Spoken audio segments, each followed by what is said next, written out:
eyes.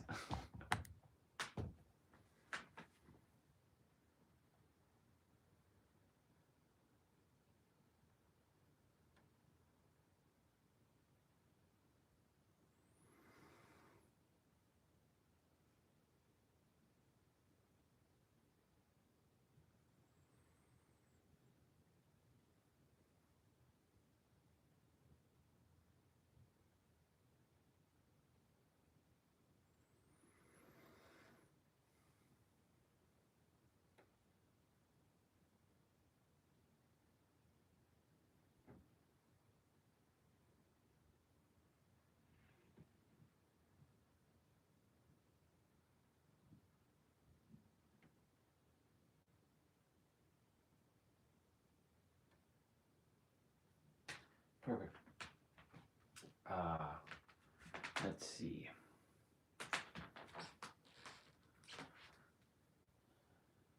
Do.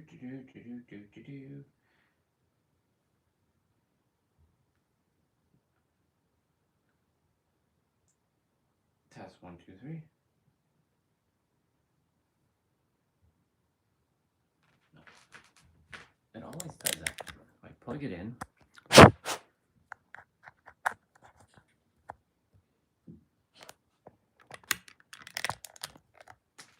Test 3.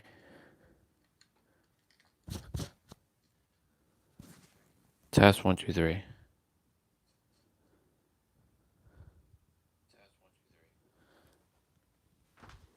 Test 1, 2, 3. Test 1, 2, 3. Yep, we're good. We are good. We're good.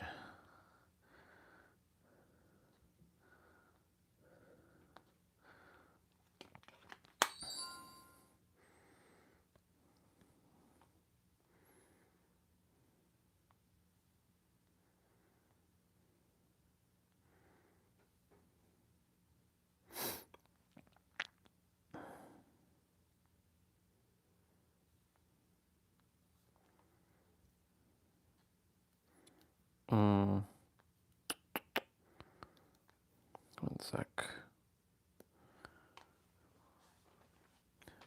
We went forward an hour, or we went back an hour. So it's already bright. So it's nice. Oh, snap.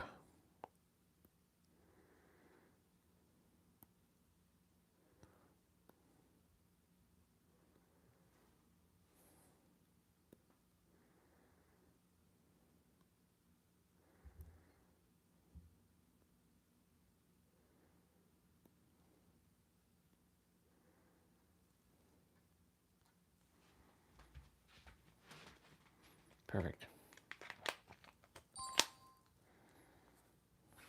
I'm going to continue to watch this or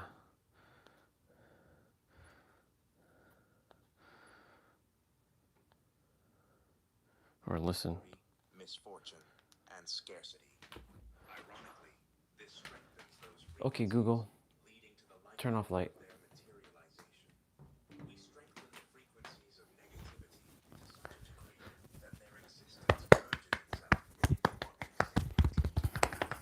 say which locks those frequencies into place. And that's the thing about it. It doesn't just move mountains. Negatively misdirected, it also creates them as obstacles. The mountains that we often seek to move are the ones that we have made. It helps cultivate a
What is it? fight for this superpower, which make them more likely to materialize. If the conviction you experience is the result of the reserve being too full, it's natural to wonder how to withdraw from that reserve at will. Imagine being able to draw from your conviction reserves at any given moment. That's essentially the ability to create your desired reality at any given moment. So how can we do it? It's simple. First, you need to understand that the energy of conviction is the second stage of a two-part process. Once you know the energy of the first stage, you'll unlock conviction. Before conviction is conviction, Ooh. comes first self-trust. Self-trust is the first stage of conviction. Self-trust can be defined as the ability for you to do what you know you need to do, and to avoid doing what you know you shouldn't be doing. The mind always keeps track, but more than that, it keeps score of your ability to follow up on what you know and to know when you should do it. The things that you know you should or need to do are the consequences of your frequency. This doesn't mean you give up on creating your desired reality. It's just that you have the ability to avoid doing what you know to visualize it. Stomach. This is simply opening your What was that? emotional lens. Imagine yourself waking up going to the gym, cleaning out a room, or standing up. Each of these emotions being related to reality creation is because everything is related to reality creation. Nothing is compartmentalized in the mind. It's a similar concept to the common adage that how you do one thing is how you do everything. The mind keeps score and records everything. The more you stick to your word and the more you follow your own direction, the more self-trust you're going to have, which means, ultimately, the more conviction you're going to have. As I've said, there are things that you know you shouldn't be doing or don't want to be doing, but for whatever reason, the old frequency, you're doing them. Once again, it can be simple things like not waking up on time, wanting to be punctual but still being late, being quick to judge others, smoking when you've been trying to quit, procrastinating on that thing, or drinking when you've been wanting to stop. There are indeed spiritual consequences to overdoing and drinking, but they do not affect your ability to create your reality. However, if you desire to stop those activities, yet you continue to do them, you need to engage beneath your self-trust, which defeats that process. It's your ability to materialize. It is not the acts that are the issue, but your perception of them. The erosion of self-trust happens when you repeatedly engage in behaviors you want to stop, but continue doing anyway. Simultaneously, the more you fail to keep your word, and the more you fail to follow your direction, the less self-trust you're going to have, which means, logically, the less conviction you're going to have. Self-trust is the first reserve that enables you to command reality. Conviction is the quantifier of the things that you know you Ah. should be doing. This reserve can be energy, energy of Ah. conviction, but it all begins with self-trust. The more evidence that your mind gathers to prove who you are and who you say you are, and that you can command and direct yourself, then the more likely reality will believe you when you tell it who you are, and the greater your ability to command reality. Practical. Reality is the feeling sometimes you know you're on track, Yes. but you're constantly having to defeat your desired reality. Our thoughts, our feelings, our vision are a part of the trial, or depends on you, the better you pass. The trial is between you and your old frequency. Every time that you follow through with your word and the things you know you should or need to be doing, the Wait. more evidence for the state of your desired reality. The further you away from what you know you should be doing, the stranger it is to find yourself doing things that you know you shouldn't be doing, All right. the more evidence for the state of your old frequency. Who's currently winning the trial? Only you know. The beauty of self-trust is that it highlights something so obvious yet so profound. The only person in the universe that you've ever had to prove anything to is you. What are those things that you want or need to get done? What are those things that you want or need to stop doing? Write them down, no matter how big or small. Remember, there is no big or small to the infinite. It really doesn't matter. Once defined clearly, now it's a game of discipline. Unfortunately, this crucial aspect of reality creation is so often overlooked, but there is no getting around it. How could you ever expect to discipline reality if you can't even discipline yourself? Ironically and metaphysically, you and reality are one. So until you start within, you will not change the without. The first stage is complete, and you've got self-trust locked down. Now it's just a matter of realizing that conviction is a muscle that you need to start consciously exercising. After you've done those things you need to be doing and you start feeling more confident in yourself, that is when it's time to exercise the conviction muscle.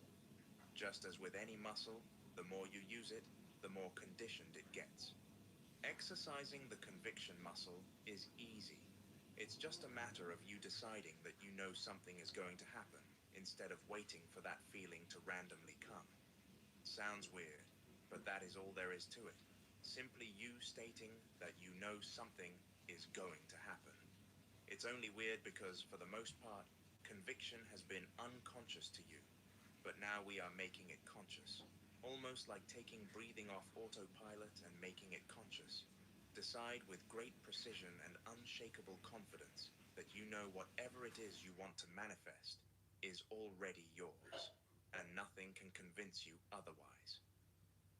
At first it might feel a bit rough or strange, but that unfamiliar feeling is simply you harnessing the power that, without realizing, you've been drip-feeding to yourself your whole life. To exercise true conviction, you must exercise expectation, because expectation is creation. Think about the times in your life when you've said, I knew that was going to happen. What was that?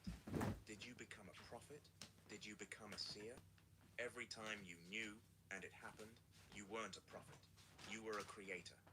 The truth lies in frequency, and the truth is, you created it with a power that's been hidden in plain sight your whole life. You expected it. Expectancy creates reality. Expectation is creation. When you expect something, that means you are anticipating it. Think about a boxer.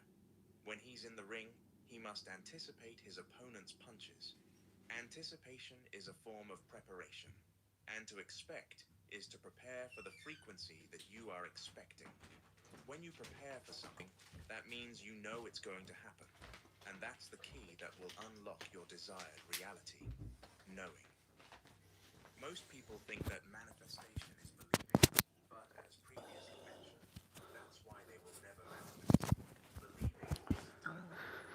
When you believe something, that means it's not a fact. Do you manifest from the light, or do you know it?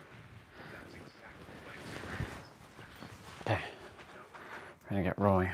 Rolling? We're gonna get rolling.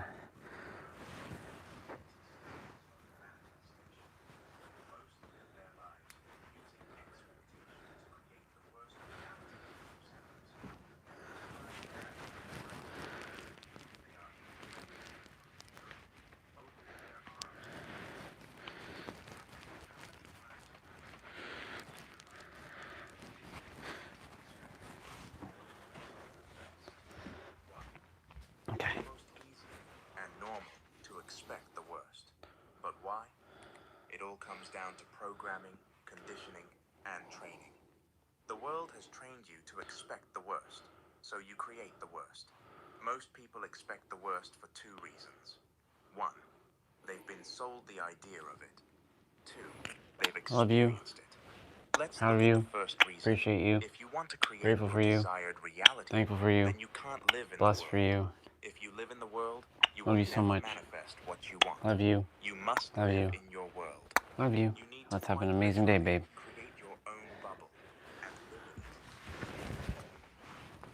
Anything that does not align with your desired reality must be killed. People are advertising being Love you. Proud of you. Grateful for you. You're precious. I believe in you. I know in you. And you got this. You got this, little one.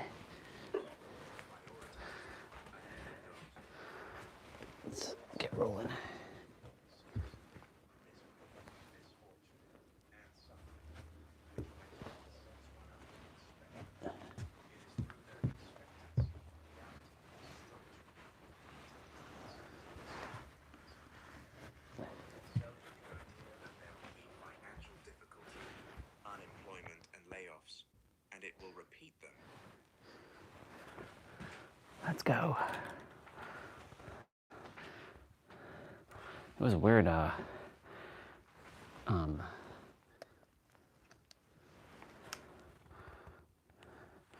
It was weird. Let me just make sure.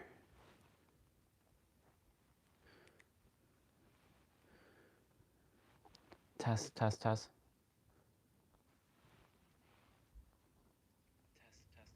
Yeah, you can still hear me.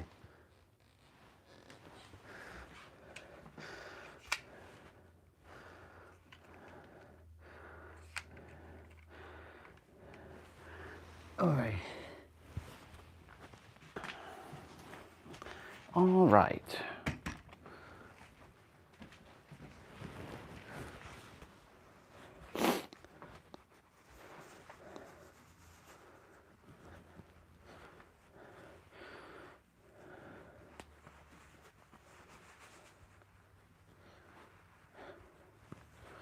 Just put on my gloves.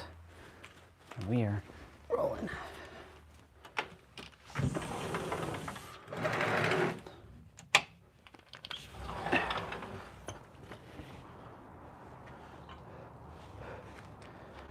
Yeah, it's a cold one out here.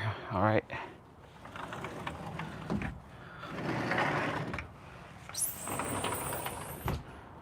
You'd be like, why is it so sunny already? Kind of feels like summer, doesn't it? Like the fact that it's already sunny and whatnot. Yeah.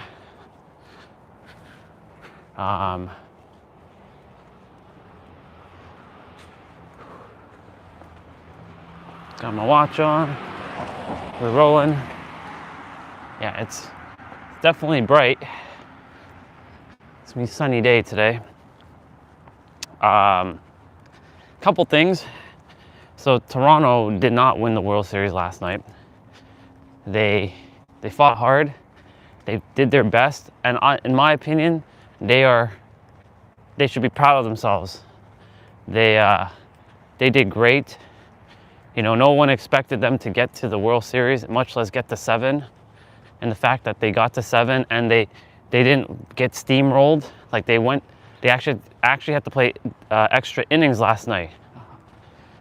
Toronto did have the lead, and they unfortunately they fumbled. Like they had bases loaded, and then like in the 8th inning, they could have easily like got like a run or two in. But yeah, there's a guy named Will Smith who he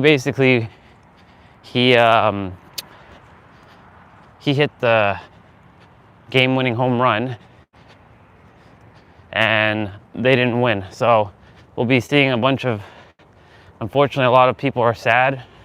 So I'm going to do my best to transform the energy.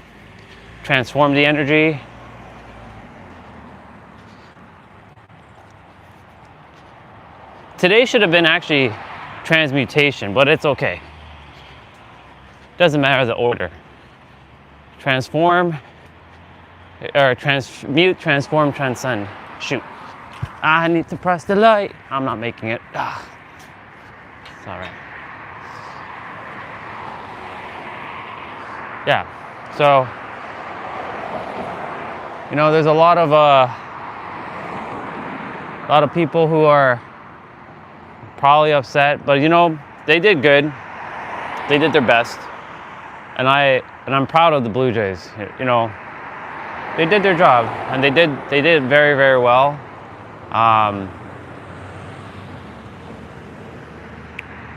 Yeah, they did good though.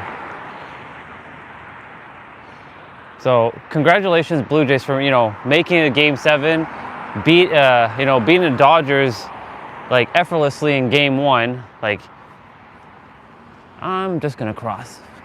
Ain't no car coming. Look, there's like no car coming whatsoever. There's one over there. You're jaywalking. Yes, I know.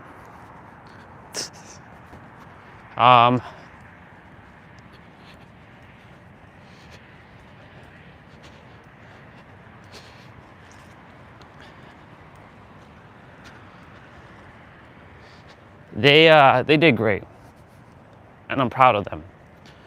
I didn't watch the entire game. I kept like, you know, like turning off the like channel, because they had the lead. They were 3-0, then 3-1, and then they were up by 4, or they were up 4-3, and then they tied it, or Dodgers tied it, and then Dodgers won it in 11. So longest World Series game in history, from what I was told. And yeah, you know, again, be super proud of the Toronto Blue Jays. They did great, you know. So I was saying last night before I fell asleep, because the game finished until like what, 12 something, I said, universe, work through me today, and right this moment as I fall asleep, to send loving energy to all of the Toronto people who are feeling heartbroken right now, sad, because, you know, and transforming their sadness into, you know, be proud to be Torontonian. They did well. The team represented the city very, very well. And this is the first time since 2019, and even then since 1993, 1994, that I was like, I got so much respect for the Blue Jays. We're gonna go this way. I have so much love and respect for the Blue Jays now. So y'all did good. You boys did great. Energetic, I'm speaking to each of one of them. And, you know, you all are, you know, you're a powerhouse team. I know a lot of people thought of you as underdogs, but you clearly did your best, and like, you didn't give up until the end. And I believe you all are the true winners, just because like you didn't get the championship. And yes, it would have been nice to have the title, right? You're still winners. This is how you transform things. Transformation. You take something that may seem like a loss and you spin it as a win. Also, last night we were watching wrestling, and CM Punk finally won the title again, you know, and this time he actually got to celebrate more than 5 minutes. So congratulations to CM Punk. Congratulations to Jade Cargill as well. She deserves the title as well. Want to give a shout out to Gladius. He's the dude who does the Dragon Ball music, like the covers. He just hit 50,000 subscribers. I sent my love to him. I'm like, bro, I'm so proud of you. You make the best covers in my opinion. Like, I've listened to many, many covers of like Dragon Ball songs and stuff, and you've done the best. Would be awesome if he can start doing some Bleach and some more Naruto ones, because that shit will be badass. It'll be bangers. But you know, he's I think the best when it comes to those things, and like making covers. So thank you, Gladius, for just doing awesome, and onwards to 100,000 to you, bro. You're doing great. Keep it up. This morning as well, I was on my tablet, and there's a woman that popped up on my feed. Her name is River. She's living off grid. She lives in something called a yurt. I never heard of that word until now. Well, the soul knows, but the mind didn't know. It's called a yurt. And she lives on a friend's family's farmland, like she lives in Portland, which is funny because that's where Olga was living for many, many years. Morning, sister. How are you? I'm great. A little bit cooler, yeah. Have a great day. Thank you. And yeah, she was living off, like, I want to give a shout out to her too, because like she went through lots of debt. She's finally debt free, and she finally has financial goals again, and that's pretty awesome. She lives with 2 dogs in a yurt. She does have 3 jobs. 2 of them are like I think they're called the W-2 job. Like one is W-2, one is like some other like under the table job, and then she has her business. And you know, she was talking about climate change and bringing up the whole thing about climate change, and she wants to build a community where, you know, there's like-minded individuals who are also living off land, but also making sure it's like natural and having good, wholesome food, not the stuff that you're buying in the stores, right? Like home, like actually grown food that is producing like natural things, right? And you know, honestly, I give her so much love and respect for that. I energetically subscribe to her, but not I don't usually subscribe to too many channels on that other channel because, like, you know, don't want a bunch of subscriptions. But you know, it was nice to see something like that, something wholesome. And then there's another brother. He was living simply.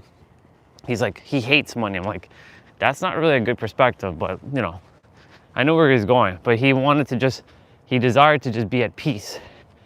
And he left and he took a one-way trip to India, and he's been like, you know, both he says like both sides of the spectrum have problems. Like those who are poor, they don't have enough. Those who are rich, they always feel like they don't have enough and they always desire more. So it's fascinating perspective. And you know, giving him a shout out too.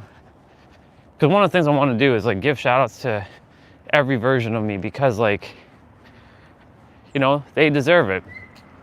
Every person deserves to be who they are and doing what they're doing and loving what they're loving, you know?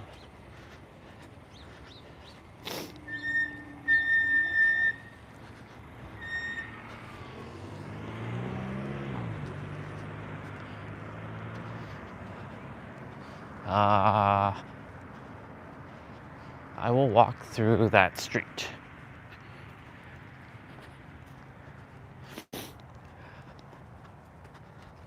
Yeah. You know, every person deserves to live the best life and live the way they choose to. And that's the beauty about being the human, right? You get to choose the path that you desire to walk. Now, for me, what's fulfilling for me might not be fulfilling to some of you, right? And what's fulfilling to you might not be fulfilling to me, because we all came here with our own soul's purpose. Like, yeah, I would love to live off grid like that, definitely, but at the same time, not be tied to, like, I like to have my my healing resort, like away from all the ruckus, all the noise, right? It's secluded, but it's not rural, meaning like internet still goes there, like roads still go there, but like it's the only property in a far distance, right, from my like neighbors. Of course, I have the penthouse to be more like with like people in the city. And you know what? I'll have another standard like mansion, right? Just to be in a community. But like the healing resort, I desire to be built or already built, like either in a gated community, but the houses are far away from each other. Like they're not like I can see my neighbor's stuff or I can hear their stuff and they can hear my stuff, right? I still want to be able to live like modern, you know? And then of course I have van life. So technically I have like 4 homes. One on wheels, so when I'm on the go, or desire to be on the go, doing like travel vlogging and stuff.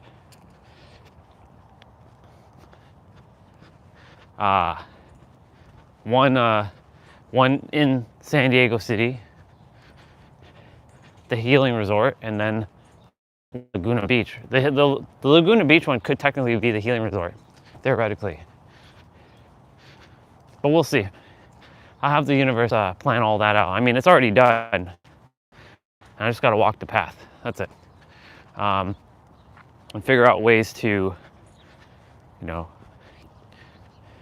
I desire the universe provide the resources from like a lottery, or I'm not saying that has to be the only way. Like, you know, if it's crowdfunding or anything like that, because a lot of people do it, you know, to get support from other people, and that other people desire to support me.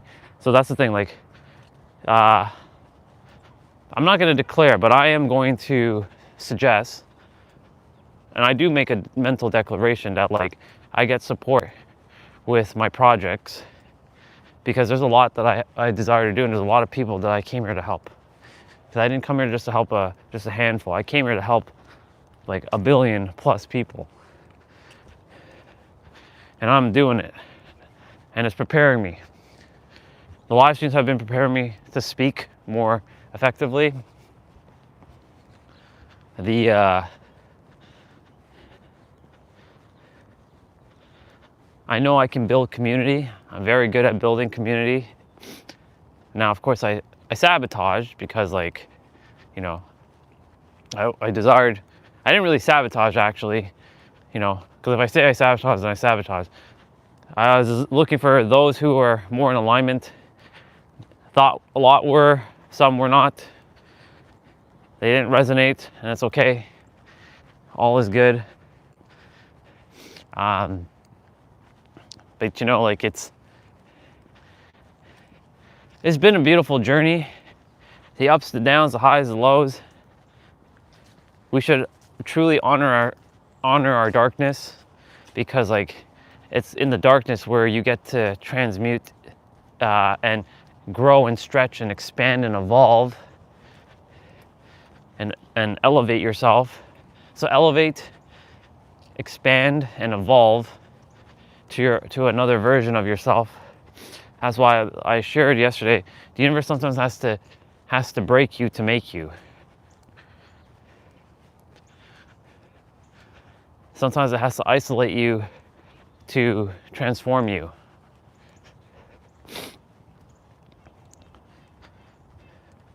And I thought that was pretty powerful when I heard that.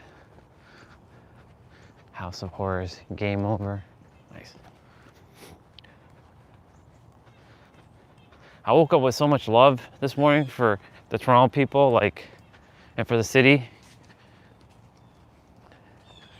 This isn't home for me, but I do have more respect for it now than I did.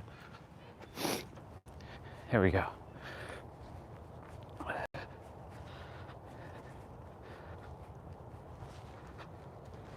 There we go.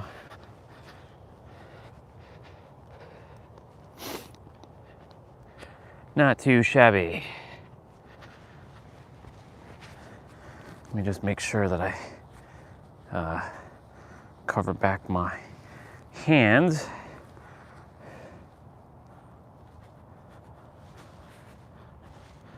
Perfect.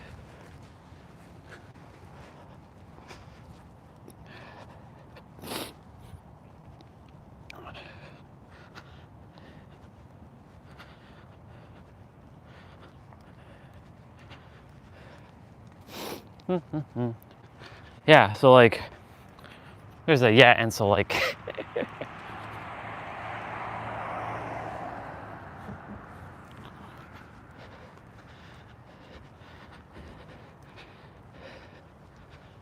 what was I even mentioning? I was talking about transformation, you know, just, I was talking about like the living off grid woman and the guy living simply.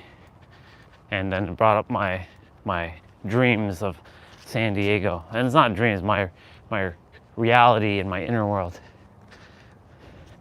You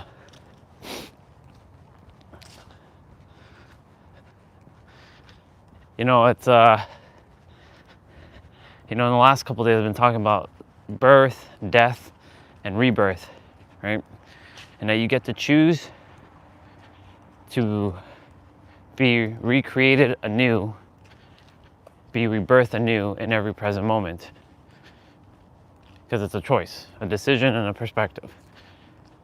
Now, when you do change, you're transforming. Now, technically, today should have been transmuting. However, the universe is like, just put transformation. You'll do transmuting tomorrow. When you're in the process of transforming and transformation, right? You're like taking the lead and turning it to gold. You are,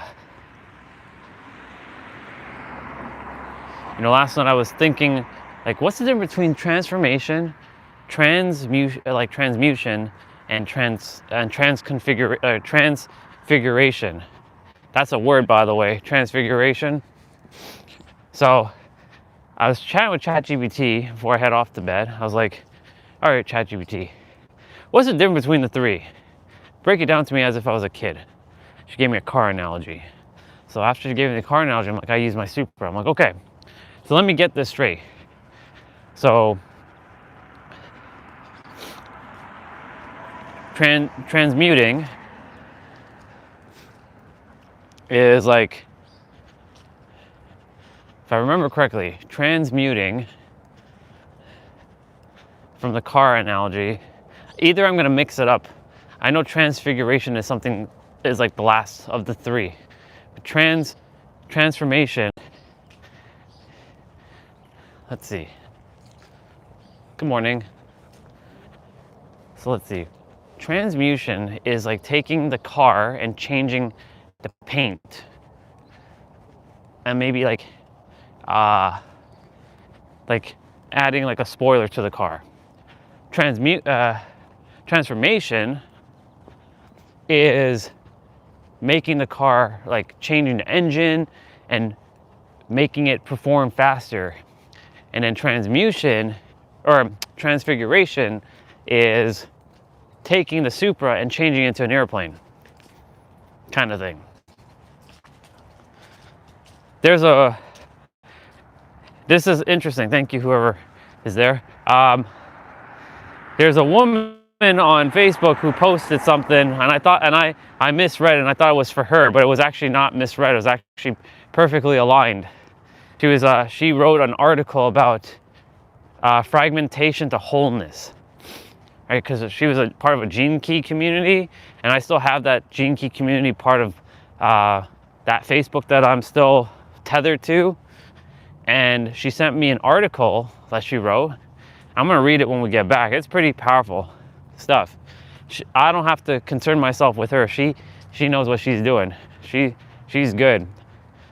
I don't know if she sees herself as a creator, but she definitely talks about the wholeness, that you were born, whole and complete and perfect. And I was like, I responded to her. I'm like, I'm grateful for you because you, I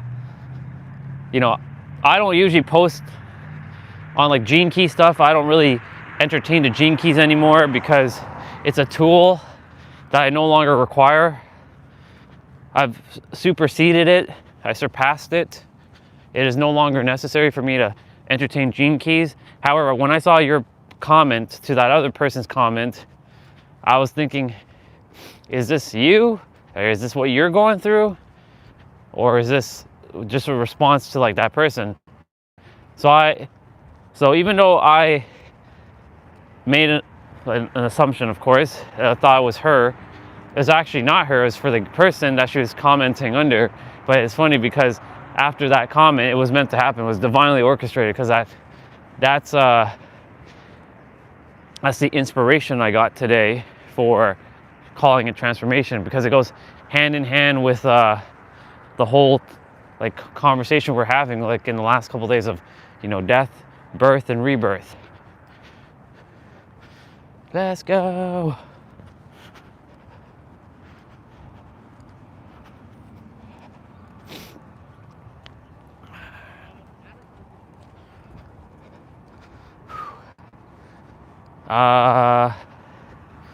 We're gonna go straight. We went to the left yesterday.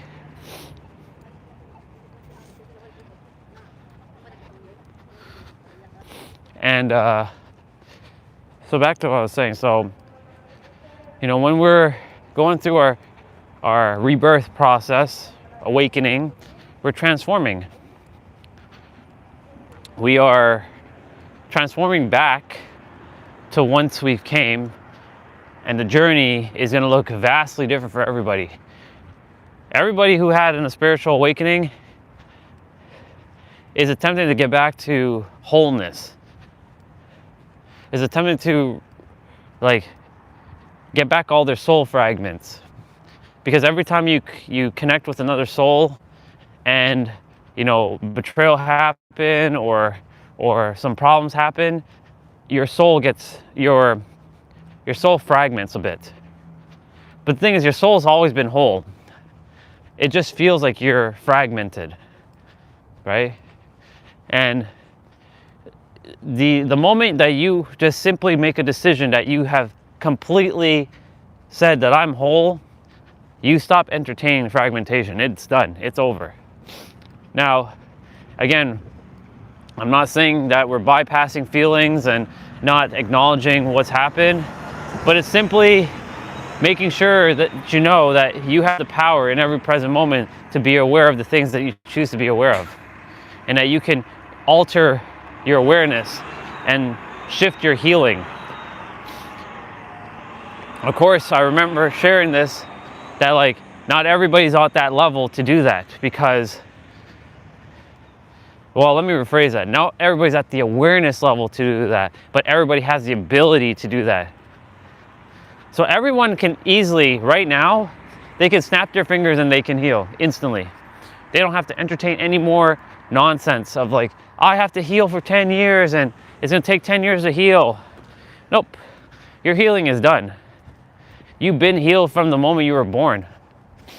It's just simply, you know, not entertaining that, but it comes down to a lot of inner like feelings, like feeling this wholeness and completeness, and not just saying those words with empty like conviction. Like, you must have conviction when you're saying that.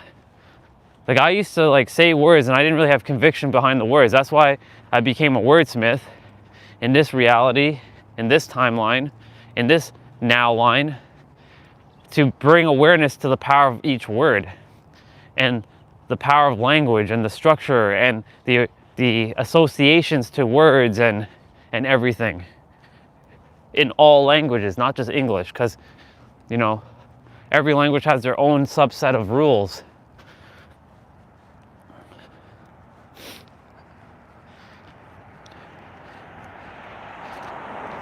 But you know, you, me, and everybody right now can transform in an instant. But it doesn't feel like that. It feels like it has to be more complicated, because if it's more complicated, it feels like we've earned it. And because if something we earned and we deserve it because we went through some sort of complication, this is how fucked up our mind is, the third dimensional thinking mind that resides with each of our bodies, or each of the bodies that we reside with. The body is not you, and your mind is not you. You are beyond your mind and your body. The mind will use all kinds of tactics to self-sabotage you and create more suffering for its own selfish desires to stay alive. Because, you know, once you stop entertaining what the third dimensional thinking mind is saying and using you, the vessel that you're with, to live out its things, because you brought it into reality, you brought it into life. I'm not saying you're killing it, I'm just saying that you simply tell it to chill the fuck out, right? But the mind will do a bunch of shit. Like, it'll say, no, it has to be 10 years. I have to take 10 years, excuse me, to heal.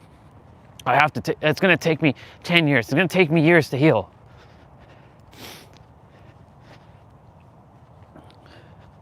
Time is an illusion.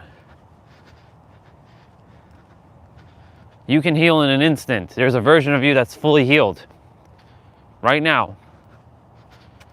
and bringing that into awareness. But you might not believe that. It might not be believable. But believing is not enough, because believing is not facts.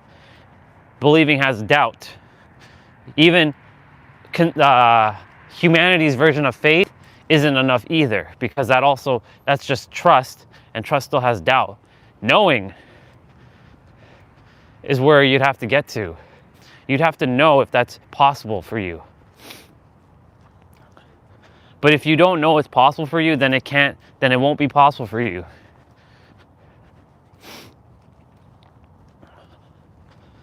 I really like that the sun is out. And I really like that it's brighter in the mornings, but it's gonna go right back to being dark soon enough. We're losing daylight, y'all. And by like 5 p.m. today, when we're outside, it's gonna be dark. It's gonna get dark quick, because we went back an hour. Anyways, I'm gonna take in this sun. It's a little nippy out here, but nothing that my body hasn't felt before.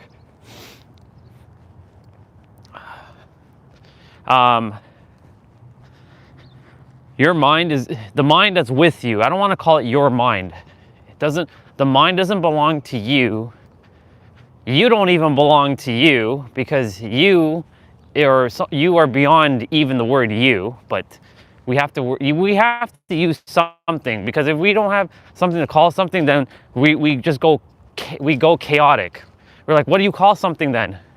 So for simplicity's sake, the mind that is with you and the body that you're with doesn't belong to you. The essence that you are. The mind is going to just do all kinds of shit though. And I can tell you this firsthand, because I see what it's doing every so often. Like this morning, it attempted to derail me for a moment. For a split second, I caught it right away.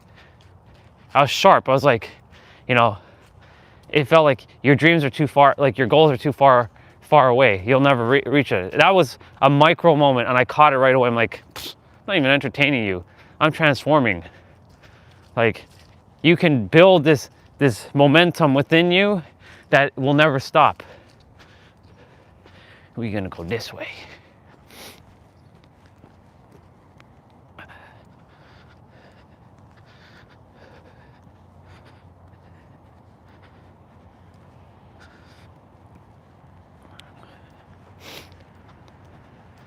And so the mind's gonna do all kinds of like bullshit like that.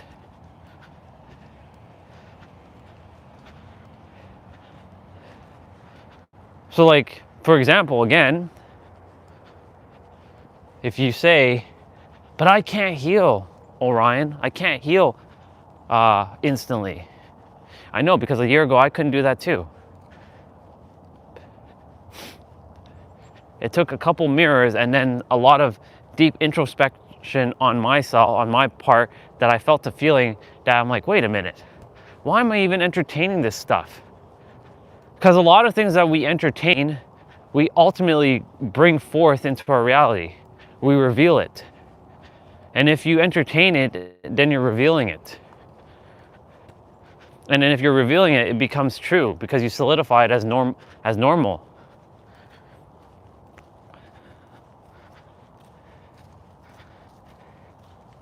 Of course, the power of being aware of your words too. Like, I love that Myron, he gets like, his body starts crawling when he hears the word try. He said it in the last video I watched with him on Thursday? Forget which day it was. It was one of the days where the sun was out. Maybe Wednesday. I think it was Wednesday. He was talking and he was saying, like, when he hears the word try, he just wants to like, Urgh! He gets frustrated when he hears that word try out of people's mouth. And I know his feeling. I know how he feels. But for myself, I have to let go of it, because people are going to use the words that resonate with them. And remember, everybody has their own word associations. Now, if most people, when they say try, it's more riddled with lack. I'm trying to do this thing. I'm trying. I try so hard. I'm trying. Right? You can simply transform your words by using better words, like I attempt. I know, like if you're gonna have food, like that pizza over there, you can say, I'm trying that slice of pizza over there. I will try that slice. But another way of saying this, you know what? I'm gonna have that slice of pizza and give it a shot. See? Shifted words. Same thing, same action, having pizza, right? Wow, they really added even more stuff. They didn't have that fence stuff around. Man, they really went full out with that house. Instead of I'm trying that slice of pizza, I'm having that slice of pizza over there. See the difference? You can transform your words. But what if I don't have that awareness? Well, you'll be made aware at some point through a person, a situation, an opportunity, a circumstance, or an event that will bring awareness to you, that gives you the opportunity to shift your words.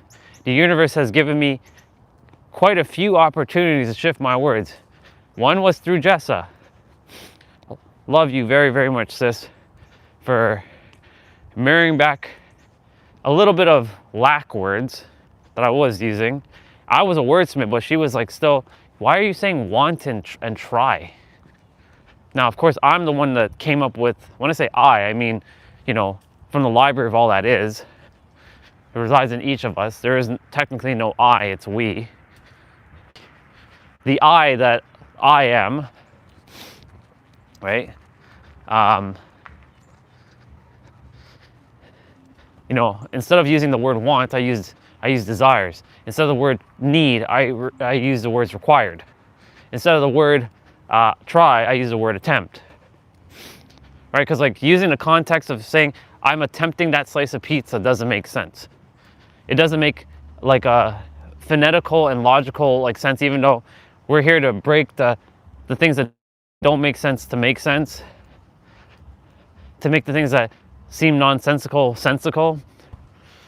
But you know, from a grammatical standpoint, saying I'm attempting that slice of pizza doesn't make it doesn't flow. Like it's just something's off with that.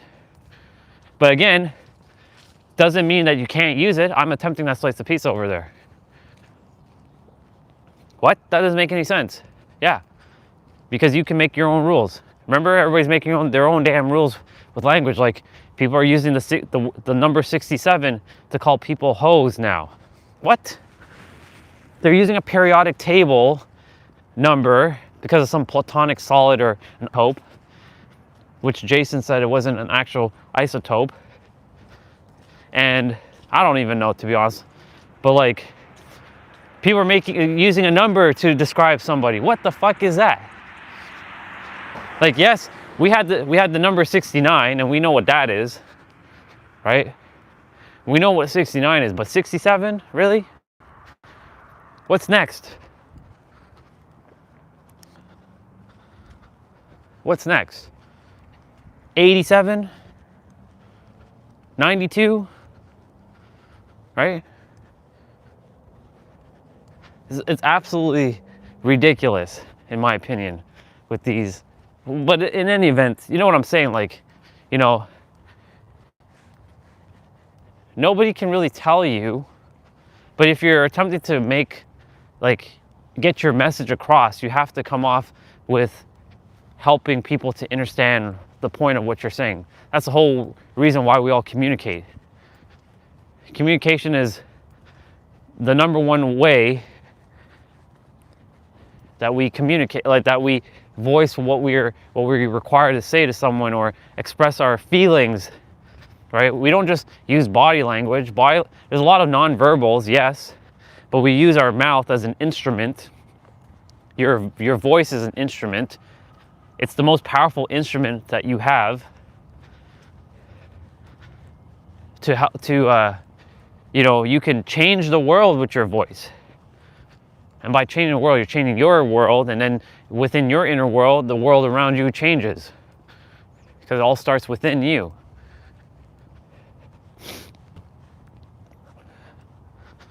If I wasn't using my voice effectively each day, you think you all would be coming on this channel every day? Pfft, no. You all would have left a long time ago. You simply would have been like, what is this guy even talking about?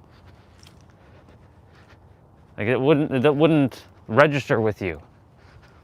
So whenever I'm speaking, I make sure that it registers, but also reminding you that I'm here to break rules too.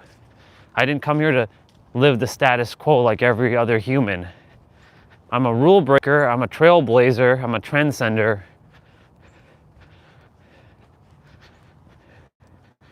And I don't follow the traditional norms. I am the anomaly. In this area, and wherever I go, I'm the anomaly. Even if someone else is an anomaly, they ain't an anomaly like me. That's for damn sure.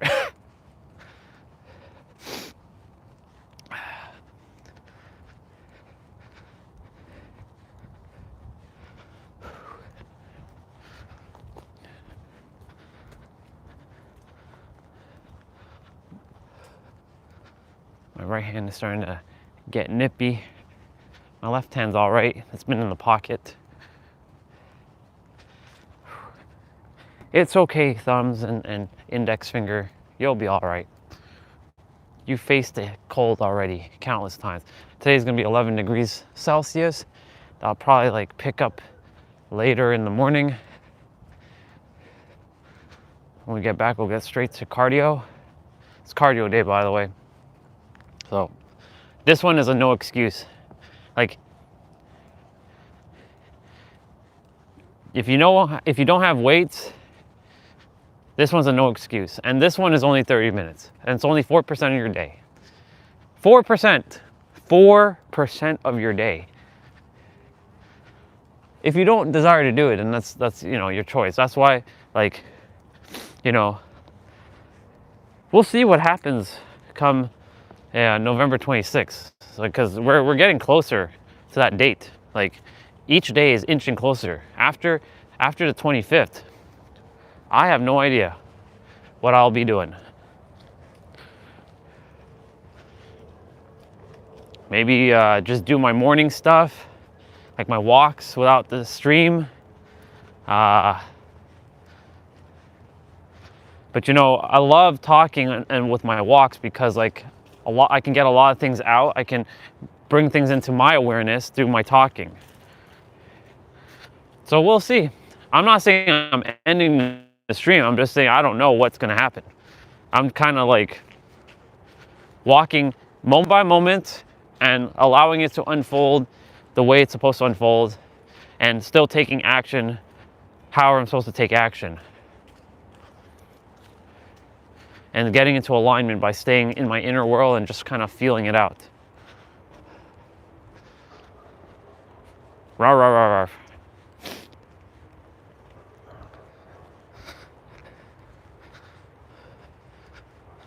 We'll be seeing Tom momentarily, I'm sure.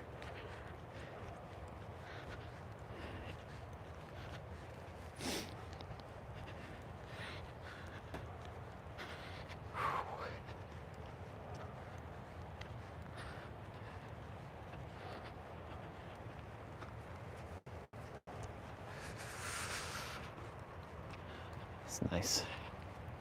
These leaves are starting to fall now, so this tree is going to be bare fairly soon. The millions of leaves that are on this tree. All that money that's on the ground here.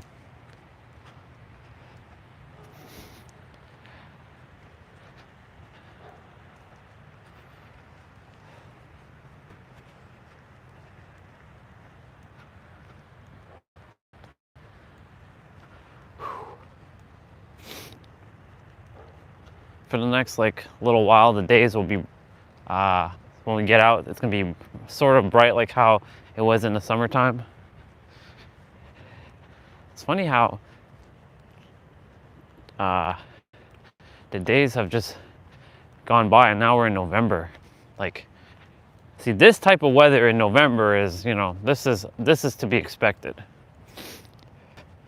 It was only like 3 Sundays ago where it was 3 Sundays ago. I was in my I was shirtless. It was 22 degrees Celsius weather 3 weeks ago, and it's now, right now it feels like -2 down here. Even though the sun is out, it's like -2 down here. It's pretty wild how weather changes like that. That's why for me personally, I like consistency, especially with weather. I love consistent, warm weather. That's why for me, San Diego is home. Like, they have consistent, like, daytime weather. So, you know, I'll be back there eventually. Morning.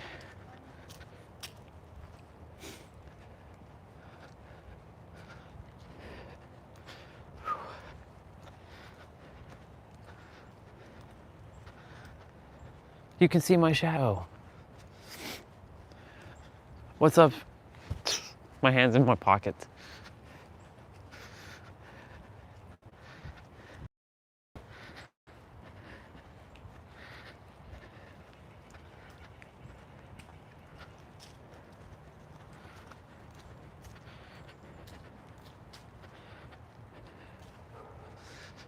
Yeah, you have the ability to, in every present moment, to like have a transformation. But again, you know, the brain, no, the mind, the third dimensional thinking mind, specifically that mind, because we can't just call it the mind, because there's a multi-dimensional knowing mind. So the third dimensional thinking mind, the logical mind, which has its uses, of course. We're not saying it's bad. It has its uses. But like, it is attempting to make things more complicated when it doesn't have to be more complicated, and that's the word called obfuscation. And that word has changed my life. It's transformed my life inside out. Finding things that I've obfuscated and making it simplified. It really is just that simple. But I have to improve my speaking. No, I don't. It's improved right now. Here's Tom. I told you I'd see him.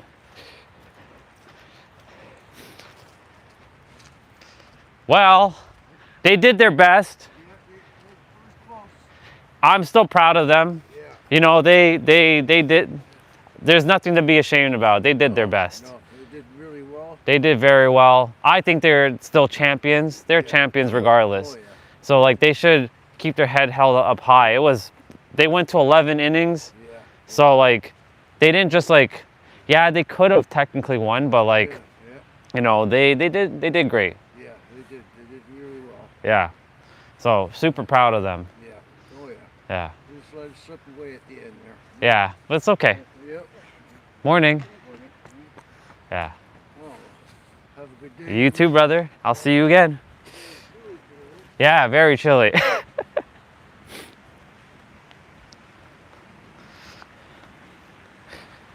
For whoever's here, the Blue Jays didn't win last night. They could have won, but they didn't. They were in the lead until like the 7th inning, and then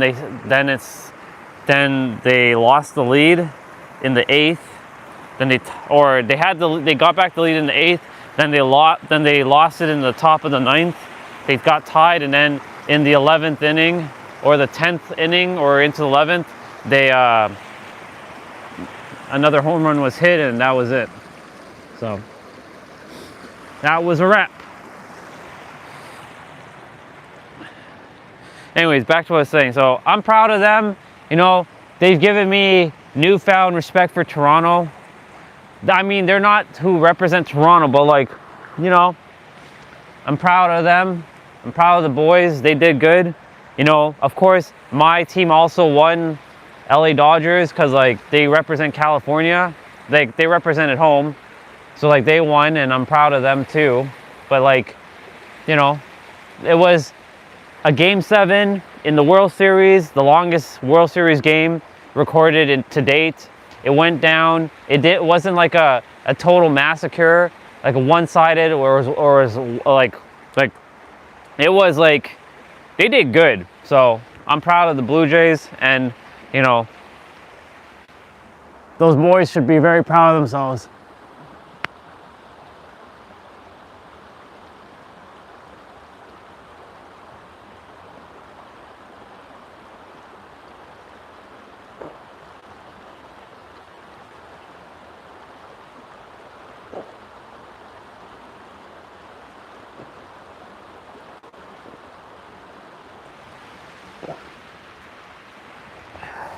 Very good. Did my bend, backwards bend. You know, if I was like a diehard fan, like I used to be, and I would cry that they didn't win, I would have been so butthurt. But because I've, you know, matured so much and I've evolved, and you know, sports can unite, but can also divide at the same time, right? So like, I'm mindful of that, but they did great, and there's nothing to be ashamed about that they went down.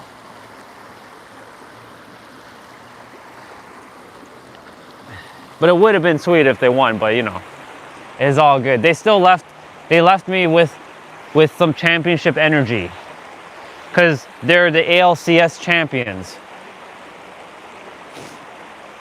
And, you know, I know San Diego will win the World Series at some point when I'm there. I'll be rooting for them, of course. I have a feeling that San Diego and the Blue Jays will be in the World Series together, East versus West, even though it's, you know, that's why I said sports divides. It unites, but it also simultaneously divides, right? But we don't get caught up with the outside world's afflictions. Yes, we're not ignorant to it, but we focus solely on our transformation and knowing that like it's okay to partake in these sports stuff, but just making sure that like, you know, it's not us versus them, because there is no us versus them. It's one, right? That's what I mean by like sports do divide.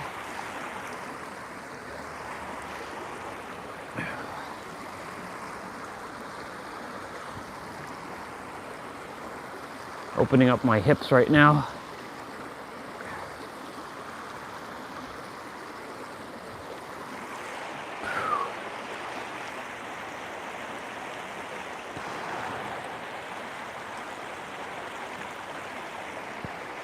Cool beans. Yeah, back to our conversation about transforming. You know, you have the ability in every present moment to change your life and transform it.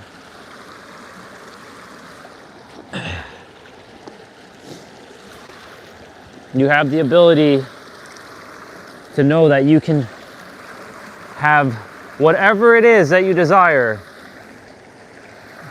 There's that prayer.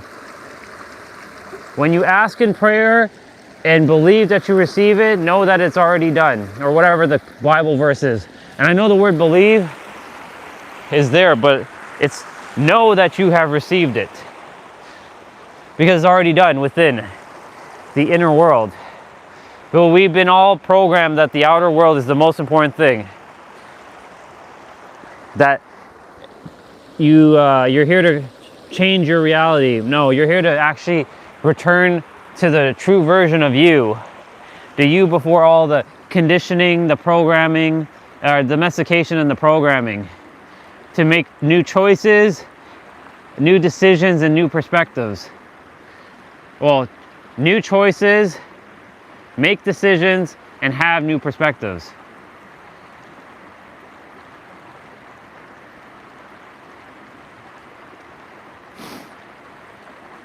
That was a bar, by the way. It's that when you change the way you look at things, the very things you look at change. When you change the way you look at life, life will look differently.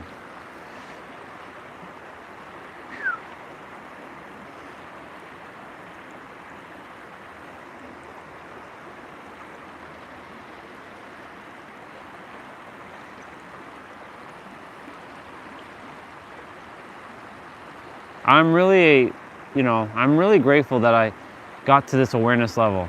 I never thought in my entire life I'd ever get to this kind of level of confidence, of pure conviction with speaking and knowing what I'm talking about. And I know that it is actually, spot on.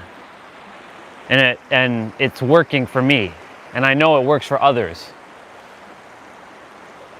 Because my goal really is to just see everybody live and win that life at this point. And once upon a time, I didn't give a shit about anybody else. I didn't even give a shit about me, to be honest. I didn't care about anybody else winning. Because if they're winning, I'm losing, right? Hence why, sports teams, the perfect analogy right now, because with sports, there's winners and then there's losers, but nobody's a loser. Everybody's a winner. That's why you either win or and there's another saying, you either win or you learn, or in my universe, you win. Just that's it. You win and you become aware and you realize awareness. Because the learning doesn't exist in my universe. You become aware and you take that awareness and you use it to your advantage.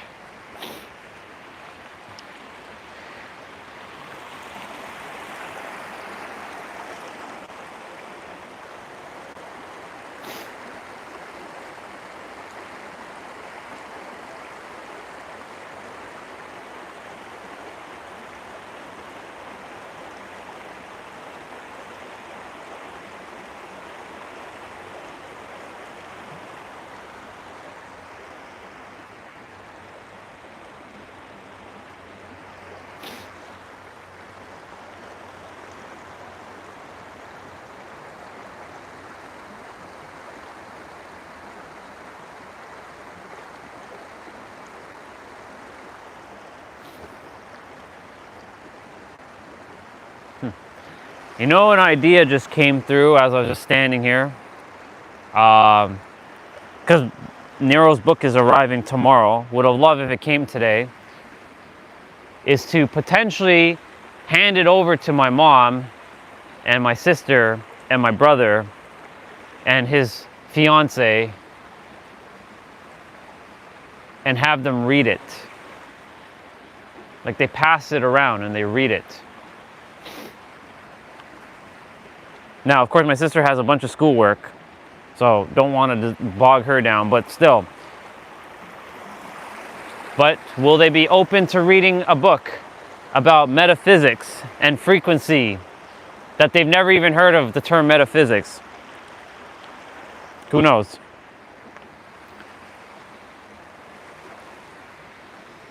Some may or may not be ready for this, but we'll see.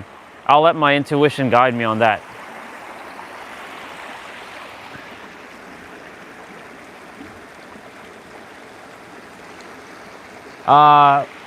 Today seems like the battery held a little bit longer than normal. When we got to the water here, the phone battery was at 78%. When we got to the normally when we get to when we're crossing the street with our sister crossing us, the phone battery is usually at 83%.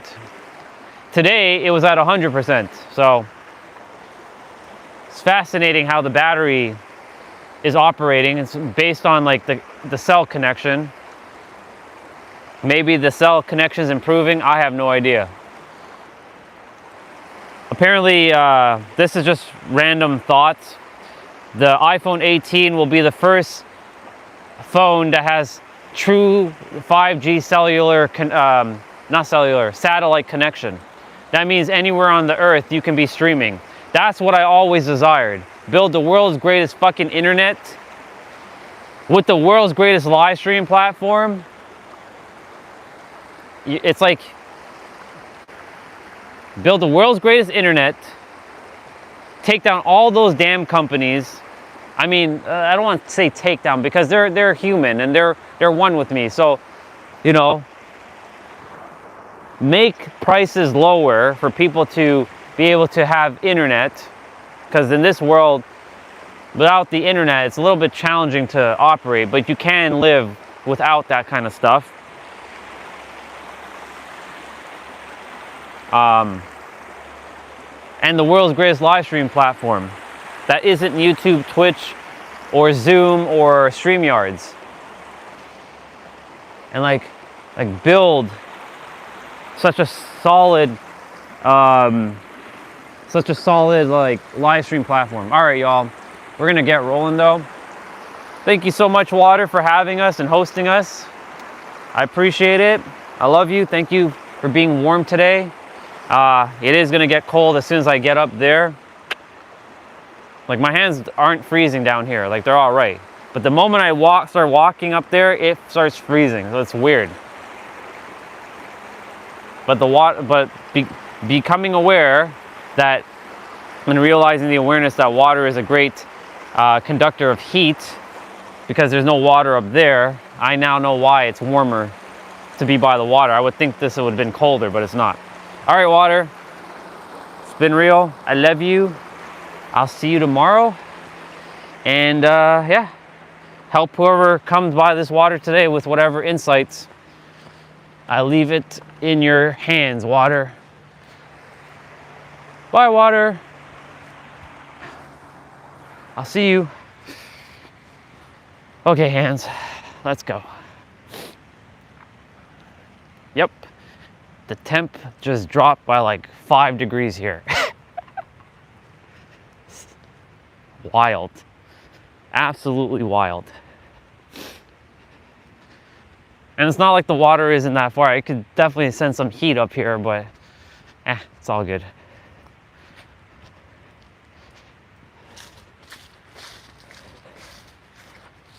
Sloshing around in water, or in leaves.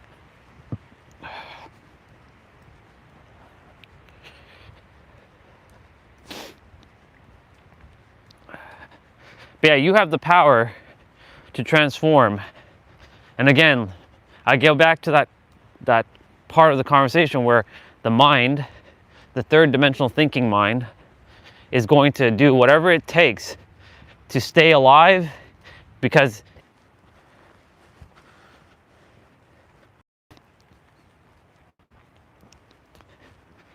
and we're back. Apologies for that, you know. I was just about to say something cool, but it's like, nope, have to pause you for a moment. All right, so I was saying that you're about to go jump into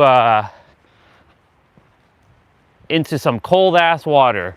It's winter time and you're about to go skinny dipping or do that polar bear like run, and your brain, your third, can't call it the brain is just a vehicle. Your third dimensional thinking mind is going to do whatever it's going to say like, no, it's fucking cold, can't be doing that. Running into like the cold, like people actually do that, by the way. Polar bear dips, like they run like shorts or bathing suit in snow, run into cold ass water. And it's quite the adrenaline rush, of course, right? And so like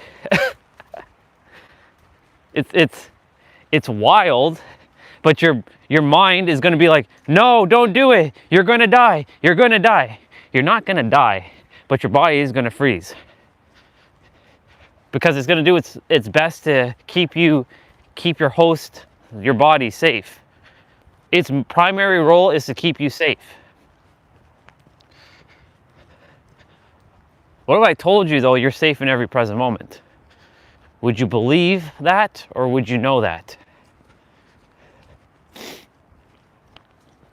or you can't believe that. Because if you can't believe something, that means you can't know it.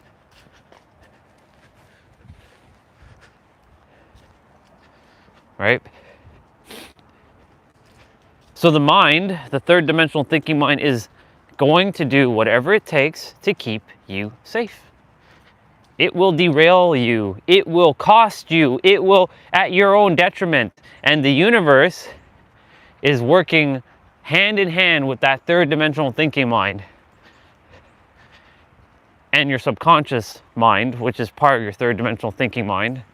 It's mainly part of your third dimensional thinking mind, even though your subconscious uses emotions, feelings more than thinking.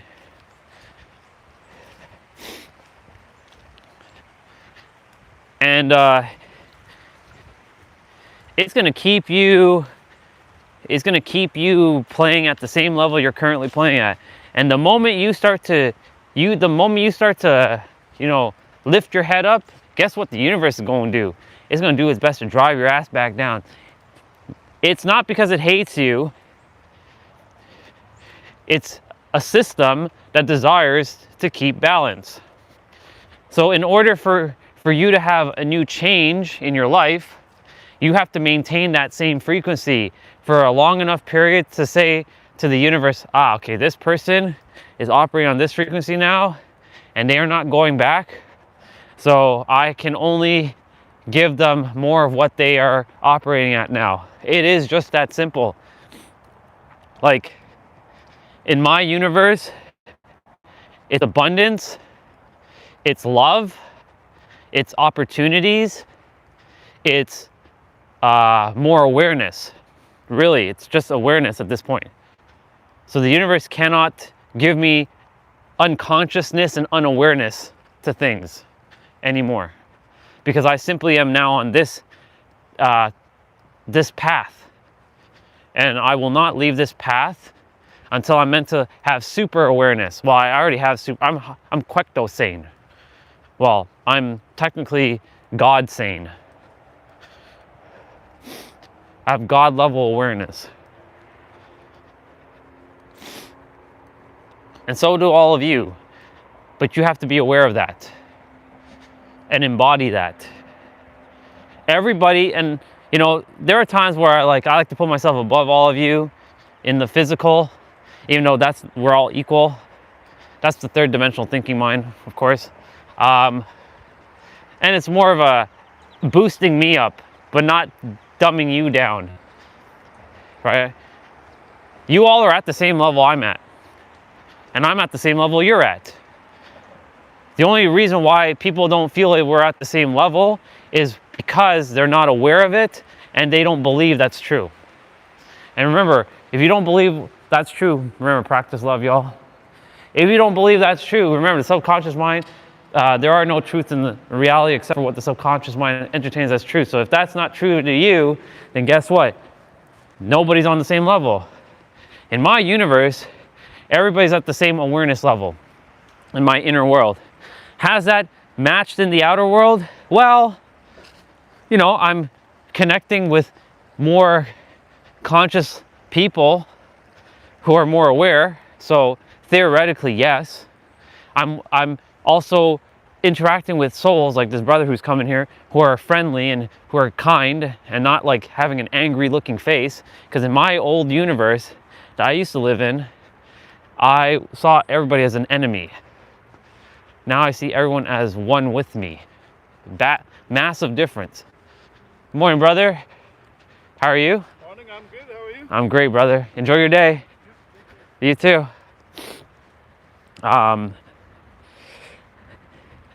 So maybe 6-7 years ago, would I have said hello to that brother or any of the other brothers or sisters I see on the trail? No, because I simply have shifted. And now that in my universe, right, except for those randoms that come on the stream and want to derail, because that's been another lesson that I've set up to bring these other versions of me who are just acting like morons.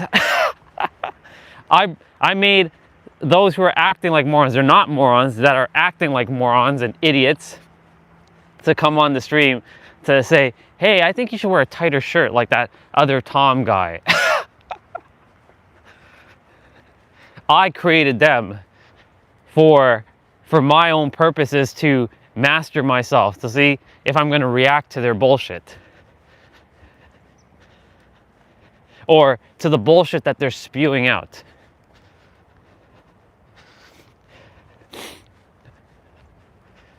And I get to transform that in every present moment.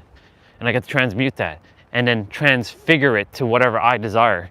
You can take anything and twist it and spin it to your own way. Somebody, and that it's also happens in reverse too. People can take your positive stuff and twist it to their own selfish desires and make an enemy out of you. They can like take like a clip of what you said, and then like you're saying something positive, but they took it out of a weird ass context because their mind is twisted, and they will perceive it so vastly different than what you were saying, and then they like slander you on the internet. That's what a lot of other people do to other people, and that shit has to stop. And I'm gonna stop that shit. There's a lot of things I'm gonna stop before I leave this planet. Y'all better not like you all, because you all are fine, but the humans, you best know I'm coming for all of you. I'm gonna take you all out. No, I'm kidding. I'm not taking anybody out. I'm gonna bring your ass to awareness. And I'll make you famous. It's taking the Undertaker's line there.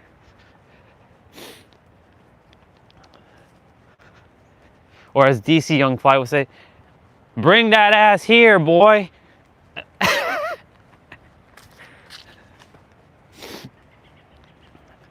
Somebody can out insult me, out rap me, out speak me, but no one can out intellectualize me and can't out wisdom me, because I'm just beyond anyone's awareness level.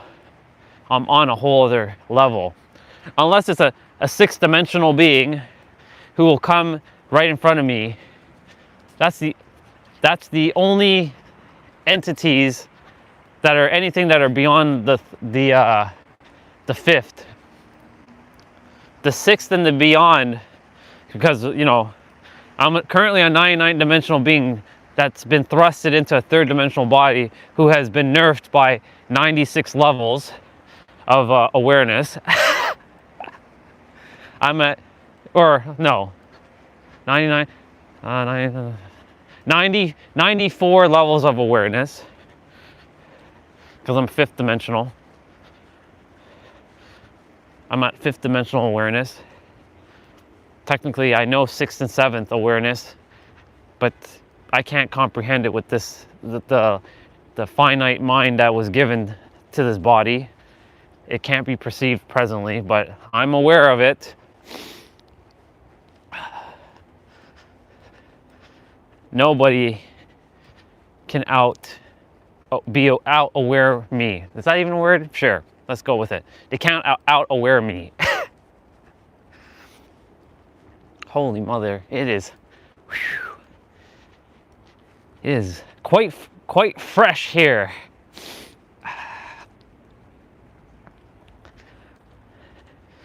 My body is perfectly fine. Like the cold, the body doesn't get affected by the cold. It's the fingertips and the toes when the toes aren't moving. Right now the feet is great.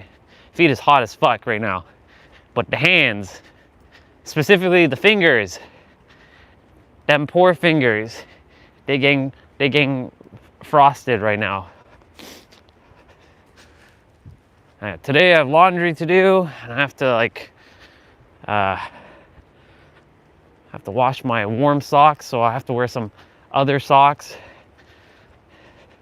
Might have to stay inside for a little bit today,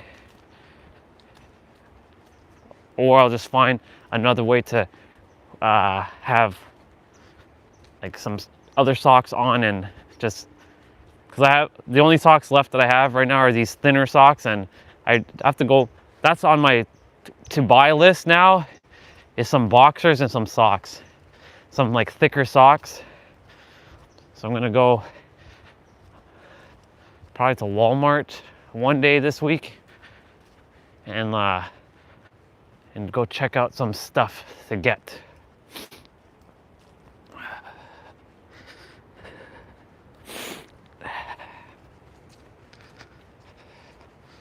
Good morning.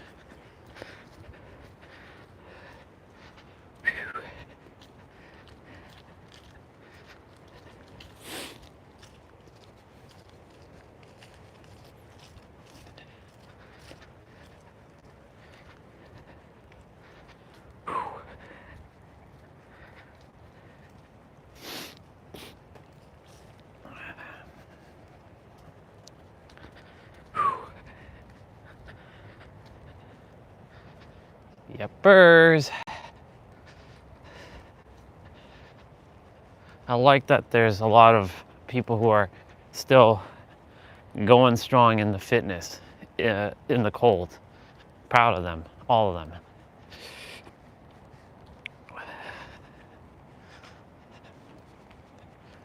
Good morning.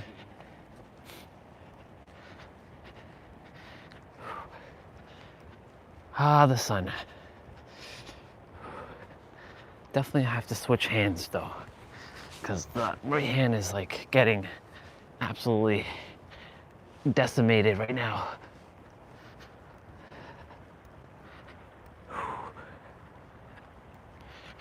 These gloves are great, but they, you know,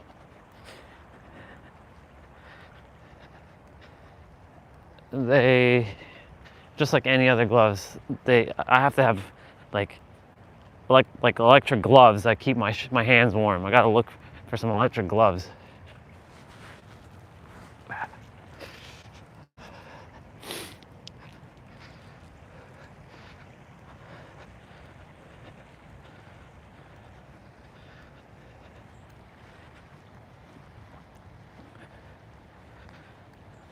Electric gloves to keep my hands warm, and electric socks to keep my hands or my feet warm.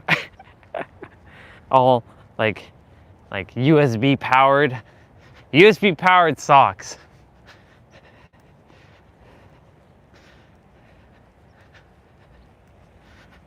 That'd be wild, actually. And battery lasts for like as long as I desire it to last. That's an idea. Solar powered like socks and solar powered gloves. So like your gloves have solar panel, and then they have the heating ability, and they just keep your hands warm. And even if it's a cloudy day, it still draws from the light. Or you can have it under like room light, and it will charge up the gloves. That'd be pretty wild, actually. Solar powered gloves.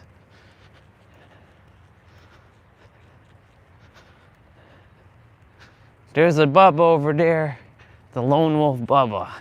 Hi, Lone Wolf Bubba.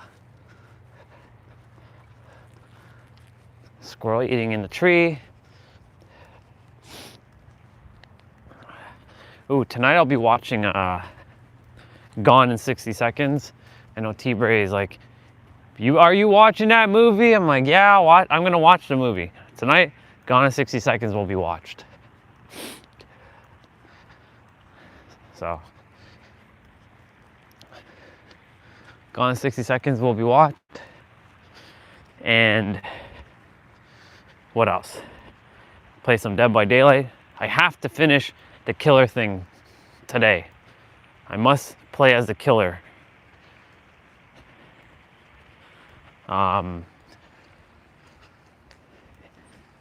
It's imperative that I play as the killer.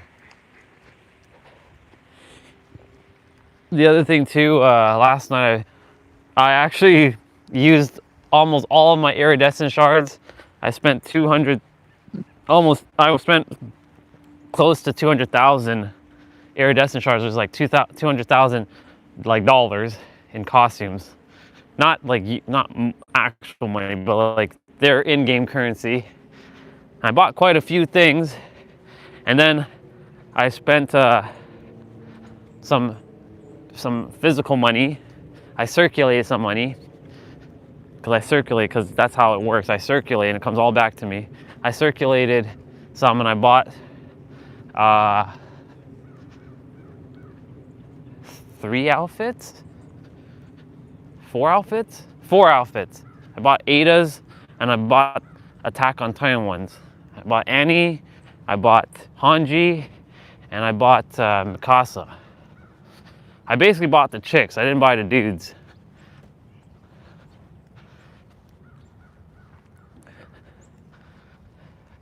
I definitely will invest and get the Warhammer Titan and the Armor Titan for those for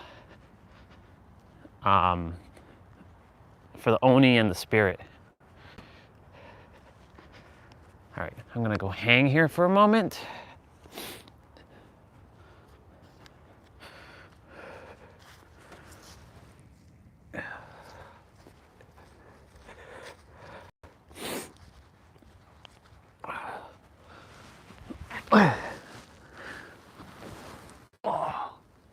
Gotta stretch the body out.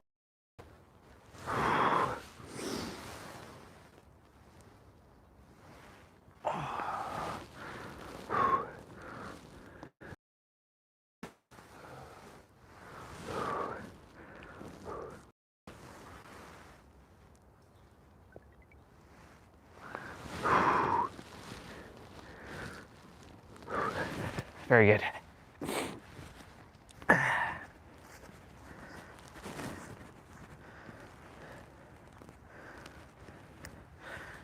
Oh, nice.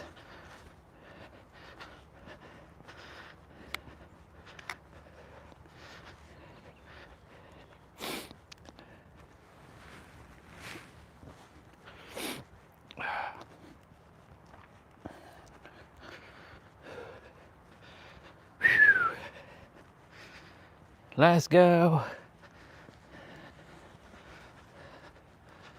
Let's see. We do that. Da-da-da-da.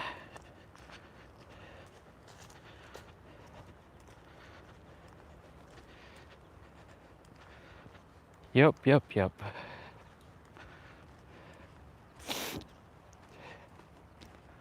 Morning. Good morning. You good? See you again. Yeah. The Jays lost last night. Ah, it's okay. They're still champions. They're still champions.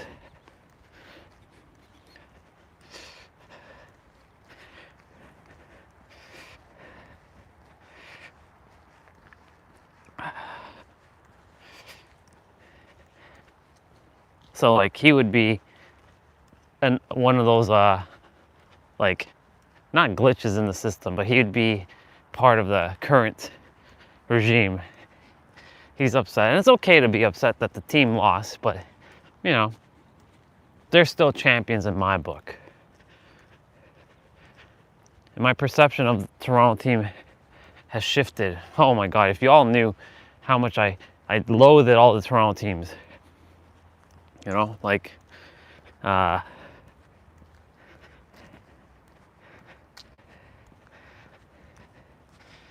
loathed the Blue Jays in 2015. Like, I remember when I was at the law firm, I didn't like celebrating with other people. I hated it. I hated being a part of like celebrations. Like there was this girl named Tisha. She was so Blue Jays, like such a big Blue Jay fan. I'm sure she's devastated now. And like Sarah, the girl that I had a crush on, and quite a few, and they were all in, like, the Blue Jays had made it to the playoffs, and they won the first like series, but then they lost the second. Like, they didn't get to the World Series that year, and you know, they were celebrating in the lounge, right? And I was like, ugh, You damn Blue Jay fans, like scuffing at them, right? But you know, they changed my perception. Morning. They changed my perception, and you know, for that, I give the team so much love and admiration. The boys did great, and these guys, like, they all better stay with the team because they can do it. They know they can. They know they can beat the Dodgers.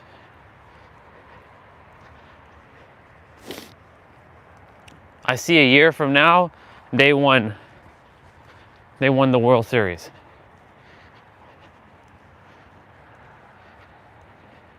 They're gonna have the best record again.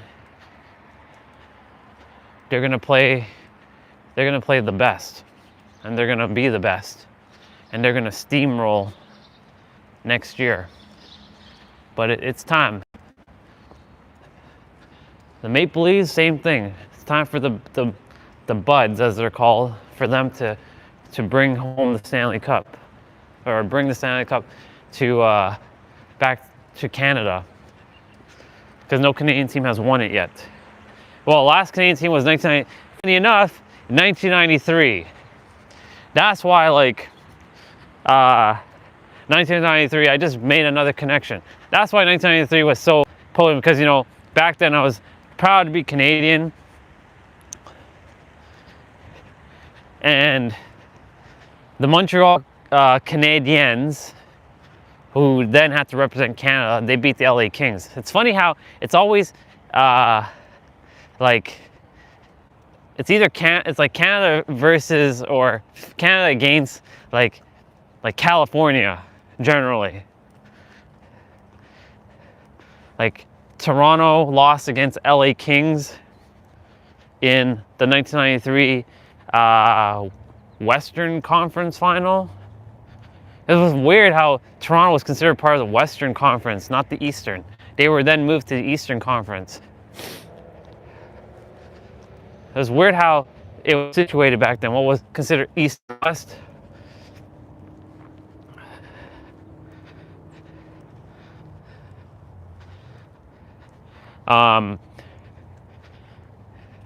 And the Montreal Canadiens won. Then it was Toronto versus Philadelphia in the 1993 World Series, and that's when the Blue Jays won the World Series.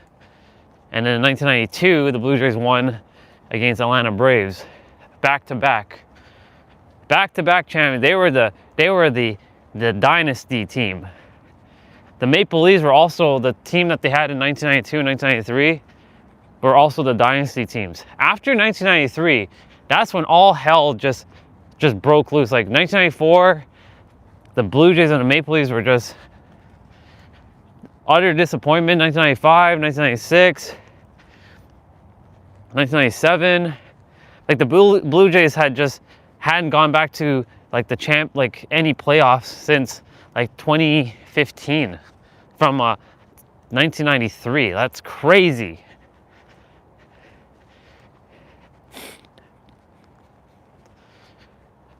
The Raptors were just incepted in 1995, so, you know, they were just awful until like, I think around like 2016, 2017, they started to get good. 2018, they're all right. 2019, they were the champs. The Maple Leafs were good in 2000, but they flopped. They flopped so many times against the Boston teams. All right, 3, 2, 1, go.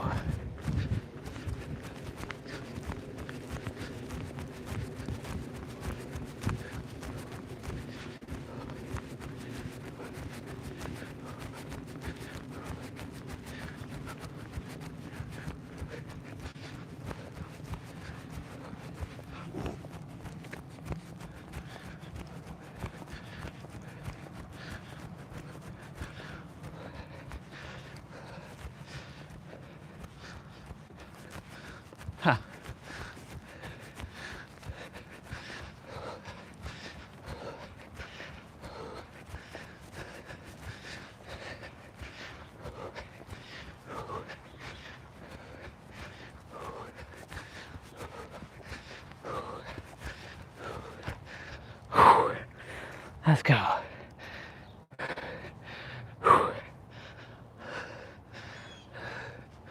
We're back up in the warmth area.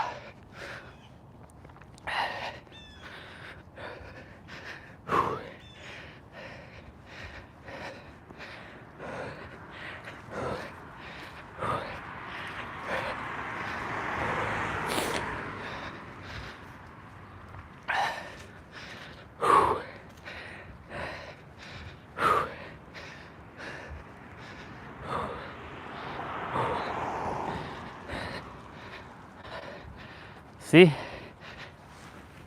some days the phone battery, like, it started going down like a rock.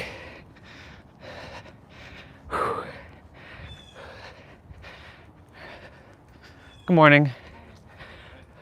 Morning, sir. Yeah, so like,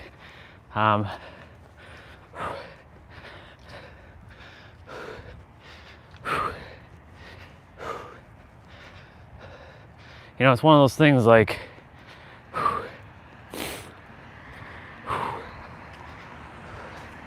we, it's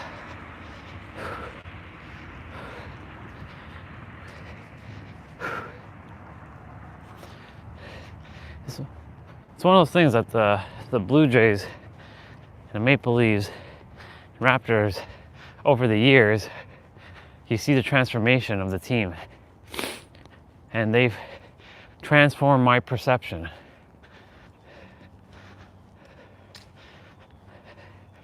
You know, regardless of whether I was a Blue Jay fan or not, they did great.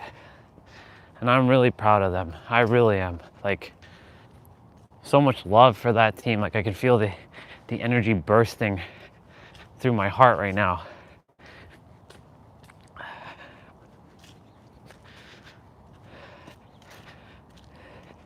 And they've given me newfound admiration for the team and whatnot. You know, they gave me a championship win before I leave for San Diego.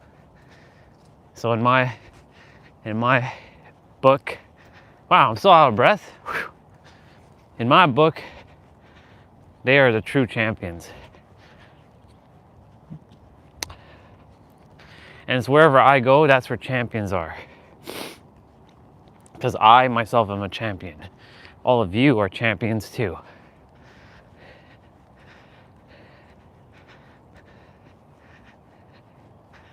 They got that perfect grass here. Oh, gonna have to go onto the sidewalk here, or onto the road for a moment. They just redid their concrete.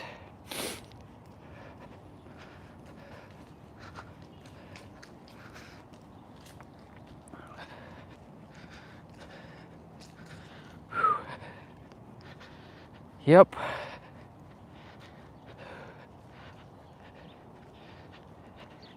It's funny how we had so much more battery in the trail, and then now the battery is going down like a rock. It's all good. My nose is like running.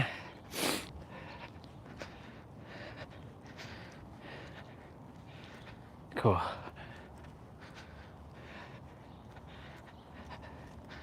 Once I get back, I'll get my hands warmed up and I will prep outside, and we're gonna get rolling with our cardio play out. 30 minutes. And of course, we have our mobility training to do as well. I'd like to be done everything by 11:30 if possible.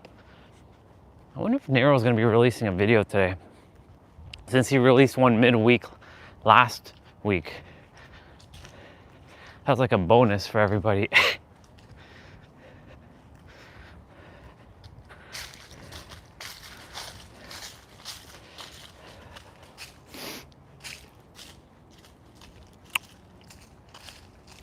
his book is coming tomorrow. I'm gonna, like, the physical copy. I bought a hardcover copy. I was like, I could have bought a paperback version. I have the digital copy. I have a EPUB and PDF version of the book. I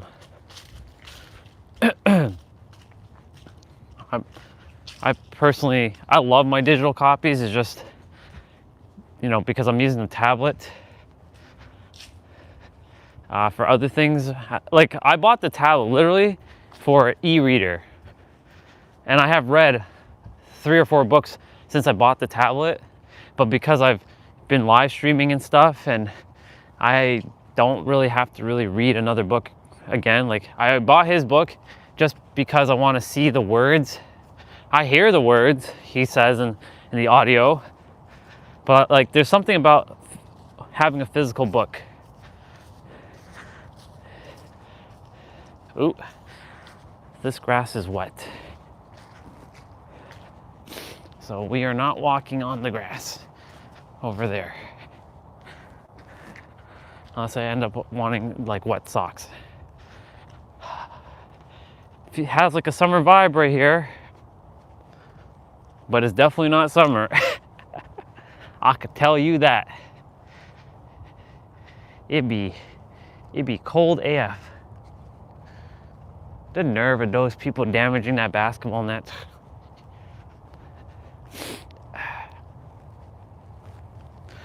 That bothered me a fair bit.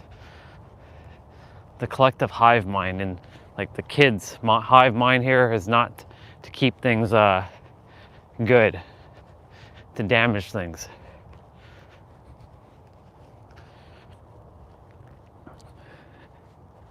It just requires like a metal, like a chain net. Like the other one, just put another chain net. It can't be damaged. It can't be broken unless somebody really pulls on it and destroys it.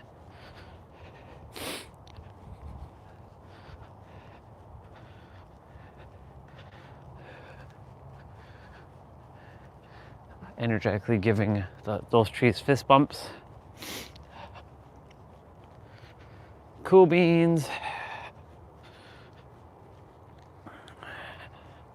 So yeah, you know, so many things that can be transformed. You can transform your perceptions. You can transform your entire life in an instant. It all comes down to perspective on that. You can transform your perspectives. You can transform your projections. You can transform your outlook. Like, you have the ability to transform in every present moment. When you really take that in, that's really profound.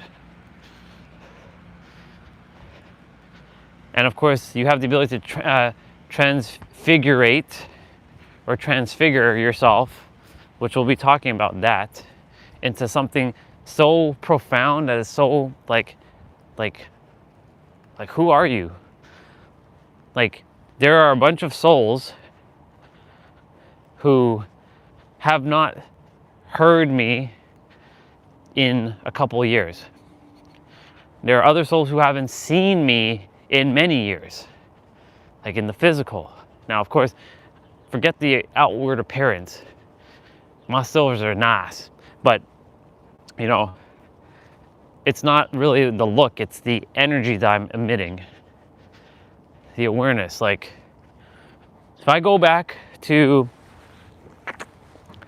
you know, we went to the law firm to visit, but nobody was there except for that other receptionist, but I never got to work with her. She came that year, so she's new, and I had just missed Dora. I would have, if I had come 15 minutes earlier, I would have been able to see Dora, but yeah. I will make a surprise visit and see them at some point again. There's Shadow. I think that's Shadow over there. I will make a surprise visit and see them at some point. But you know, morning. you know, when they see me, they'll be like, who are you? You're not the Andre. Well, first of all, I'm not Andre anymore. My name's Orion. Orion. Yeah, Orion. They'd be like, I transfigured myself, basically.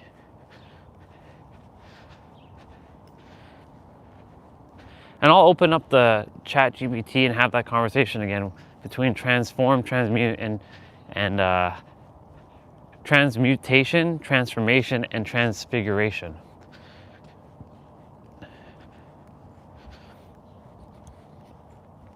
So we can have that nice chat. This is gonna be a good day to be outside. Morning. It's gonna be a good day to be outside.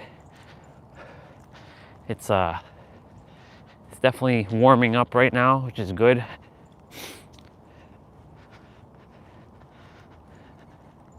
Everything's known in comparison, right? Like, now that has been cold, this is now the new warm.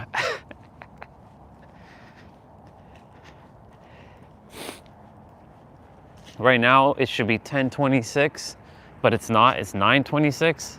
So we're definitely taking advantage of the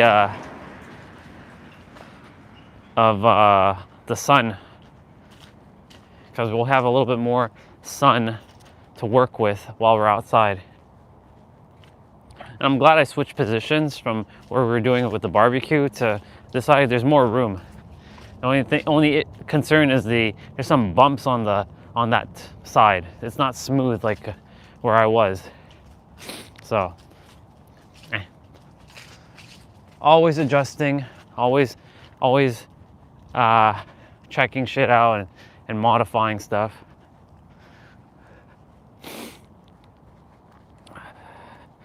So yeah,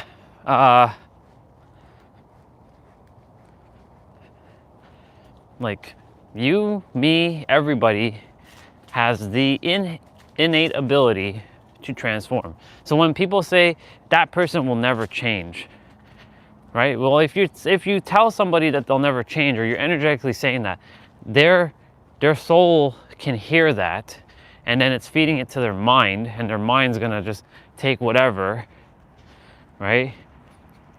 And say that like they can't change.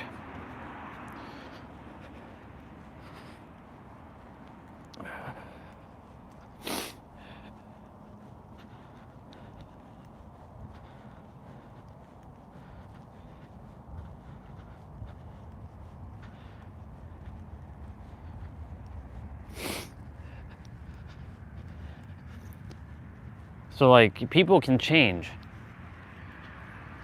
And I'm living proof of that. When people say you can't change, you'll never change.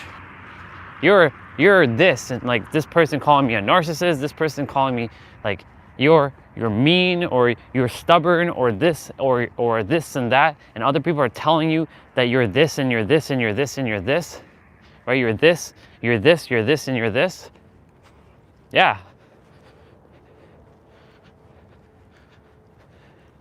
That's why a lot of people don't end up, they either attempt to do better and prove people wrong, which I like to do. I like to prove people wrong. It's one of my favorite things in the world to do, is to prove you wrong, even though you're not wrong, right? It just is, but you know, yeah, Wi-Fi is working. Okay. Well, we're back. Welcome back. The cellular connection didn't desire to keep connecting, so.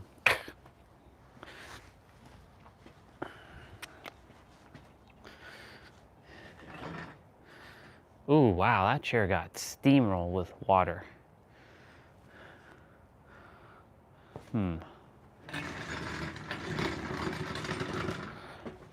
Yeah, we're gonna keep that chair here, because water is just like hitting the table at the present moment. Okay, I gotta get the power cord. And yeah.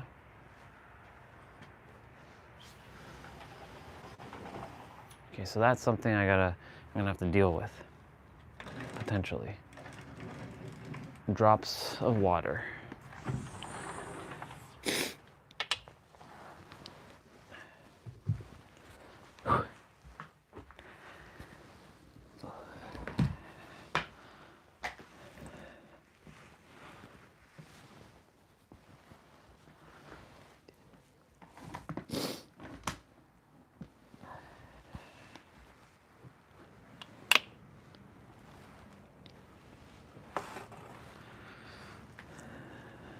Okay, cool.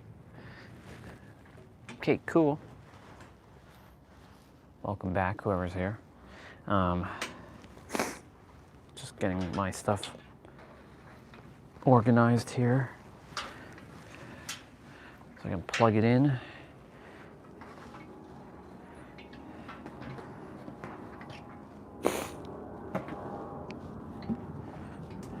Oh my goodness. Every time, these cables keep hitting the ground. These cables keep hitting the ground.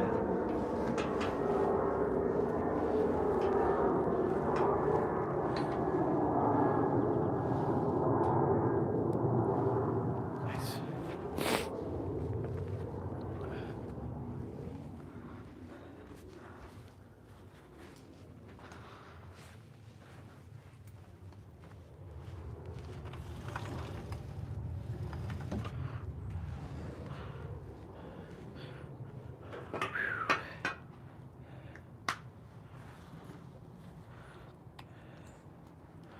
All right.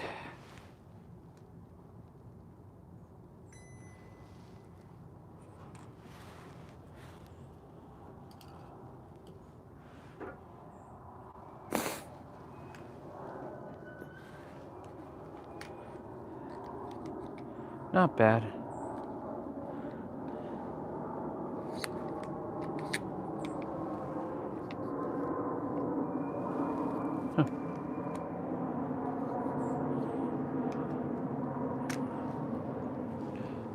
Seems like I'm gonna have to change that out again soon. It's all good.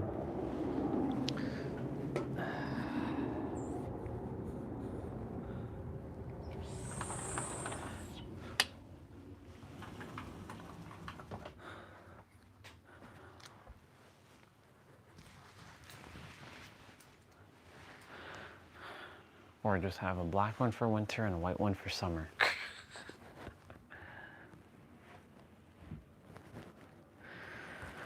Okay.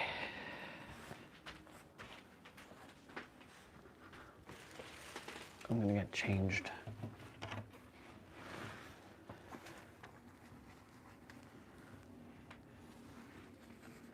Get changed and we're gonna do this thing.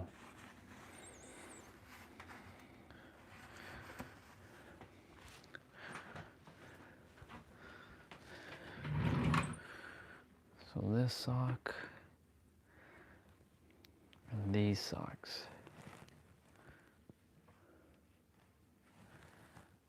No, I have another sock here I can wear. Perfect.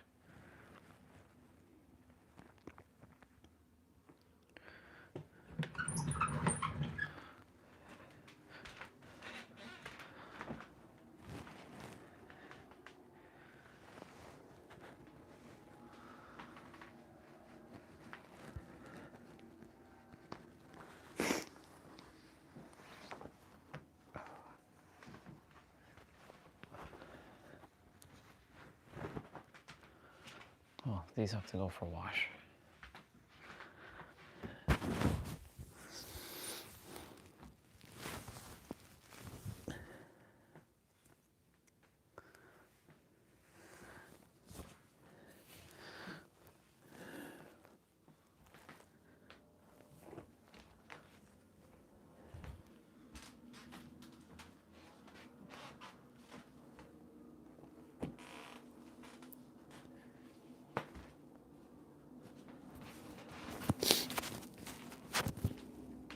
I'm gonna go use the bathroom quickly.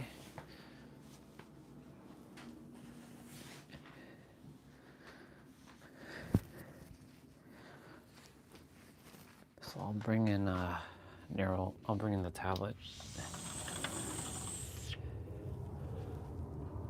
And you all can listen to Nero's book in the meantime. Do do do do do do do do do. Let's see. Do do do do do do do do do.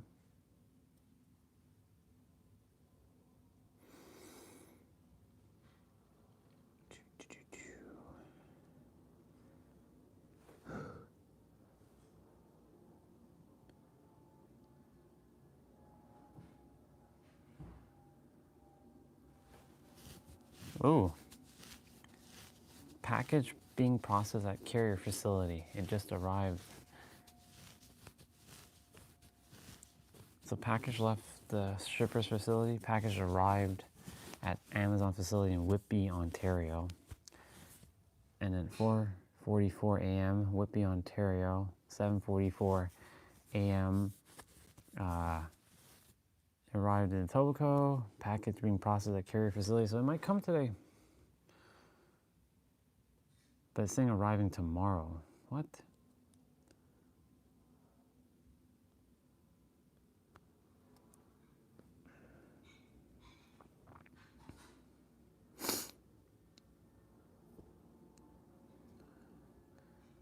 Cambolian.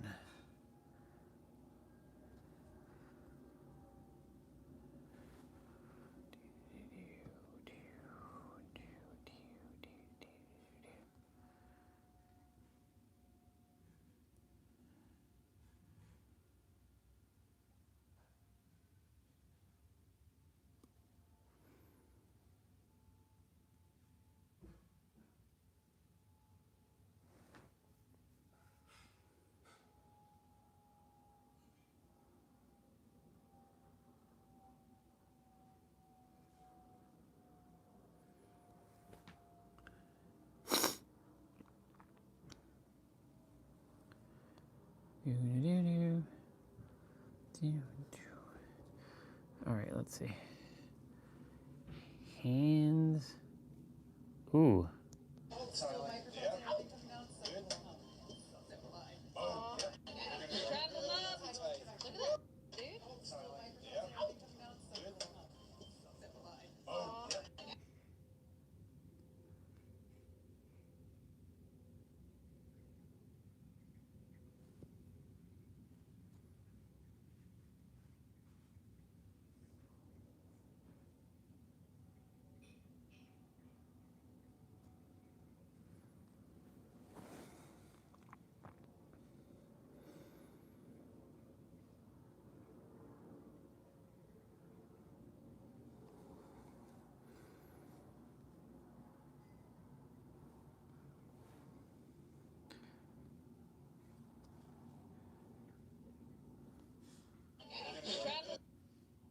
Do do do do.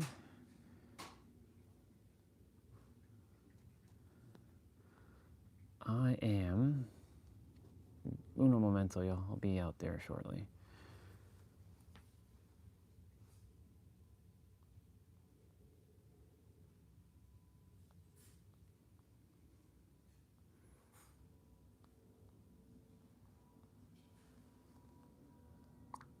Do do do.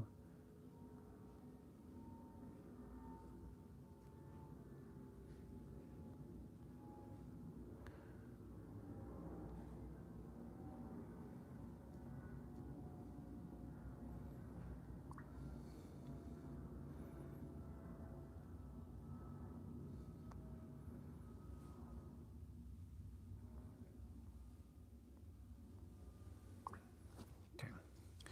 We are gonna put on Nero's book right now, and I'm gonna go use the bathroom.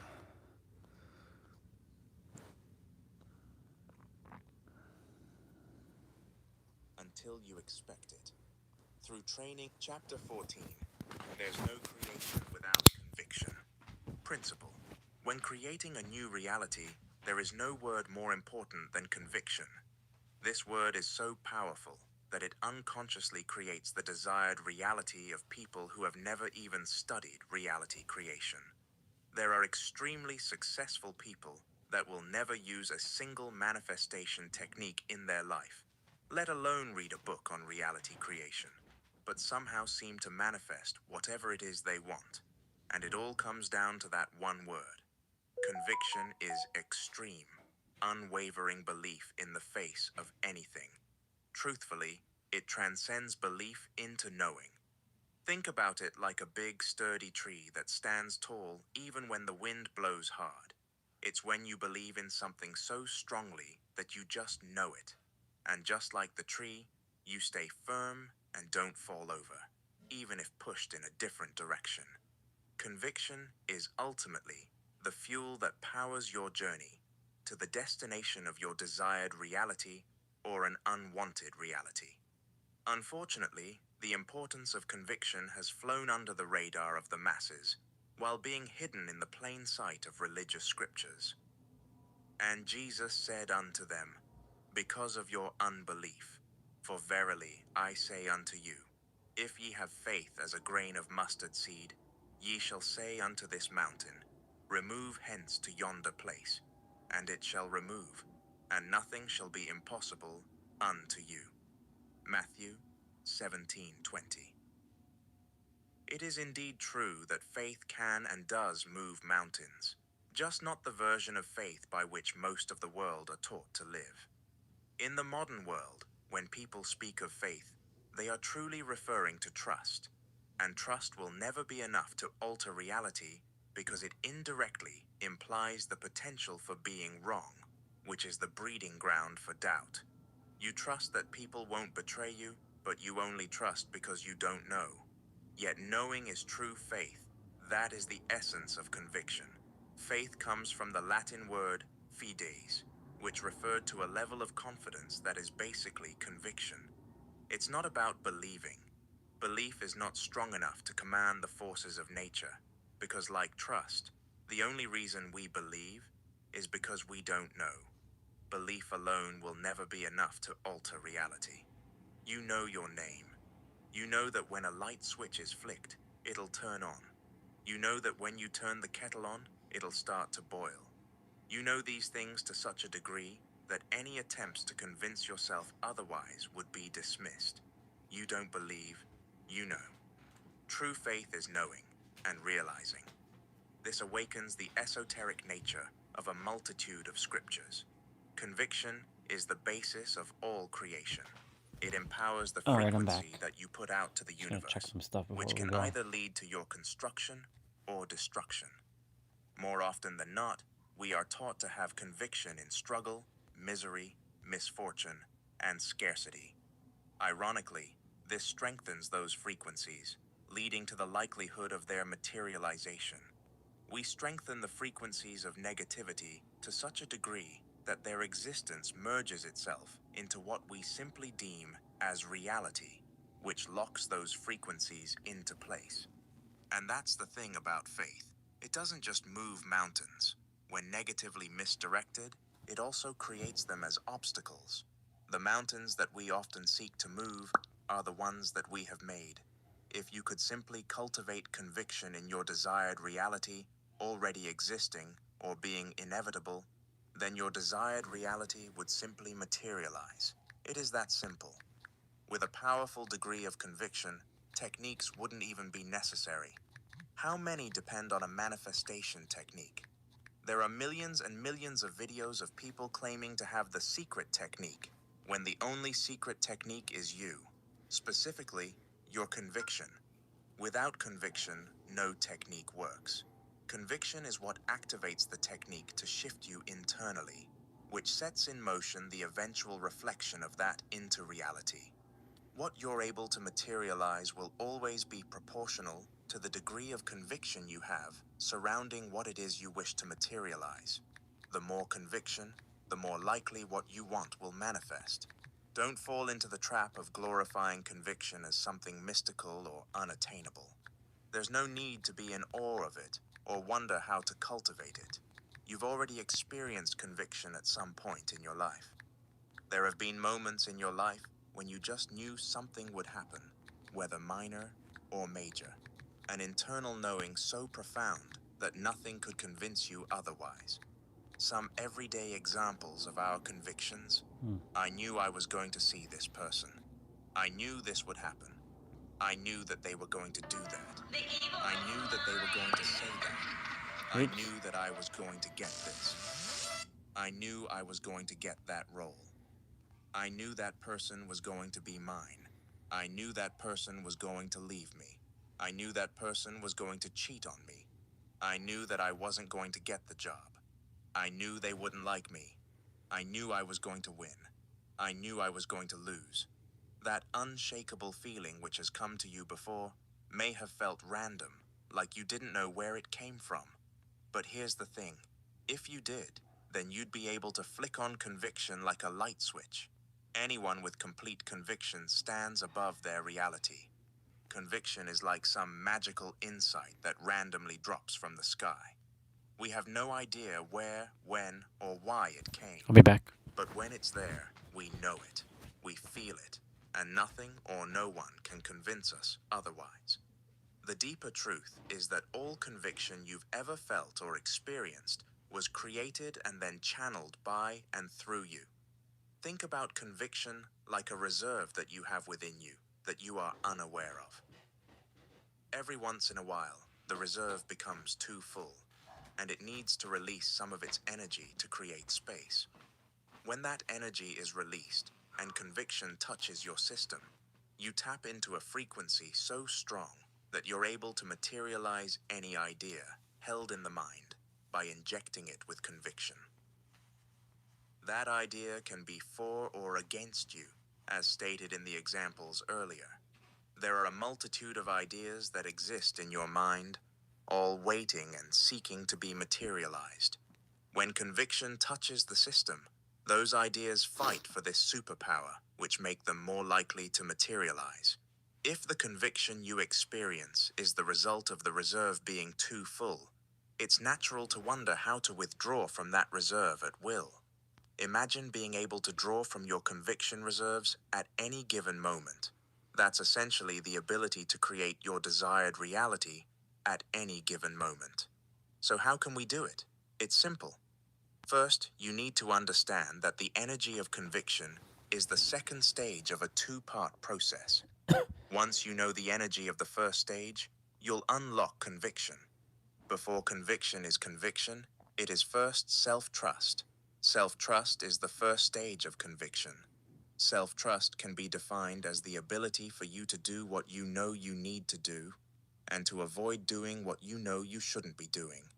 The mind always keeps track, but more than that, it keeps score of your ability to follow up your own word and your own direction.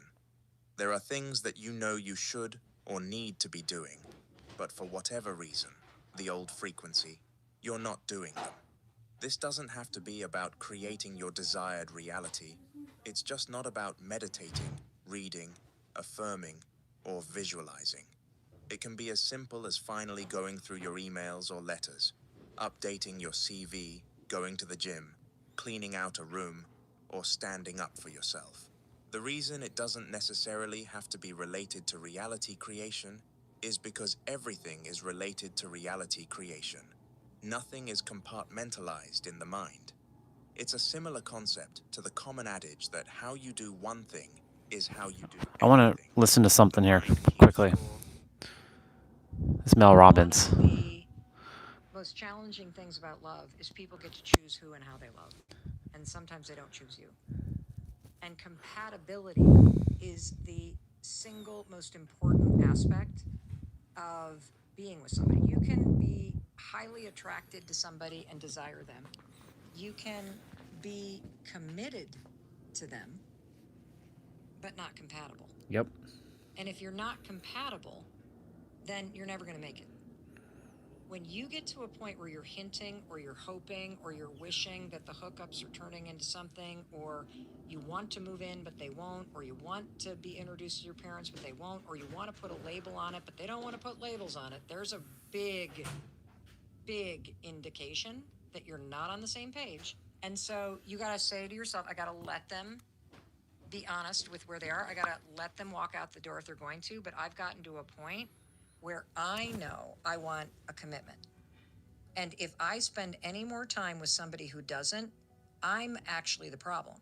Because I'm now wasting time with somebody who doesn't want what I want.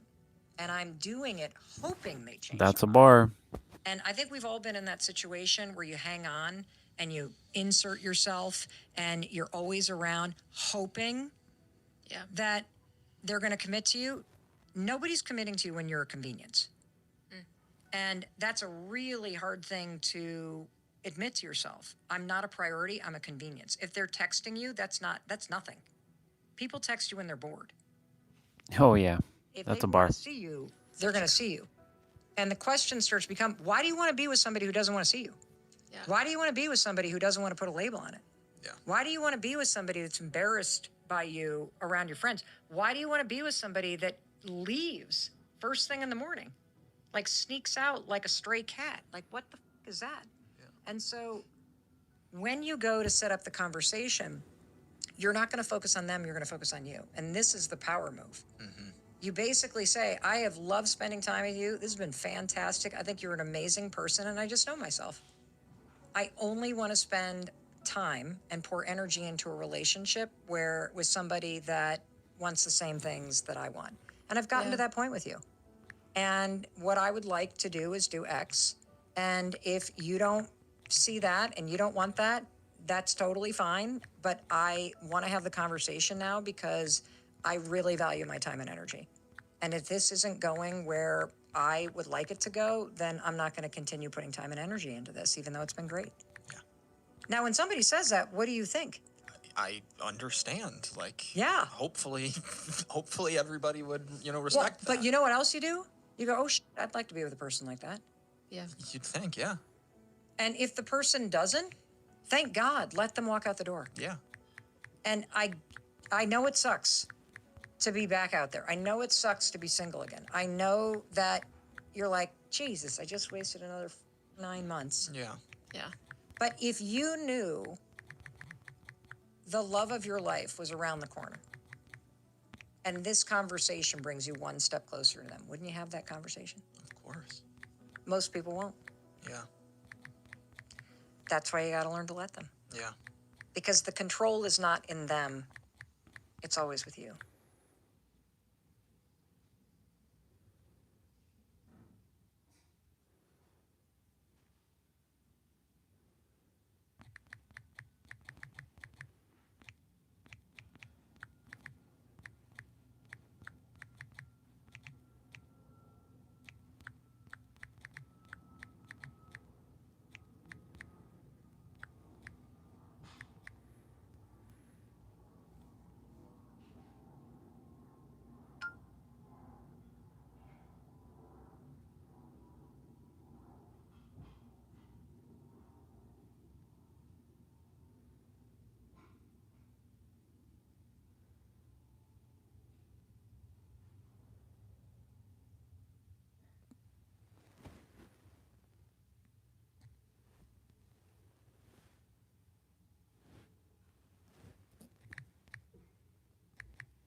unless you haven't transcended.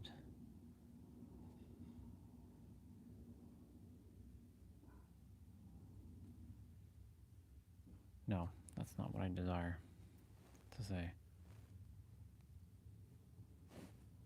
Cut.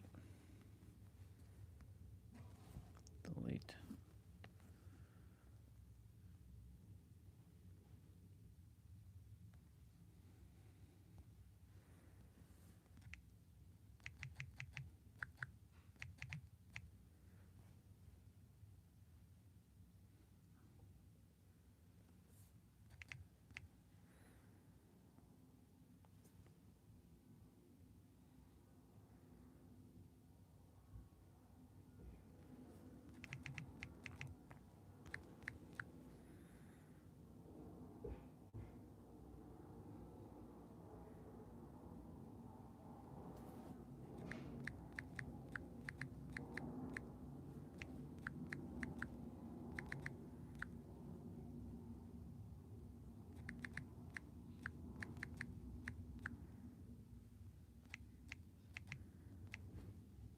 There, that's better.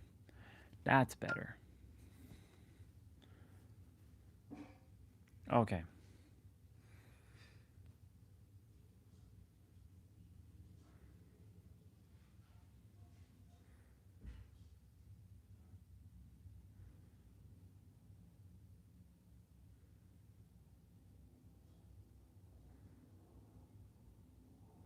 Perfect. So what Mel said was spot on. So this is why, like, from a relationship standpoint, I'm coming outside now. From a relationship standpoint,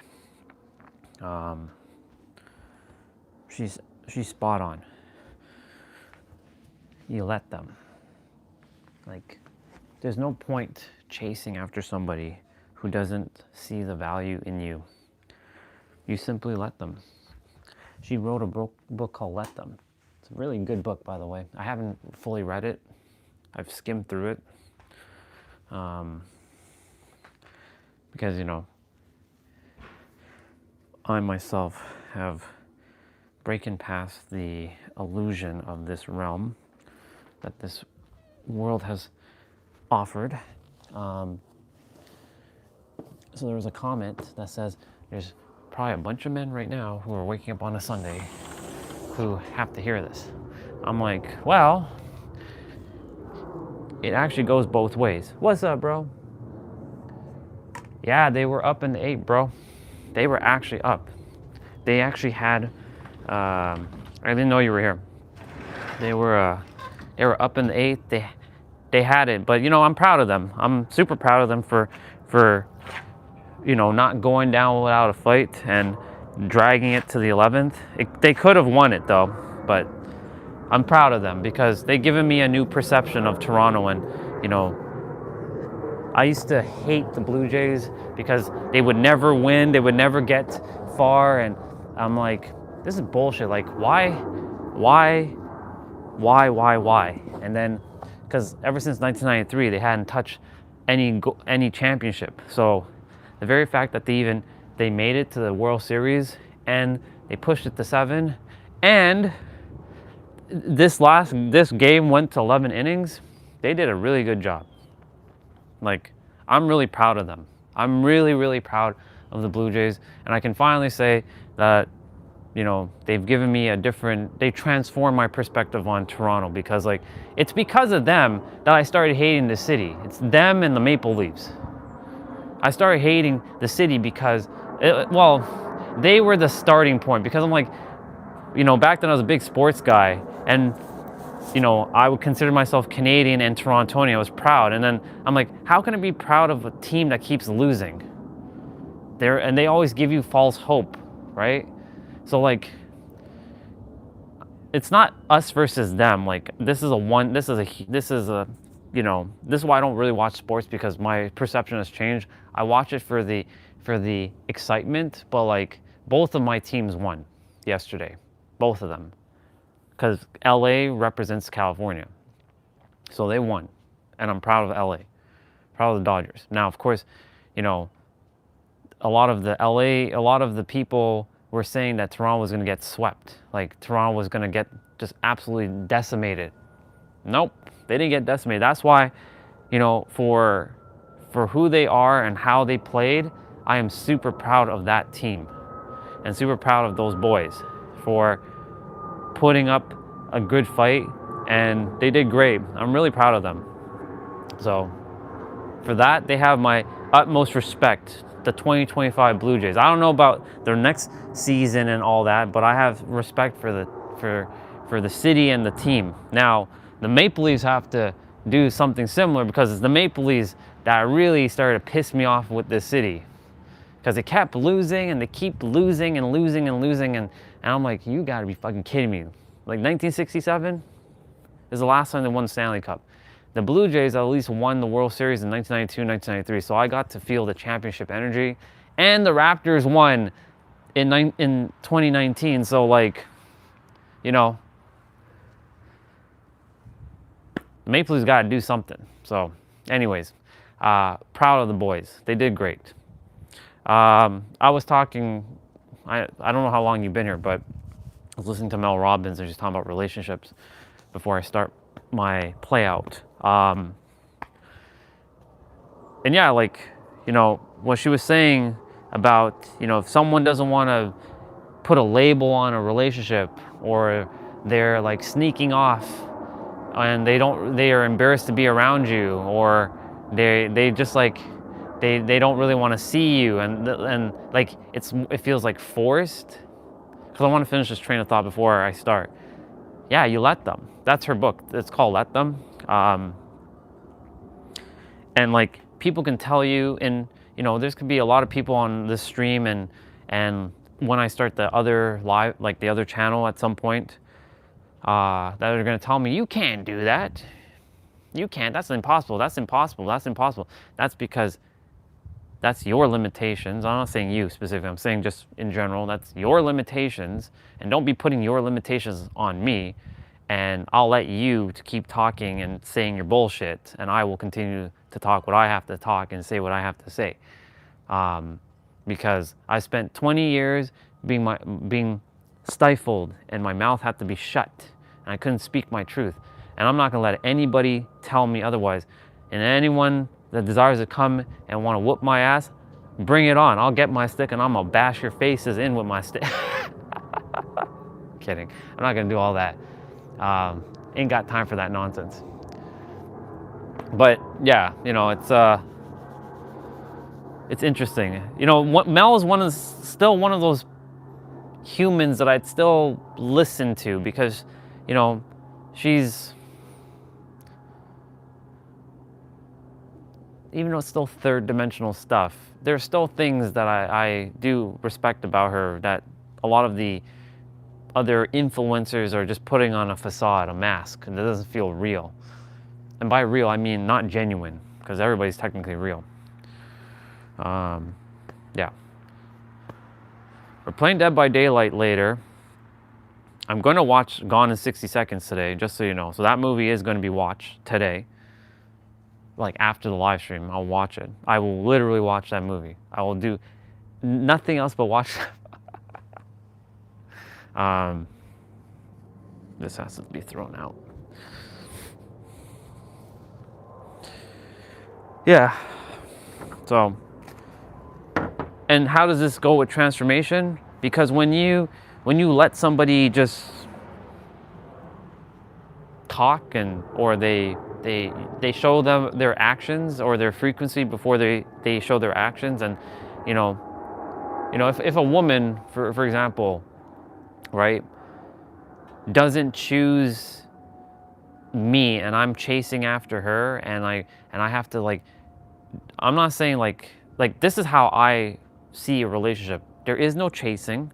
Both parties are equally reciprocating. There isn't this like, I gotta pursue this, and the girl wants to be pursued. I don't give a shit about that. If a girl wants to be pursued, go somewhere else and find a third dimensional human for that. I ain't got time for that bullshit.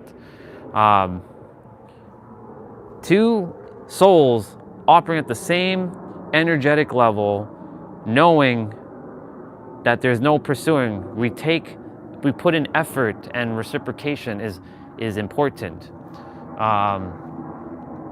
and you transform this third dimensional nonsense that all these other third dimensional humans are doing, and you play multi-dimensional relationship, transcending beyond this third dimensional thing. But again, you know, like I ran into a sister named Danka. She posted something, and I feel called to read it, but I'll read it. Should I read it now? It's a little bit of a longer read, but like this would be what I call a multi-dimensional soul who knows what the fuck she's talking about. Now, she has kids and stuff, and I'm not interested in all that, like, relationship, but like, my point is, like, from a woman's side, like, this is a multi-dimensional woman who knows what she's talking about.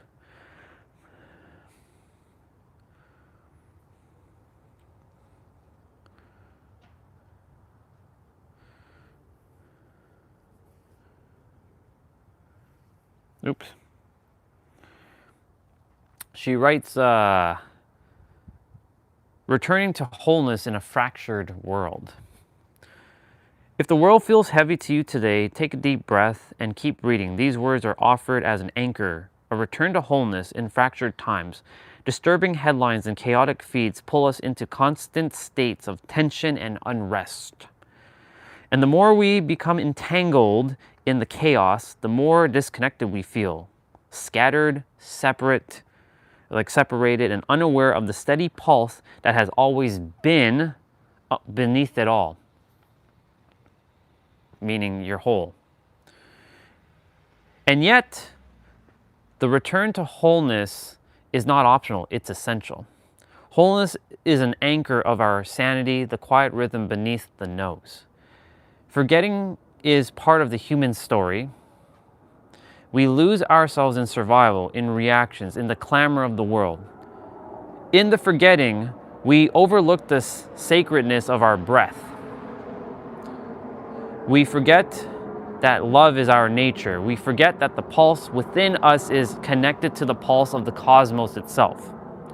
We mistake survival for living, reaction for truth, and noise for wisdom. But remembering is always possible. The moment she said remembering, that was it. I'm like, this, she already knows. But remembering is always possible. Remembering is not about reaching for something outside. It is about uncovering what has always been within. After that, you don't have to say anything else, but she went deep, so I really enjoyed this. It is the soft unveiling of the soul beneath the layers of fear. This other version of me, I'm glad this other version knew what was up. Conditioning and distraction. It is the gentle recognition that every fragment has always belonged. Every scar is part of the design. Very silent still carries the song. Fragmentation and the call of the soul. Every trauma, heartbreak, and relentless pace of the world steals fragments of the soul until only a shell seems to remain. Humanity is lost in the chase, in the restless doing, in the hunger for more. And with every unsettling headline, every algorithm designed to pull us deeper into distractions, every collective upheaval, the fragmentation only deepens. We are pulled further from the still point within, scattered across stories that are not our own, forgetting the quiet pulse that has never left us. When she said, with scattered across stories that are not our own, she's referring to stories that are, distractions. This is fragmentation. When the essence of the self is dispersed across timelines, people, and narratives that no longer serve. And yet, there is always a way back. Calling the soul home is an act of sovereignty. Sometimes it begins as a whisper, sometimes as a cry, sometimes as a prayer whispered into the night. Each invocation gathers strength, and every pulse, every breath stitches what has scattered back together. In the dance of energies and influence, the challenge is to choose wisely, to discern what belongs and what does not, to recognize not only in moments of ease, but especially in times of storm. Will wholeness still be chosen then? The soul retrieval across times. Imagine the soul as a radiant crystal, because that's what you are, you're a diamond. Whole and shining. Over time, as we move through relationships, challenges, and survival, fragments of this crystal shatters, or scatters, I apologize. A piece remains in the moment where a voice was silenced. Another drifts into the story where love was betrayed. Others get left behind in lifetimes of fear, or in the moments when presence was traded for protection. Fragmentation looks like this. Pieces of self dispersed across timelines and experiences, dimming the clarity of the whole. That's a bar, by the way. And yet, the call of wholeness always rises. Like a chant beneath the noise, it whispers, gather, return, come home. She's not done. There's still a fair bit. But I want to stop there for a moment. Every single human on this planet right now is attempting to find some semblance of wholeness. They're attempting to connect with others to feel like they're part of something. They're attempting to be like others because they want to be like them. They are designed to find themselves. Every human is attempting to find themselves to some degree. But they're seeking outside of them. And I did that for years. But I'm done with that. I found myself. And I'm so proud that I found myself. Okay, so I'm at this part. Soul retrieval is the sacred act of calling those fragments back. And I've talked about this because your soul gets fragmented.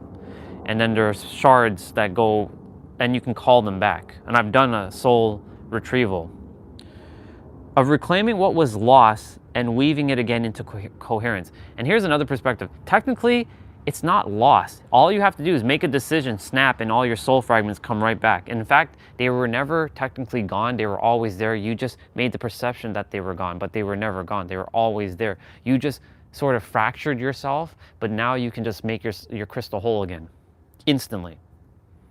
That's how simple it is. But it's not going to feel simple because the third dimensional thinking mind is going to think it has to be difficult, it has to be complicated, it has to be all this stuff. That's why it's not going to feel simple. All right, so soul retrieval is a sacred act of calling those fragments back, of reclaiming what was lost and weaving it again into coherence. It is not about erasing, listen to this, it's not about erasing the fractures or pretending they never happened. So we're acknowledging our previous stuff that has happened, but we simply are not entertaining it anymore. So she's going to say, but it's about transmuting them into strength, compassion, and clarity. So it's taking what has happened for you and by you and through you and as you, not to you, because that's victim paradigm, and transmuting it into power, into clarity, into strength, into compassion, into generosity, into harmony, into peace, into love. So taking all that I've been through and transmuting it into a force for love, passion, excitement, inspiration, motivation is not, well, I'll use the word motivation for now. Motivation for helping someone, to guide someone. This is the medicine of wholeness, to become more luminous precisely because you have gathered yourself through every crack and returned. So this is talking about gene keys. This is a system that's based on astrology. The gene keys as part of the wholeness. The gene keys offer a sacred map for this return. Each gene key shows us where fragmentation happens and how it can transmute into coherence. Every shadow is splintering away. We forget ourselves. Every gift is a pathway for integration of remembering. And every city is the luminous revelation of what has always been true. Most, she said, revelation. Last week, the gene key of transmutation illuminated the field. It reminds us that the collective weight we carry, the heaviness of karma, the patterns of suffering, the inherent fears are not chains meant to bind us, but raw materials meant to be alchemized. Now, I don't subscribe to karma anymore because, you know, it's only, remember, nothing's really true in reality except for what the subconscious mind entertains as true. So if you don't entertain karma, then karma doesn't exist anymore. What goes around comes around. Yes, I'm aware of that scenario, right? Some of you may disagree, and that's okay. We're not here to always agree with each other, right? My perspective is karma does not exist anymore. Now, am I gonna go and do something terrible to someone? Of course not, right? But I don't believe in karma, because if I do believe in karma, if I subconsciously entertain that karma exists, then I will inadvertently cause chaos, and our mind is very quick to pick up and self-sabotage on things. It will find the moment to self-sabotage you, and it will find it, and it will bring something, a person, a situation, a circumstance, or event to bring that karma back to you. But if you simply don't entertain karma, then karma doesn't exist. It's just that simple. Anyways, that's where, you know, I don't entertain that, but everything else spot on. The path of wholeness is not linear. It often begins in the heaviest of places, what the Gene Keys call oppression. Oppression is the weight of forgetting, the sense of being crushed by life, by karma, by circumstances, by situation, by circumstances, events. I would use that word. It shows up as pressure of inherent wounds, the burden of collective fears, and the heaviness of believing we are broken or trapped. But even with oppression lies the hidden spark. When the spark is remembered, the process of transmutation begins. Transmutation is the alchemy of choosing presence in the midst of pressure. That's a bar, by the way. It is when the lead of our shadows, our fears, our reactions, our karmic repetitions, slowly begin to turn to gold. It does not happen through struggle, but through remembering. See, key word is remembering, not learning, remembering. Remembering that no shadow defines us, remembering that we are not only personal but also collective beings. Remembering that every heaviness contains its own medicine. That is a bar. There's always an opposite of something. And as transmutation deepens, something even more luminous awakens, transfiguration. I'll be talking about transfiguration in a couple days. This is the revelation that once felt like unbearable weight becomes light itself. The fractured part reveals their original wholeness. The suffering that passes us down becomes the very doorway through which divine radiances shine. This is the arc written in our DNA, from oppression to transmutation to transfiguration, from forgetting to remembering to becoming the light. Well, I would shift the word becoming to realizing we're the light already. So from forgetting to remembering to realizing we are the light already. Living as frequency. See how everybody's using the word frequency? The word will not grow quieter overnight. The storms of the collective may continue, but you can stop abandoning yourself to its chaos. Every time you reclaim a fragment of your soul, you ripple wholeness into the field. Every time you transmute a shadow into a gift, you change not only your life, but the lives around you. And that is also a bar.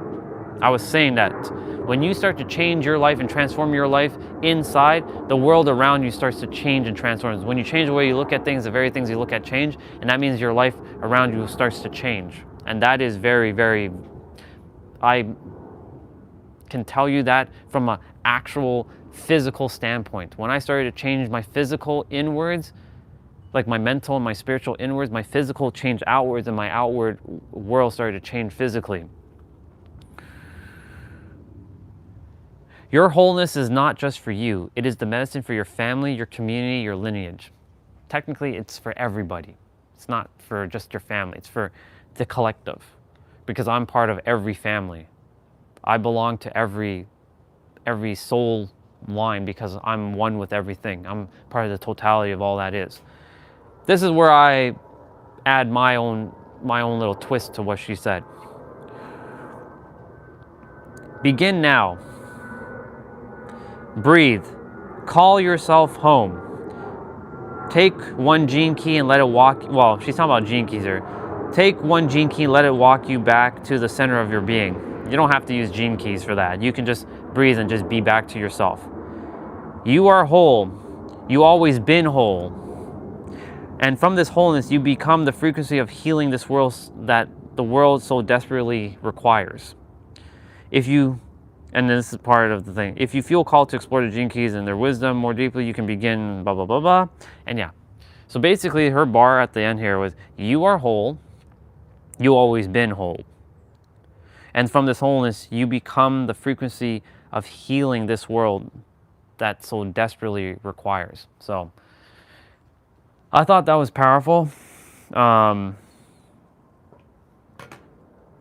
will read it again later, but it was really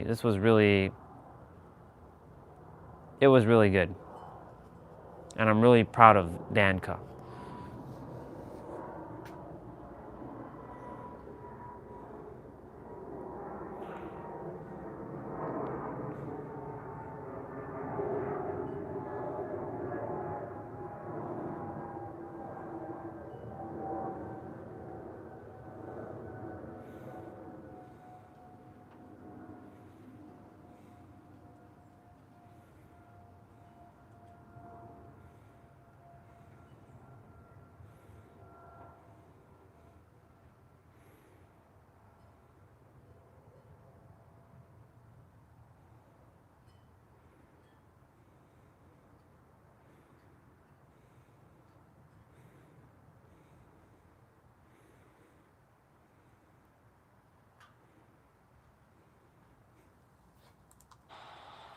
Okay, we're starting to play out.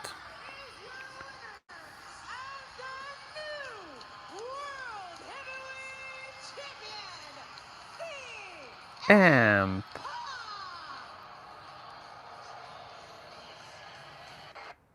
CM Punk. The man did it.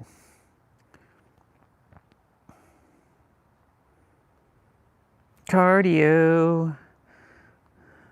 We're gonna get ready for cardio. Wow, Dan's almost at 1,000 videos. Holy shit. They're like 3 videos away from 1,000.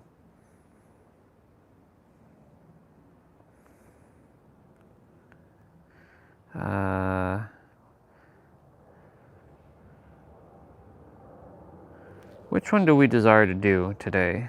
We did the 1 million one last week.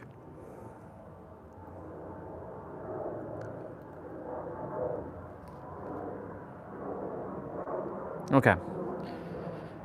So today we are going to be doing 30 minutes of cardio. No excuse. There's literally no excuse. So let's get rolling. Let's see. Do I desire to play out music or do I desire to listen to audiobook? Yeah, we'll play out music. It's fine.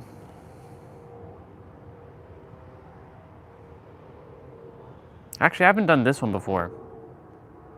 So I'm going to do this one. Dan the Hitman. Let's go.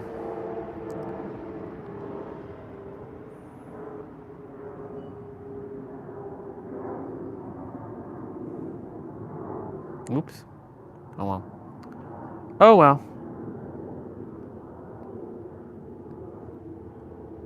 Hi, wife. Wife. Love you, wife. Love you so much, wife. Love you, wife. Oops.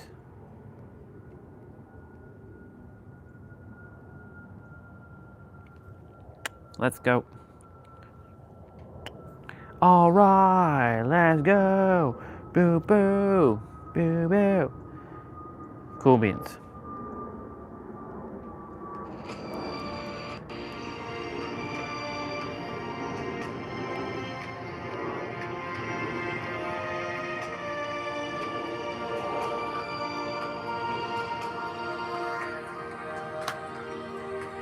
All right, Dan, let's go do this. We got some abs in this one, it seems, but we're gonna still be doing abs regardless. So there's gonna be 30 seconds of play, 15 seconds of rest. We have warm up, 30 seconds, six of them, no rest, and yeah.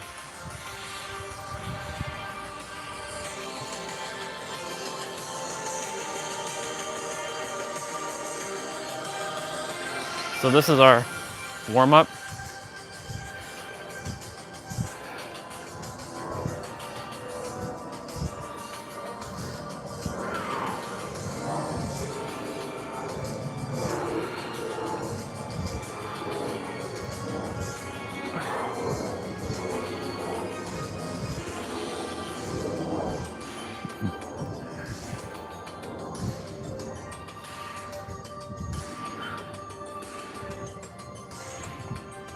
Lateral lunges.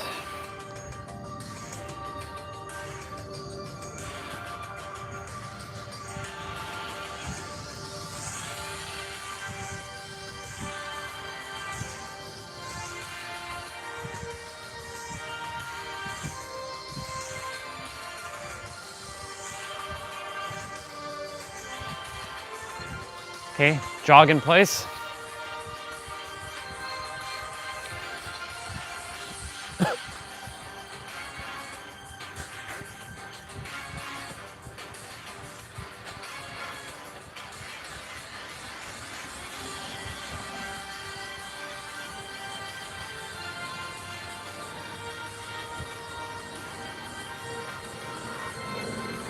Cobra push-ups are next. It's gonna get down on the mat. So you're just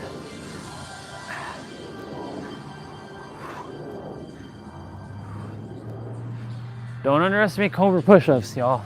These are really good for your lower back and your spine. We're doing Superman hold. Holds are fun to do. So you're just holding. Your legs are up and your hands are up. I'd call this Goku hold. Well, Goku would be like this actually, but you know.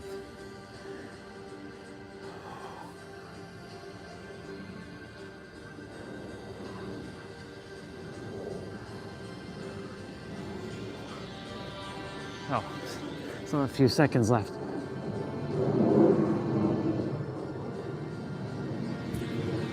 So we're doing pike to planks. So like downward dog to plank.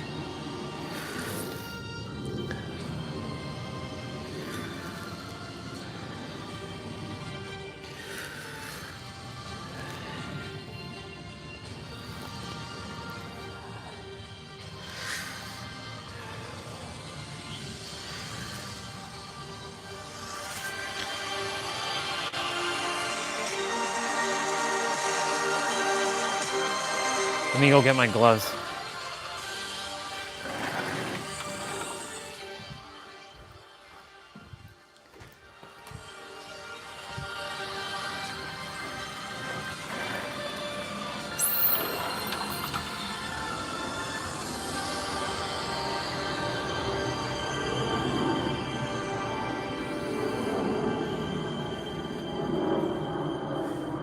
Let's get this done, son. The watch is still on.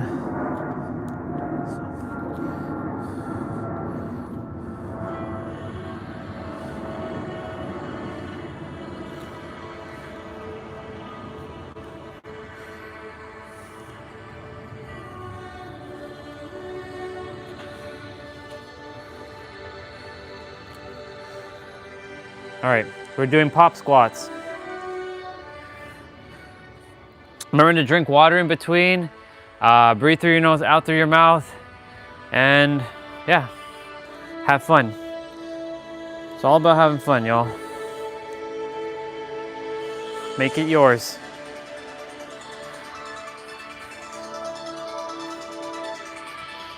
All right. We did pop squats yesterday with We did pop squats 3 days in a row, actually. One with dumbbells, yesterday with jump rope, and today just standard pop squats. Well, it's the same like yesterday.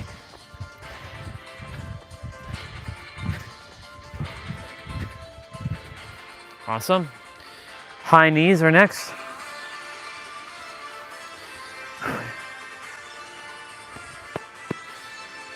Taking advantage of the sun while it's here.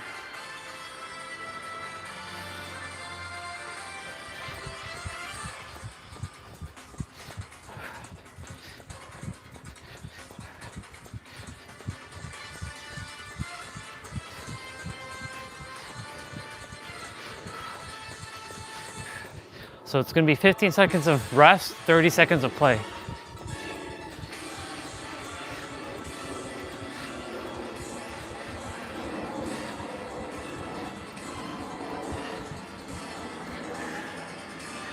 Burpees, how fun is that? We got burpees already. There's no repeat, so, but we're definitely gonna have more burpees. I guarantee you on that.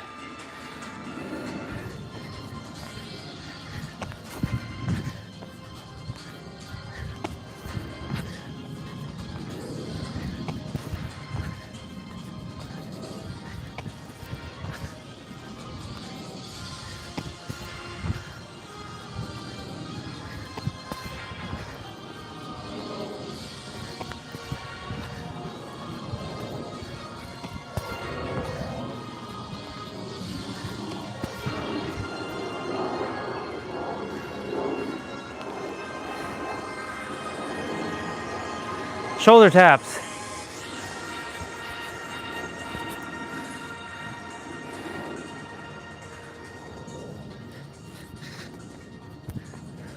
So keep your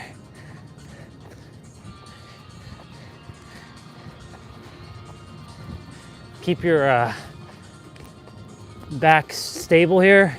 Extend your stance with your legs and suck in your gut. Anything with abs, you're gonna suck in your gut, pull in your navel, contract your core, bring your belly button into your spine. You're gonna keep your lower back flat on the mat because there will be some abs done in this one.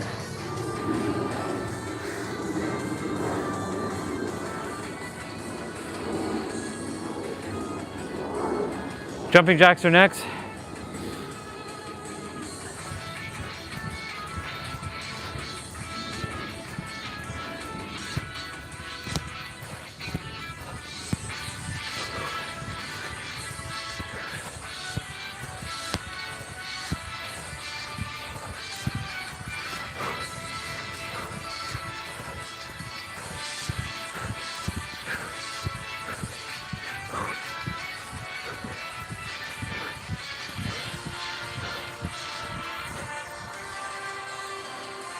Side shuffle squats.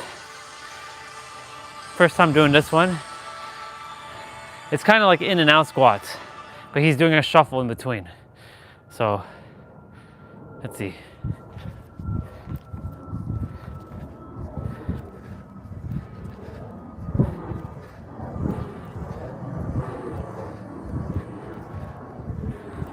New move unlocked? Yeah.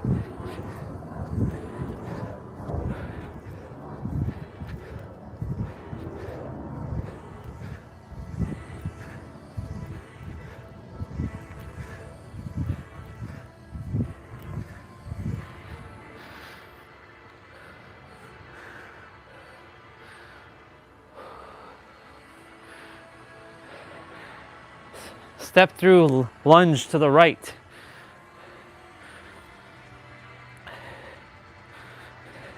So you're going to go back and forth.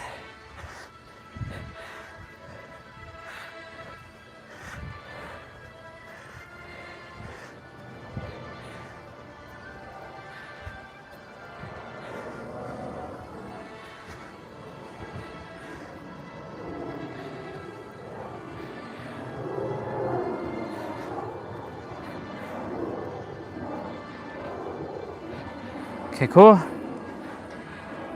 Left side now.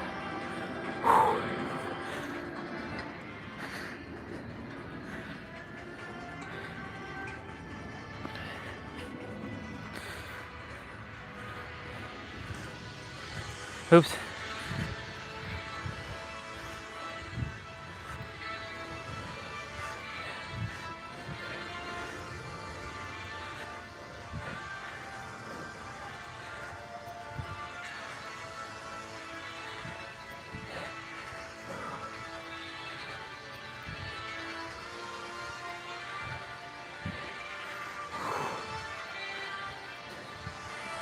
Very good.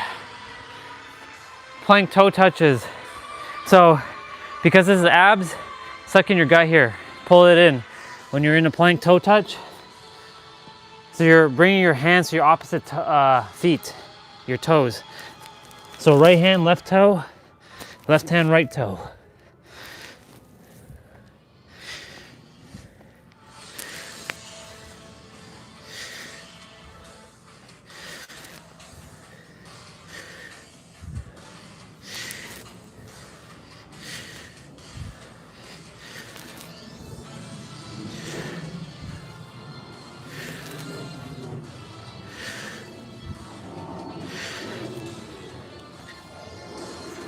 Mountain climbers.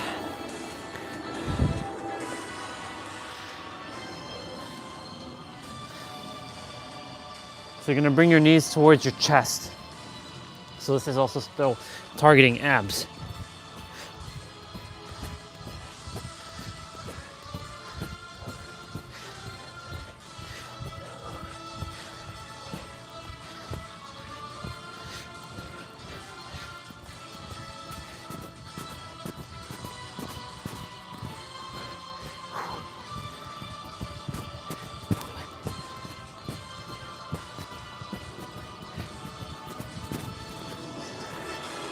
Welcome back, sir. Driving wise, 8 hours. 8-hour drive.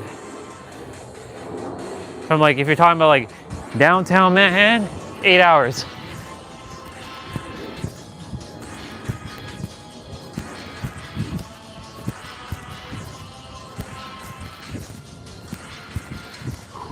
We're doing squat jacks.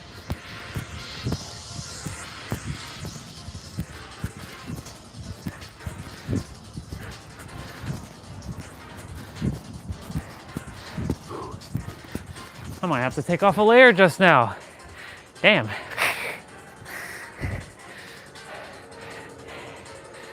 Good. Squats to front kick, alternating.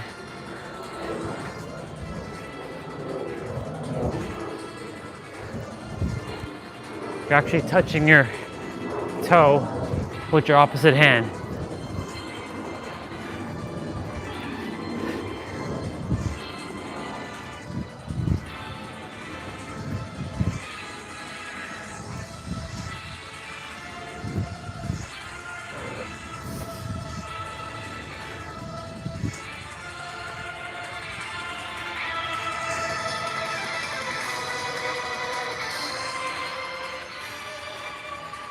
Yeah, it makes sense.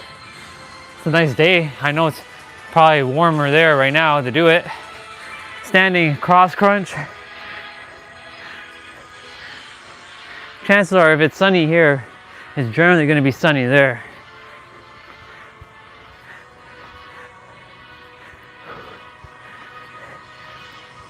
So this one's targeting your core and your obliques.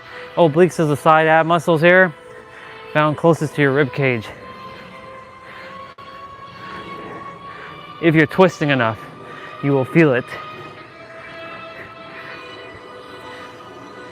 Oh yeah, told you burpees wasn't done. Monster burpees are next. So basically, you're hopping twice and then you're coming back up. 1, 2. 1, 2. 1, 2. 1, 2. 1, 2. 1, 2.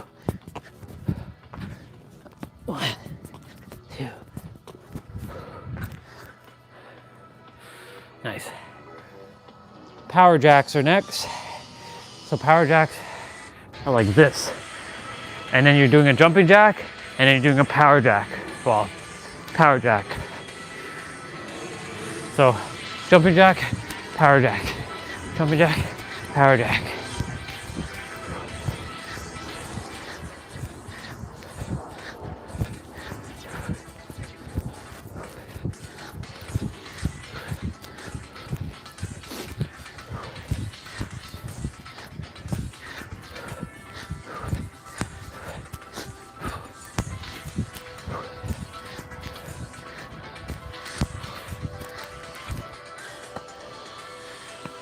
Now we're doing in and out squats.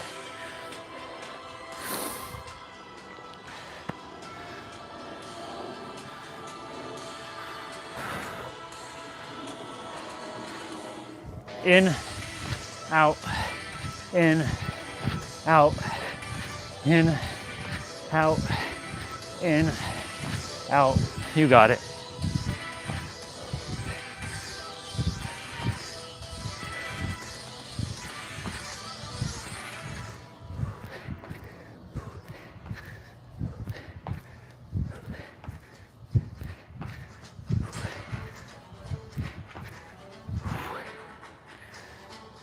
Okay,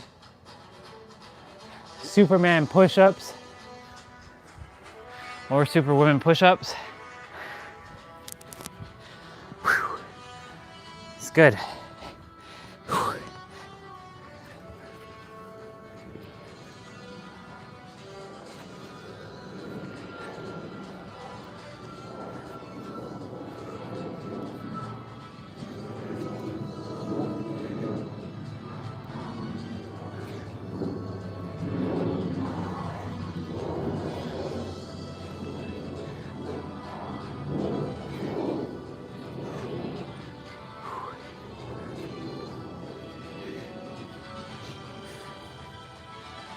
Downward dog, knee tuck to the right. So I'll face this way so you can see what I'm doing.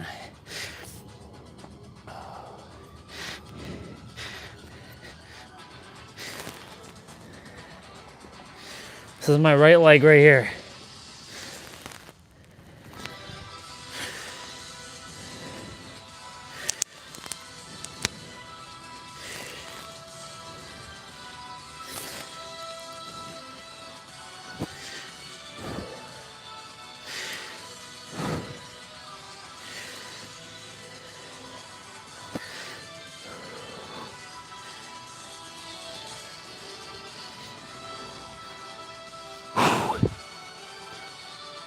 Sweat is starting to kick in. This is good. I like it. So it's laundry day anyway, so it's good. Get that sweat in on these clothes, these thermal layers that I'm wearing. It's warmer today.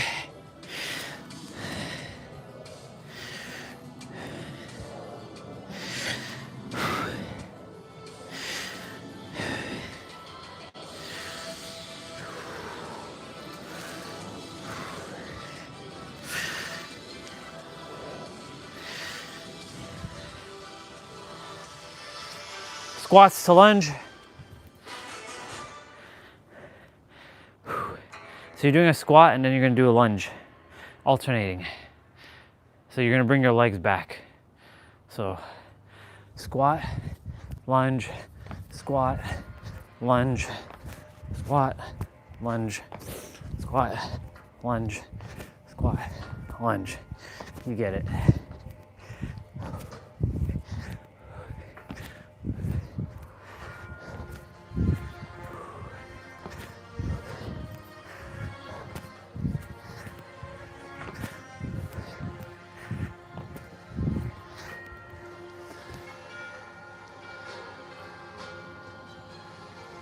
All right, he's giving us a pause here. Still 30 seconds of play, 15 seconds of rest. We're at the halfway mark. We're doing a right side, right lateral lunge with a knee drive.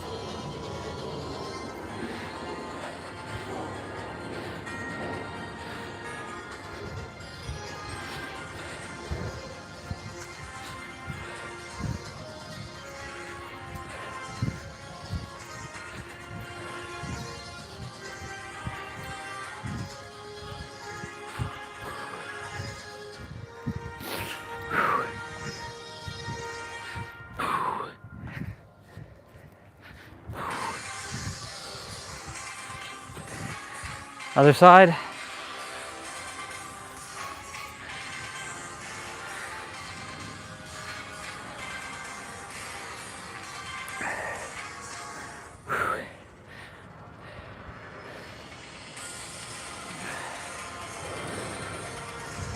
Left side now.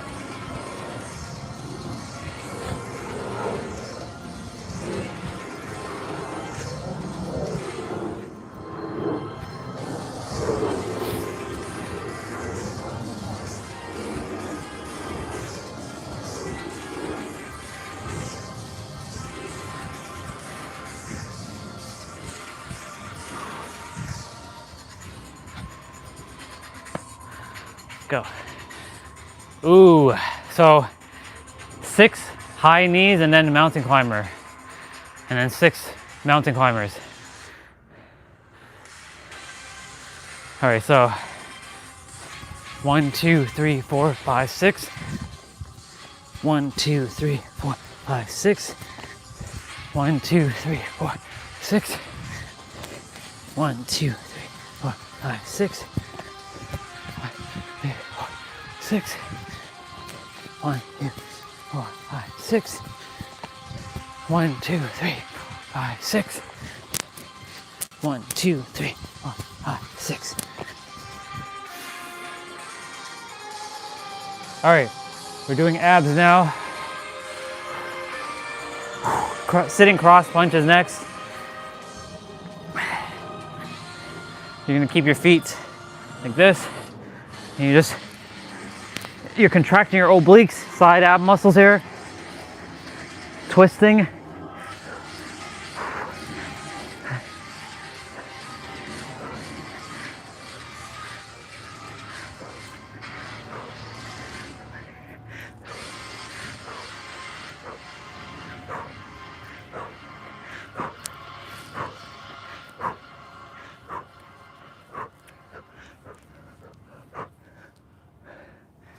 Okay, squat to step back lunge.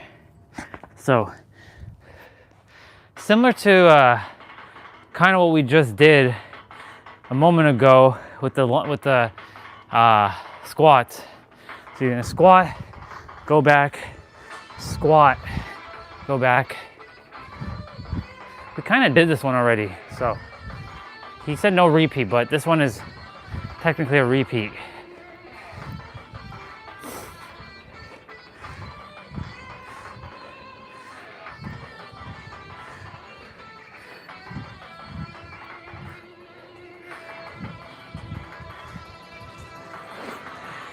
Nose is running, but it's all good. So 2 push-ups, then 2 plank jacks. Sweat is real right now, it's good. It's good. 1, 2, 1, 2. 1, 2, 1, 2. 1, 2. 1, 2.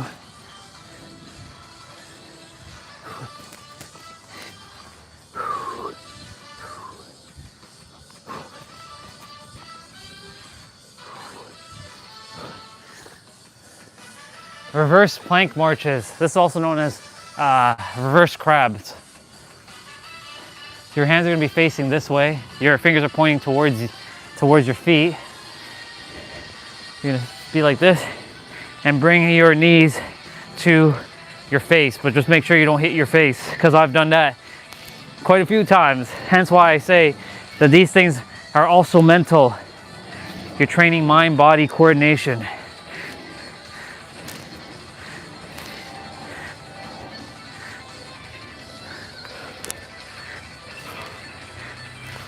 This is targeting abs as well.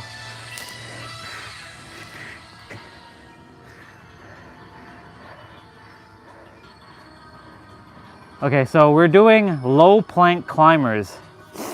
So it's similar to spider crunches or spider climbs where you're bringing your knees to your elbows, but you're actually not doing that. You're actually bringing your knee in the middle.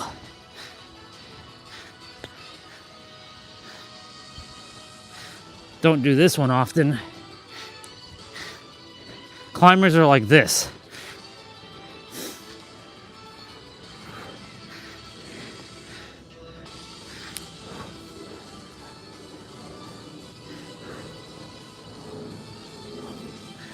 Wow, I am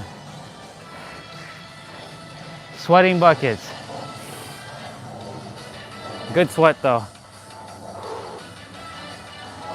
Plank hops. Or plank knee hops.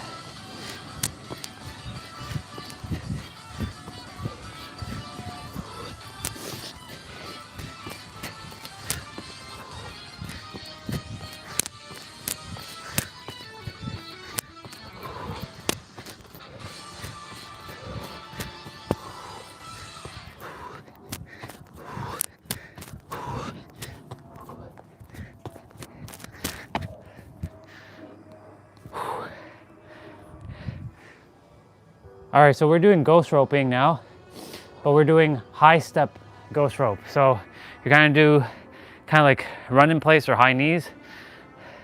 So it's like this.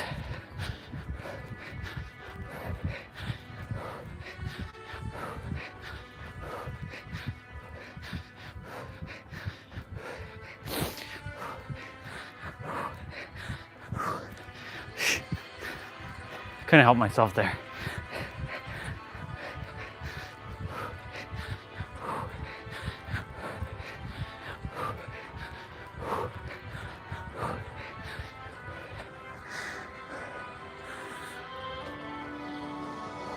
Curtsy lunge, curtsy to rear lunge to the right.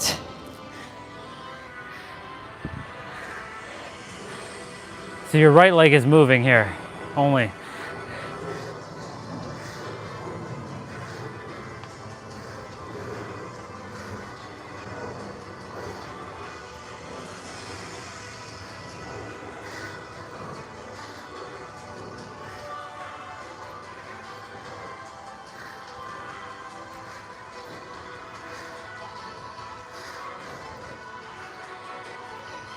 Oop, lost balance there. Lost a little balance there, but it's all good. Well, that's interesting. 77% on the bar, 77% on the tablet or on the phone, like battery wise, and 55%, 55 because it's 10:55. Huh. How awesome is that? Lots of numbers.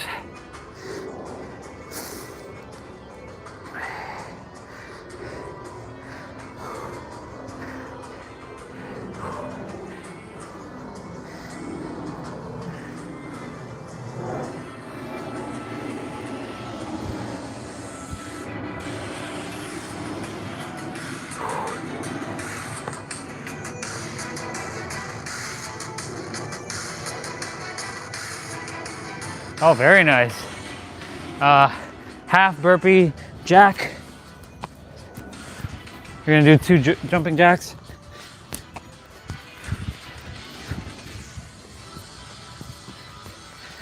I did two hops there, only one.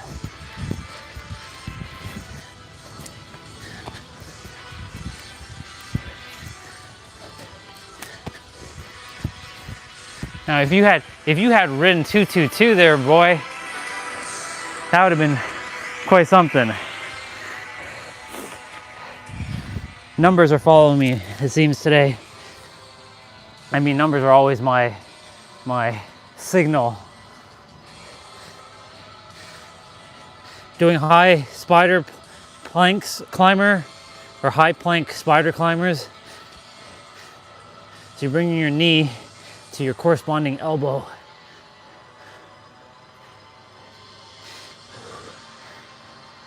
And you're contracting your obliques. Again.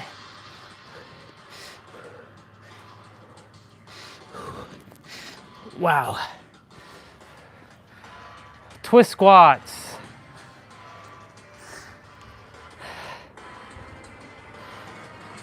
So you're kind of doing like a a squat when you come up. So go down and you're twisting.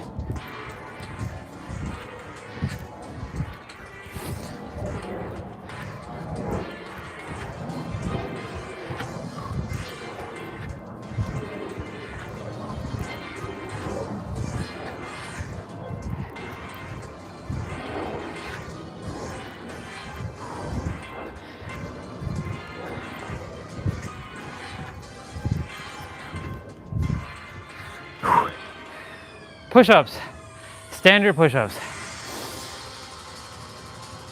I see 88 and I saw 8 seconds there. Lots of numbers, lots of numbers. Technically you did type 2-2, so like 220, 2-2 there. So that counts.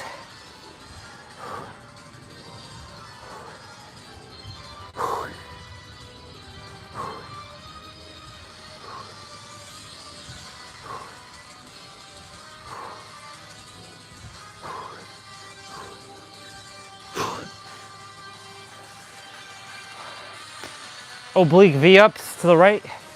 So you're gonna be on your left side here.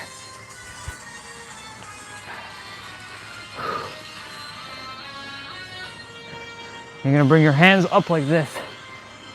So this is targeting your obliques, again, side ab muscles.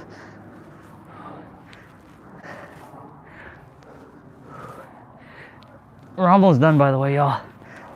Then we just have abs to do and then we're done. Oh, you all are done. I'm not done. I still have a couple things to do and be.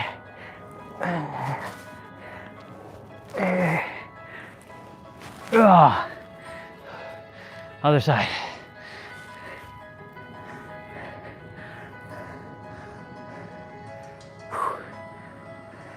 My thermal layer underneath is like sweaty AF right now. That's all good.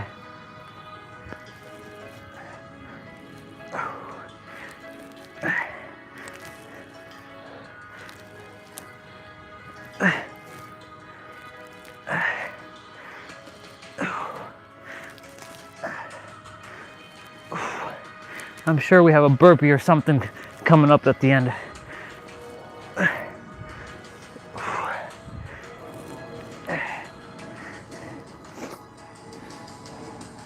Bicycle crunch is next. The sun is starting to shift to the other side of the house. So because we went back an hour, I have to be mindful to do my playouts as fast as I can as soon as I return. Or start the stream earlier.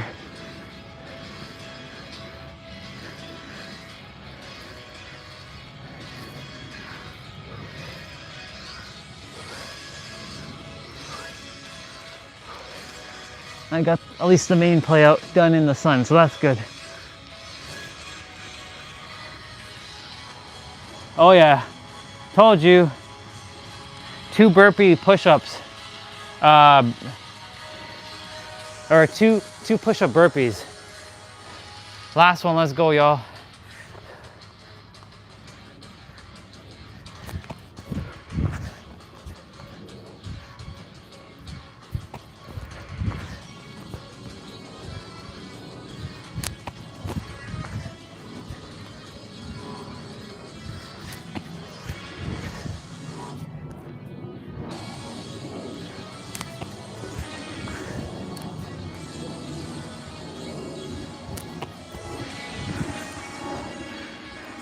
Congratulations, y'all.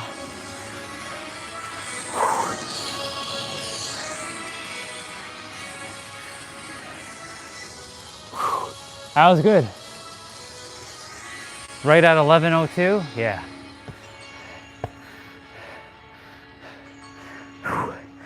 Ah, he didn't do any stretches there. Okay. That's fine. That's fine, Dan.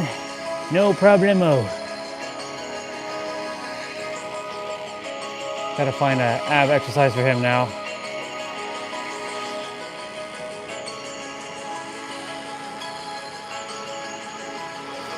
Congratulations, y'all.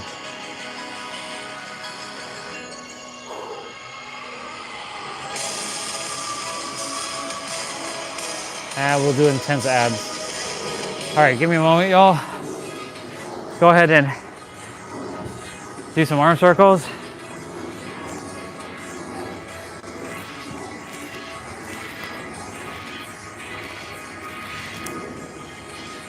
Crisscross.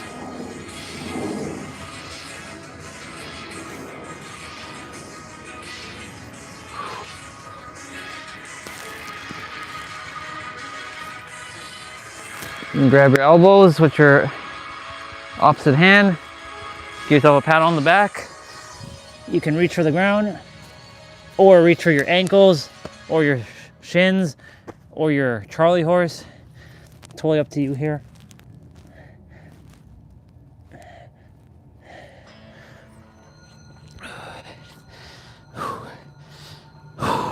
Actually, we'll get on our back. You can grab your left knee, bring it to the right side, and reach up.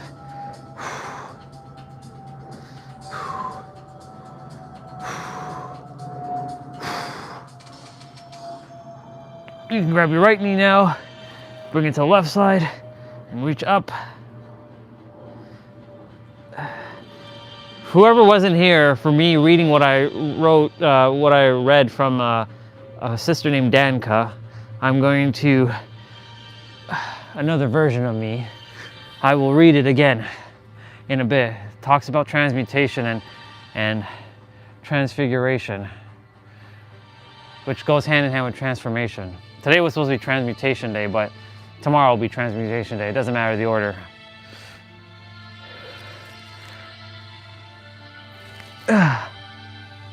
Okay, all right, so I've already explained abs. I'll explain a couple more things. So you already have abs, they're hiding under fat. Body fat percentage must go down for it to really be popping and showing. That's through nutrition, hydration, your environment, your mindset, your mind mastery, your habituations, your rest, your stress management, your energy management, and your training, whatever you do for training. So the last part of a body that holds a lot of fat is going to be here. All the other parts of your body will let go of fat, but the gut is usually the last storing place, because that's where a lot of energy also was built up too. Hence why it's the core. It's the core of your being. Other than that, make sure again you put your lower back flat on the mat. Anytime we're lifting our torso up, I don't believe this one we have anything with torsos lifting up, but if we do, make sure your lower back touches the ground first before your shoulder blades do. Anything where you're lifting your legs up and you can't keep your legs straight like this, bend at the knees and put your hands underneath your butt for lower back support, unless you want to put it to the side and challenge yourself. And breathe through your nose, out through your mouth, suck in your gut, pulling your navel, contract your core, bringing your belly button in your spine. And back to the nose for a moment. If you can't breathe through your nose, breathe through your mouth. So, with all that being said, let's go. Let's get this done. Take advantage of the last little bit of sun on this side.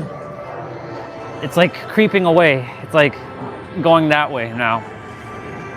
No clouds, just the roof is covering it. If our backyard was situated over there, it'd be a different story. We'd get the sun easier, but the sun takes a while for it to curve around. So, yeah. Let's go!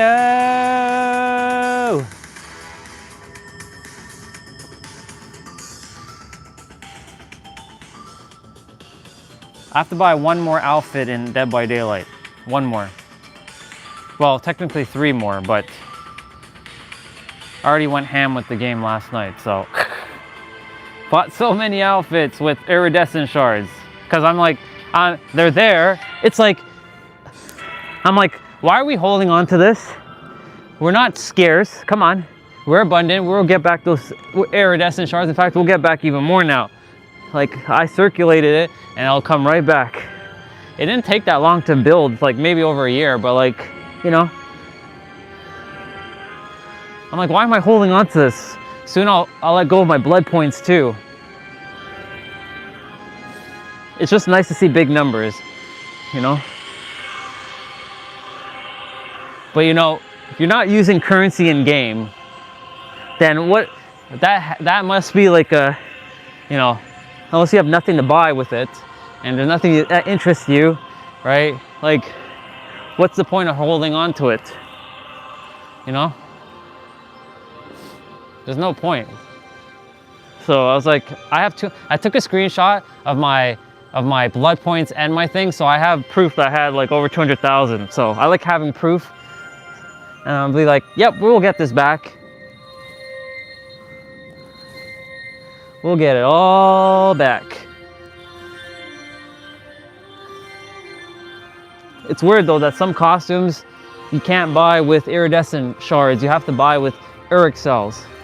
Like, I want to get the mummy outfit for Nia.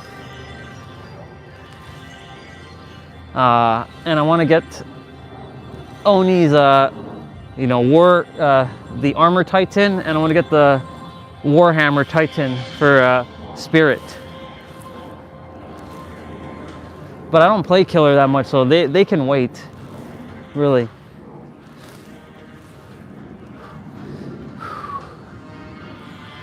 I do have to buy the battle pass, but the battle pass will give me back my shards, my cells, since you know, that's the beauty about their battle pass. If you don't ever buy anything in the game, you can just recycle that.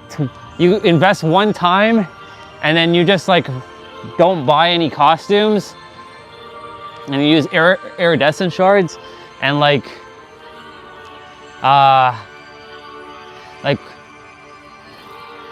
now that I'm using other characters in 2025, can you believe that shit? Like, if you ask anybody who played with me back in the day if I would be using any other character, they'd be like, what the fuck? This guy's Kate, dude. I'm still Kate main. That's my girl. I'll always be my girl. She's won the most, she's played the most, she's juked the most, and she slayed the most. Sprinter up. Okay, so yeah, we have one where we're coming off the ground, so make sure your lower back touches the ground before your shoulder blades do. Let's go. I'm gonna touch my feet and my knees. You can touch your knees or your feet or both. Totally up to you here. Oh yeah, Gohan's track. And then after this is Super Saiyan 3.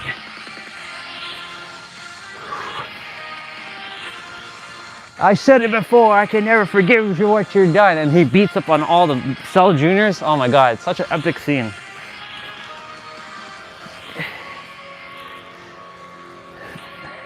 If you require conviction, you watch this scene. This scene will give you conviction within yourself. Not that you require something outside of you, but if you require that extra dose of like boost, you watch him beat up on those Cell Juniors. He just kicks their ass. All right, crunch kicks are next.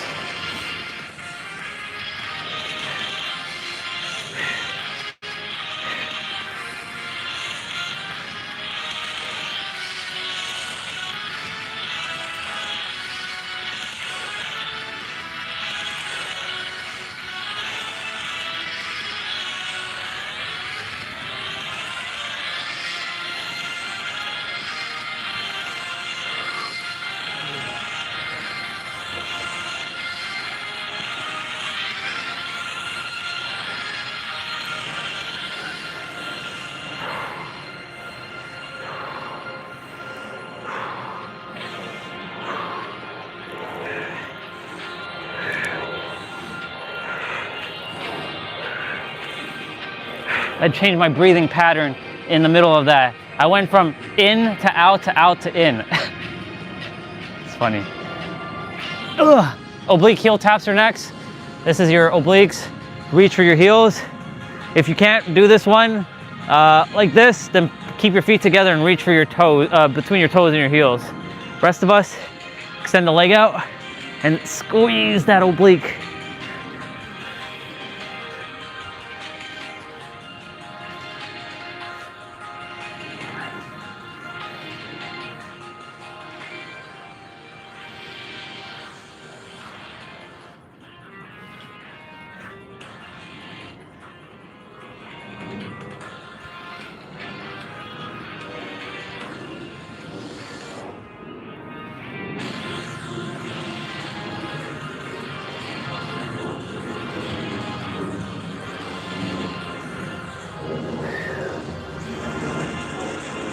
So reverse crunch, so leg opener or abduction. So you're gonna be sitting up on your butt here, actually. So I would put your hands underneath your butt, come up, and then open the leg there.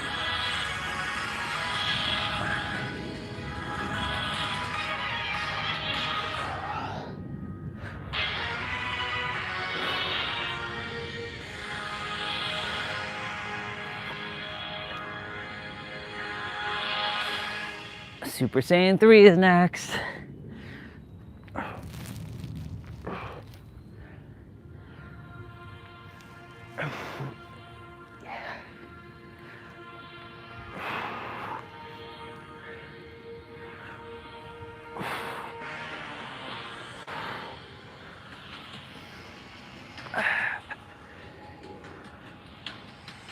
Okay. Cross crunch is next. You're bringing your elbows to your opposite knee. So right elbow to left knee and left elbow to right knee. Now, if you can go beyond your knees like this, awesome. If not, touch your elbow tips to your shoulder, to your kneecaps. Shoulder caps, kneecaps.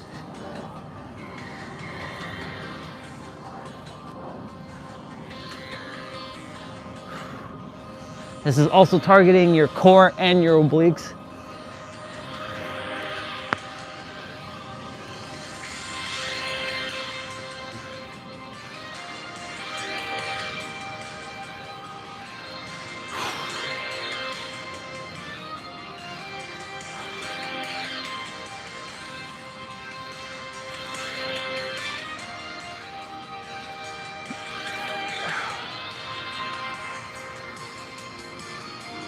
Flutter kicks are next. So you can put your hands underneath your butt here again.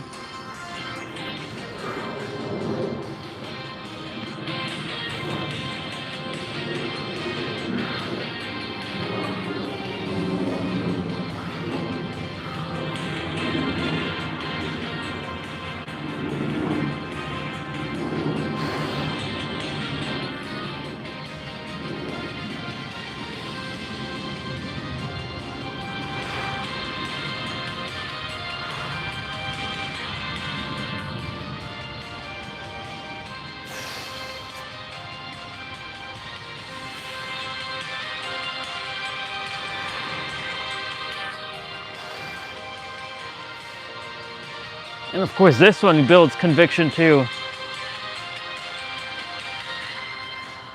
Because Goku will be like, push hard inside and find it deep within you. He was explaining this to Gohan and Trunks. Or, yeah, Gotenks and Trunks when they were gonna do fusion. Before he had to go back to Otherworld. Because he had used up all his energy.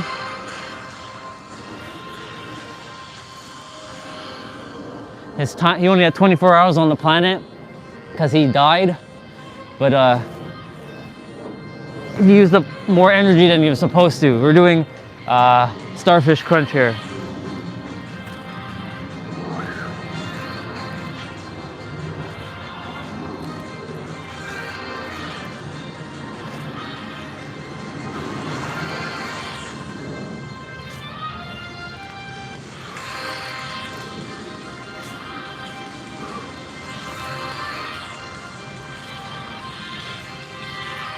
We're finished.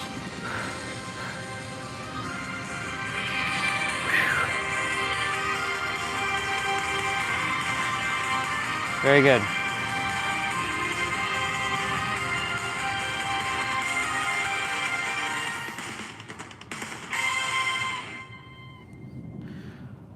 Awesome sauce, y'all. Congratulations. Let's do some ab stretches.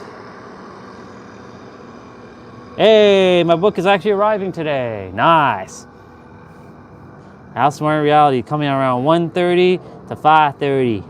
Let's go, people. Let's go. See, they said it was going to come tomorrow, but it's coming today. I manifest that shit coming today.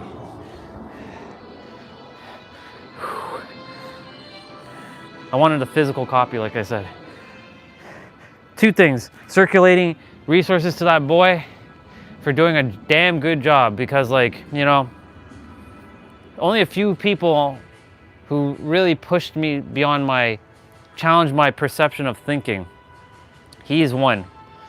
He allowed me to go deeper beyond what I thought it was possible, but then of course I took it to another level after that. So in the beginning, yes, he pushed me to another level of thinking. I'm glad.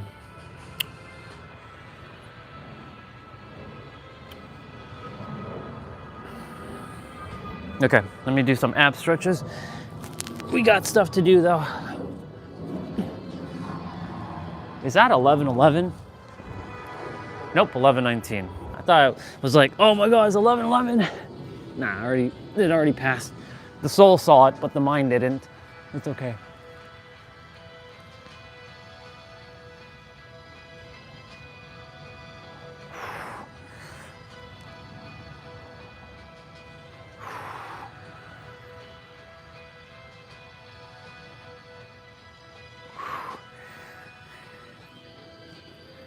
Ooh.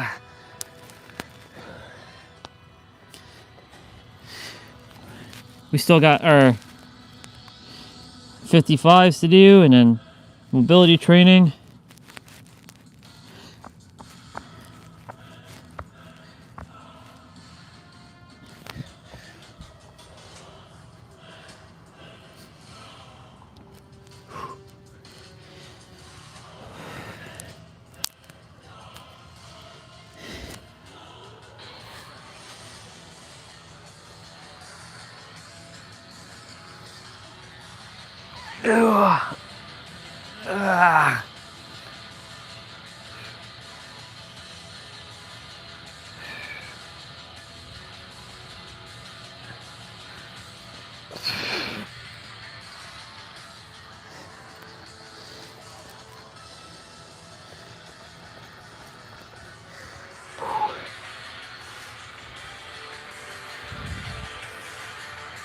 Okay. I can move this chair out of the way, put it back here now.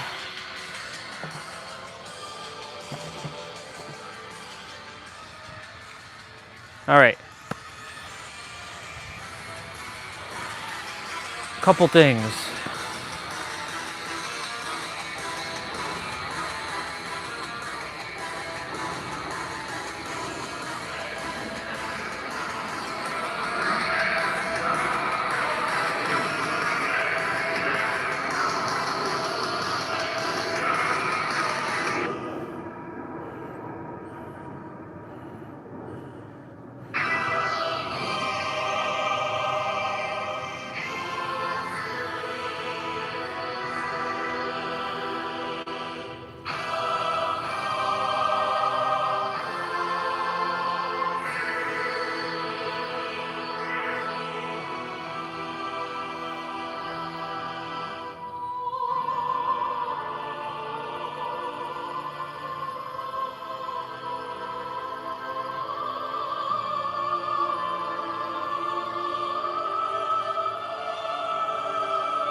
Okay.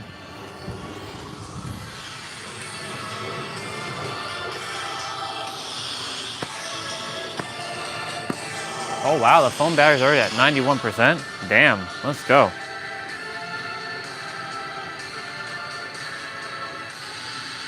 Let's go. All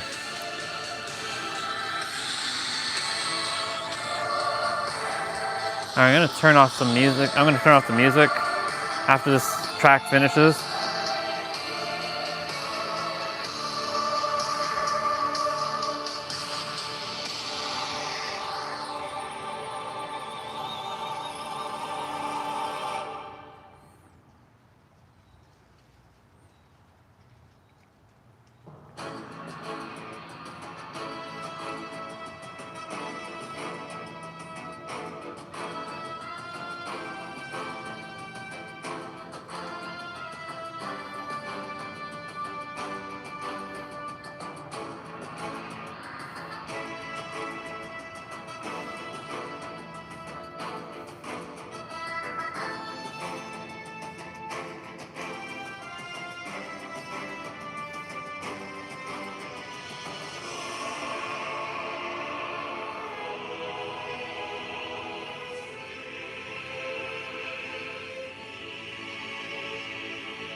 Cool beans. All right.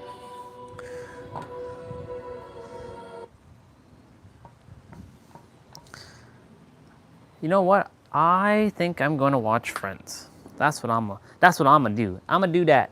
I'm gonna do that. I'm gonna watch that Friends. That Friends. That Friends. Da-na-na-na.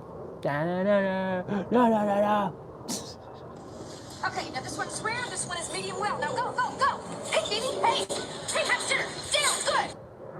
No, I already watched that episode. Oh, that one's done. All right, let me get my walker.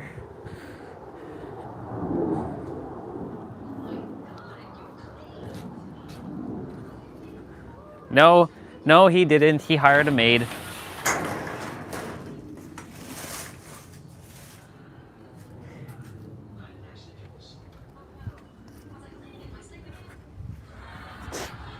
No, it wasn't you. Well, then you. I got a maid. Yay! Yay. Well, I hope by maid you mean mistress, because if some other woman was here cleaning, then... I know you don't like to relinquish control. Oh, relinquish is just a fancy word for lose. Look, she's really nice, okay? And she mentioned that she adored the way that you arranged the sponges. Did she really say that? Yes, I distinctly remember because I thought it was a joke. Now, just give her a chance, okay? Fine, I can do it. What's the matter? Well, usually when I'm this anxious, I clean. Bam, bam, bam, bam, bam, bam, da, da, da, ba, ba, ba, ba. So no one told me life was gonna be this way. Your job's a Joe, your bro, your love's like the away. It's like you're always stuck in second gear. And when it hasn't been your day, your week, your month, or even your year, but I'll be there for you. This is a shorter one. Sometimes they have the long one. All right, let's go.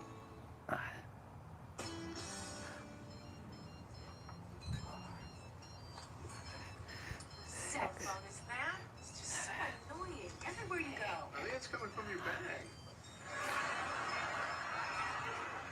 I never get calls. Hello? Hi, it's Eric from the Halloween party. Ursula's fiance. Oh my God, Eric, hi. Wait, how'd you get this number? Well, I have a friend who's a cop. He got it for me. Wow, what an incredible violation and wonderful surprise. Listen, I thought you should know I broke up with Ursula. Oh, you did? He did it, he did it. Wow, what did you do? Shut up. Anyway, I was wondering if you were the sort of person who eats lunch. Are you asking me out? Because it would be kind of weird since you just broke up with my sister. Okay. I'm sorry. Bye. No, wait, I was just saying that so you think I was a good person. Fight for me. I won't take no for an answer. That's great, but we can work on it at lunch. Okay, I can be at your apartment in 2 hours. Great.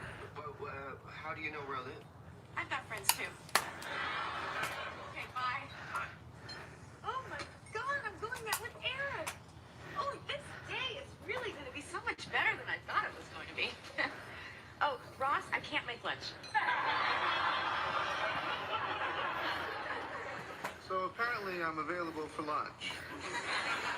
And I'm busy. I'm apartment hunting. You're moving? No, I can't live with Joey once the baby comes. I don't want my child's first words to be, "How you doing?" Hi, how you doing? So does Joey know you're moving? Well, I haven't discussed it with him yet, but I know he's going to be relieved. Last week, he brought this girl over, and I started talking to her about morning sickness, and then I showed her pictures from my pregnancy book. That's not really important. Not so much. Hey, you know what? And if you're looking for a place, I just heard in the elevator this morning that a woman in my building fell off. Oh my God. Was she old? Does she have a view?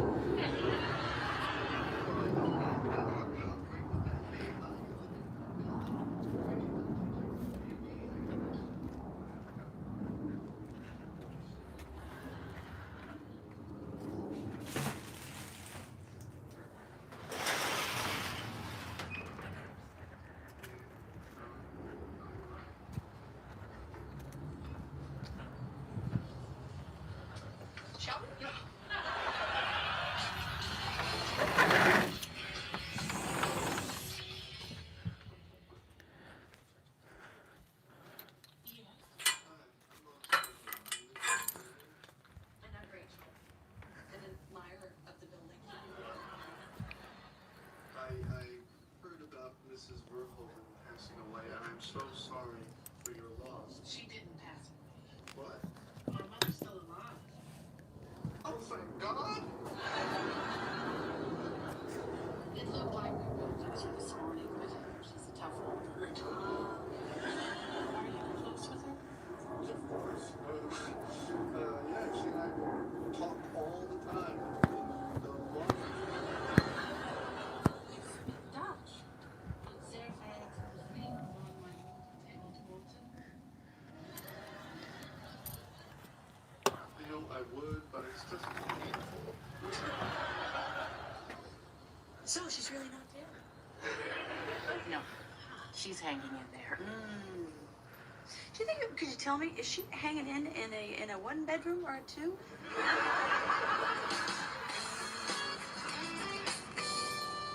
Mrs. Banks, this tile cleaner is incredible.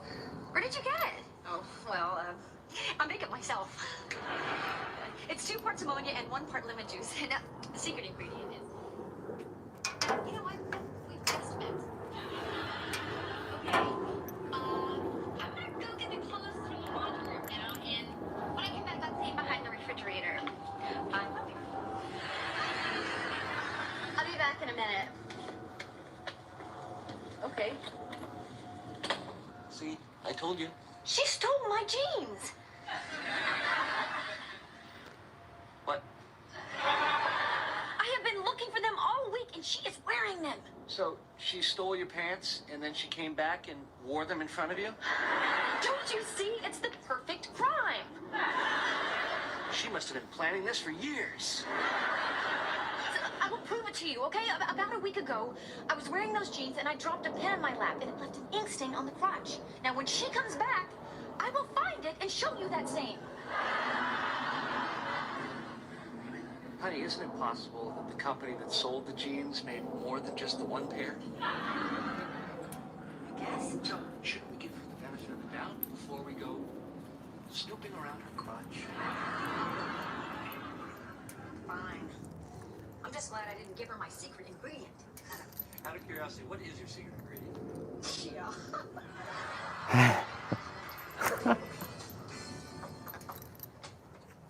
Hi. So glad you're here. Yeah, me too. Not in a shaky, angry way that you are, though. Sorry, I just saw Ursula had to get the engagement ring back.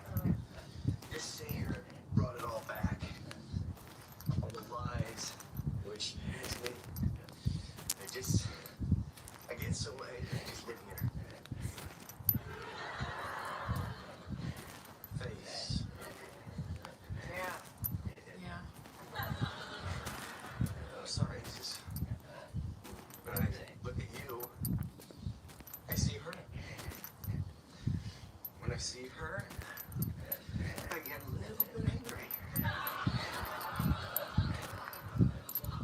Maybe this is too weird. No, wait. There's only a problem. When I look. Oh, I got it. No, don't tear out your eyes. That's just gonna take out my lenses. Oh, yeah, try that.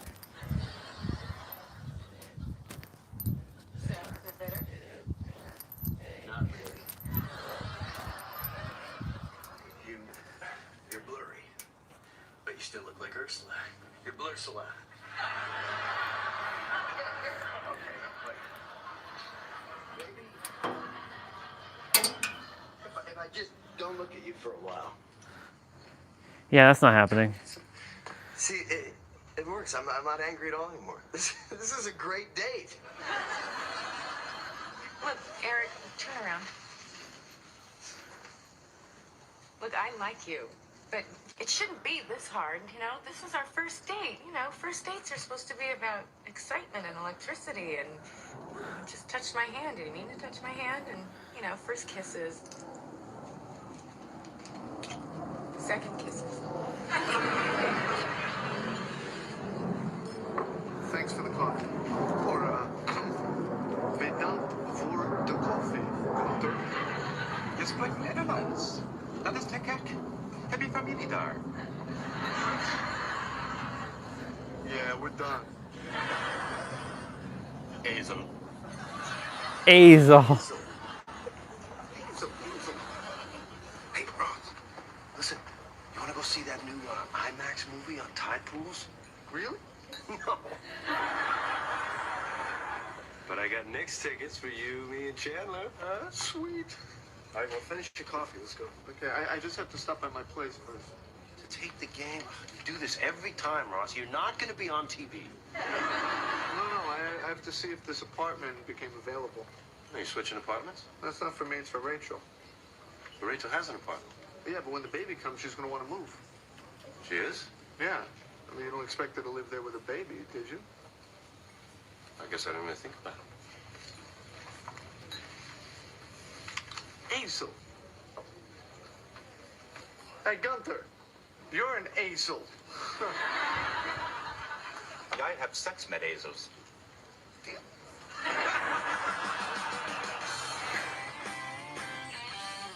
Nice jeans. Oh, thanks. I like your top. Oh, you're not getting it. Monica, leave her alone. Oh,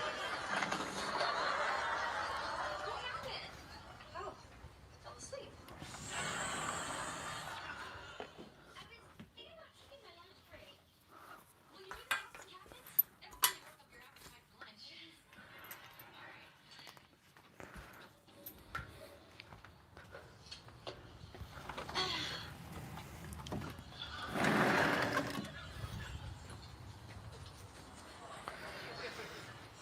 That's funny.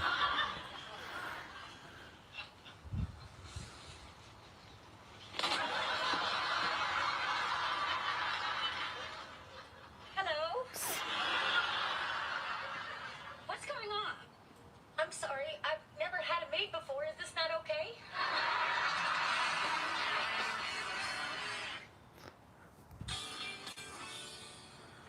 Hey, Hey. how was your game? It's okay. I ate way too much.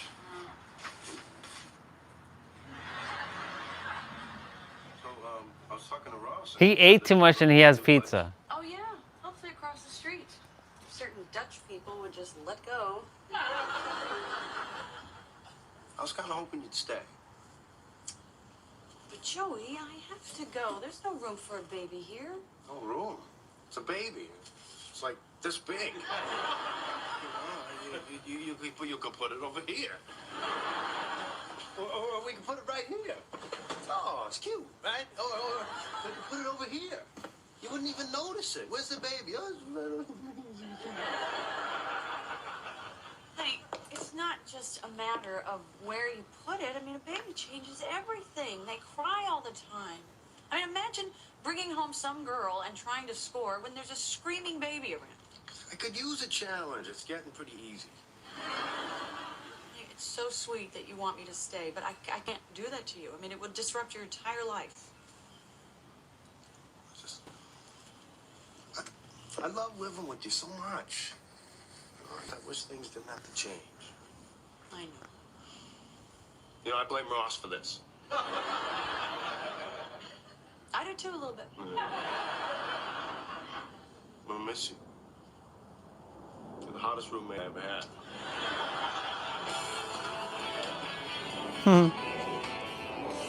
Oh no, I have to go. Appointment. I'll stay here. We'll keep doing this. I'll pay you. No, I've gotten in trouble for that before. See you later. Absolutely. I love you. Kiss. Really? That's something I'm worst at. You'll see.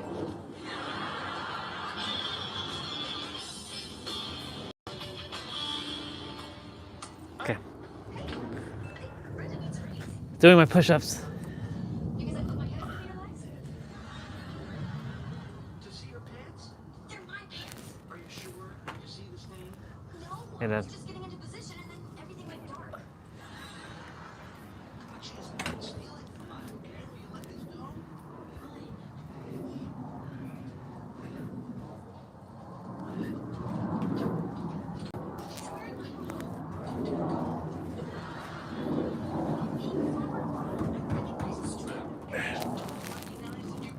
Here's the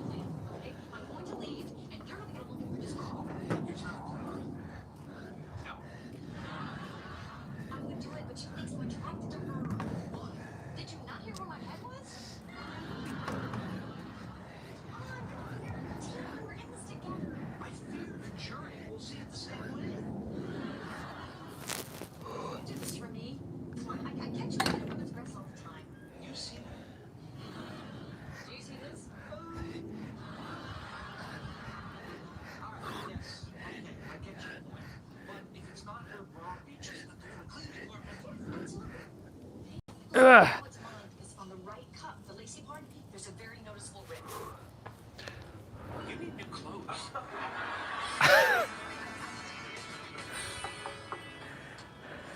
How is she? It's not looking good. Oh. I brought her some Sweet. Would you like to come in and say goodbye? I'm sure it would mean a lot to her. Oh, I don't know that it would. Well, her memory is pretty much gone. All right then.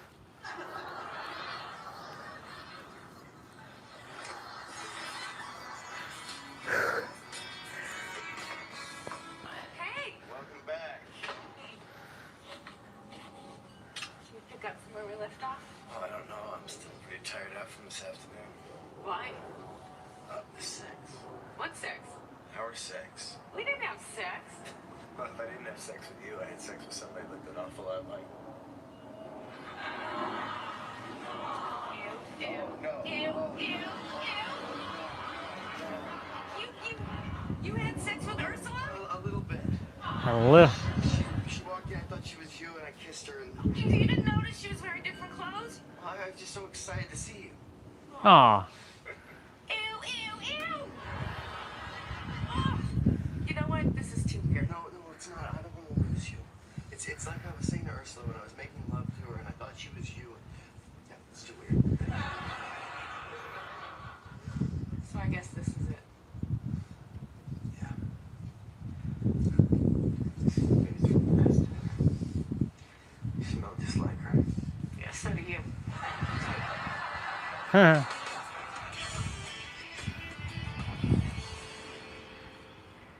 And Chandler's now spying on the cleaner. All right, squats. 3, 2, 1.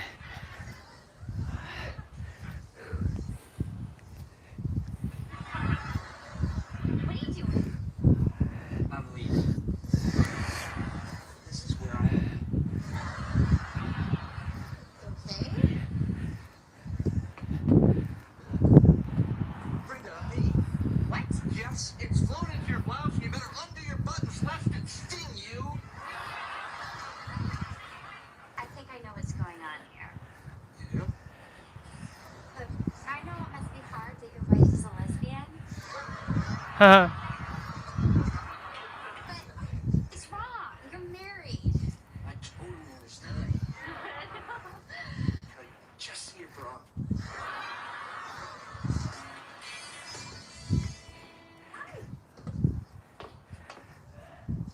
Where did you get those jeans? You gave them to me. No, I didn't. All right, I took them. But I figured it'd be okay because she's got a big ink stain on the crotch. Oh, no. Did you take my bra, too? What bra? The pink one with the flowers. You mean the one that you're wearing?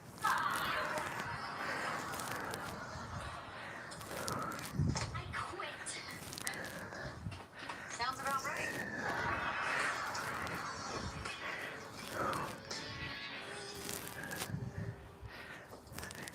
What is this?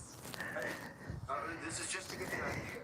Okay, well, we can put screens here so that the baby has privacy and maybe a movie, over the crib. And, oh, look, here's a baby monitor, which till the baby comes, we can use as walkie-talkie. You're so sweet. Oh my God! And you gave the baby hugsies. Hugsies. No, he didn't actually give him hugsies. That's really just to show where the baby would go. You know, why don't I hold on to him so there's no confusion?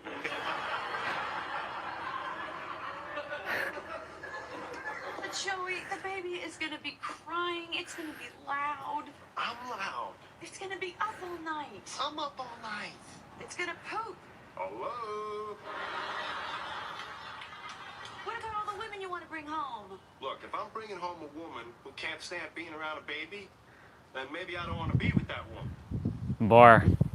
Or maybe we'll just do it in the bathroom of the club. Yeah. Look, I know sometimes it'll be harder. Okay. But really great. Oh. I really want you to stay. I want you to stay too. You.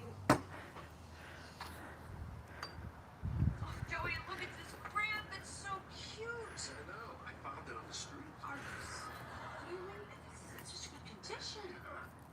Wow. Whoa, what's under the cover? Stop. It's got a tail. Get it out. I gotta fix that chair. The old lady died. And how do I know? Because her dying was the one last kiss. But I don't care. Because you got me.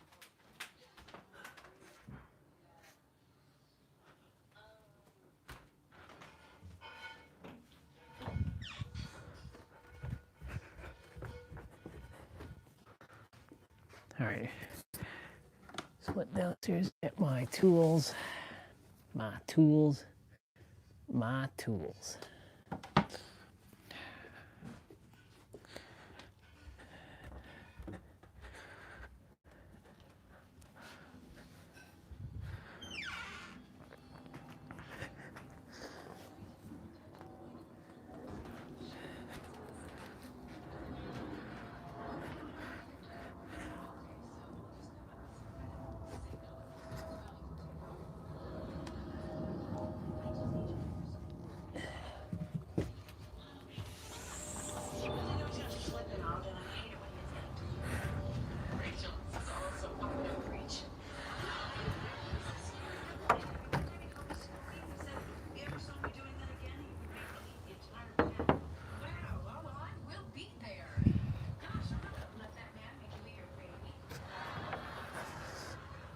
That's right.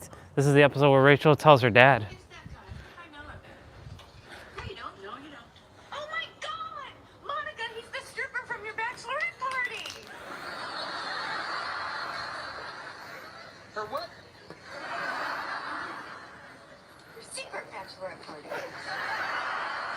You had a bachelorette party? Tools. She has his G-string with her teeth. Phoebe. Somebody stop me! Phoebe. I thought we weren't going to have bachelorette parties. Oh, that's We too agreed big. to a silly tradition. It's a grand tradition. I'm sorry. They surprised me. There was nothing I could do. Well, you could have untied it with your hand. This is so unfair. The one thing I wanted to do is tell my best friend a bachelor party girl I wasn't allowed to. I got a stupid steak dinner. You went home with the waitress. Oh, yeah, that was a pretty good night. I can't believe you didn't tell me. You know the two pillars of marriage are openness and honesty. I knew giving you that book was going to come back and bite me in the ass. Yep.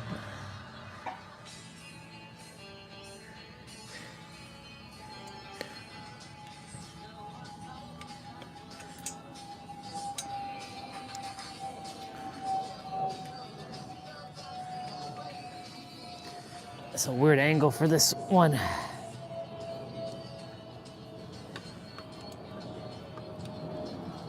That's why I have this ability to do that now, don't I? Little patience. Little patience here.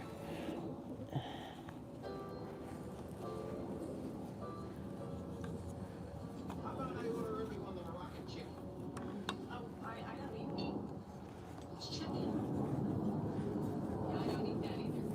Understanding lesbians. So, Bandy, tell me, what did you do with you? Well, actually, You were 74 the piece. 74? I ordered the 75. That's a magnificent wine. A 74 in sewage. Why would you bring me sewage? Is that a hard question? Are you an idiot? Is that why you're awake night. Oh, come on, don't be such a baby. In case you didn't notice, that is a scary man. He's fine though. The 74 is absolute piss.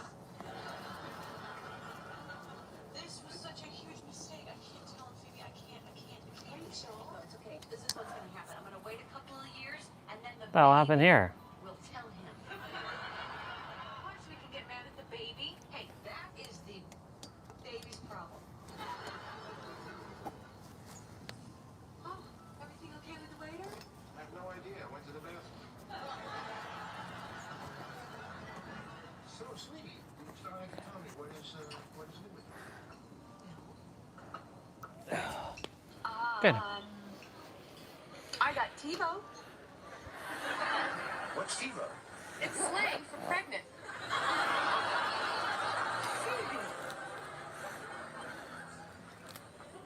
Are you really pregnant? Well, yes and no. Except not no. So to sum it up, yeah. What's the father? Oh, no. Please don't tell me it's her. No, it's Ross. It's Ross. You like Ross? Nope. He don't. I hope you're okay with all of this. I mean, think about it. If this is a good thing, this is your first grandchild. You're gonna be a puppy. That's true. Yeah. I'm gonna be a posse. Oh. So when is the wedding? The who? The wedding. There's going to be a wedding. Young lady, don't you sit there and tell me that my first grandchild's going to be a bastard. Rachel Karen Green, tell me there's going to be a wedding. February 2nd.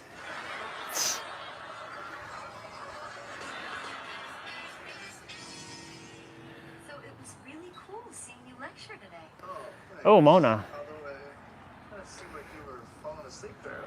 Oh, no, I had my eyes closed so I could concentrate and, take it all in. Yeah, a lot of my students do that. So, I gotta get going. Okay, I'll see you tonight. Oh, hey, thanks again for showing me your semi-precious stone collection. It was amazing. My God, you must be good in bed. Sure, you and Mona. Been a while now. How's it going? It's good. It's going good. I mean, we get along great. Oh. She's so Hey, look. It's the blue version of you. The blue version of you is back. She's okay with Rachel and the baby? Well, I haven't actually told her yet. I don't want to scare her off, you know? Yeah. Well, you have to be She honest with her. she had a baby with Ross. Going down the same path, but you're really Emily. going down different ones. I'm going to take that book and I'm going to beat you to Emily? No. My bad. Not Emily. Emma. God, you were gonna Emma. love me so much. I felt really bad about the whole bachelorette party thing. So tonight, you're gonna have a bachelor party. What? Yeah, I And got she this did. number from She the moved in with hospital. Joey I hired a stripper to come for a dance. while, and then she moved in with Ross, and then she moved back with Joey for a bit. Hey, that's crazy. No one should give me a stripper. You let the lady talk. Come on, it'll be fun. It'll make me feel so much better. Look, I appreciate it, but it's a little creepy. I'm not old-fashioned anymore. So don't think of it as a bachelor party. Think of it as a 2-month anniversary present. Sure, 1 year is Mona, which is the girl that Ross dated. She was hot. I like Mona. So bad. Just watch the hot woman get naked. Fine, but I'm only doing this for you. Yeah. And Joey. Thank you. All right. Now, who else do you want to invite? No. Just Ross and Joey is embarrassing enough. Actually, sorry, I can't even make it. I'm seeing Mona again tonight. I need to cancel an actual date just to get a fake bachelor. I'm sorry, I gotta cancel tonight, baby.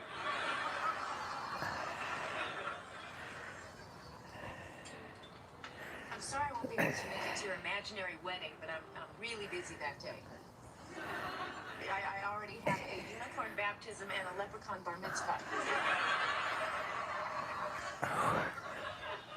No, I know. I panicked. I didn't want to. This chair's solid again. 74 Latour. It's Lafitte. The 74 Latour is actually drinking quite nicely. do this until I'm gonna be strong. Just called a friend of mine. Rachel Karen Green. I think I may be able to put the blouse on short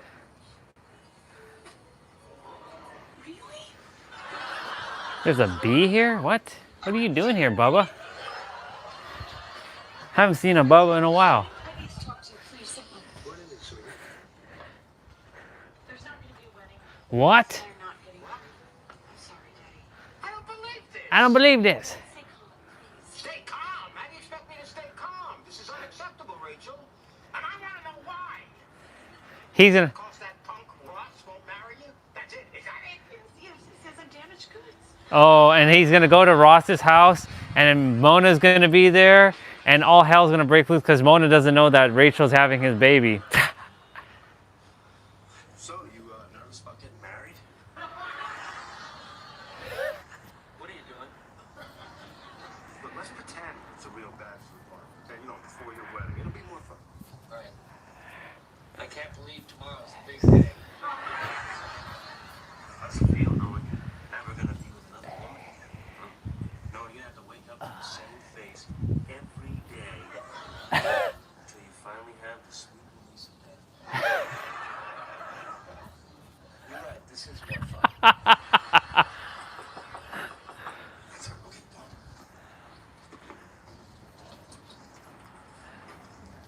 That's not a stripper. That's a hooker. So, which one of you lucky boys is Chandler?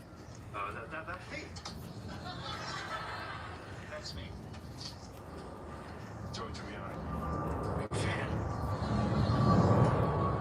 So is that a better? Yeah. All right, Whenever you're ready. That was weird. That's not a stripper. That's a hooker. And they're both gonna go.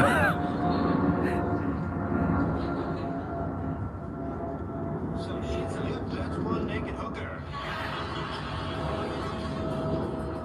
And here's Mona. Where's this guy from? That's an 18th century I love Mona. artifact from Calcutta.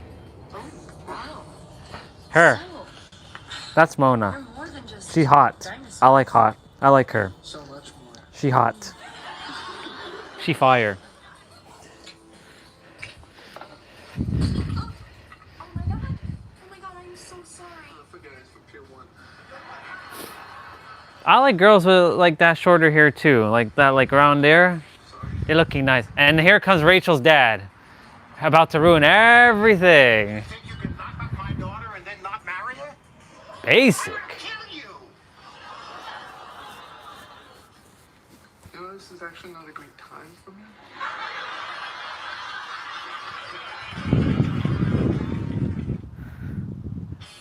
Basic. She ain't basic, boy. How dare you? First you get my Rachel pregnant? You got Rachel pregnant? Who did? You did! Yes, I did, but it was just a one-night thing. It meant nothing. Oh, that's not the wrong. That's the wrong thing to say. No, sir. She means a lot to me. I mean, I care. I love Rachel. So, but not that way. I mean, And of course, his new girlfriend is there. I love her like a friend. Oh, really? That's how you treat a friend? You get her in trouble and then you refuse to marry her? Hey, I offered to marry her, but I didn't want to. Well, why not? So you can spend your time with this tramp? Eh. I'm sorry, Dr. Green, Mona, Dr. Green. I can't believe there was a naked hooker in there. Wait. Maybe she's a hooker and a stripper, but she got confused about what she's supposed to do. Could be. I mean, technically she can't strip. We just missed it. Ma'am? Are you also a stripper? No, but I could pretend to strip, but that's gonna cost extra. Okay, here's the extra. Handcuffs, thank you. Maybe Monica's playing a joke on you. You know, getting your own husband a hooker. That's pretty funny. That is funny. Maybe for my birthday she'll murder someone. I bet Ross was in on it too. I mean, he was conveniently busy. Do you want to smoke in here? Oh, actually, I'd rather. Yeah, go ahead. I'm gonna have to find that room down anyway. Could you have kept all of this from me? I was going to tell you, but what? You figure you get what you want and then you dump her like you did Rachel. Hey, I did not dump Rachel, nor are we still together. Oh, here comes Rachel calling. Why don't we just let the machine get back? Hey, Ross, it's Joey. There's a hooker over here, and we thought maybe you know something about it.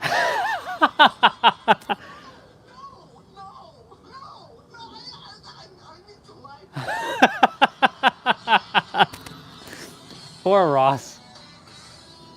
Tonight's the night of the big bachelor party. Yeah, thanks for giving me that girl's number. No problem. So who's the party for? My husband? You called your husband a hooker? He's a stripper. No, she's a hooker. She's a hooker. Is that what they call strippers sometimes? When they're hookers. Girls do. I can't believe you did this. Are you absolutely sure she's a hooker? Either that or she's just the best, most expensive date I ever had. Maybe she meant to get you a hooker. Why would she do that? Maybe she wants you to learn something. Is there anything you're really bad at? No. This is the worst bachelor party ever.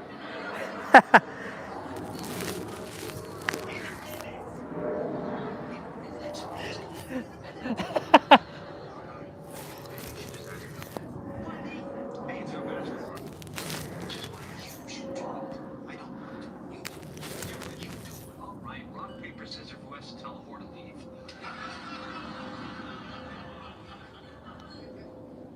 What? I missed it. I don't think we've actually done this before. No, I miss hanging out with you. Oh, we still hang out? Not like we used to. Inseparable. Things are different. Well, no. Things are different. Sure. And hey, don't get me wrong. I'm so happy that I just it's hanging out, just us. You know? Yeah, I understand too. I'll tell you what, for now on we'll make time to hang out. You got it. Come here. Come here. Oh, God. Listen, I am this close to robbing you guys. She's a hooker! She's a hooker! She's a... Hi. We spoke on the phone? She's a hooker. She's a hooker. So your dad dropped by. He's a pleasant man. I better go.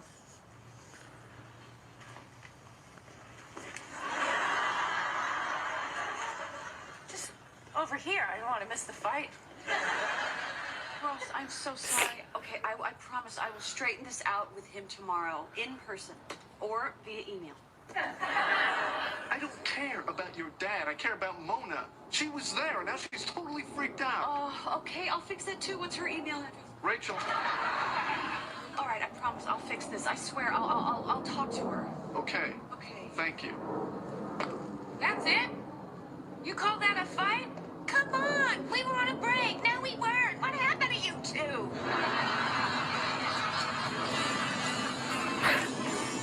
Phoebe's funny. Thank you so much for coming back over.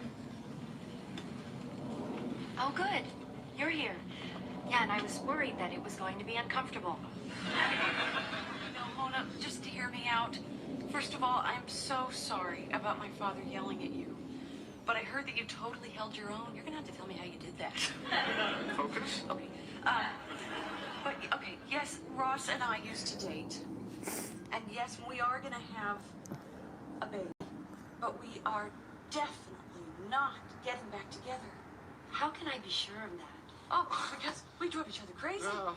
I mean, he was possessive, he was jealous, he could never just let the little things go. Trying to date this woman here. Date this woman? But none of that compared to how Shouldn't be touching me next. You shouldn't be touching me. gentle and thoughtful he is. Probably shouldn't touch me. I don't want want to get in the middle of something so complicated. I get it. But Mona, what? Relationship is not complicated. Well, we all Oh, it's have our 12:10, bad okay. bitch. You must too. Why else would you still be single? I'm so gonna leave right now. Should I leave this open for you too? I'm not sure yet. Why didn't you just tell me about all this? Because what's wrong with Rachel has nothing to do with how I feel about you. Yeah, well, you still should have told me. No, and I was going to, but I thought it was better that you heard it from Rachel's father. Like, I made a mistake, but it's only because I really, really like you. Really. Okay. I guess you can close the door now.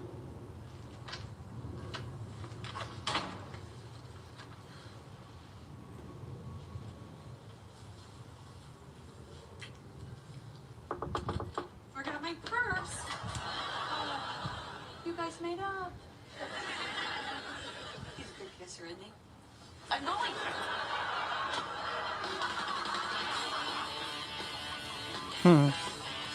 I swear I didn't know she was a hooker. I mean, did you let her smoke in here? Her ass print is still on your grandmother's quilt. You really want to talk about smoking? You know what? I'm gonna make this up to you. I promised you a stripper, and you're gonna get a stripper. And here comes Monica stripping. Monica, wait. Area.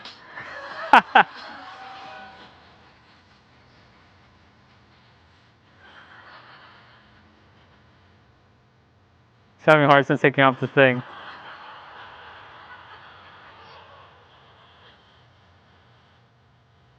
Oh, the shoes are so tight. I think I'll take them off. Could you not narrate? Gotcha, sailor.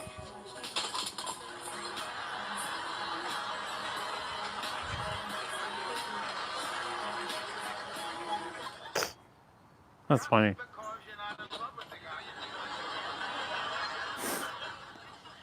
Oh, you told your dad the truth about an hour ago. Want to go see a movie? Yes. And Joey's gonna come in. Bye, Dad.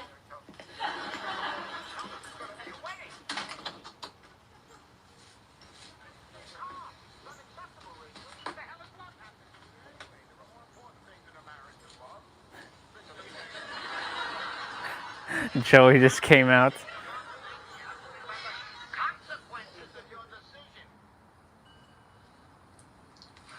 Hey, I do too think about the consequences of my decisions. But what gives you the right to go to hell? Stupid guy on my phone.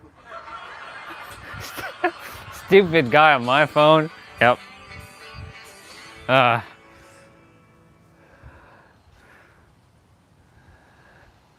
Stupid guy on my phone. Fingers swell up to twice their size and never go back. Oh my God! Let me see that. You fall for it every time. Hey, look! I brought you my old maternity clothes. Oh, thanks. That's so sweet. Oh, those are so cute. Yeah.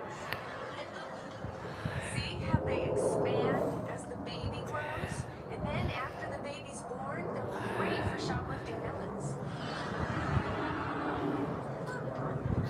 You're all here. Okay. Thanksgiving tomorrow, 4 o'clock. Oh, and guess what? Remember that guy Will Poland from high school? No. He was in Ross's class, marching band, kind of overweight. Well, really overweight. It's gonna be Brad Pitt. I mean, I was his then friend. Wow, I don't remember him. Hey, are you sure you're not talking about your imaginary boyfriend? No, that was Jared. I haven't thought about him in a long time. Anyway, Will's here on business, and he didn't have a place to go, so I invited him here. Oh, that's nice. Oh, yeah. Oh, by the way, he's lost a bunch of weight. I mean, he looks good. Okay, I mean, really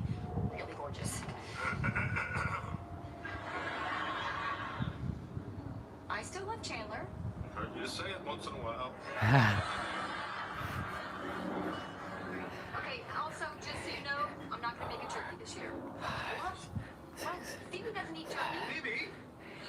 Turkeys are beautiful, intelligent animals. No, they're not. They're ugly and stupid and delicious. Right, it's not just Phoebe. Will's still on a diet. Chandler doesn't eat Thanksgiving food, and Rachel's having her aversion to poultry. She is? Yeah, did you remember I had to leave the room the other day when you had that roast chicken? Yeah, but I thought that was just because I put the whole thing on my hand and made it walk across the table. Anyway, it just doesn't seem worth it to make a whole turkey for just 3 people, okay? It's a lot of work. But you gotta have turkey on Thanksgiving. I mean, You got to have turkey on Thanksgiving. 4th of July with no apple pie. Or Friday with no 2 pizzas. Yeah. Fine if it means that much to you, but there's gonna be a ton left over. No, they won't. I promise I will finish that turkey.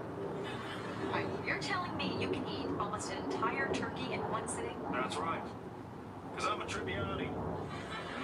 This is what we do. I mean, we may not be great thinkers or world leaders. We don't read a lot or run very fast. But damn it, we can eat.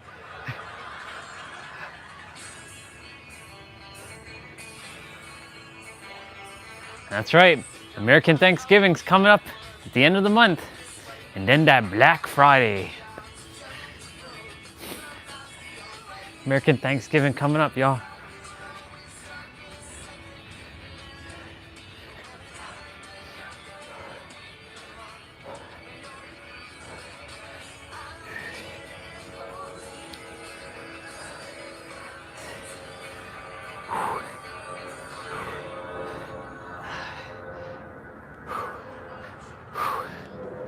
Let's go. I'm gonna eat first, then I'll go shower. Cause I'll probably have to go groom a little, just like the top. But good to know where you're at. I'm not gonna like groom my beard too much today. I kind of did a little bit of went a little deep last week on like spot, so I'm like waiting for it to grow back. So let's see. Not bad. I mean, it's all right. We're not at a barn dance. It's all right. You wanna fold them like swans, like I showed you at Christmas time, remember? Yeah, and I'll just keep screaming back to me. How's the game? I have no idea. What? Yeah, I'm just pretending to watch the game so I don't have to help out with stuff. I don't believe you. That is brilliant. I went down with the shaver a little bit, just a smidge. Like I was going like this, cause like I do the, like I don't have the scissors right now. Is your team winning, hon? So I was trimming, and I kind of went a little deep. You can't really see it unless you really like poke at it and like look at it. You can't see it though. So it's not too deep, but like it's I can see it, and I know that I went a little deep there, cause I was like this with the trimmer. Like the loose hairs, like I basically brush it down, and then I see whatever's loose, and then I kind of like do like a once over with it.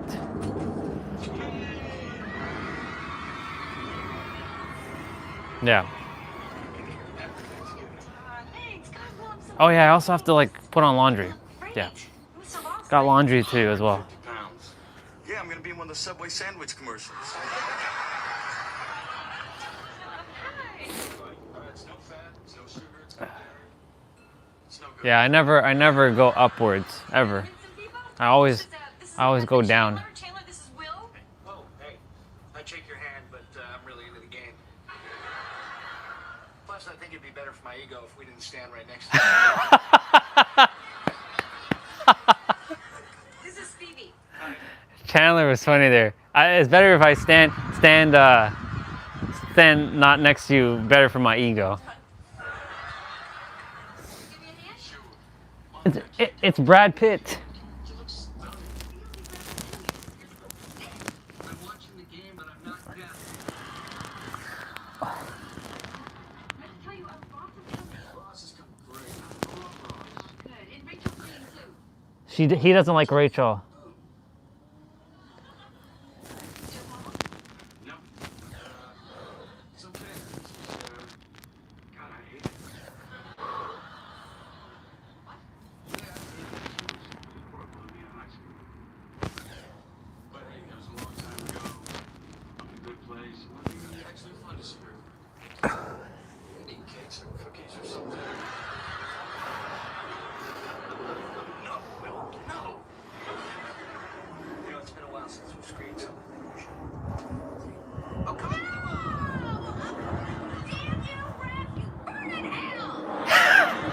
Damn you, ref! You burn in hell.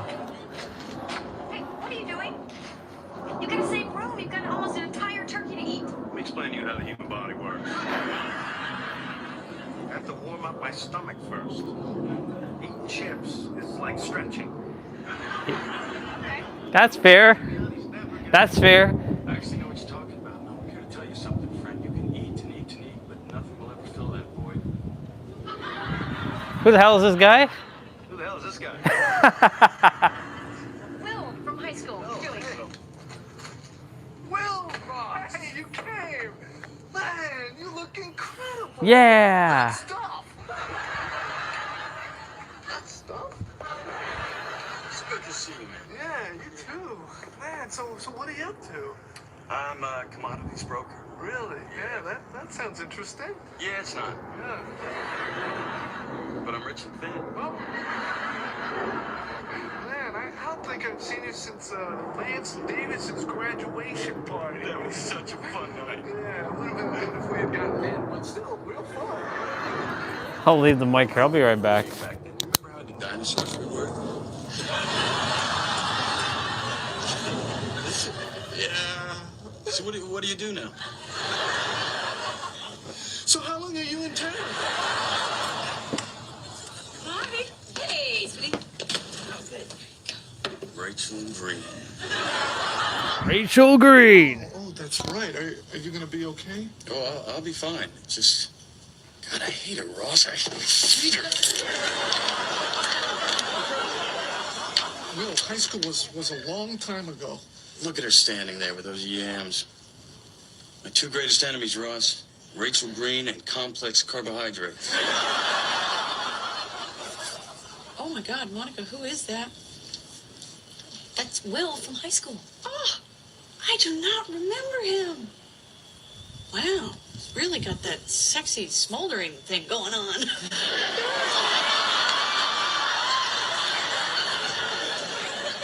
Oh my God, look at the way he's just staring at me. I think he's trying to mouth something to me, but I can't make it out.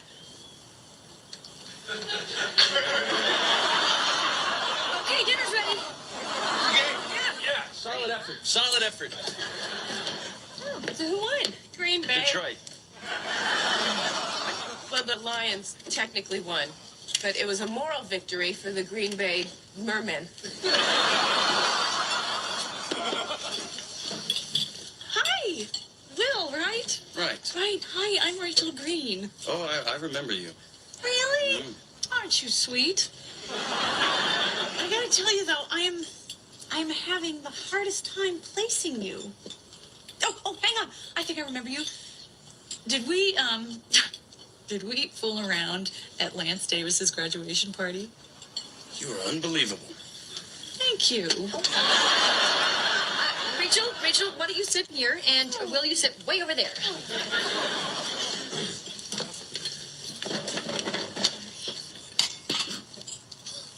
That's it?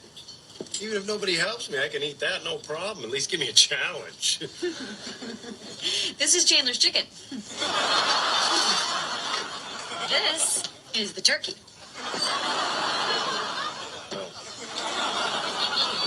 How big is that? It's about 19 pounds. It's like me when I was born.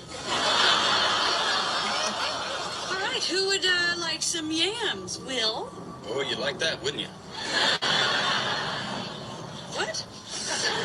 Oh, you know what? Can we please keep the chicken and the turkey and everything on the other side of the table? The smell is just... Ugh. Typical. I'm sorry, what? I said it was typical. Typical of you. Rachel Green. Queen Rachel does whatever she wants in the little Rachel land.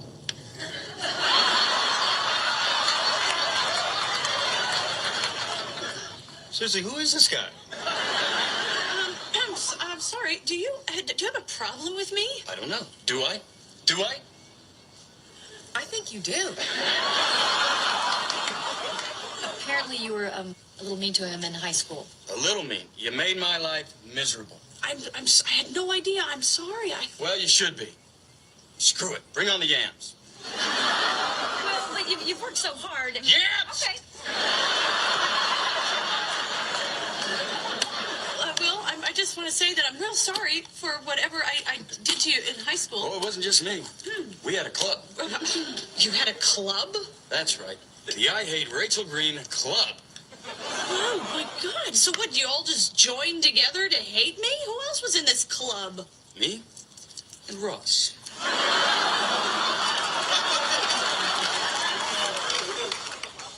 No need to point. She knows who Ross is.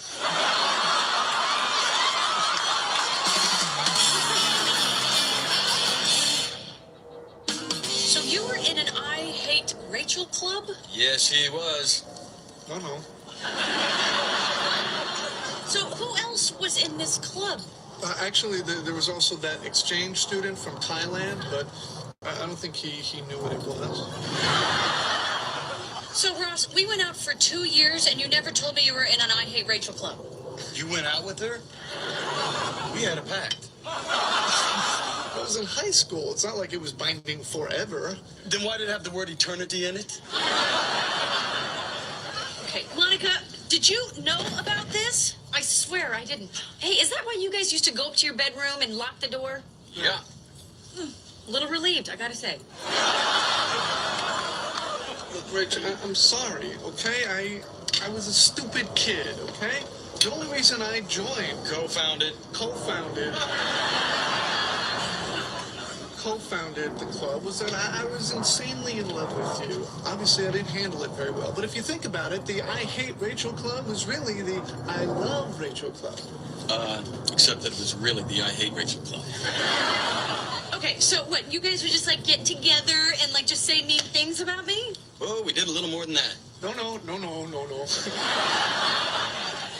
What else did you do? We started a rumor. What rumor? Oh, come on, Will, just take off your shirt and tell us. Ross? It's no big deal. We said that the rumor was that you had both male and female reproductive parts. What? That's right. We said your parents flipped a coin, decided to raise you as a girl, but you still had a hint of a penis. Oh, my God. You started that? What? You heard that? Everyone in our school heard it. Everybody at my school heard it. You were the hermaphrodite cheerleader from Long Island? Oh, no! Oh, my God, this is all making so much sense to me now. This is why Adam Carter wouldn't go out with me. This is why Billy Tratt would just stay in this region. Actually, Billy Tratt is gay now, so that one's not really our fault. Monica, how come you never told me this? I thought it might be true. And I was afraid that you were going to cry and then show it to me.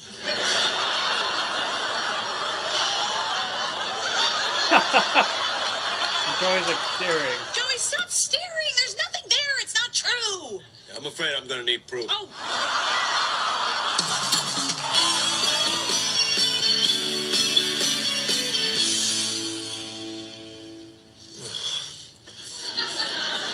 He's half a turkey away. You are my He is eating almost a whole damn turkey. Otherwise, what's next? You know, today I'm just a guy who can't finish a turkey, but tomorrow I'm the guy who eats half a power bar, wraps up the rest, and puts it in the fridge? No, I just gotta change my pants. What was I thinking? Jeans have no give.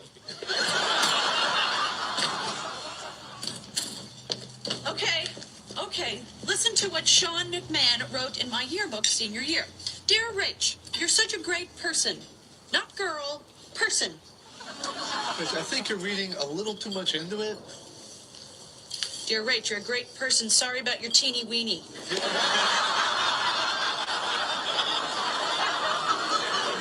What do you want me to do? You want me to call everyone in the entire school and tell them it wasn't true? Yes. Could you also tell him I'm skinny now?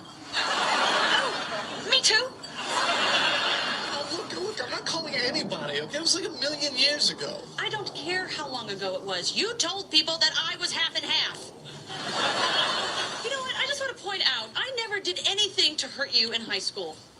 That's not totally true. What? What? Well, you did start that rumor about Ross making out with Mrs. Altman, our 50-year-old librarian. How did you know that? It's true? No? Yes, it is. I saw you guys going at it behind the card catalog. This is all. She also made out with Taka Kai Kek the night before we went back to Thailand. I'm sorry. When you were in high school, you made out with a 50-year-old woman? Hey, she didn't look 50. Did she look 16? Oh, there's a picture of her in the yearbook, actually. Oh. Wow! She didn't photograph well. That's funny. She probably wasn't familiar with the process, having spent most of her life sitting for oil paintings. So how did this happen? Did she lure you to an early bird dinner? I'm gonna go get my meal. I'll be back. I was working late in the library one afternoon. It was just the two of us. She needed some help with her word jumble. And one thing led to another. If you must know, Anita was very gentle and tender. May she rest in peace. Didn't she walk with a cane? Only when it was damp. I can't believe you told people about this. Everybody knew. You know what? I'm back in the club. Yeah.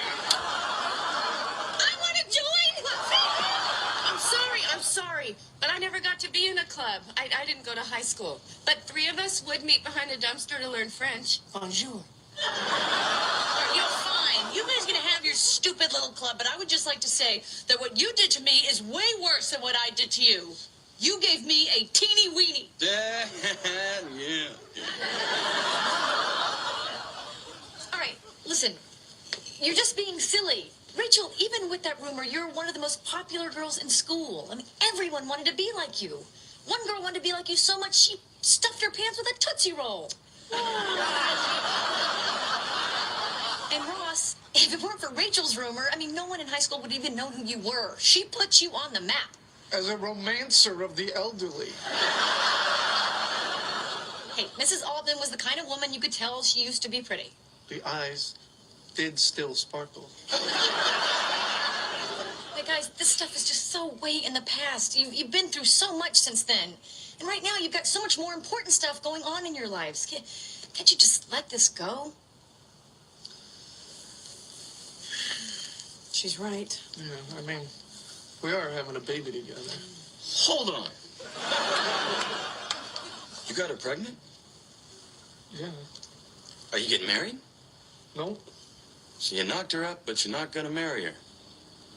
Dude. Anybody? Okay.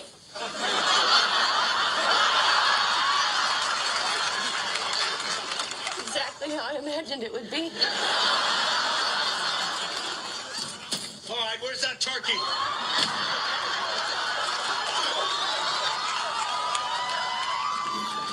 Joey, those are my maternity pants. No, these are my Thanksgiving pants.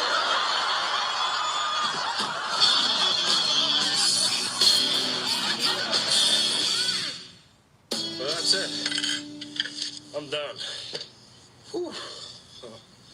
Oh, here come the meat sweats.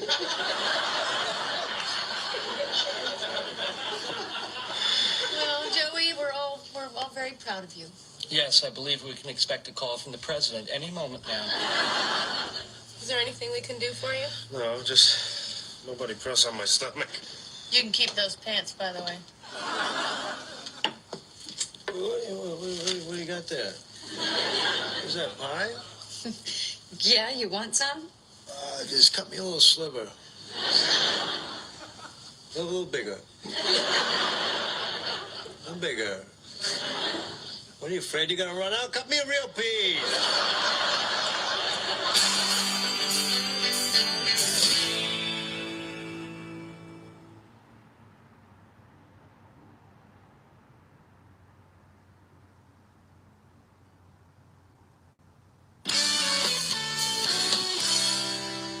Hey, so what do you think? New haircut? Necklace? Dress? Boots? Boots! Now, they're a little more than I usually spend on boots, or rent. Oh my God. I know. I'm gonna miss being able to afford food. I'm sorry, they just looked so good. And the saleswoman was looking at me like, these are way too expensive for you. She had a point. Hi. Oh my God. Oh my God. Those boots are amazing. They're mine. Yeah, well, too bad we're gonna have to return them. Return them? Shh, they're gonna hear you. Honey, I'm not returning them, okay? I mean, I know they cost a lot, but I'm gonna wear them all the time. You'll see. Besides, I love the compliments. I mean, have you ever had something that was so beautiful that everyone wants it? I have you. Nice try. I'm keeping the boots.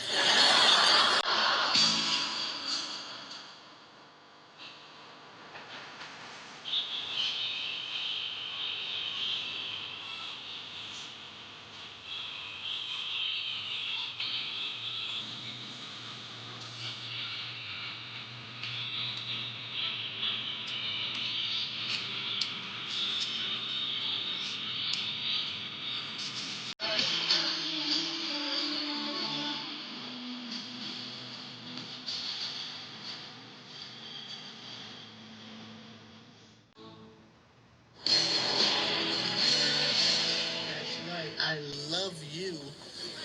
And I'm gonna play with you all the time.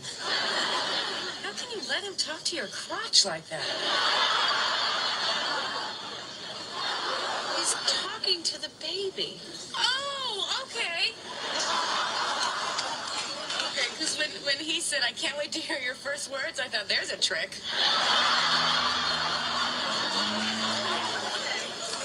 I gotta go, you guys. I'll see you later. Okay. Bye. Bye. Oh, hey, Rachel, hi. Can you do me a favor? I was talking to my sister, and she knows you work at Ralph Lauren. Well, forget it. No way. I'm not sending any more Ralph Lauren clothes to prison. It is a waste. No, not her. My youngest sister, Dina. She's really interested in fashion, and she wants to talk to someone successful to, give her some advice. I guess I could talk to one of my supervisors. No. She wants to talk to you. Really? Oh my God. I'm successful. Okay, so will you meet with her? Yes, I'd love to. Have her come by the office. Great, thanks. Ah, that other episode's done. Oh, she's the smartest of all the Tribbiani children. Yeah, you know the SATs? Yeah. She took them. Hey, Ross, doesn't Ben go to Smithfield Day School? Yeah, what? Sting has a son that goes there too. Yeah, I know. He's in Ben's class. You knew this and you never said anything with all the stupid dinosaur stuff you tell us? Fine. No more dinosaur stuff. Can I talk about fossils?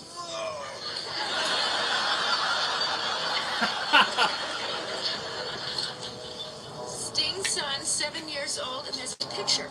What are you reading? The Kidnapper's Guide to Manhattan Private Schools?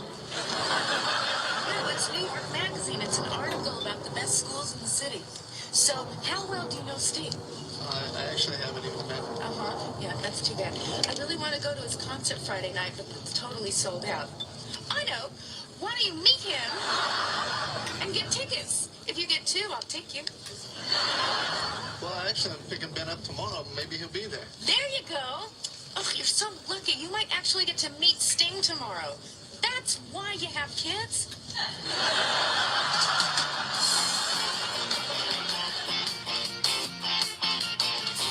Hey, guys. Might not be able to go shower for a bit because I have to like change my clothes and throw these for wash. And my mom, I think, just put on some laundry, so gonna have to wait a bit.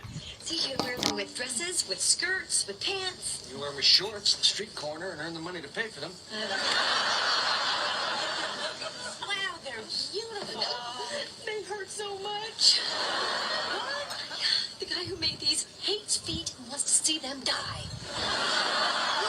Give them to me. I haven't felt my feet in years. Man, I spent so much money on them, and I told Chandler that I wear them all the time. I can't just give them away. Well, then get your money back and return them. I can't do that either. The soles are already a little scuffed up, and the insides are filled with my blood. Hey, I just picked up Ben from school. Oh. I don't think you did a very thorough job. I dropped them off at Carol's. Anyway, it turns out I'm not going to get those tickets, though. Oh, no, why not? Well, it turns out Ben and Sting's son do not get along. How come? Apparently, Sting's son made fun of the fact that Ben's moms are lesbians. If they don't get along, then you should smooth things over. Make them be friends. Phoebe, you can't force kids to be friends. Sure you can. Give them some blocks. Put them in a playpen. Playpen? Ben's 7. Your kid is 7? It's really sweet. Please give the tickets. Well, I'm sorry, Phoebes. I just can't do it. Yes, you can. Sting says so himself. What? Ross can. I'm sorry, it's just... Ross can. Phoebe, Ross can, give me the tickets. Ross can, give me the tickets.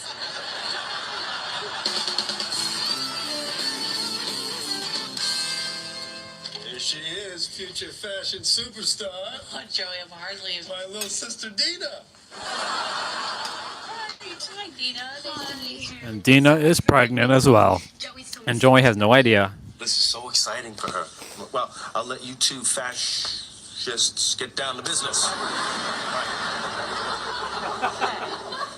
All right, Dina. Well, let's talk about the different areas of fashion that you could get involved in. Let's see, there's design, but you may need a whole other degree for that.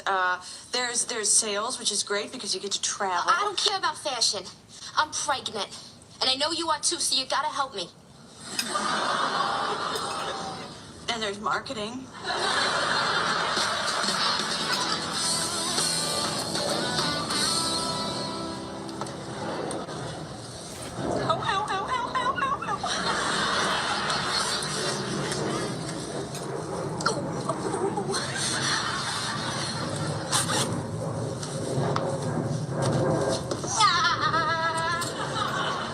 What's wrong? Oh, nothing. I'm just yawning. Oh, don't forget my office holiday parties tonight. This chicken is spicy. Ah! Ah! Sweetie, I know that you My mouth is burning right now. but you can wear your new boots. See, every cloud has a supple leather lining. I don't think that I want to wear the boots tonight. Why not? Well, you know, I'm just worried that your bosses will see them and think they pay you too much money. or your assistant will see them and want a raise. Do you think I work at some kind of boot pricing company? Well, anyway, I picked out this outfit that I want to wear, and the boots don't really go with it. You said that you paid all that money because those boots go with skirts, dresses, and pants. Fine, if you want me to wear the boots, I'll wear the boots. In fact, I'll go into my room right now and, try the outfit on. Okay? Oh, wait! Christmas party in my boots!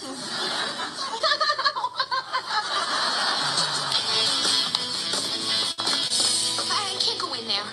I can't tell him. It's going to be okay. He has been incredibly supportive of me. And if he gets a little upset, that's what the meatball sub is for.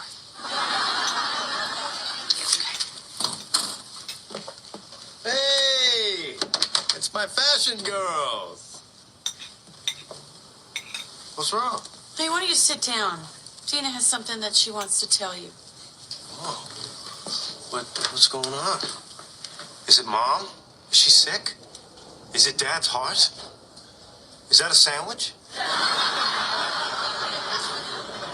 Joe, Mom and Dad are fine. Is that a sandwich? Joey, there's something that you should know. Dina? I'm pregnant. What? Now, give him the sandwich. Give him the sandwich. Obviously, this is a mistake. You can't be pregnant because you have to have sex to get pregnant. Joe, I tried to wait until I was 25 like you did. What? Dina! What? Can't believe this. You're the good one. You went to college. Both years. Who did the steal? Bobby Corso. But he's a real nice guy. I like him a lot. He's real funny. You got pregnant for funny? Dina, if he's funny, laugh! I'll be back in a little while. You stay here. Why? Where you going? I can't look at you right now. Wow. But he's gonna grab the sandwich.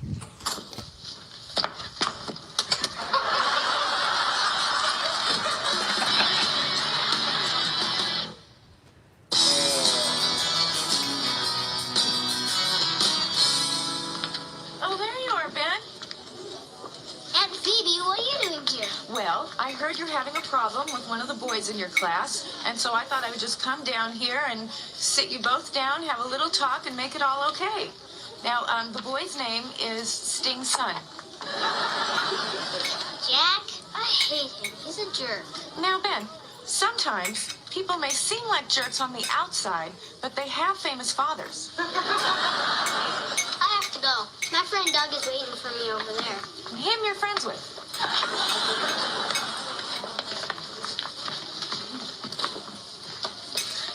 Excuse me. Can I help you with something? Yes. Yes, you can. I'm looking for Jack's parents. Are you with one of the students? Uh-huh, I'm with Ben. Are you one of Ben's mothers? I am one of Ben's mothers. I'm a lesbian. It was difficult coming out to my parents. Well, hi, I'm Jenny Boone. I'm a new teacher here. Oh, I've only met your partner, Carol. Ah, okay, so that makes me Susan. Right. Yeah. Are you looking for Jack's parents to discuss the problems he's having with Ben? Yeah, because I really do think the parents should sit down together and have a conversation. Yeah, let's do that! That sounds good. We should sit down and talk. Just me, my lover Carol, and the Stings. Now, how will I get in touch with them? Oh, there are numbers on the contact sheet. Could I get a copy of that? Because Carol threw it out. She lost ours. She's such a scatterbrain. But, man, what a hot piece of ass.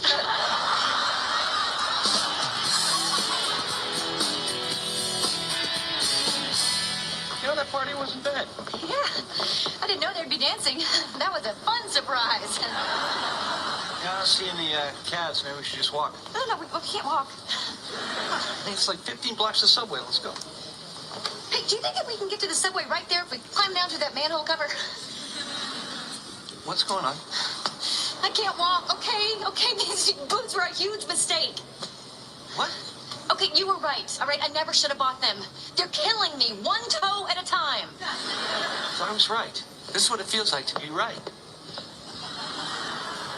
It's oddly unsettling. How are we gonna get home? Maybe a piggyback ride? Hop on. Okay, wait, just give me a second. Let me just get my boots off first. Oh.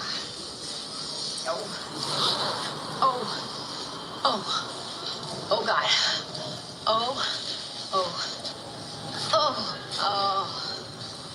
Honey, I know you're in pain right now, but I'm a little turned on.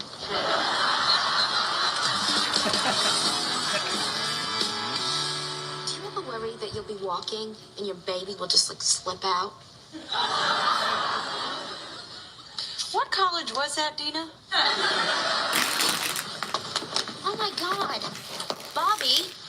Hi, Dina. Good to see you. Joey, what are you doing? Just what needs to be done. Dearly beloved. Dearly beloved, we're gathered here to Oh, join Joey, this is crazy. Don't interrupt me when I'm talking to God. Now, where were we? All right, okay. Do you, Dina, take this man? No. Oh, you'll take him. No, I won't. Hey, you don't get a say in this. Yes, I do. Ah, I heard I do. We're halfway there. Okay, you. All right, Joey, that is enough. Listen, as beautiful and moving as this ceremony is, this is not legal, okay? They don't have a marriage license. They don't have any witnesses. And the groom only has on one shoe. Yeah, he took the other one off and hit me with it. Well, what am I supposed to do? You're supposed to realize that they are adults and that they can make their own decisions. No, they can't. They were stupid enough to get knocked up. Hey! Contraceptives are not always effective, right? Yeah, we kind of didn't use any. Oh, come on, kids, a little help here.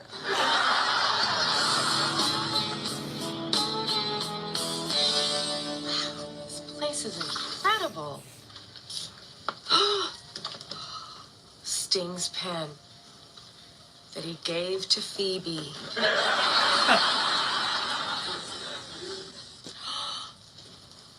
Come on, secret passageway. Hi. Hi. I'm Trudy. Must be Ben's mum. Why else would I be here? Just sit down. Uh-huh. I gather Jack and Ben haven't been getting along lately. Yeah. I'm sure there are two sides to this story, but all I've heard is that Ben's a bit of a poo-poo head. I'm sorry. Won't Jack's father be joining us? Well, I'm sorry, Jack's father's not available. Mm-hmm. Okay. Well, then could we reschedule for, say, Friday night, perhaps at 8 o'clock? Oh, no, I know that wouldn't work. My husband's in concert. Concert. Yeah.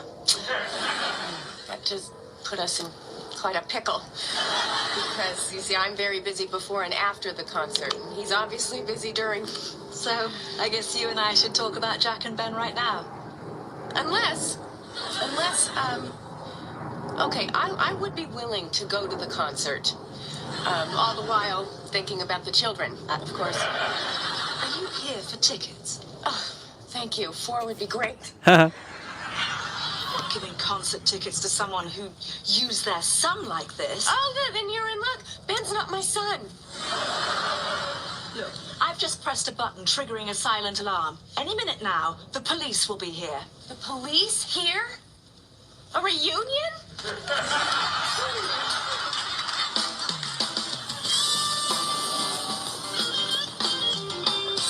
Okay, 10 blocks down, 5 to go. See, it would be awesome if I could just like stream this with y'all and we just watch this together, but like can't do it. It kind of sucks. Can you get a little closer so I can see the price? This is why I'm gonna build the world's greatest live stream platform that doesn't get demonetized for watching content. So weird. I don't have your boots. Well, I don't have them either. Where are they? Well, why don't you check in one of my saddlebags while I chew on a bale of hay? God, we gotta go back and get them. Honey, are you seriously ever going to wear the boots again? Okay, I'm never gonna wear them again. Just didn't get a chance to say goodbye. You know what? You can say goodbye to the tan ones. Okay. All right. Okay. Bye, Boots. Wait! Half off! Joey, just because they're not getting married doesn't mean that this is going to be a disaster. Maybe they have a plan. Oh, okay. Okay, let's hear their plan. Now, what's the future look like for Dean and Bobby? Well, I really have high hopes for my band. You were right. He is funny. Hey, now wait a minute. I bet when you told people at first that you wanted to be an actor, they laughed at you. Now, come on, Bobby, why don't you tell us a little bit about your band? It was just me and my pal Rooster. The band's name is Numb Nuts. Really? Dina, if you're having a baby, you should be married. Even if it is to Bobby. Dude, that's not a compliment. Joey, I knew you wouldn't be supportive. So what? What are you going to do? You're going to have the baby and raise it by yourself? Without a husband? You can't be a single mother alone. You're going to ruin your life. Oh, excuse me. Am I ruining my life? No. It's different for you. You're so strong and together. You're not some dumb kid who doesn't know what she's doing. Excuse me? One pregnant woman at a time, please.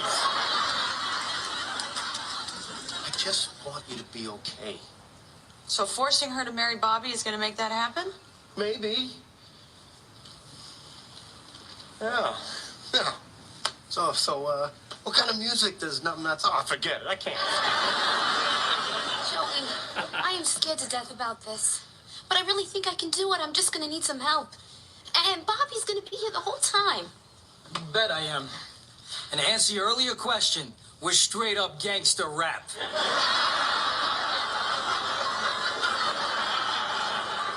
Look, Rachel's told me how much easier you've made all this on her. Why can't you do that for me? Because you're my baby sister. And you're my big brother. I mean, You're my favorite guy in the whole world. I'm not even scared to tell Mom and Dad. I was scared of telling you. Well, I'd be scared of them, but all right. Joey, I can't stand the thought of having this baby with you mad at me. I want him to have his uncle. Is my baby gonna have his Uncle Joey? Of course he's gonna have his Uncle Joey. We're gonna be all right. I mean, even if we're not married, this baby is gonna be so loved. And not just by us. That's right. By his uncle, too. And by you. Okay, Bobby, why don't we just come over here and let them have a little moment, okay?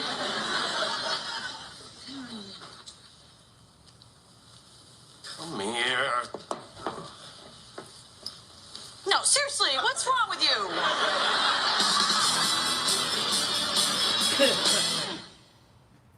You're gonna love me so much. I got Sting tickets! Oh my God, I do love you! How did you do it? Well, let's just say, Ruskin! Where are the seats? Middle balcony. Okay, now would you say that that's more than 50 yards away from Sting, his wife, or a member of his family? Yeah. Then that's not breaking the law. I'm there!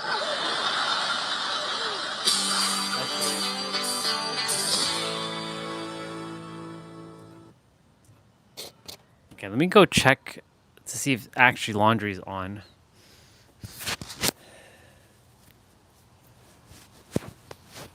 It might cut out though, the mic, but uno momento. If it is, then I have to wait. And if I have to wait, that's okay. I wasn't expecting to do laundry later in the day though, but it's all good. That just means I get to play early. Also, I'm gonna go check my face to see what has to be groomed.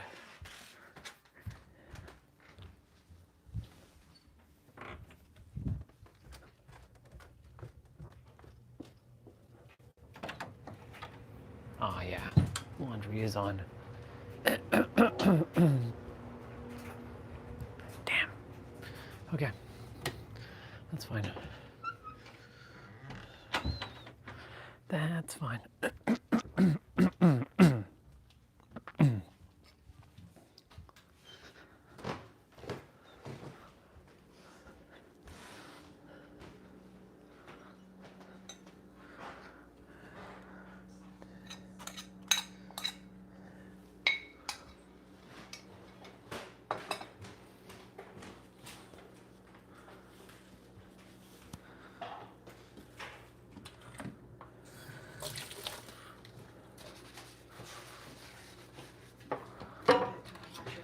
Already started.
Let's see what we have to do with our face.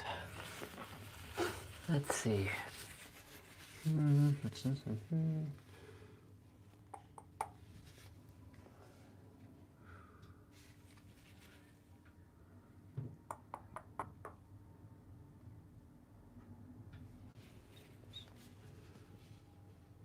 can let it grow, but then it's gonna, we're gonna deal with it.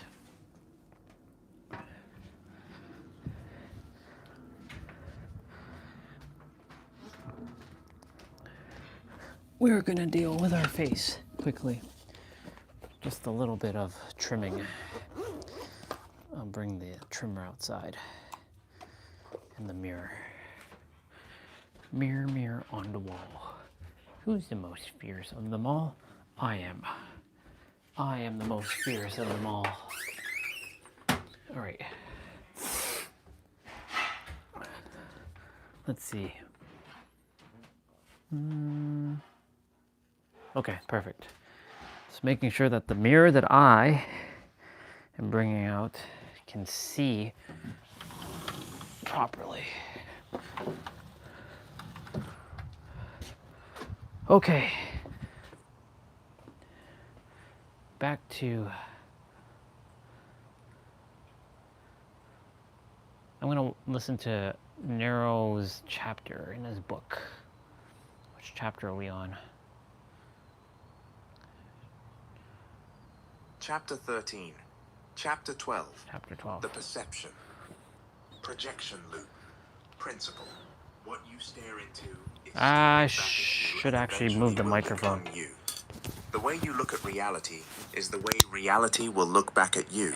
And that's simply because you and reality are one. The masses will look out into their world without realizing they are simply looking in their world. Many see a reality they don't like without ever realizing they are not seeing reality, but their distorted version of reality. As human beings, we are comforted by the notion that when we look out into the world, we are seeing it as it is, without ever realizing a deep metaphysical truth. You don't see the world as it is, but as you are. You don't realize that you are seeing reality through lenses tinted by your state of consciousness or frequency. This applies to everyone. Perception is defined in the Cambridge Dictionary as a belief or opinion, often held by many people and based on how things seem. There's two important parts to that definition. Until you unpack them, you will continue in a cycle of unwanted reality. 1. A belief or opinion. 2. Based on how things seem. A belief or opinion aren't truths.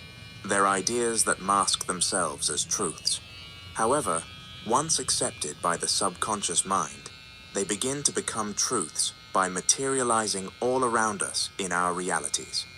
There are no truths in your reality other than what your subconscious accepts as true. Once accepted, this truth will solidify. How things seem will always depend on where you are standing. I'm not talking about your physical position, but your mental one, your state of consciousness, or your frequency. By dissecting the definition of perception, a truth is revealed. Your perception ultimately leads to your projection, which is what we call reality.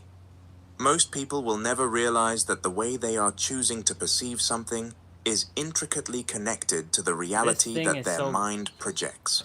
This thing is like so good. To projection is that it is the beginning of a cycle from which many will never escape.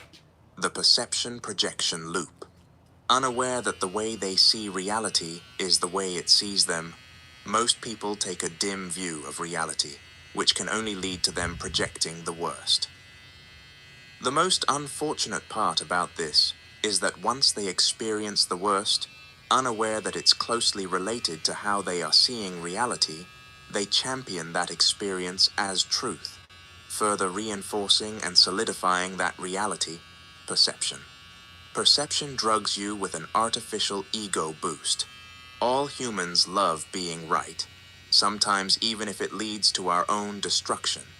Yet in these circumstances, the irony is that they are wrong, as it is only a truth in the subconscious mind. It is common in dating circles for people to bemoan a lack of suitable potential partners. That perception ultimately leads to a projection of reality. They go on a succession of bad dates with people they don't get on with, leading them to believe they were right. They don't realize that their desire to be proven right is sabotaging their dates, destroying any chance of them finding love. Your perception quite literally causes you to emit a different frequency, ultimately putting you in a completely different world, one of many. Perception will act blindly. It can either help or harm you. It is a tool of construction or destruction. If your perception doesn't serve you, then it will control you. There are two things that'll cause this. One, the old frequency. The main aim of your old frequency is to exist, and perception is one way it continues projecting its frequency into your current reality. When you experience certain conditions, events, circumstances, or people, it'll immediately encourage you to look at situation through the worst lens possible. As a result, you create the worst outcome possible. After creating the worst outcome, it's natural to feel and think the worst thing possible. That mental and emotional energy is getting its fix. 2. The world. The universe seeks balance. It prefers everything to operate on a similar level for its own equilibrium. But that balance only exists if everyone remains at the same level of consciousness. To maintain this, society feeds us the same set of beliefs, the widely accepted truths about how life works, what's possible, and what isn't. And the irony? The world sells you these beliefs once, and then you spend the rest of your life reselling them to yourself. Unfortunately, it sells us the version it wants us to live in, which revolves around failure, limitation, misery, suffering, scarcity, and struggle. Once a belief is accepted, it becomes the lens through which you see the world. That ultimately shapes your reality, so it is your reality. It is often said that perception is reality, and metaphysically it is. If you see the world through your own lens, which shapes the projection of your reality, it would be wise to perceive your life through the lens of your desired reality, so you can experience the projection of that reality. Every circumstance, condition, event, or experience with people in your reality must be seen through this lens. Practical. If the version of me in my desired reality jumped into my body, how would it look at things? There is no right or wrong answer. The purpose of the framing is simply to flex the perception muscle of your desired reality. The more you see reality through this lens, the more reality will see you that way. Changing reality is simply a matter of changing how the world sees you. In order to change the way the world sees you, you must change the way you see yourself. You must change the way you see through yourself. At the beginning, this process will require some conscious practice, but eventually it will become unconscious. At that point, the manifestation will feel effortless. Control your perception, or the world will control it for you. Chapter 13. You don't have beliefs, they have you. Practical. It is arrogant of humanity to think that we possess beliefs. The humble truth is that beliefs possess us. If you want to understand your beliefs, look what you believe, or know to be true of the world. If you ask the average person on the street to tell you what they believe about the world, they'll either not be able to tell you or proclaim that it's the truth. This is the point of my statement. For the most part, our beliefs are invisible. All beliefs seek to convince us that they are truths rather than simply beliefs.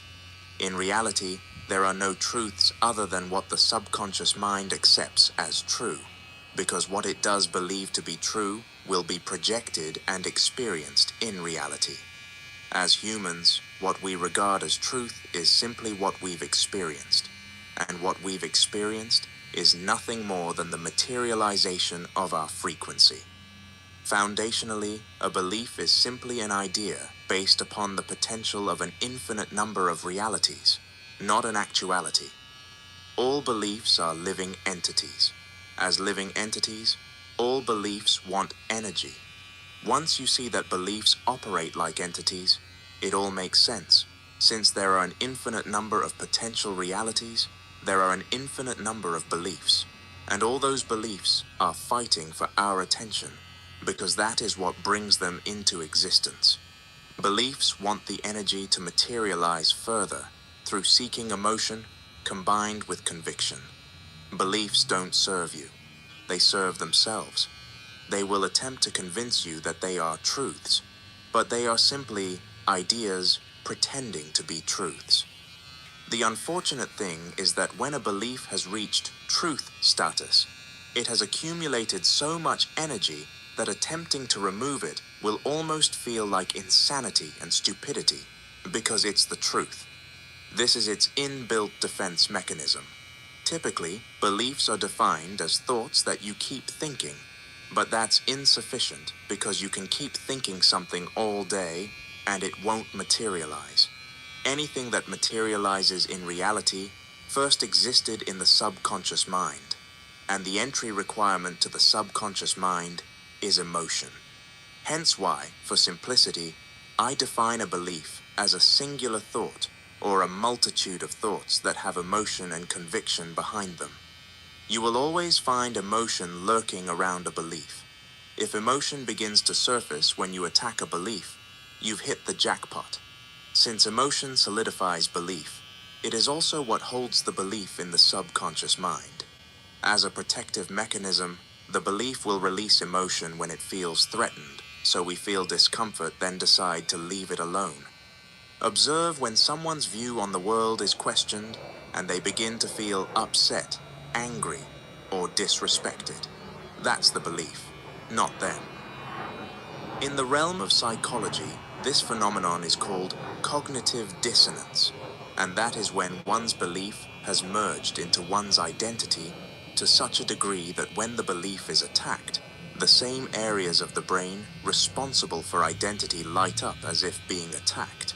Understanding that we are all microcosms of the universe, on a metaphysical level, beliefs attach themselves to us to such a degree that we can't differentiate between them. They want to present the illusion that they've merged with us, so we unconsciously accept this and experience it in our reality. Beliefs are Not bad. masters of illusion. Looking good. I just and didn't do underneath continuously here. will attempt to trick you into feeling as if you have no I'll control let that grow a over little them, bit, even the sides and that here. there's something above you. I'm Most looking people for like feel fire imprisoned by now. self-limiting beliefs, when the truth is that all beliefs are self-limiting. A belief is simply an emotionally fixed perspective, a mental construct that defines reality in a particular way. All beliefs create boundaries around what you can experience in reality. The individual who thinks they must work hard for money has now created a boundary outside of which they are unable to experience. But how often does it feel like we simply can't change our beliefs? They feel like mental boulders, something we have no power over. This is part of the trick. Remember that beliefs want to stay. That's all they want to do. Stay in your mind to get as much energy as possible, so they have the chance of materializing. So beliefs will present the illusion that they are unchangeable. Ironically, because there are no truths other than what the subconscious mind accepts as true, when you believe a certain belief is unchangeable, it becomes unchangeable. Ironically, because there are no truths other than what the subconscious mind accepts as true, when you believe it's hard to change a certain belief, it becomes hard.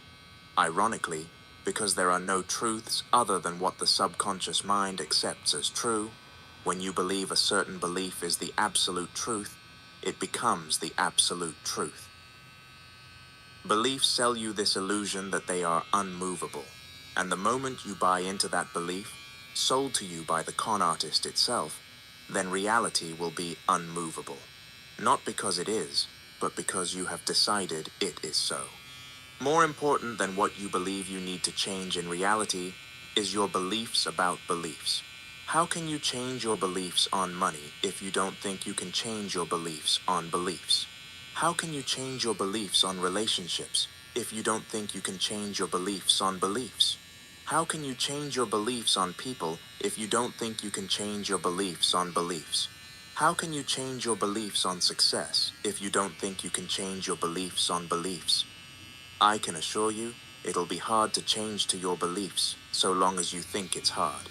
Nobody ever seems to decide straight away that it's easy to change their beliefs. Decide that the truth is that no belief is unchangeable. Decide that the truth is that no belief is the absolute truth. Decide that the truth is that no belief is unmovable. By making this obvious yet abstract change, the clay of your mind desolidifies ready for your molding. Which brings us to a hidden truth about all beliefs.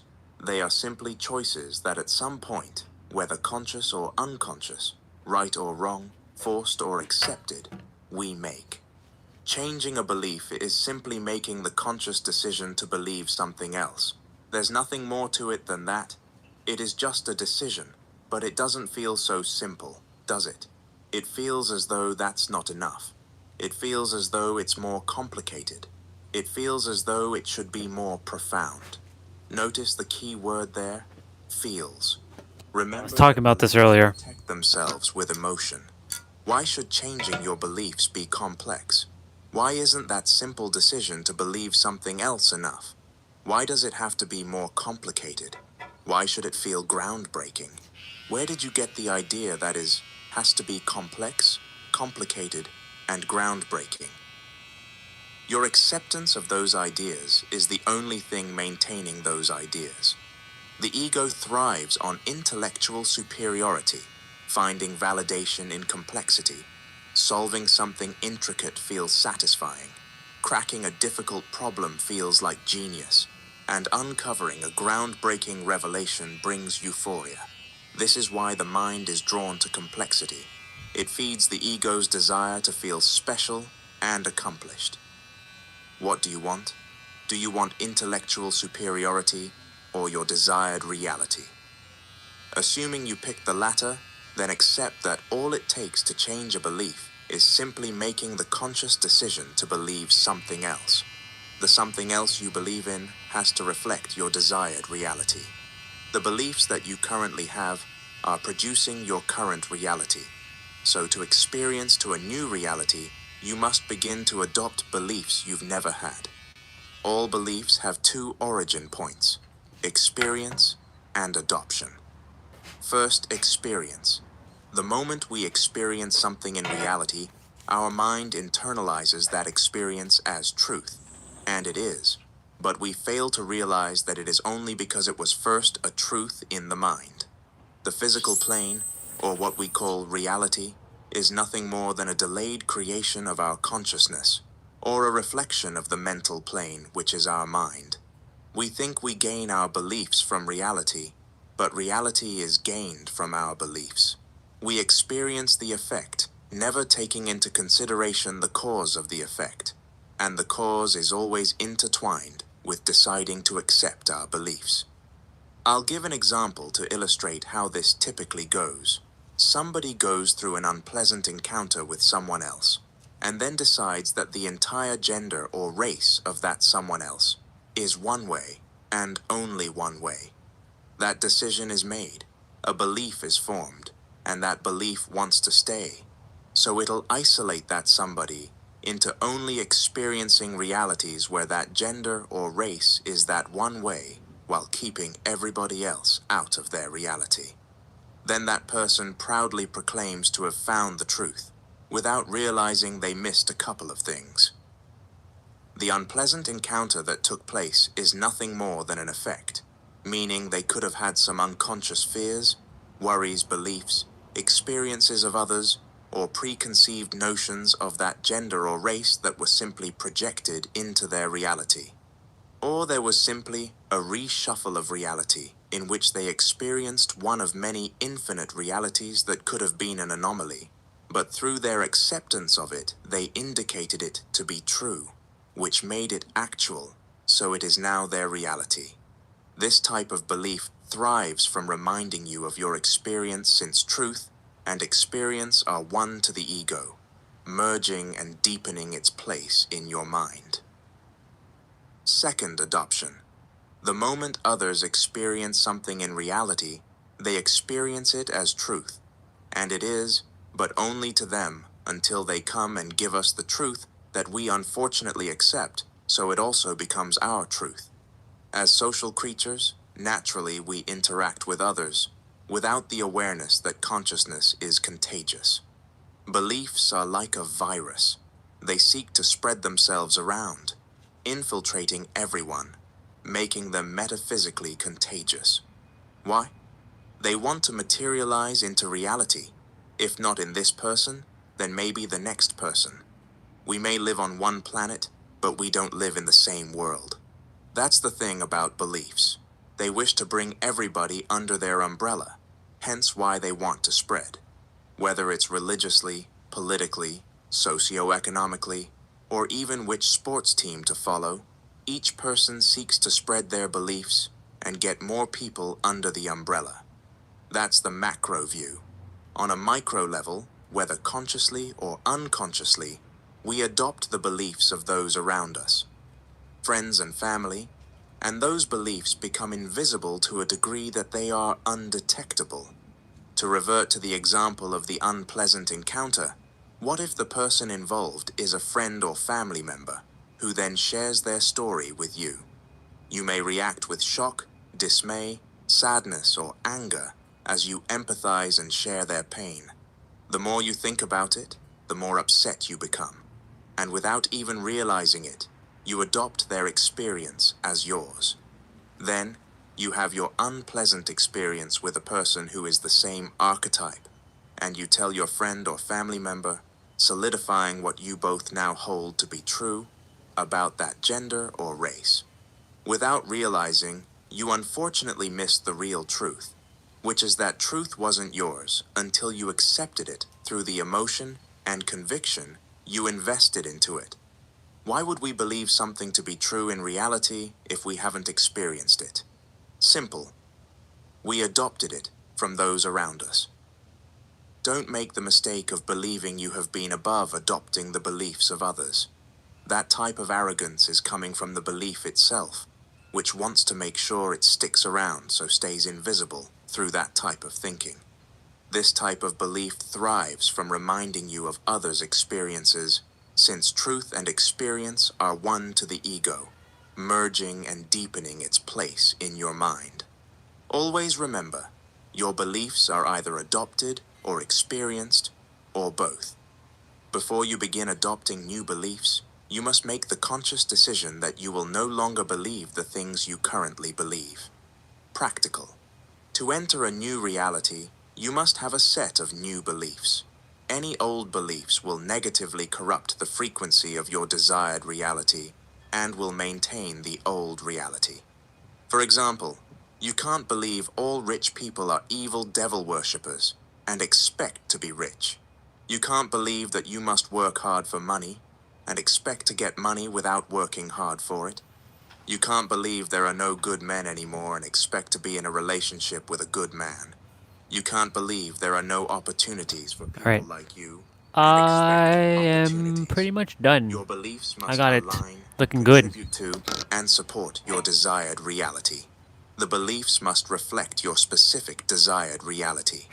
What do you need to believe to easily materialize your desired reality? You must have the beliefs you'd have in your desired reality now. Ask yourself this question. If I was living my desired reality, what would I believe to be true about reality and the world? Gently meditate upon this question and know that answers will come because they will, and the moment they do, adopt them into your current reality. I'll help you with some examples. If you desire a loving relationship, then a belief that is mandatory is that there is an abundance of good men and women everywhere. If you desire abundance, then a belief that is mandatory is that you always have more than enough. If you desire a successful business, then a belief that is mandatory is that clients always come to you easily. If you desire a promotion in your career, then a belief that is mandatory is that you are always seen and appreciated for the work you do. If you desire to pass an exam, then a belief that is mandatory is that exams are always easy for you. If you desire money to flow easily to you, then a belief that is mandatory is that you don't have to work hard for money because it always comes to you. It's simply a game of making sure your beliefs align, reflect, or contribute to your desired reality, as opposed to contradict it, which unfortunately is more than often the case. Score and records everything. The more you stick to your word, and the more you follow your own direction, the more self-trust you're going to have, which means, ultimately, the more conviction you're going to have. As I've said, there are things that you know you shouldn't be doing or don't want to be doing, but for whatever reason, the old frequency, you're doing them. Once again, it can be simple things like not waking up on time, wanting to be punctual but still being late, being quick to judge others, smoking when you've been trying to quit, procrastinating on that thing, or drinking when you've been wanting to stop. There are indeed spiritual consequences to smoking and drinking, but they do not affect your ability to create your reality.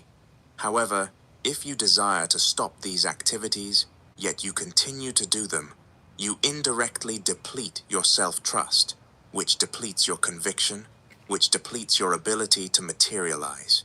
It is not the acts that are the issue, but your perception of them. The erosion of self-trust happens when you repeatedly engage in actions you want to stop, but continue doing anyway. Simultaneously, the more you fail to keep your word, and the more you fail to follow your direction, the less self-trust you're going to have, which means, ultimately, the less conviction you're going to have. Self-trust is the first reserve that is filled by doing the things you know you should be doing, and it is depleted by doing the things that you know shouldn't be doing. This reserve is then exchanged into the energy of conviction, but it all begins with self-trust. The more evidence that your mind gathers to prove that you are who you say you are, that you can command and direct yourself, then the more likely reality will believe you when you tell it who you are, and the greater your ability to command reality. Practical.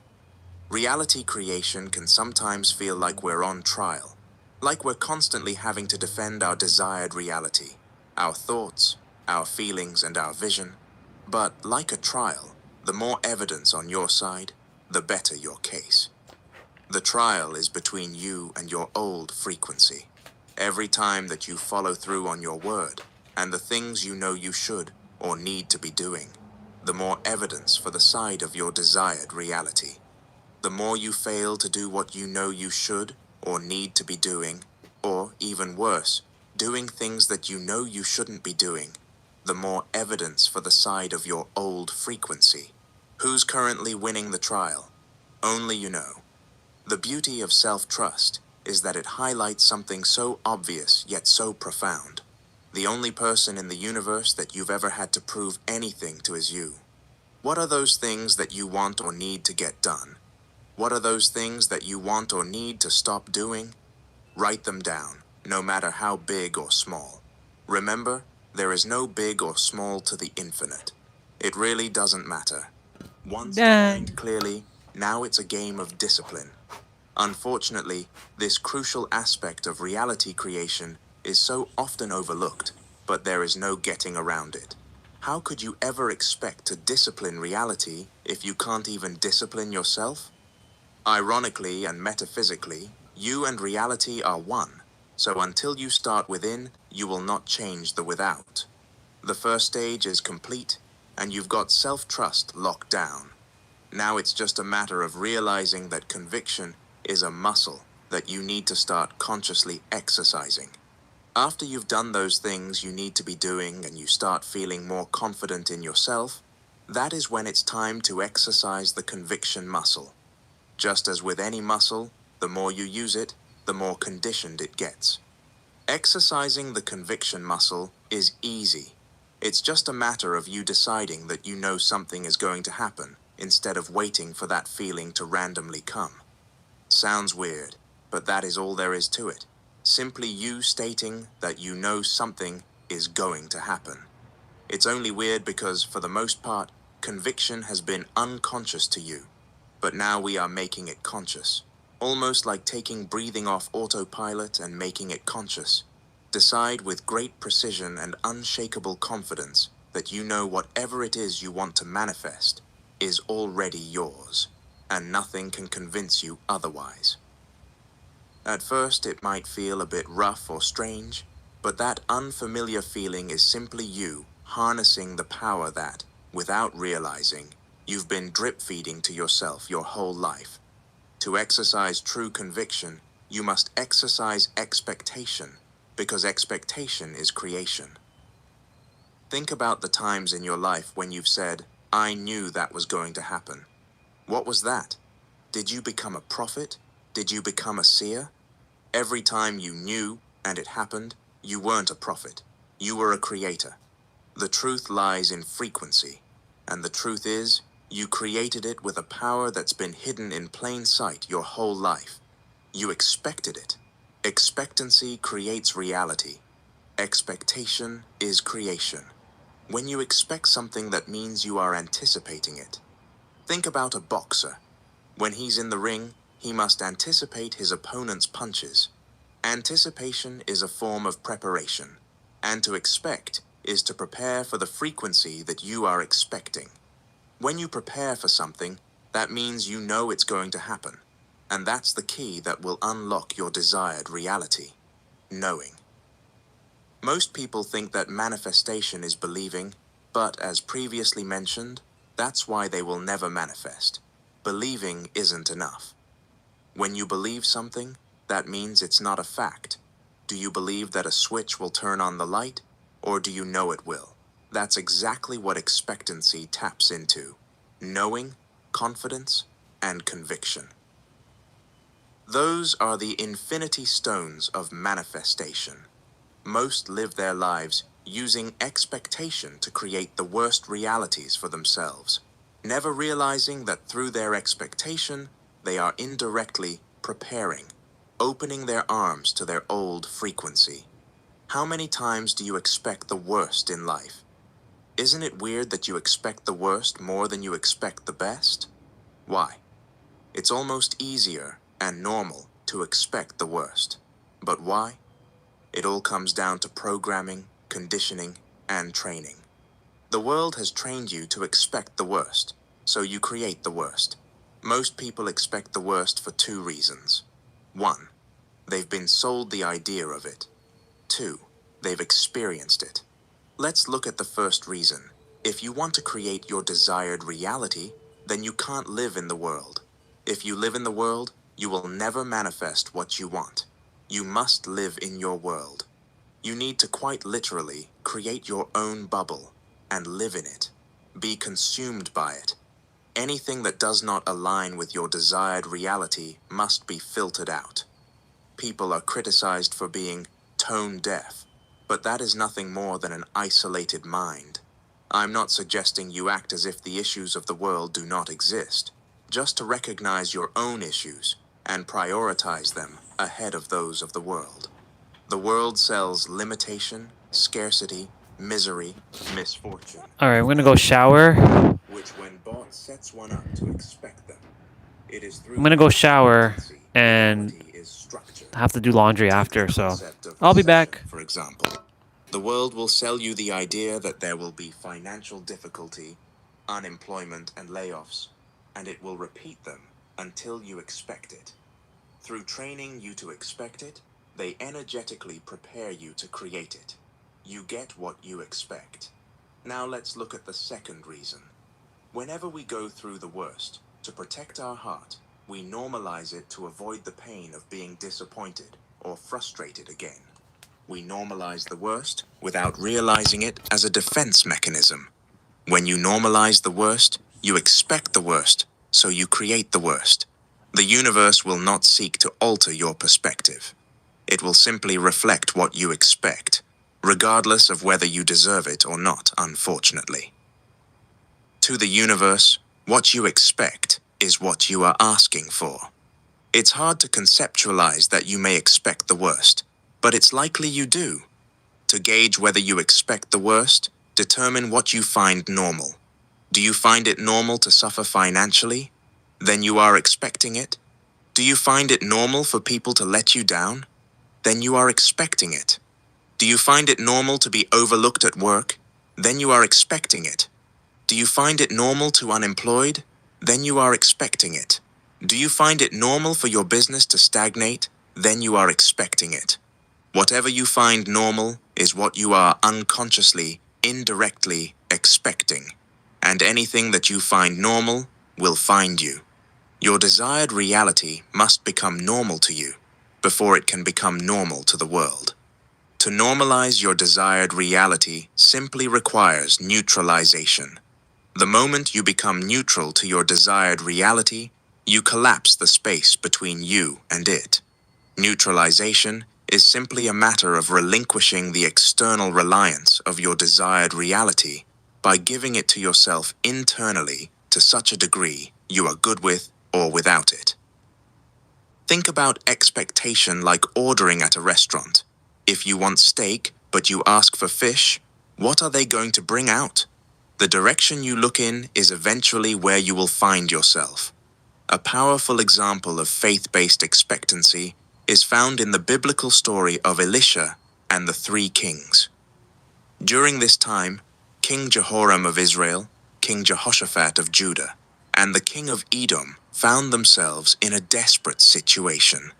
They were preparing for battle against the Moabites, but after marching for 7 days, they ran out of water, leaving their armies and animals on the brink of collapse. In their distress, they sought out the prophet Elisha for guidance. After consulting the Lord, Elisha gave them a surprising instruction. Thus says the Lord, make this valley full of ditches. For thus says the Lord, you shall not see wind, nor shall you see rain, yet that valley shall be filled with water, so that you, your cattle, and your animals may drink. 2 Kings 3:16-17.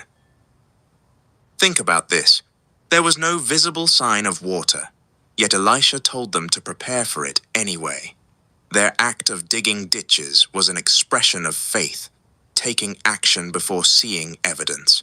And just as God had promised, the next morning, water flowed into the valley from Edom, filling the ditches and providing for their needs. Even more astonishing, the Moabite army, seeing the water in the sunlight, mistook it for blood and assumed their enemies had turned on each other. This led to their defeat, securing victory for Israel. Prepare even when it is not seen. This story holds a profound lesson. Expectation precedes manifestation. The kings had to act in faith, digging ditches before any sign of water appeared. Likewise, in life, we must often prepare for our blessings before we see physical proof. This is a demonstration of true faith, trusting in the unseen and aligning ourselves with divine provision.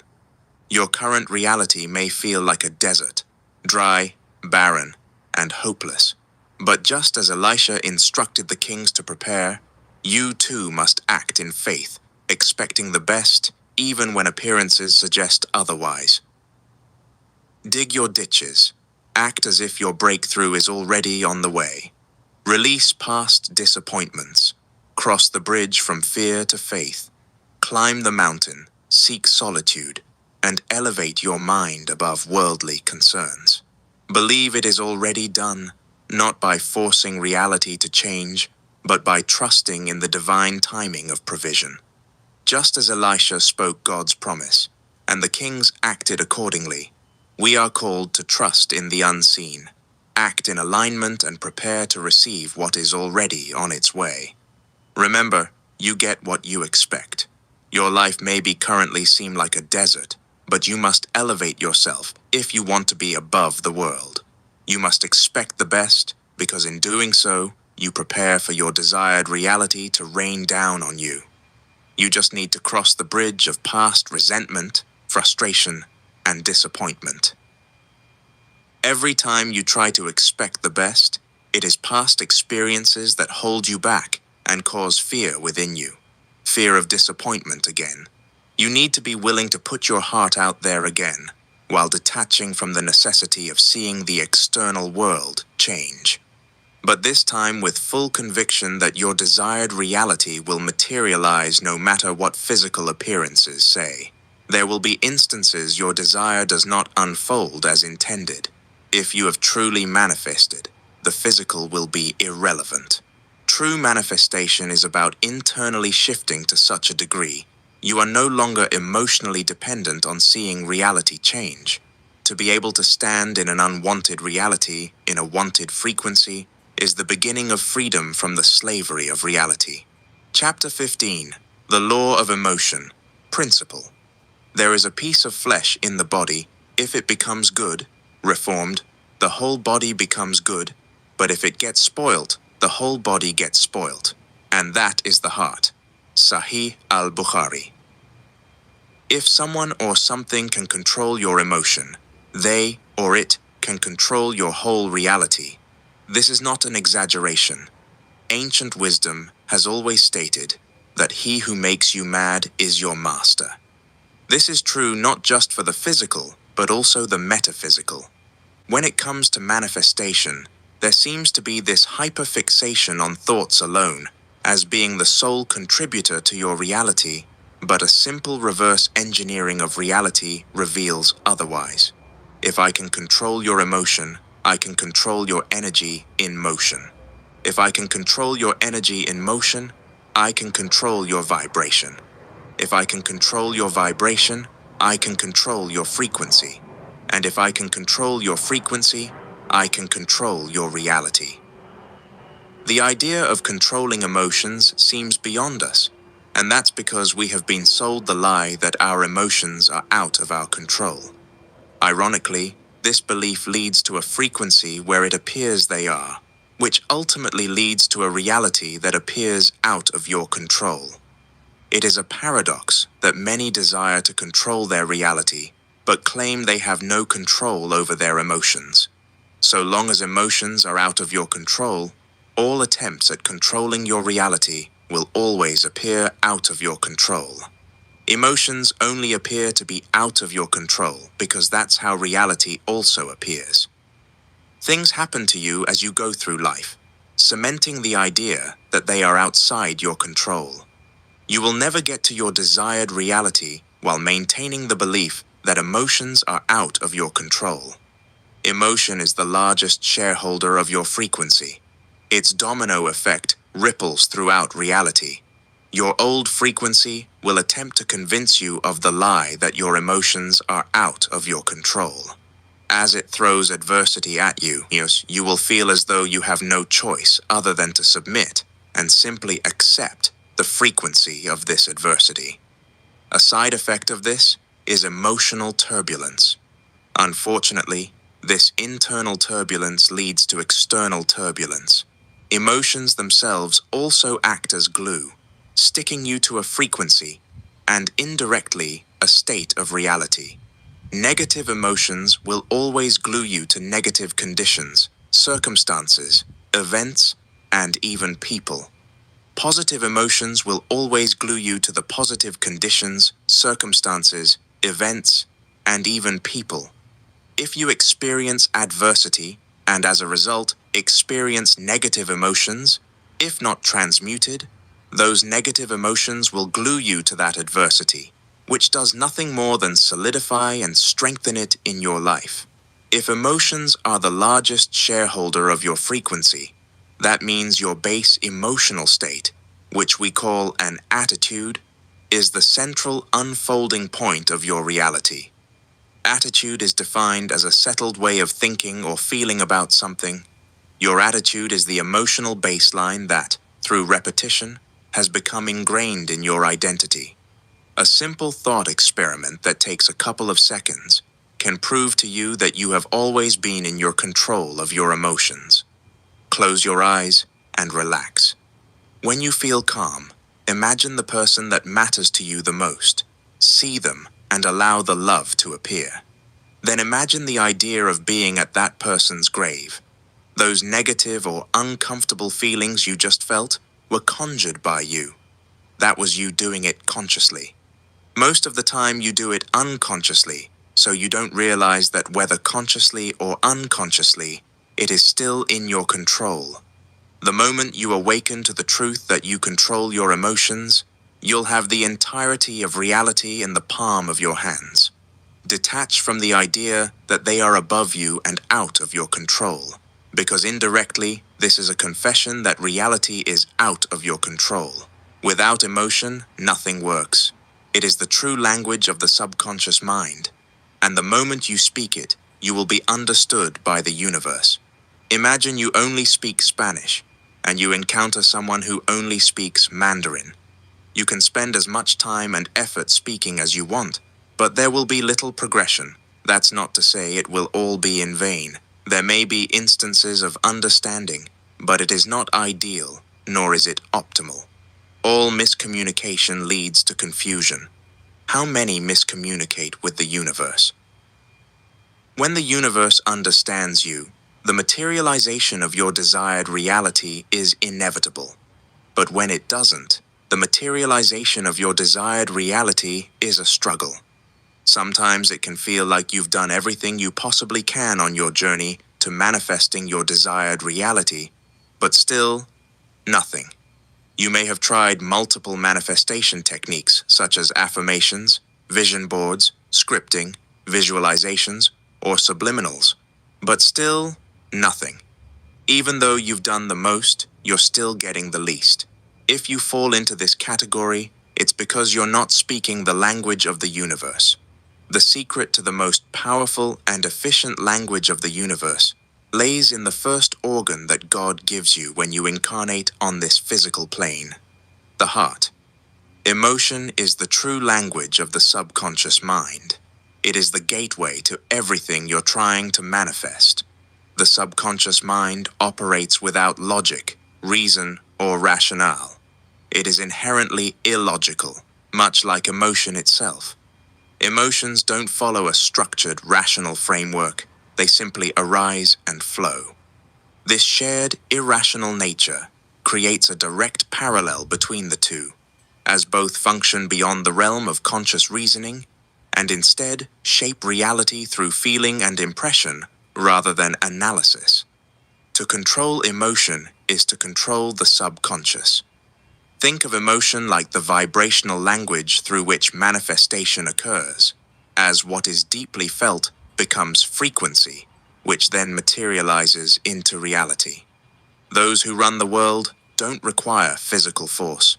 They simply need to control the emotions of the masses, to control their subconscious minds so they can create their own reality and justify it as truth.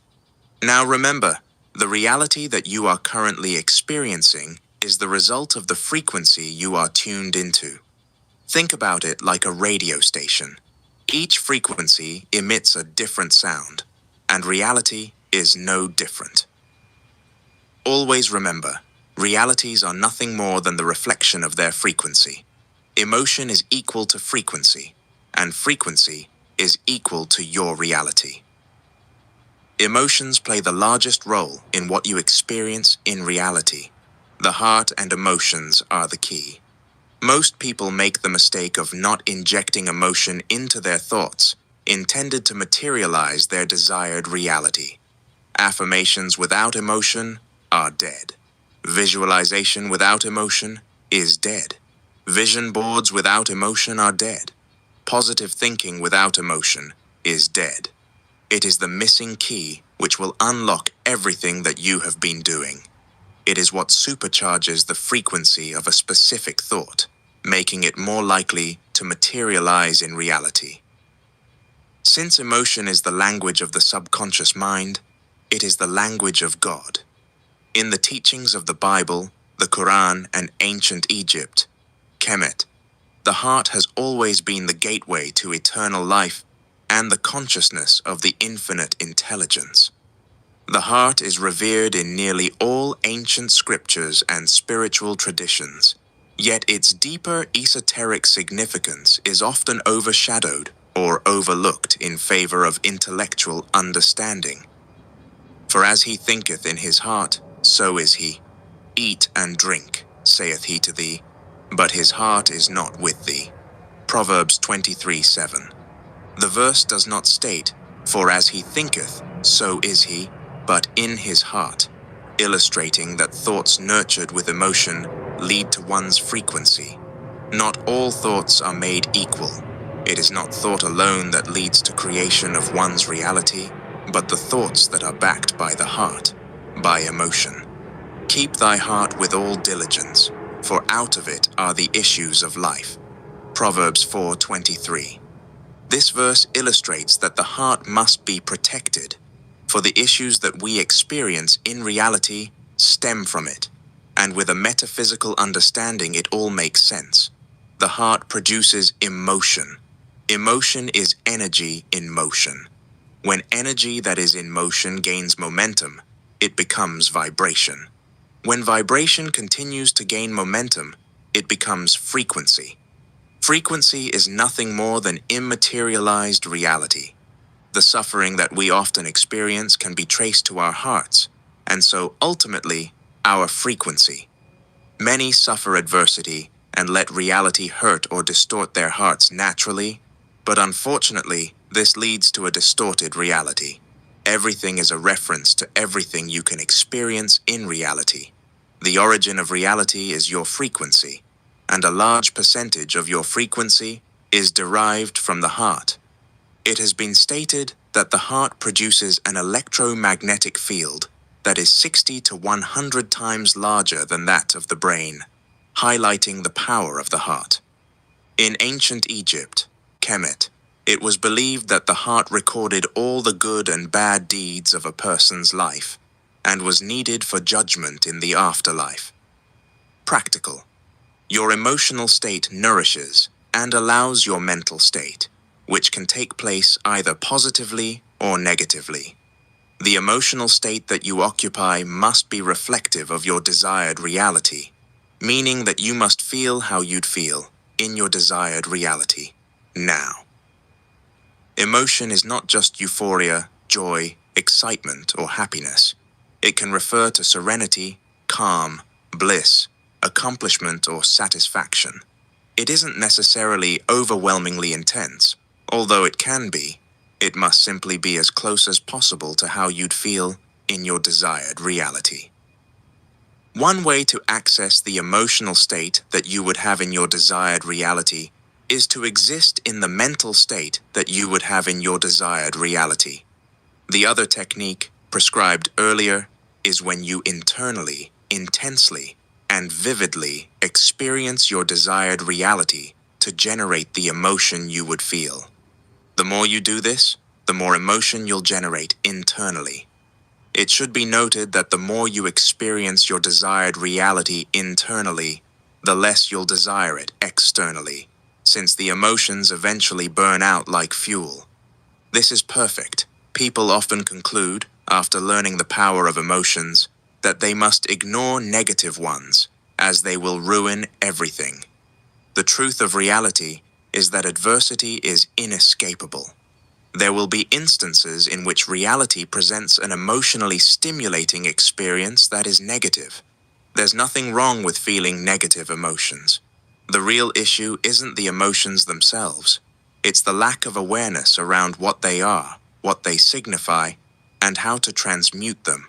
Without that understanding, emotion becomes confusion. With it, emotion becomes power. Emotions are signposts showing whether you are heading in a direction that is either aligned or misaligned with your desires. They are indicators.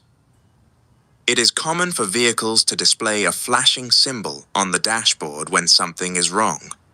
Emotions are like those flashing symbols showing whether you are creating a reality that is either aligned or misaligned. Negative emotions are an indication that you are centralizing your consciousness on an aspect of reality that is unwanted. That centralization of consciousness is typically expressed through either thoughts or focus. The aim of adversity deployed by the old frequency is singular, to immerse you in the whirlwind of emotional turbulence to such a degree that your frequency alters to be resonant with the adversity. Once internally resonant with the adversity, that sets it in motion to eventually be expressed externally. It simply wants to energetically consume you like a tornado, so that you cannot see anything beyond it. Think back to a moment of adversity, when your internal state became emotionally turbulent.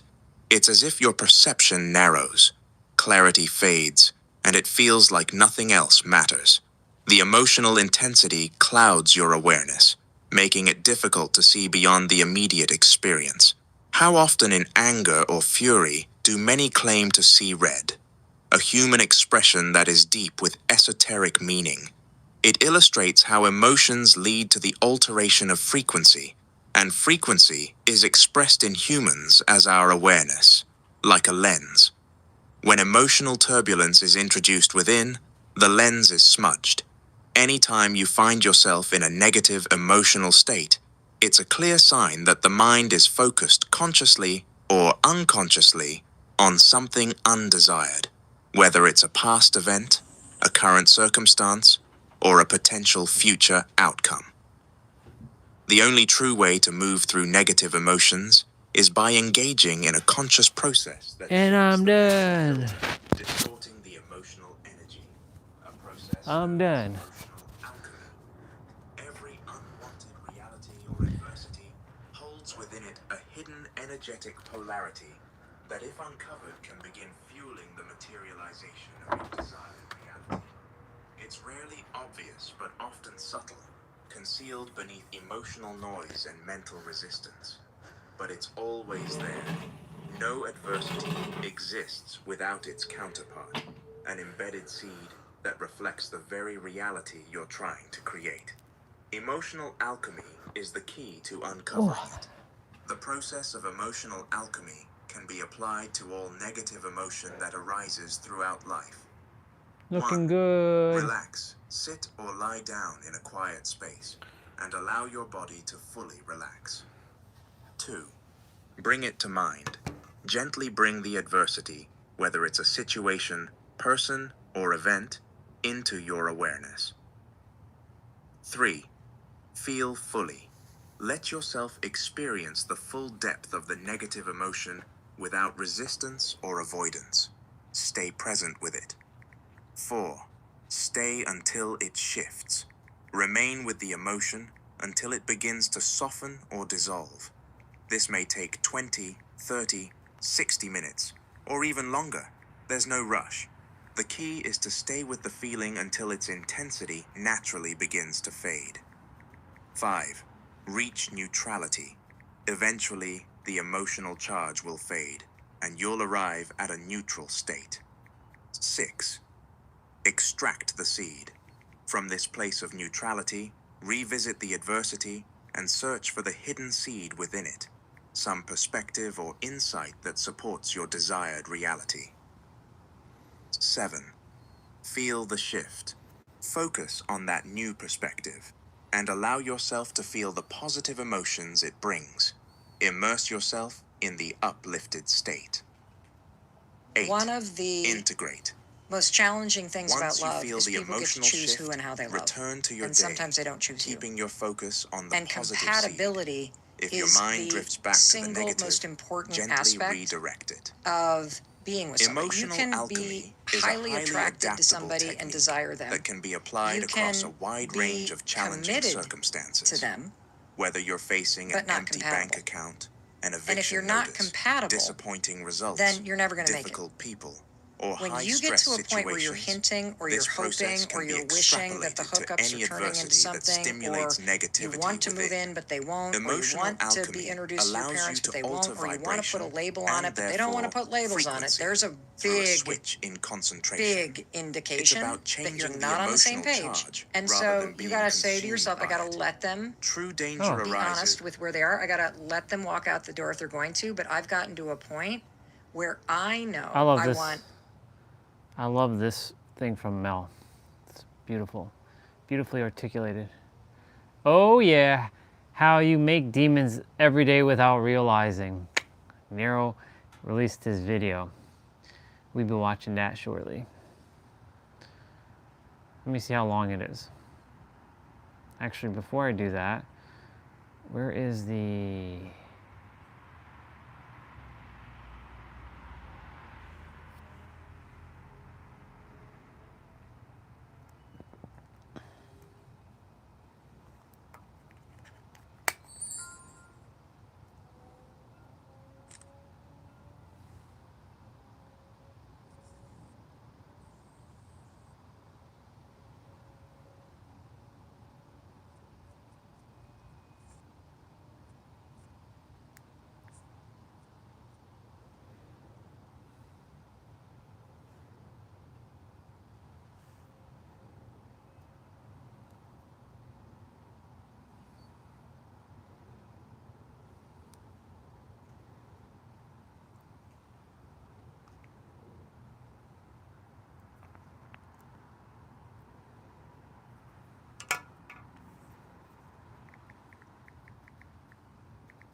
I was, I messaged Danka. She's like, thank you so much. Appreciate the heart that you share with the world too. I love when you comment on my posts. We all require support through this phase, through all these phases. I'm truly magnetizing amazing people around me, and all that is not true is breaking off. I'm divinely protected and truly blessed, and your connection is just another confirmation of this. Yes, it is. Yes, it is.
Cool beans. My book is coming. It's coming in like a couple, it's like 10 stops away apparently. Unless it just arrived. It's 4 stops away. It's on Rexdale Boulevard. Yep. All right. Now that I got that out of the way, let's see, Mr. Nero, what you got for us, boy? Wow, Katie's really good at drawing too. How to make this one so easy it feels like cheating.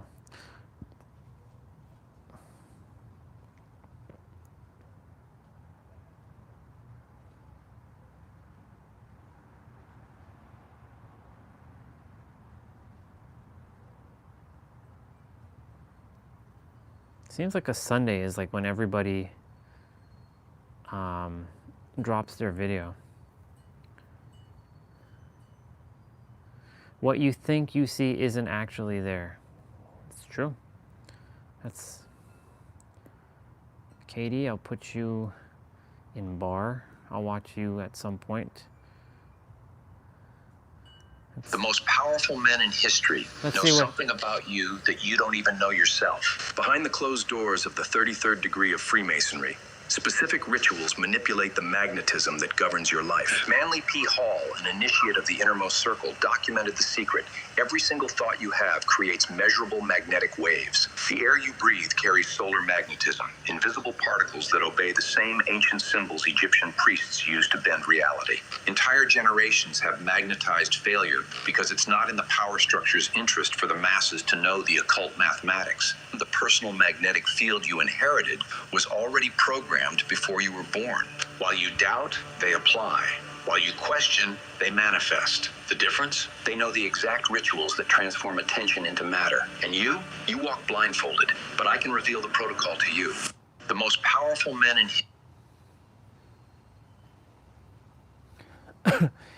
There was a comment. The most powerful. There was a comment from a brother is saying, okay, so teach how to magnetize our manifestations. I want to learn. You don't learn, you're remembering. And another brother comment under him saying, the majority of manifestation creator works in the attention economy, not the transformation economy. Their goal is to inspire quickly, not to teach deeply. Algorithm rewards shorts, emotionally charged clips, not structured, methodically teaching. That's why you already live in higher dimensions, but not, here's how to train your nervous system to sustain that frequency.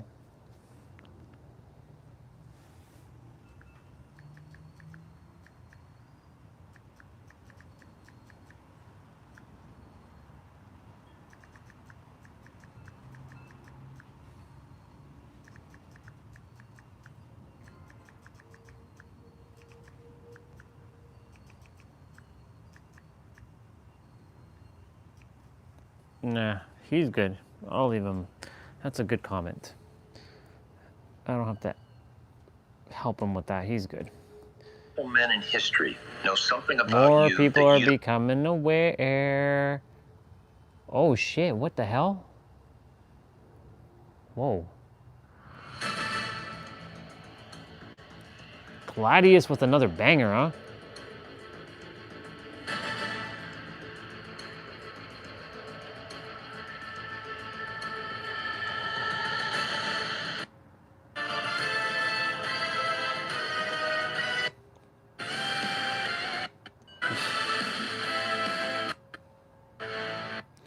Okay, so Nero's video is an hour and 12 minutes. So, yeah, stop chasing more. Why you already have enough? Why you're already enough? Exactly. Good job, lady. Good job, other version of me. Other versions of me are getting it, and it's nice.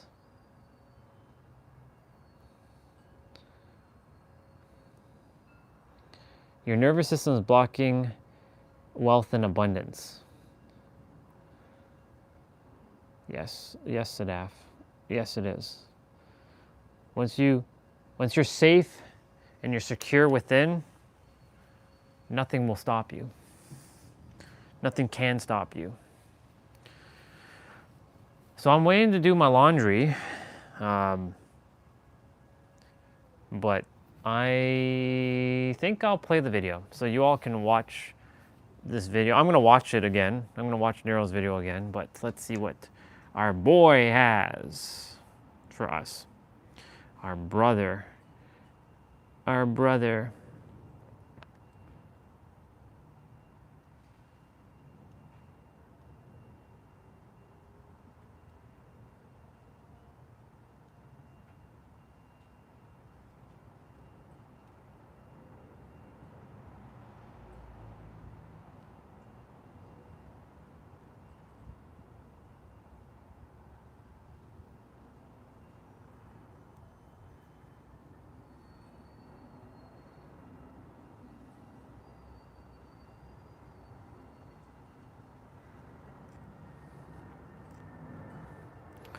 Do Mr. Nero.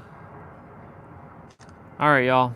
Let's get down to business with our brother.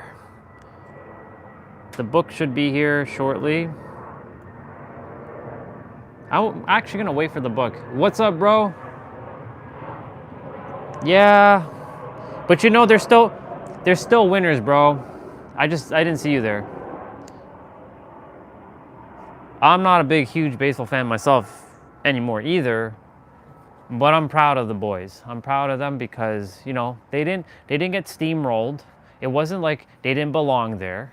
It wasn't anything like that. They held them off. Yes, they had the lead, and yes, they kind of slipped. But, you know, the thing is, in the end, they did a phenomenal job, and I'm proud to finally be proud to say, I mean, I'm not a sports guy anymore because sports creates division. It also it creates unity. Like, it creates unity, but also creates division at the same time because it's like us versus them.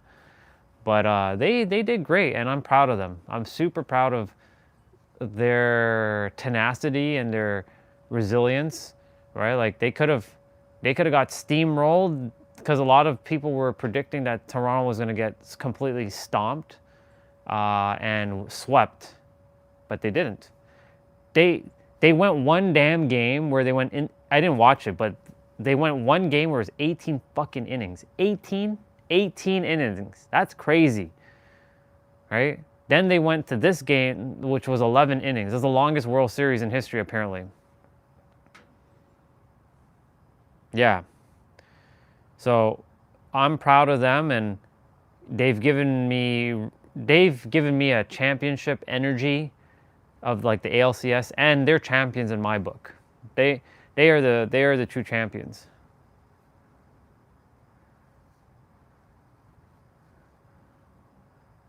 Yeah. Yeah. City was going nuts, by the way, but still, you know, the energy here, a lot of people are, you know, a little sad, but I said to the universe before I went to bed last night, make sure send loving energy to everybody who's feeling sad, and just kind of give them, you know, it's all right. They did good. Like, they did really good, right? Like, you know, LA also represents home, right? Because it's California, so technically I win regardless. So like for me, I know home is celebrating right now. I know other people in California are not celebrating the LA Dodgers because, like, you know, I watched some of the YouTube videos. I watched some of the YouTube videos of like the highlights. And a lot of Californian like teams don't like LA Dodgers. Like, a lot of Californian like baseball fans who have other teams like San Francisco Giants, San Diego Padres, LA Angels, I think it is the other one, and I know they have another Californian team. I'm just thinking of what other, unless that's the only. They have 4 Californian teams. Unless there's a fifth one, and I can't think of it at the moment. Anyways, a lot of the other Californian like fans of teams, they were like rooting for the Blue Jays. So either way, yeah.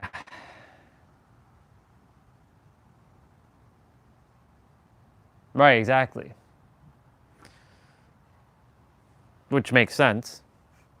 It's funny you say that because in when I was playing my last sports game, I fully played out. By the way, 2:22 here. It's 11:20. No, it's 10. No, it's 12:22 your time. Lots of twos right now.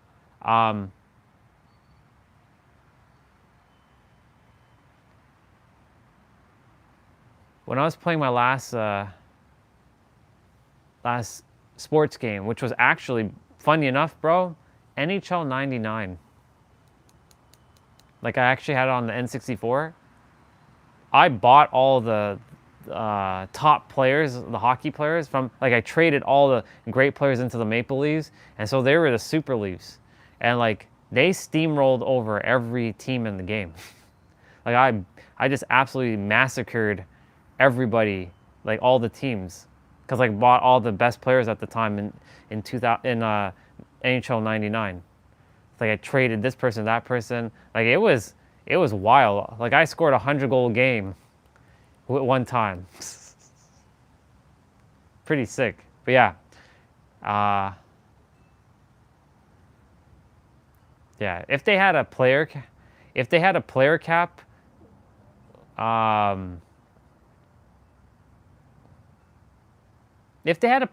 they would have they wouldn't have won. But the thing is, it's funny because like LA has technically the best players, but yet they were getting steamrolled. So it goes to show you, it's not always about the money. It's not always about the best players, because sometimes the best players aren't actually the best, right? Just because they have the higher paying people than the Jays, let's say. Look at what the Jays did. They're actually the true champions, and like they're, there's nothing to be ashamed about. Like, yeah, they didn't win, but that's okay. This is gonna make for like a good story. Yeah, exactly. And you know what? I would love for them to keep every player that they currently have. Every one of them was spectacular. Don't trade anybody. Everybody stay right where they are. They come right back in April, and I mean, I don't know if I'll physically be in Toronto by their next World Series, but I do feel like they're gonna win the next World Series. But they did great. They did wonderful. When's my book coming on? I'm waiting for my book to come so I can celebrate by watching Nero's video. I'm gonna pull it up though. We're gonna be watching a video, educational video. You'll enjoy it. I think you've seen me pull up Nero's content before. Also, I'm waiting to do laundry. Outsmarting reality. I already have the book on my tablet. I already bought it as a digital copy, but I wanted a hard copy because, like, it's nice to hold the book, and it's probably going to be one of the last books I ever buy. Like, I mean personally for myself, but like when I'm in San Diego, when I'm in my penthouse, I have a bookshelf of like 1,000 books, like a nice bookcase, and I have books up the wazoo, but I also don't read them anymore because for any Airbnb guest that comes to that Airbnb, like to the Airbnb, I gift them a book of their choice. They go and pick a book before they leave, something that will expand their mind. I'm not gonna put fiction books there. I'm gonna put books that are actually gonna help expand their mind, whether it's finance or health, wealth, relationships, spiritual stuff, or esoteric. And if they don't necessarily like reading books, I can suggest like to just take one and maybe pass it on to someone who may feel called, but like it's gonna be built into the price. So I have it all planned out. But this book, I desired a hard copy because like I've already read the book. We were listening to the audio just before you came on, and I just paused the audio. I was tackling a message from a sister. So yeah, we're gonna watch a video shortly. And the title of the video, How You Make Demons Every Day Without Realizing. And it's about an hour and 12 minutes long, hour 13 minutes. So yeah,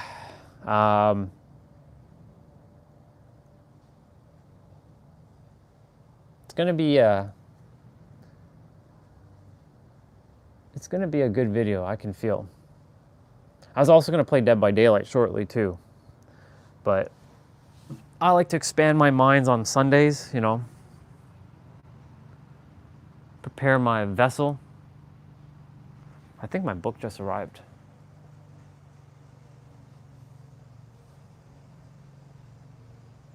I think my book just arrived.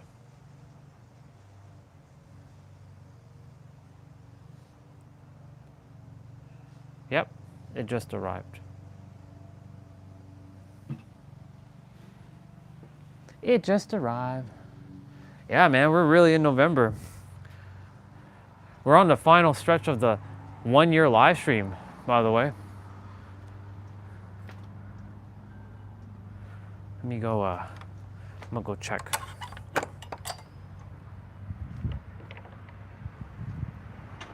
I'm gonna go check to see.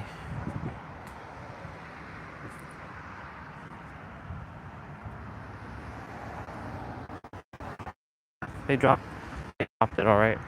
There was 3 packages, in fact. One for Jessica, and one for me. So there's actually 3 things.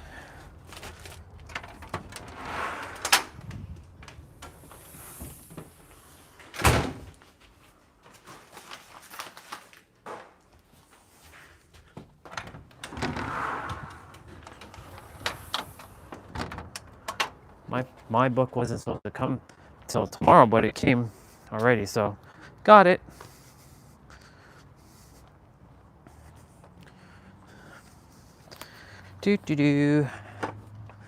We got our book. Let's see. Did they actually do something new to the box? No, they didn't.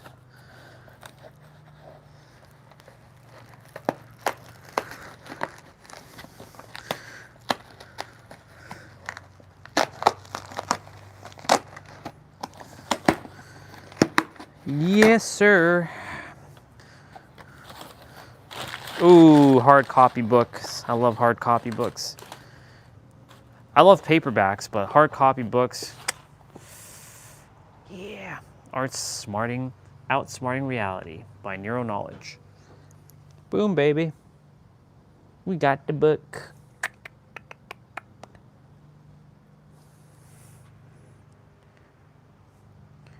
It's an interesting cover, by the way. Yeah. Really nice. A little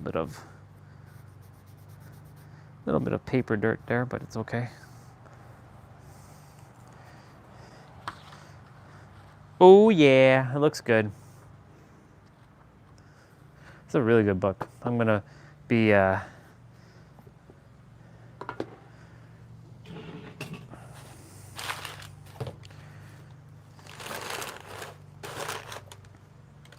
I do love books. I'm gonna give this a quick little polish. There we go. The pages were not dirty, but there was like a little bit of a scuff on the bookend. Nice. Like, for example, let's see. The mechanics of the universe.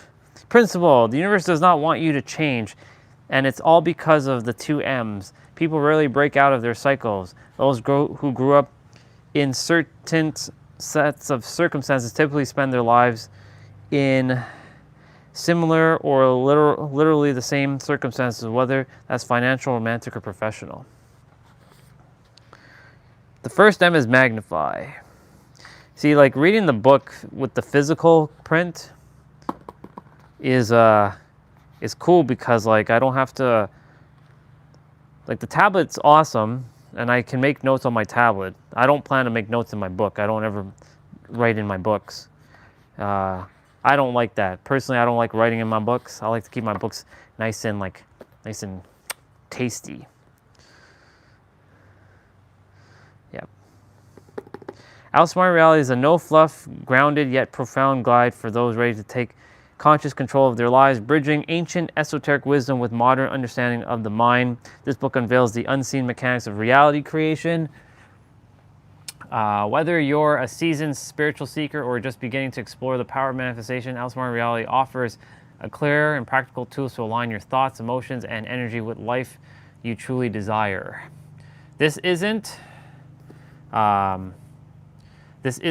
wishful thinking. It's about mastering the real laws behind the illusion so that you can shape your world from inside out. Reality doesn't happen to you. You happen to reality. Learn how. Well, you're not really learning, you're remembering, but it's nice. Yep. What is that? What is on a book there? Yeah, it's fine. Clean that off. I'm a very stickler for my stuff.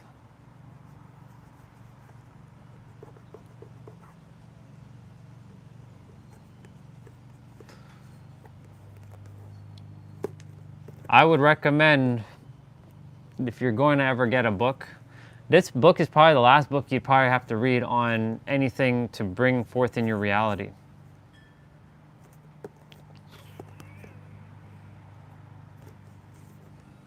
Yeah, boy. Yep. Don't like that. You know, that's the only thing about hardcovers. They tend to get a little dinged up, but it's all good. I'll be buying this book over and over in the future. So.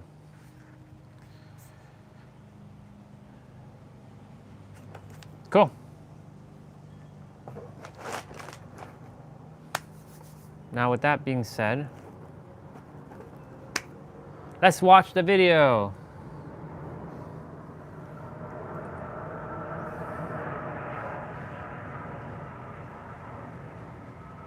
Comic books? I loved comic books too. When I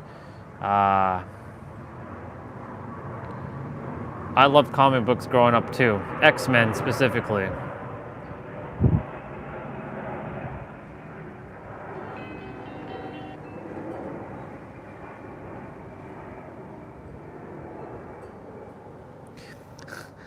Sister said, "You got to meet me after your ego death.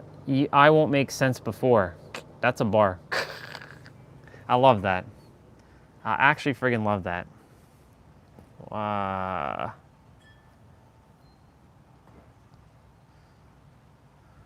You got to... The fuck?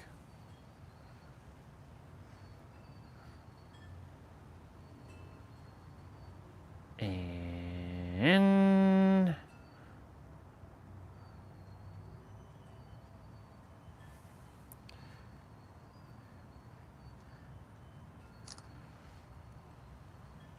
Yeah, you got to meet me before or after your ego death, or I like to call it expanding God's oneness, so your third dimensional thinking mind. I'm just screenshotting that. That was good. Your nervous system will always choose familiar chaos over unfamiliar peace until you remember to heal and choose differently. That's a bar. Sister's posting a lot of stuff. See, I only do my best to connect with those who are really on the expansion. You know, like, not that I don't care. It's not that I don't care about others who are not expanding. I definitely do. It's just, yeah, just one of those things, like, I just love to expand my consciousness and see others expanding and see how I can, how they can challenge my perceptions. It's hard for someone on the planet to challenge my perspectives now, to help me to expand beyond. And that's why when I watch Nero's content, he helps me to expand more, because he and I are at the same level. Theoretically, I'm a little higher, but you know, there's no such thing as higher. So like when I hear what he's saying, I'm like, I already got it. So, but I like the way how he phrases things. So with that being said, bro, we are gonna watch this video. So if you want to stick around and watch, expand your consciousness, let's go do it. Let's get this show on the road. How you make demons every day without realizing. The natural tendency is to fight your demons, but the truth of the matter is, those demons are nothing more than energetic signatures that are part of you. So I'll put the mic down. Fighting your demons is unconsciously you just fighting yourself. And unfortunately, if you're fighting yourself within, then the world outside of you is then going to fight you. See, this video isn't going to be a video on blood sacrifices or demons, because I don't fuck with any of that stuff. I don't mess with that stuff. But what I am going to explain to you is how on a daily basis, the entirety of humanity have the unfortunate consequence of creating demons without even realizing. And until you understand the process of how you actually create demons, quote unquote, are going to be something that scares you, they're going to be something that controls you, and it's going to be something that destroys you. Now, one thing that I have to preface it is this: I really mean it when I say nigga. I do not conjure up demons. He drops the N-word a lot, so he's just saying that. Particular fields of study. The occult, it's just like letting go of the word. Metaphysics, and Jungian psychology. So, as you can see in the drawings over here, you know what I'm saying? You can't be fighting them. You gotta be talking to them. You know what I'm saying? So yeah, let's get into it. We can get into it. Well, we can get into it. Shout out, David.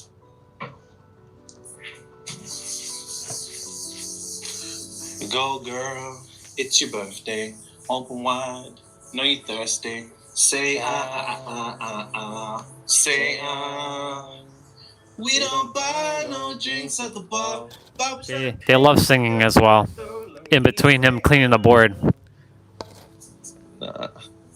Go, girl, it's your birthday. Open wide, know you thirsty. I can't lie, I'm not sure if it's ain't it a bit suspect for two niggas to be singing "Say Ah" by Trey Songz. It's a bit mad, innit? It's a bit mad. I don't think that's what he intended the song to be for. No, I think it is. No. Say ah, open wide, I know you're thirsty. But I'll make you say ah just like I'm your doctor. Right. On one hand, they could be talking about drinking. Right. You know, but it's Trey Songz. I'm very excited for this video. See, when he's sharing, I'm not learning anything, because I don't learn, I remember. I'm from South Africa. But he just shares words that I can use words better. So that's what he does. I get to be aware of cooler words. I imagine. So there's a comment he's reading. Extremely close to the exact amount I imagine. Acting. He manifested what from Nero's videos. And you explain it perfectly. How visualizing a short scene reduces the emotional attachment, making it easier to feel like you already have your desired reality. So you no longer desire it. You are simply present mentally in your desired reality. Soon enough, it appears with extreme specifics. Thanks, Emil. This knowledge is priceless. Flat. Shout out people from South Africa. Shout out my ancestral family. Okay. Now, like I said, this is going to be merging three fields of study. One with the occult. Now, typically, whenever people hear the word occult, and I say this as somebody who studied the left-hand path and the right-hand path, there's this natural tendency for people to be like, ah, and think I'm going to have you niggas fucking doing up pentagrams and sacrifices and all of that. Chill, relax. The occult simply comes from the etymological origins of the word occultus, which just meant hidden. That's all it is. That's all it is. And the thing about the occult is that there's a lot of fear associated with the study. And you have to understand, fear is the foundation of ignorance. And that's a real bar, write that down. Anything that we are fearful of, we're truly ignorant, because we're so fearful that our mind won't even allow us to conceptualize any further study, because you're like, nah, this is too much. Yep, that is a bar. That's where people get caught off. Now, the next thing is going to be metaphysics, which is simply the People block themselves because if they're afraid of something, they simply will choose to not understand. And if they choose to not understand, they will block their awareness to open up to the thing that can help them in their life. The thing that can help them in their life will basically be blocked by them because they choose to be in fear. And because of that fear, they ultimately will unfortunately block the bullshit and, well, block the thing that they're meant to listen to, but you know, that's the ignorance. Mechanics of how the universe works, and then I'll be right back. In psychology, because we're going to be talking about the integration of the shadow and how all of these fields all merge together. So let's get into how you make demons. By the way, this is something that you already do. I don't want niggas running around saying Nero's telling people how to make demons. I'm telling you, this is something that humanity already does on a collective basis. And until you can come to the awareness of how this is taking place, you'll be unaware of how this is perpetually keeping you in the same cycles. Because the truth of the matter is there's not a single human being on this planet that won't have the battle within of fighting demons. This is something we all do. But as I said, that battle is nothing more than keeping you in a perpetual cycle of fighting yourself due to the ignorance associated with what demons truly are outside of the horror films, the fear, and all the Christian stories that niggas tell, so on and so forth. Seen this girl talk about you on TikTok. She was like, she tells everyone about you. And she found out about you through TikTok, through another girl talking about you. I saw that. Yeah. I saw that. I was like, that's cool. That is very cool. Shout out the TikTokers. Shout out. All right, cool. So, first things first.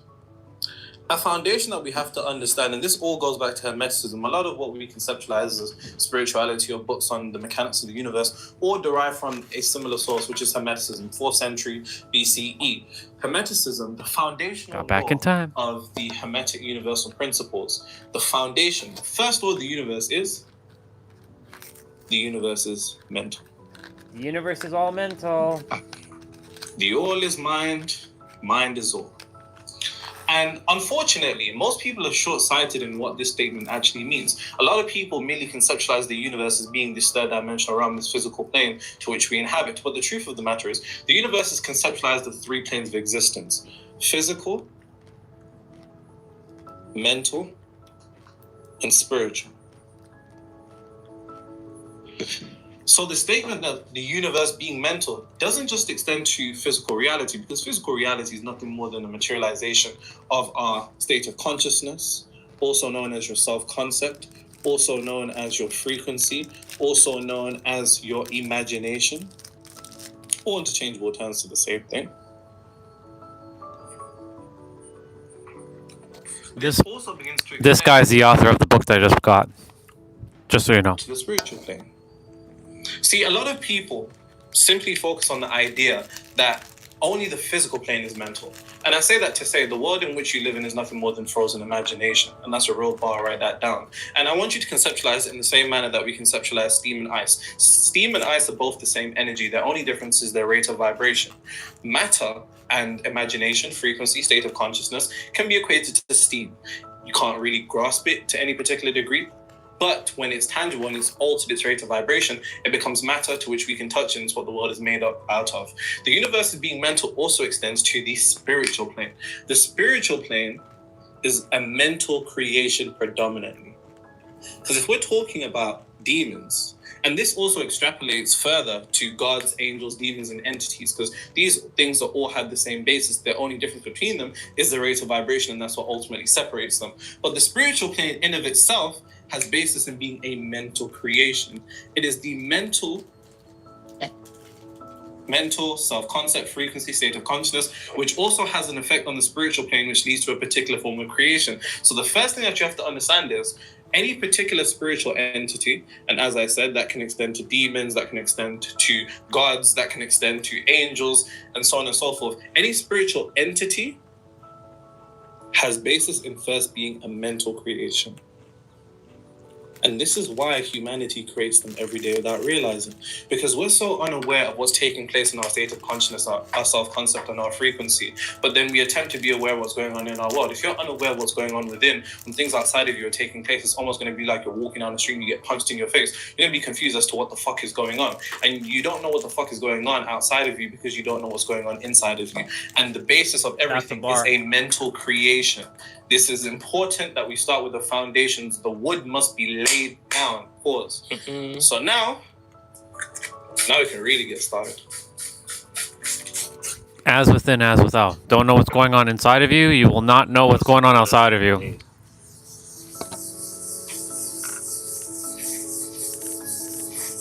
There's another brother in the background with him. His name is AJ. He's like his partner in crime. I went through a dark night of the soul. He's talking right now. On this page, and I can say that I found this channel when I needed it the most. I'm unrecognizable from who I was a year ago. I know you say that you don't want credit for changing people's lives. And I do not want credit. No. However, you have. I bought the book on Amazon and I read it in your accent, lol. By the way, guys, she's talking about outsmarting reality. Amazon bestseller in all 3 categories in less than 24 hours. Been at the top of the charts for 22 weeks straight. Hey. Bro said the top of the charts like it's an album. You know what I'm saying? I hear it. I sing along with you guys because I know all the same songs. Thank you. I'll make love to you when you want me to. See? And they love singing. You tight, baby, you're through the night. I'll make love to you. And I will not let go till you tell me to. All right. Let's start. He does that so he doesn't keep things serious. He's just a chill dude. So, first things first. We first have to begin to define that, as I said, what we conceptualize as demons, what we conceptualize as angels, what we conceptualize as gods, because across many different cultures have different gods. Now, of course, the religious, position is there's only one God, completely fine. And this can be conceptualized as the monad as we look at it from a more Gnostic perspective.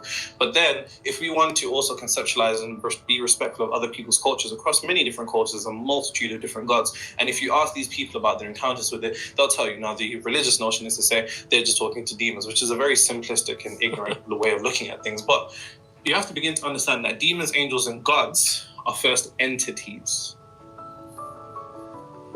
So it's important that we begin to define what an entity is. An entity is nothing more than a spiritual organism. Now, it's a spiritual organism without physical body. But they all have one particular desire. And that one desire is to experience physicality. And this is why demons will often attempt to, possess people because they want to experience some type of physicality. You got some crazy niggas which try to do rituals with demons in order to get material things, which, by the way, I want to make it very abundantly clear. There's nothing that you're missing. And that's the real bar, write that down. We have this. You ain't missing anything. You're always abundant inside. With ourselves in our world, that we need something outside of us to then go and materialize something. But the truth of the matter is, your entire reality unfolds from you. And the only thing that you need to materialize what you want is the mental, emotional equivalent state of whatever it is that you want. All you need to do is become the resonant frequency. All you need to do is become the embodiment of that particular state of consciousness or self-concept or whatever it is that you want. And that's literally all you have to do. You don't have to chat to no entities. You don't have to do no rituals. You ain't got to do none of that. Because the truth of the matter is, if you're the materialization of God, then what are you lacking? That's what bar, write that down, but they play on your ignorance. So like I said, entities. Entities exist on the spiritual plane, and the thing about the spiritual plane is that it has the capability of affecting physical reality. because it is part of the causal realm. The mental and spiritual plane are causal realms, and spiritual organisms themselves without physical bodies. So then we have to begin to break down, okay, then what is that made up out of? And like I told you, must the first grow the universe. The universe is entirely mental. The universe is entirely mental. Say it with me. The universe is entirely mental. Everything in reality begins from a mental creation. So entities are made up out of thought forms. Now, a thought form is nothing more than repeated, mental, and emotional energy. And I'll explain to you how this works. So, when we combine mental energy and we combine emotional energy, those are two particular types of energies. And the combination of these two energies leads to a thought form. And the way that I want you to think about a thought form is like this. Let's say you repeat a particular line of thinking with emotion. That's the equivalent of you dropping a stone down. Imagine you think the same thing with a powerful amount of emotion. And that's the thing, the emotion has to be powerful. And the power of the emotion can be on whatever side of the scale. It can be extreme positivity, it can be extreme negativity. The thought form can be conceptualized as dropping a stone. Imagine you drop a stone on the ground and the human mind produces 4,000 to 45,000 thoughts on a daily basis. And I believe about 50% of those thoughts are repeated, mind you. So imagine you take a stone, you drop it down. You have about 40,000 stones that you're dropping down every single day. In a day, you have a little small pillar. Over a week, it begins to become bigger. Over weeks and months, that becomes a fucking mountain. Those little stone deposits become a mountain. And at the point that it becomes a mountain, it becomes an entity. Now, in the occult, they're known as egregores. In Latin cultures, in Tibetan Buddhism, they're known as tulpas. Same thing. You'll find the word egregores in the Book of Enoch. In Greek, it just simply means the watchers, right? And the thing about it is, after a certain point, after a consistent deposit of thought, and I'll give you a multitude of examples of how this happens. This happens, bear in mind, on an individual level first. On an individual level. Somebody runs for the bus, or ran for the bus and he drives off. Long. Somebody runs for the bus driver drives off, they're like, fuck, why me? They're walking, they tripped. Why me? Why me? Why me? Why me? Why me? Why me? That combination of particular repeated thought, mental and emotional energy then produces an entity over time called why me? Now, the thing about entities is that entities are nothing more than a blind intelligence. And it's important you remember that. They're nothing more than a blind intelligence. They're not personalizing and say, hey, I'm going to fuck with AJ. I'm going to fuck with Nero. I'm going to fuck with you. It's not personal. It's a blind intelligence because now you have created an entity. And the thing about this entity is that it requires energy to sustain itself.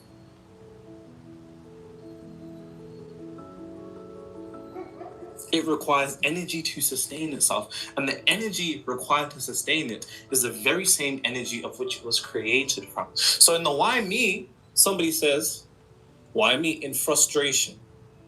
They say in sadness.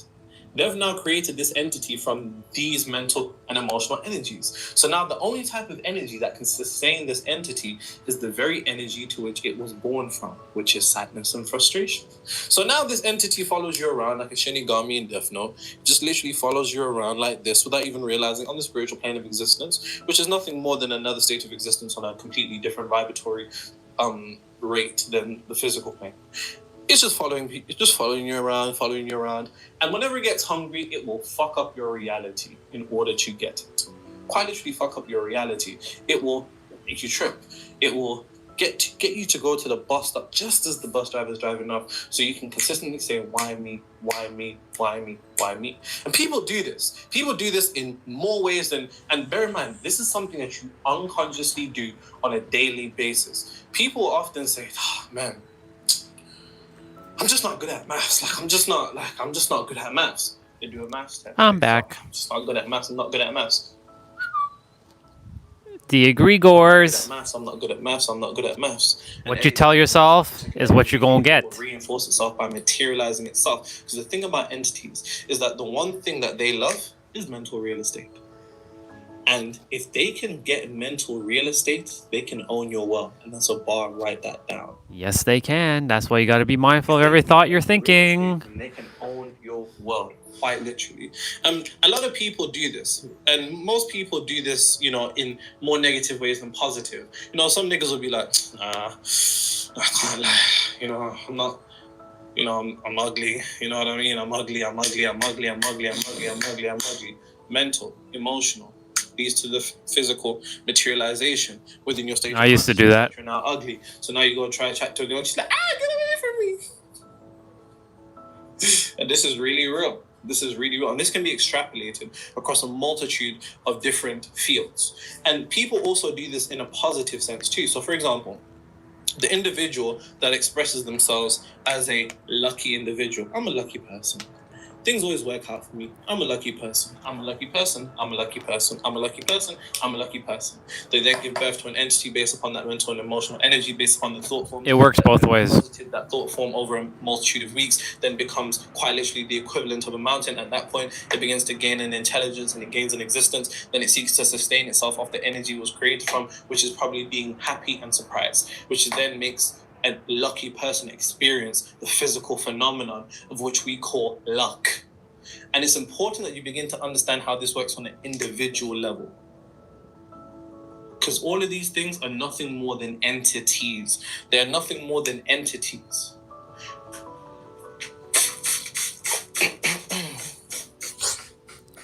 It's true. But you know what? You know what you can also say? I can give you a shift right now. It's easy for you to be around pessimistic people because you're so powerful that you can repel them.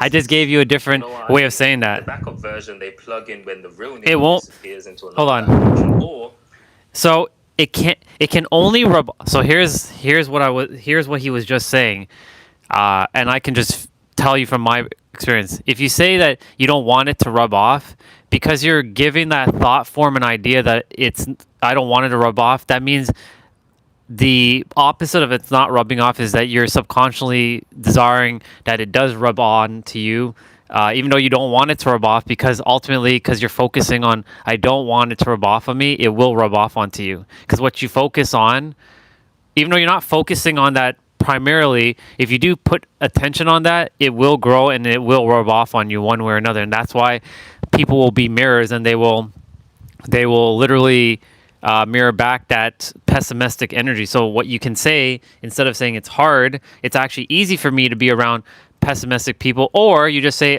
I only attract optimistic people in my reality. And if you focus on that, then pessimistic people don't even get entertained in your reality, because they simply just fall away.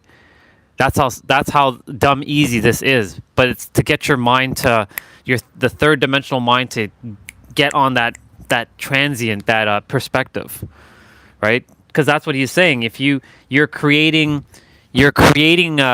these thought forms. Every thought you're creating is a thought form. It's an egregore, right? And so if you're saying, like, if I told myself, like, if I were to say, yeah, it's hard to be around negative people. For me, I don't even entertain negative people, because negative people don't simply exist in my reality. I only attract people who are, like, in the physical, I attract people who are happy and they're positive and they're cool. Now, they may not be at the same level I'm at, but I'm at least in the physical, I'm attracting those who are on, like, a positive, like, standpoint. Like, they're happy, they're smiling, they at least love life. They may not be super evolved, but they're happy.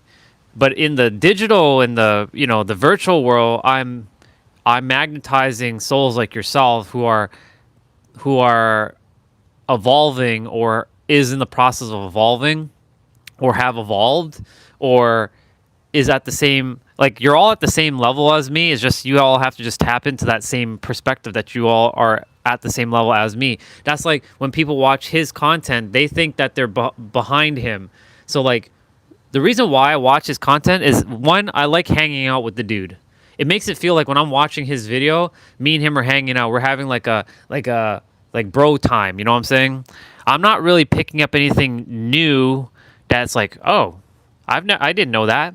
Like I knew all of this stuff that he was saying, but I like the way he phrases things, and I can integrate it into my speaking. So like he and I and everyone has the same information hiding inside our library of all that is. Remember, I mentioned that each of us has a library of all that is within all of us. Now, not everybody's going to have access to all of the library of all that is, because there's some parts of the library of all that is that's blocked off based on your experience and your awareness until you realize the awareness that you have the library and you have access to the entire library, and that when someone that shows up like him that you've never seen before and start sharing things that you never thought you would hear, it's simply to mirror back to you that you already know this too, and to bring it into your awareness. So with that all being said, basically for you, I would change what you shared and said, it's actually easy for you to just attract optimistic people and pessimistic people. That pessimistic doesn't even entertain your reality. Like it doesn't even exist. Like that word pessimistic just doesn't exist. Like for you, it's not being ignorant to it. You know it does exist. It just simply you don't entertain it. And because if you don't entertain it, it simply can't be part of your reality. But if you entertain it, even for a slight, then you'll run into pessimistic people. And yes, you'll still see them, but you simply just don't entertain it. You just like, okay, that person's just, whatever. But you know that you're a powerful soul and you have like Super Saiyan aura to repel it, so it can't rub off on you. Because if you simply just make that decision to say none of this can rub off on me, it's just that simple, and you stay the course. And let us continue. I trust that made sense. Whatever he does to recharge, I don't care what anyone says. This isn't him. This is Basement Nero. The spare one they turn on when the timeline starts glitching. What? The real Nero's probably somewhere else right now. So someone made a comment that this is not the real Nero. They think this is a clone. Literally, watch his eyes. These guys are sometimes annoying. Some of these people are very silly. This is all because, bear in mind, I usually upload it on Sundays. If you're new here, I usually upload on Sundays. I uploaded on a Wednesday. And now, allegedly, I'm a clone who has escaped the basement. He basically, like he just said, he only uploads on Sundays, and he caught us off guard with a new video. I was like, oh, interesting. There's a new video on a Wednesday? That's interesting. So because of that, they thought that he's this AI clone that like they released from the basement because the real Nero's somewhere off, and this isn't the real Nero. Yeah, these allegations that some of these people are just do, it's absolutely hilarious. Anyways, I saw that comment on his video on Wednesday.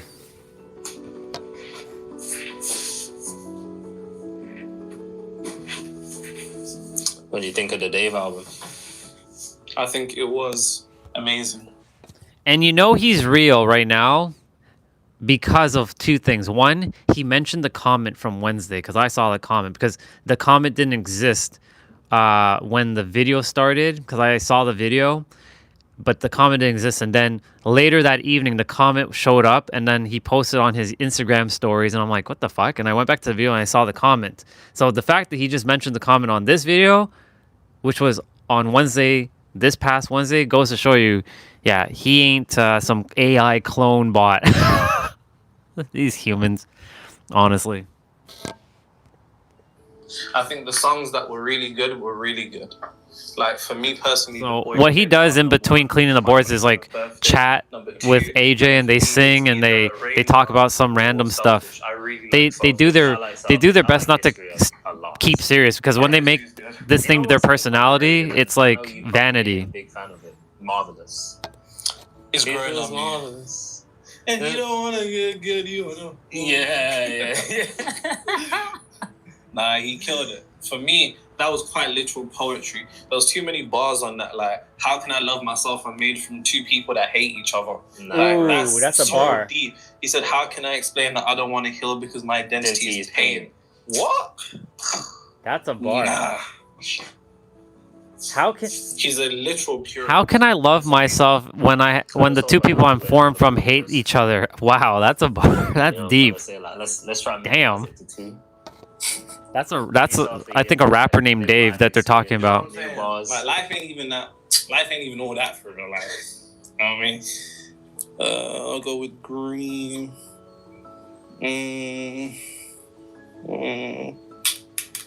Don't use yellow, bro. Cool.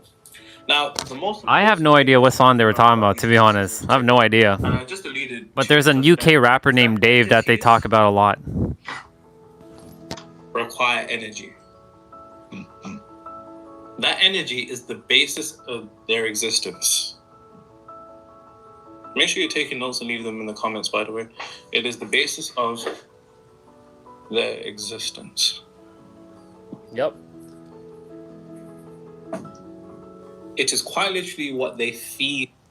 So you know what you said just now earlier about the pessimistic people? That's a entity or an egregore that you created, and it requires energy. So again, if you don't feed energy to pessimistic people, and that you want to make sure that it doesn't rub off on you, you simply disintegrate and dissolve that egregore, and you don't feed energy to that, and you redistribute the energy to, I only magnetize optimistic people, and I don't even concern myself with pessimistic people. In fact, I don't even say the word pessimistic people because they simply don't exist in my reality.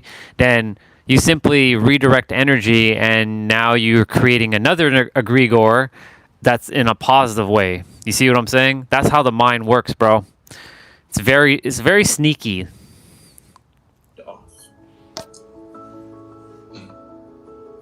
And they will do anything. See? They will do anything. To get it. They will do anything, even self-sabotage you, just to get that energy. By any means necessary. Now, this happens, as I said, on an individual level, but it's important that we look at what happens on a collective level, because this is where this stuff really begins to become dangerous. And don't worry, yeah, because schools, they don't teach this because they themselves don't even really know themselves. Well, some do, but like they don't teach this shit because they don't want people to be aware. Because hold on, because imagine somebody being super aware. You can't be governed anymore. You can't be controlled. And if you can't be controlled, then you simply don't. You still abide by the so-called rules. You're not attempting to be outlandish and be the shit disturber. But at the same time, you navigate through the third dimensional realm, but you simply aren't governed. Like somebody can't come up to you like tell you that you're wrong because you're like, what? You're operating on the third. Like, shut the fuck up, right? That's why, like, they won't teach this stuff in school. Because if they did, everybody would not be working a 9-to-5 job. Well, some would if they really love what they're doing, right? If they really love their boss. But most people would have chosen a different path by now. Takes place when individuals harmonize consciousness.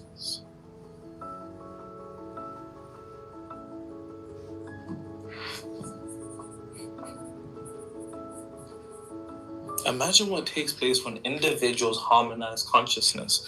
They become synchronized. Yes, they will become synchronized. In mental, emotional, and emotional energy. Yes, they will.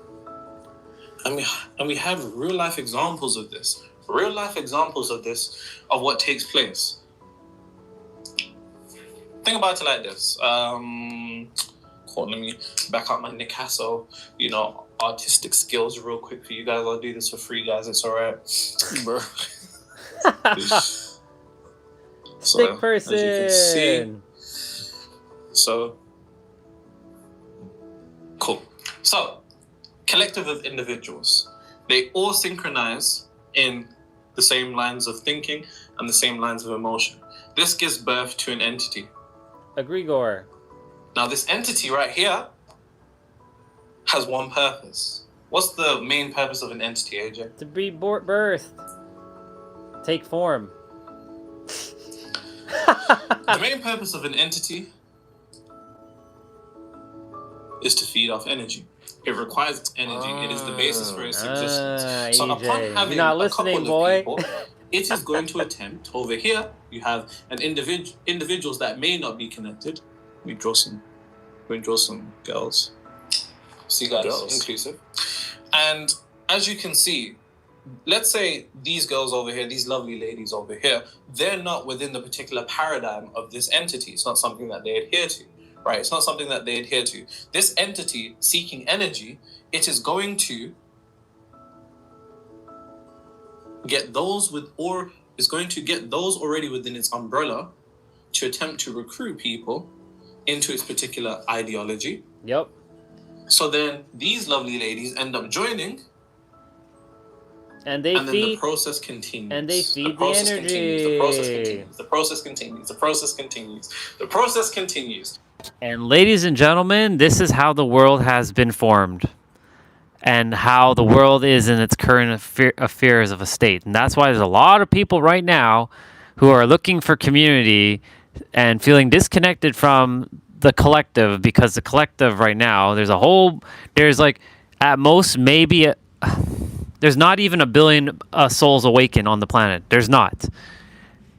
There's like maybe, if I had to take a guesstimation, I want to say that I'm going to give a percentage, and I'm going to give a guesstimation in the number of awakened people. There's probably maybe 500,000 to maybe 1 million people awakened. Maybe. I know that sounds like a lot, but that's not a lot. In comparison to 1 billion, like 8 billion people, like 1 million is nothing. And the million souls, let's say, that are awakened right now on the planet, the million, and I don't think it's really 1 million. I think it's less than that. If I had to even take a better guess, it's probably like 500,000. Maybe that's being too generous. Maybe it's like 300,000 people. I'm sure it's not 300,000 people. That's why I said 1 million. 1 million people who are awakened and choosing to do better, and they're not doing bullshit. Like, even though those who are doing whatever, it's not for them, it's not bullshit, right? It's just their way of living, right? It's their joy or whatever it is, right? They don't care about evolving and growing and helping and being a better human or whatever. I know, because I used to live like that. But I'm going to just say, I'm being generous with that million, but it is really not 1 million. It's probably less than that. It's like maybe 700,000 or 800,000 people on the planet right now who will have awakened or are aware of what is going on, and they're choosing to choose differently, and they simply do not fall into this group. They are aware of this, but they don't entertain it.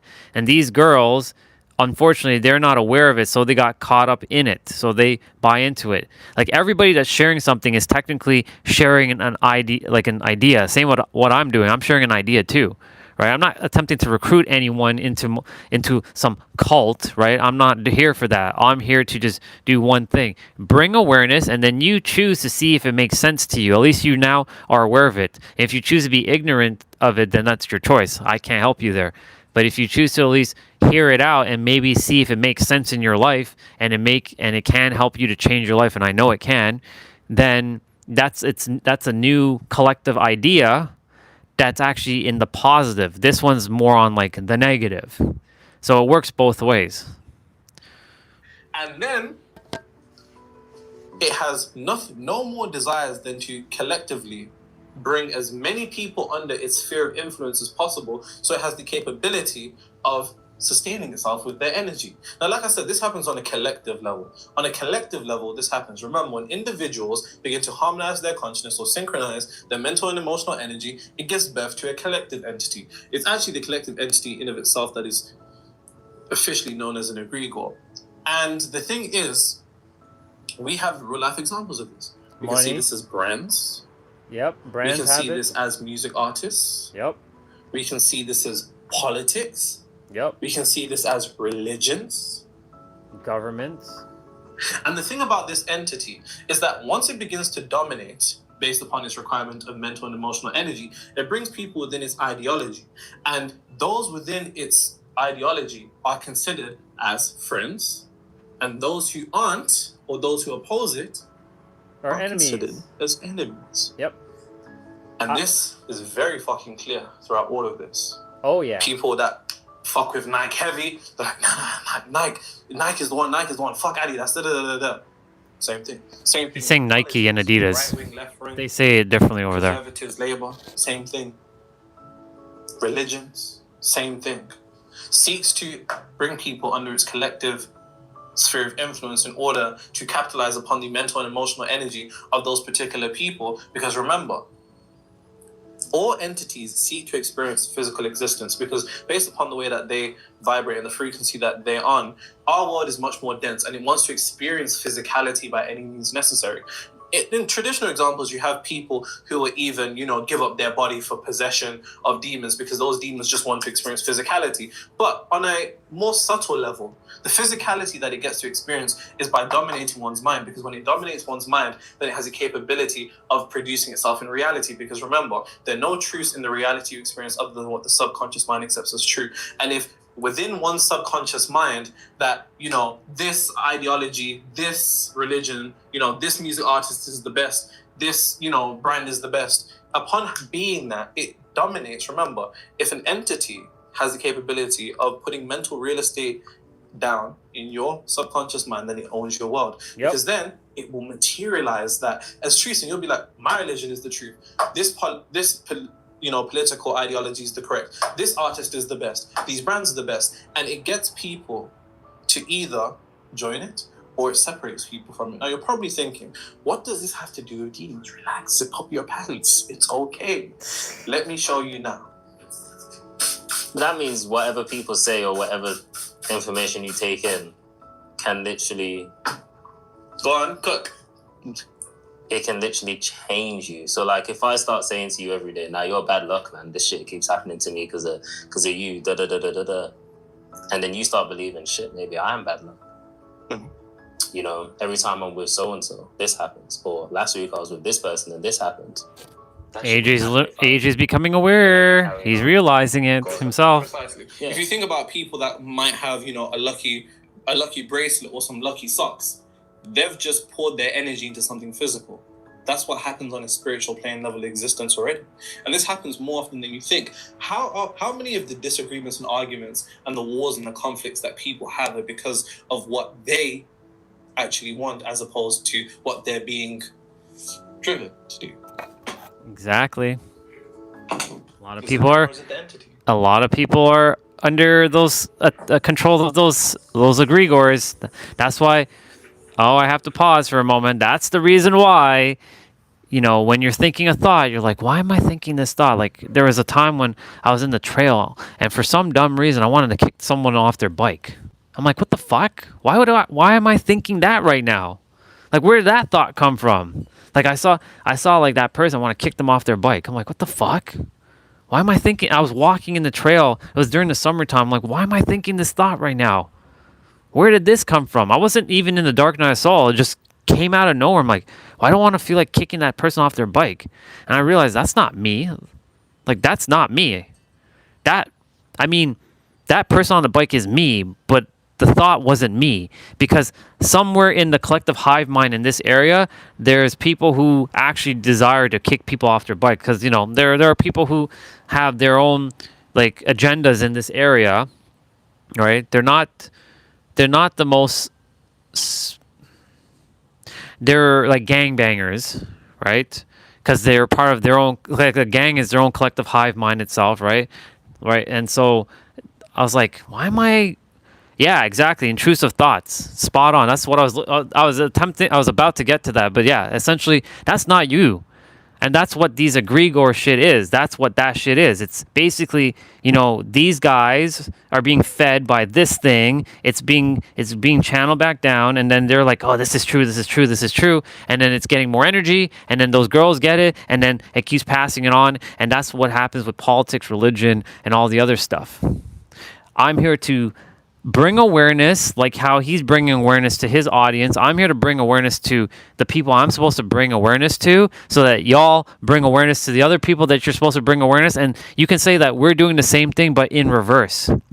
So instead of it being a negative intrusive thought, it's a positive reinforcement thought that is here to help you to realize, wait a minute. So it's helping you to bring awareness. So it's basically positive awareness thoughts, so that you're aware, this is what's happening right now, so that you have the power and the choice, the decision, the perspective in every present moment to make the most aligned choice, so that you can live the most aligned version of yourself. That was all a verse that I just said there. And when I got that's a bar, write that down, that's from him as well too. And it's not that I took it from him, it's just that we all are all one, and nothing belongs to anybody. Too wet this time, so. The wetter, the better. Yeah, that's basically what he was getting Do at. you prefer dry rub or wet? Sorry? Dry rub or wet? Can you clarify what? Wings. Oh, wings. What did you think I meant? I don't know, man.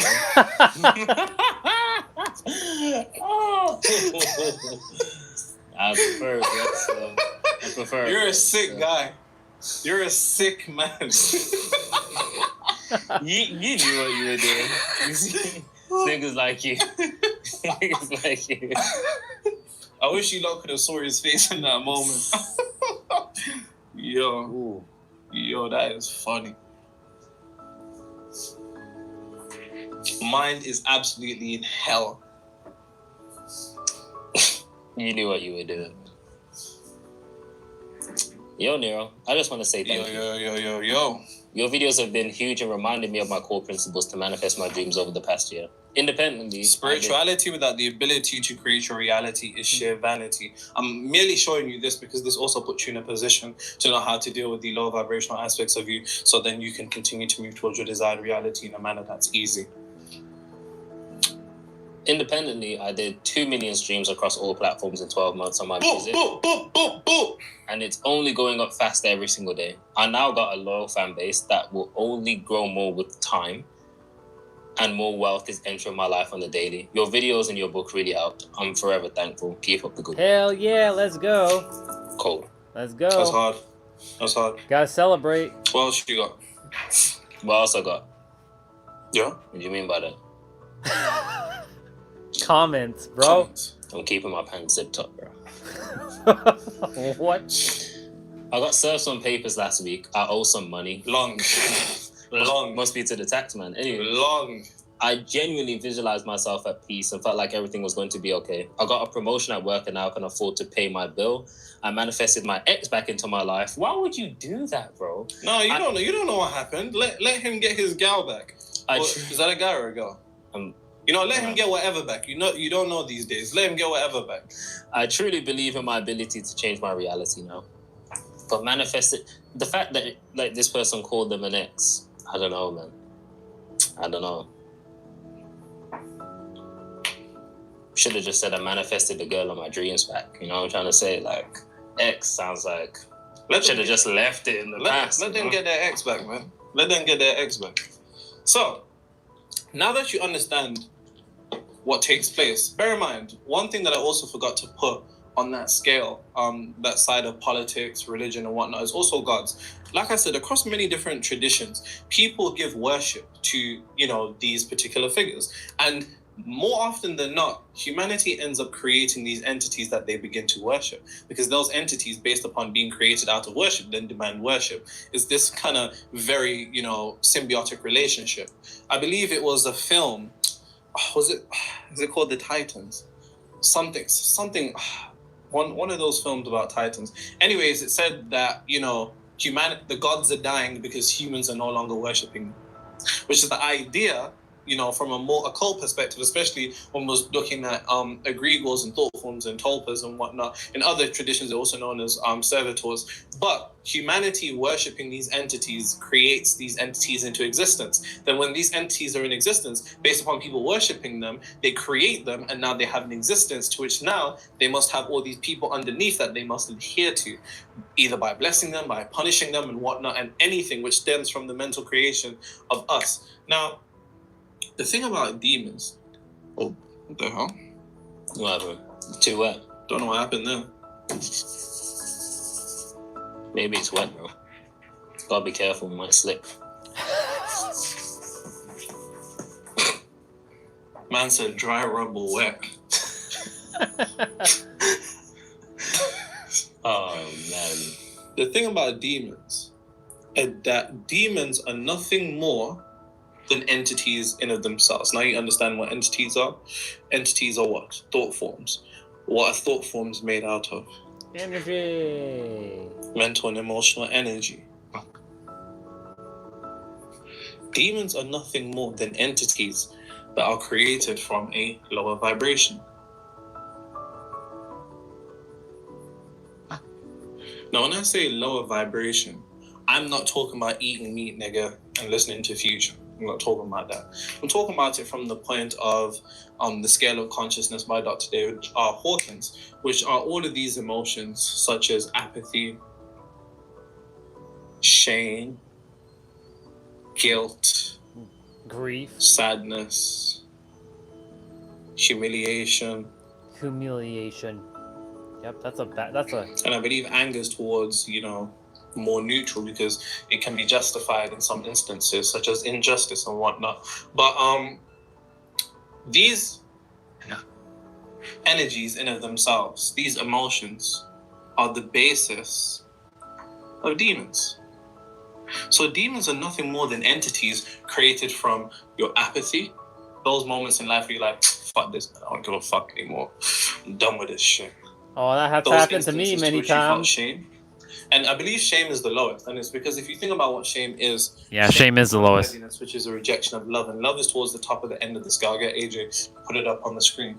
And then there's guilt, which is a corrosive emotion which eats away at you. Sadness and humiliation. All of these emotions in particular are considered low vibration. Right? Most spiritual niggas think low vibration is having fun. Most of you niggas would consider me low vibration. Well, I don't give a fuck anyways. But typically when we're looking at it from this point of scales, demons are nothing more than the product of your lower vibrational, mental and emotional energies. Yep. That's and let's borrow that down. Now remember, this happens on an individual level first. So let's say you go through some shit, you experience that emotion, because bear in mind, what is the subconscious mind programmed by, AJ? Emotion. Bingo. Most people think it's repetition. Repetition is a long-winded way of going about things. Because if you think about people that go through trauma, you only need to go through a traumatizing experience once for your entire mind and perception to be altered. And to that same degree of negativity, we can utilize when it comes to creating our desired reality with a positive charge. Extreme amount of trauma. And most people have a definition of trauma where they think it has to be quite extreme. But trauma is nothing more than emotional intensity. I have a video on why you need to be a victim to create your desired reality. Go watch that. Emotional intensity is what trauma is on the negative side. Any experience that's emotionally intense for you is considered trauma because that creates a strong emotional charge. That emotional charge is the energetic charge. The energetic charge then enters the subconscious mind. The subconscious mind is the womb of reality. It's quite literally what the world is unfolding from. Now, like I said, this happens on an individual level. So not only do these experiences create a strong emotional charge to enter your subconscious mind, and then it silently plays in the background of your life, materializing conditions, people, and circumstances that are in resonance with this, because then the universe's function is magnify. Yes, we do, bro. You're right. Maintain. And based upon spot on. A strong degree of emotional intensity, that's like pickleball.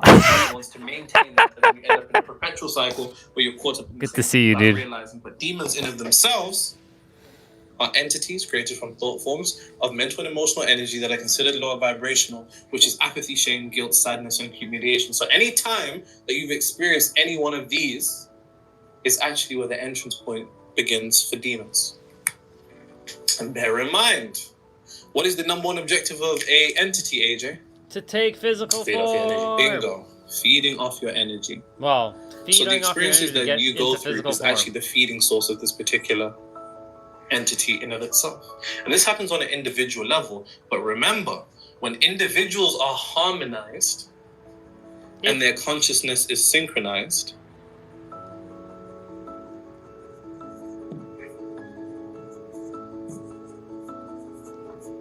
it then gives By the way, I got his book today. a collective entity. And this is when it really gets bad. Because then these quote-unquote demons, these entities become so powerful based upon the collective. I'll be reading it on stream in the physical. Frequency, mental, and emotional energy that they begin to develop an existence of their own. They begin to develop an existence of their own on the spiritual plane, and they go around looking for people to feed off. And it can get to a point where they're so powerful that they can end up taking some form of a physical existence. Yep. Right? And this is what happens when synchronized consciousness begins to take place. Because if you think about humanity, and if you think about it from a point of evolutionary psychology, how humans typically evolved was in flight or fight, right? And those basis evolutionary psychology emotions that we developed, such as fear and anxiety, which were once useful to keep us alive, are actually keeping us from thriving. And that's a bar right That's that a down. bar Because if you indeed. think about it, imagine humanity back then still were just probably unaware of the fact that the universe is mental. So imagine you're a caveman, you see a saber-toothed tiger, and you're like, fuck! And then you develop all this fear and you run away. That fear, that mental and emotional energy of there being this beast, this predator, this thing that wants to consume you, that mental and emotional energy, it doesn't just go nowhere. It then creates an entity. And imagine a multitude of individuals synchronized in that same particular line of thinking, synchronized in apathy, shame, guilt, sadness, humiliation, creates this collective. Oh my God. You know what's happening right now? So basically, because what he just said there, where do you think the energy is going, right? So like, we brought the one thing that doesn't exist in the universe's eye into existence, and that is called lack. Lack does not exist, but someone created lack, or a bunch of people created lack in the previous incarnations, and it's carrying into this incarnation, and it's been carrying on for human time. I still truly do think and know that we go to any time, like when you're born. You're good, dude. Don't even worry about that. You're good. Nothing to feel sorry about. You're good. You're aware. You just shift the energy. I would say be proud of yourself. But anyways, like, and then everybody's been bought into a lack. And it's taken on such a stronger form over abundance because it's this competing energy of the world where people are like, but that person has the 300 million subscribers, and that person has the 300 billion people, even though there's not 300 billion people, but they have all the resources and we have nothing. So like, it's like lack. And then we make this comparison bullshit happening. And when we compare ourselves, then that's where we created this lack bullshit when we always were whole and complete from the beginning.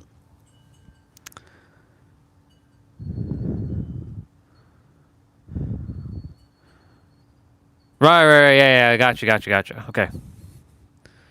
Gotcha. I see what you're saying. You're referring to other people. Gotcha. Yes. Spot on. I mean, yeah, I do say that it's cloudy and it's cold outside. Damn it, no, I'm not shiny and bright. Yeah, you're shiny and bright even if it's cold, and you can still not enjoy the cold and the cloudy day, and that's all right. It's just a matter of like not forgetting like who you are. Like, I know not for yourself, but I mean, you're saying that in general. Yeah, the victim state of mind. Spot on. That seeks to do nothing more than feed, so then it looks for people to feed off.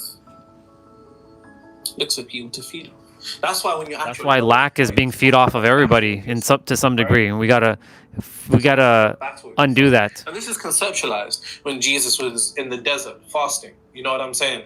And he's at a considered low point, right? And then the devil appears and said, "Hey, all this shit." I love that, by the way. But Christ rejected it because Christ's consciousness is the Absolutely. unification with the infinite intelligence, and he had the awareness that everything around him was already his, because there's no difference between you and your reality. Reality is nothing more than the materialization of your consciousness, and your consciousness is the immaterialization of your reality. So Christ knew he was one with everything, so there was nothing to bow down to. That was the illusion. But at these low points, we then end up feeling as if we are battling our demons within. When some shit goes wrong and you're just down bad, absolutely down terrible, those voices come and they say, see, that's why no one loves you. Yep. See, that's why no one likes you. Yep. I've had You know that. what? I don't even know why you fucking tried, to be honest. See how you embarrassed yourself. This is why they don't like you. You don't even like yourself.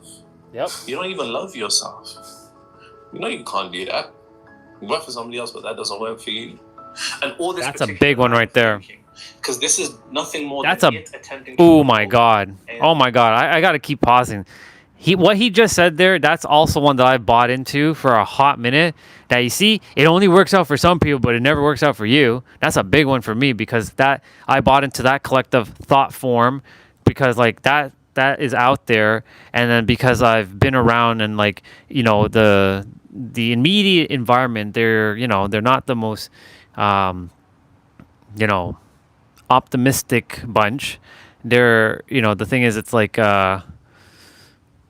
then I bought in, like, nothing works for me. Like, see, nothing ever works out for me. Like, fuck. Like, no matter what I do, it doesn't work out for me. Like, I don't have the millions of subscribers. Like, the YouTube is fucking me over. Like, nothing works out for me. Like, now I stopped that shit because, like, it is working out for me, and I stopped entertaining that thought form, that egregore, because that's what all things are. It's all egregores, right? It's all fucking thought forms and egregores of, like, but it is working out for me, right? Or like, see, that girl doesn't like you. See, Lindsay's never going to love you. You see, you're getting old. You got them silvers, bro. You got them silvers now. You think Lindsay's going to love you with them silvers? Right? There's that egregore that pops up here and there. I'm like, fuck off. Right?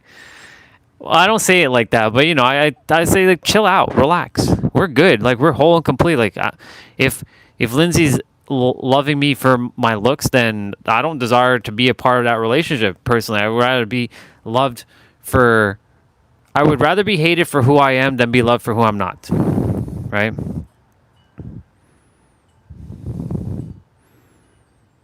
Yeah, but you know, the thing is, like, we'll see what happens. We'll see what happens. You know, that's what I'm saying. Like, I'm not saying I'm like destroying this channel. This channel is staying here forever. You know what I'm saying? But like,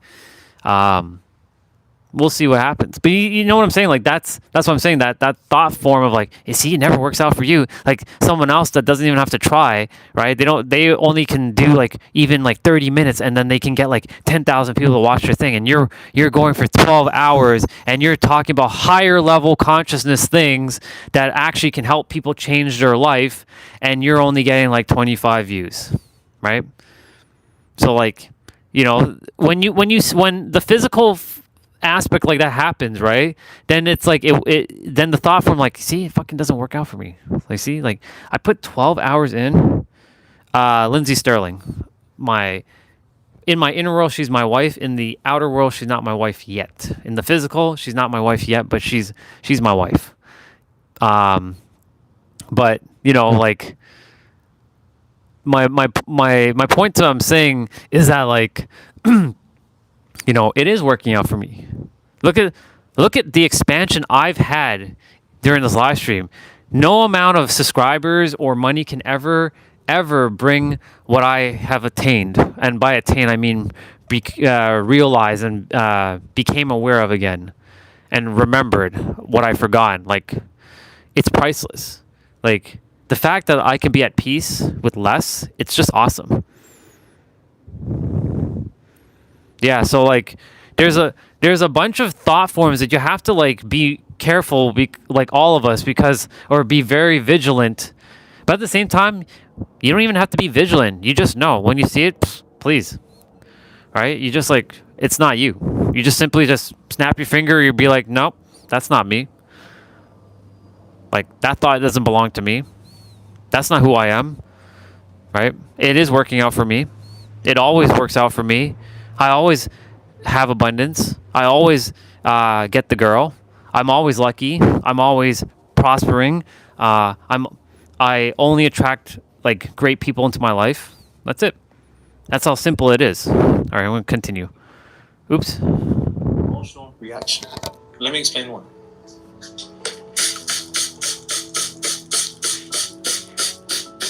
Wine up on my body, girl. Wine like it's a carnival. Got me love the way that you wine on me. Your wine is so emotional.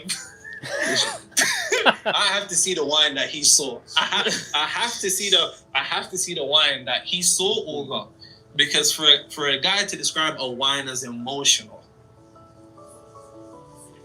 But that wine is so emotional.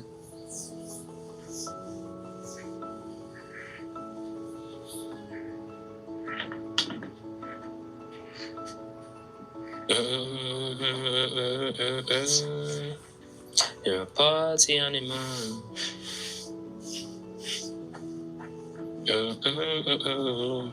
Shout out Jamaica, man. I'm not sure what time this video will be out, but much safety to everybody in the storm.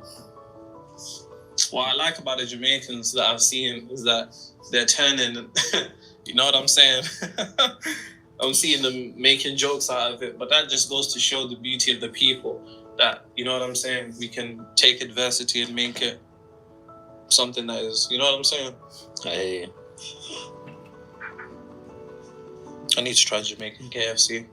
You need to. I saw a nigga in the storm driving KFC, and it was closed, and he was like, "Why is this closed?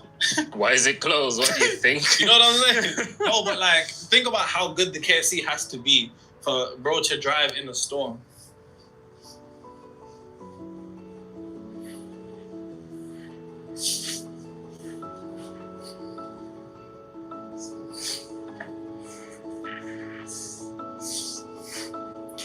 When I wake up in the morning, I'm doing good tonight. The sunlight hurts my eyes. Then I look at you. I'm just thinking of anything else. But no, I'm just waiting to see what else he's going to be putting on. Because like every time I see what he puts on, I add to what he's saying. I expand basically whatever he shares. A lovely, lovely day, lovely day, lovely day, lovely. Actually, yeah, every time he shares something, like he allows me to go even deeper into myself to see, to pull out the wisdom of all that from the All That Is library and like bring it forth. So like this is the reason why I love doing the live stream, because he and like a couple, like Katie and a few others, they can help me to go further within myself and go deeper, and I can then have this conversation with each of you, and then you all share your perspectives, and then we all have another conversation, and then it becomes a nice growth and expansive moment with each other. And my feet are fucking cold right now, and my hands are freezing. So, time now to merge the union psychology. I'm gonna stand up and walk around for a moment. In Jungian psychology, there's something known as the shadow. Oftentimes you hear spiritual niggas say, "I'm doing shadow work." The way you said that, that's wild. Shadow work! Right? And no, there's a lot of basis for it, right? But the truth of the matter is you're not supposed to be healing forever, right? And that's a real bar, write that down. You're not supposed to be healing forever, you see? See that? On a perpetual cycle. Keep talking about that every day. Continuously, but there's a point where the healing must become healed, because you're not supposed to heal for the rest of your life, or then you're just on a perpetual cycle. You're just, running, but you're running on the same spot, and it's presenting the illusion that. Oh my God. Oh my God. Do you know how many people have said that they're going to be healing forever? Healing is going to be a lifelong journey. Do you know how much you hear that? That's a collective thought right there, just so you know. Even though that's not a negative one, and that's more of like a positive one, that one's a sneaky one, because that one is perpetually, like he's saying, is going to keep you playing small, playing stuck, that you're never going to be healed. Oh shit. What the fuck? Let me just go back a little bit.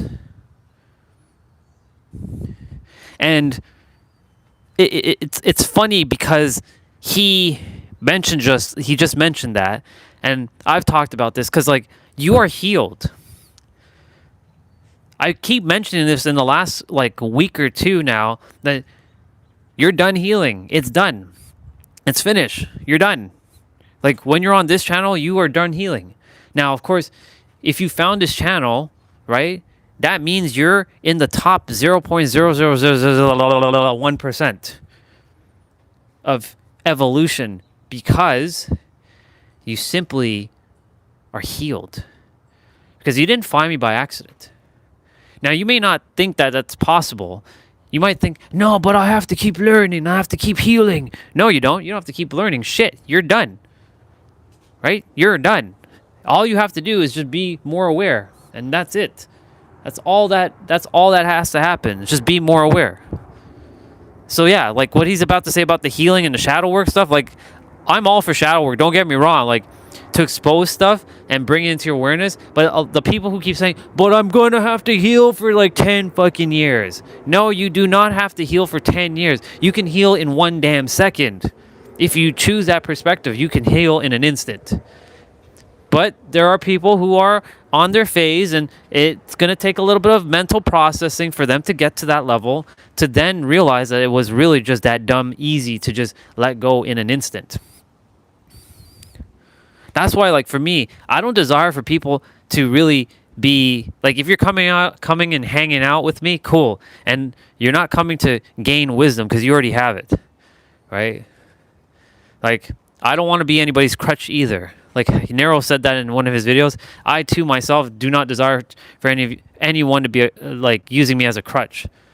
If you're coming on to hang out with me and chilling, that's cool, right? But, like, you have all this information. It's nested within inside of you, and when I bring it out from myself, and I'm just mirroring it back to each of you, that means you already have it, and you just have to take it in and accept it and see if it fits for you. If it doesn't, no big deal. If it does, amazing. Use it because you have all of this too. No one's ahead of anybody. People are further along, but they're not ahead.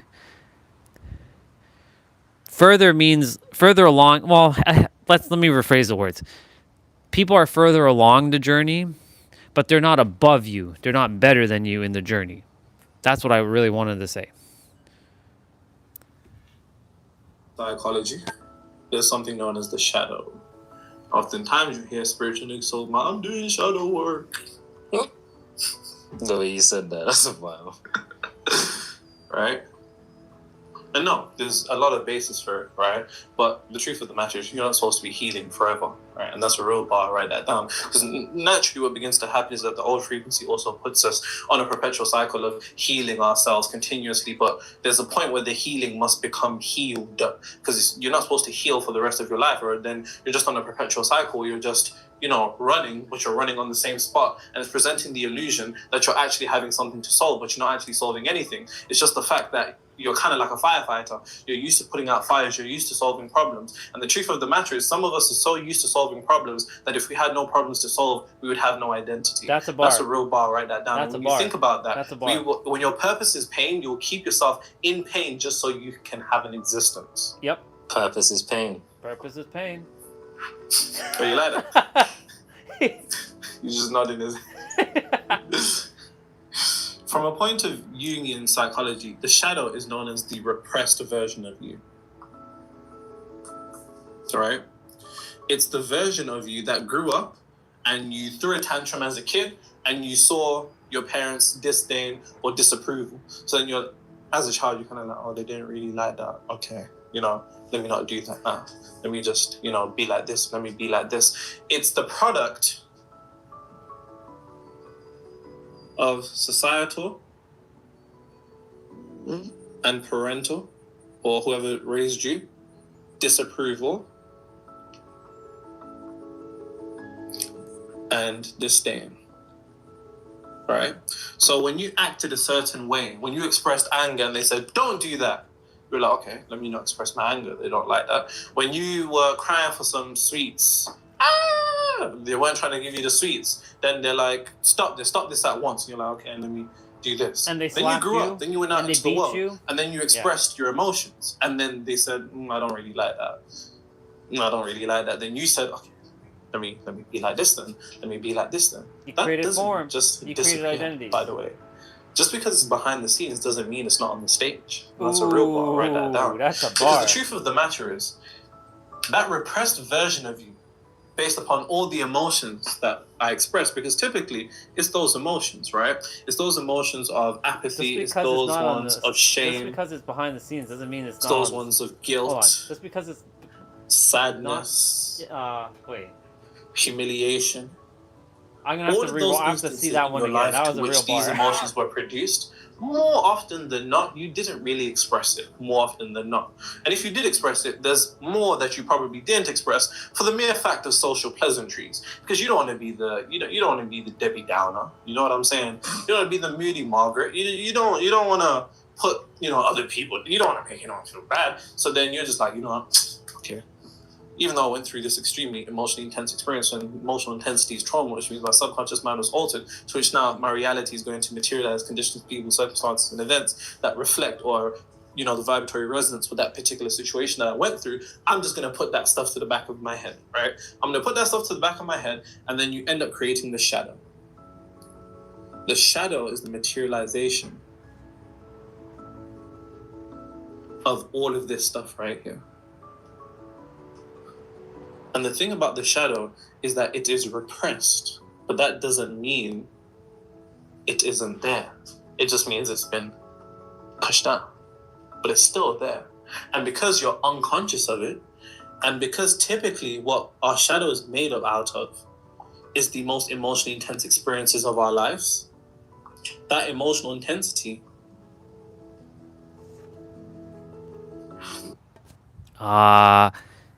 I know he said Debbie Downer, and I know he said Debbie Downer. He did say something else, but I didn't catch the other one he said. But he did say Debbie Downer. I'll have to rewatch the video. Like, I'm going to rewatch the video probably before I go to bed tonight, and I'm going to be taking screenshots of some stuff, especially that bar with the whole stage one. That was a real bar, and it went quickly. I'm like, shit.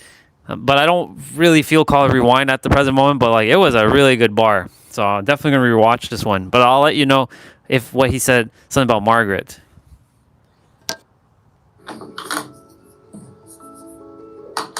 that emotional intensity then begins to enter the subconscious mind.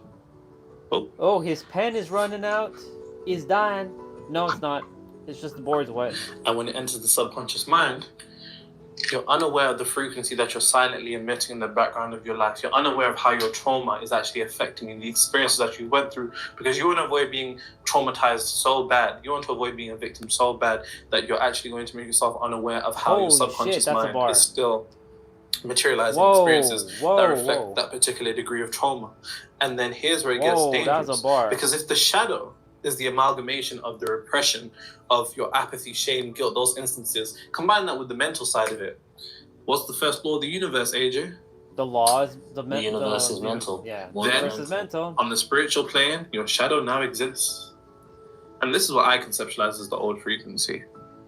But if we extrapolate this now to the concept of demons, imagine if every experience that you went through created its own individual shadow.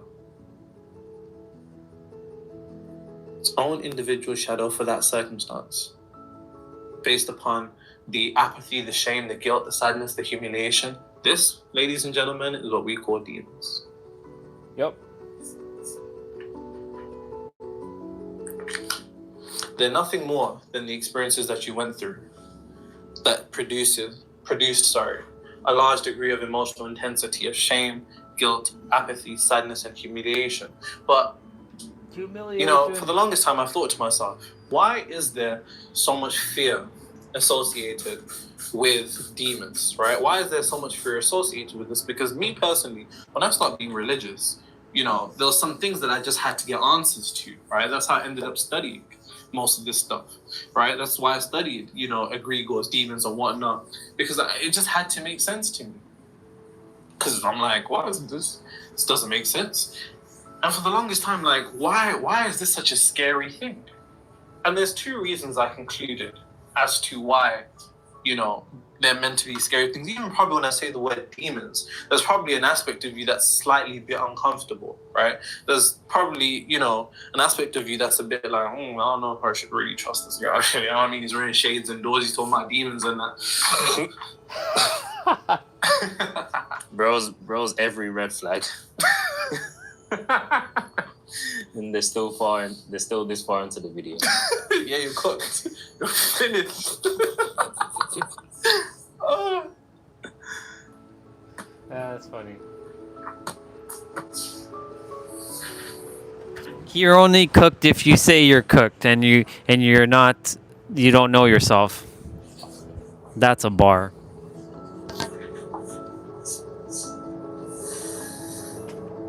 Everyone's so shocked you uploaded on a Wednesday. Right.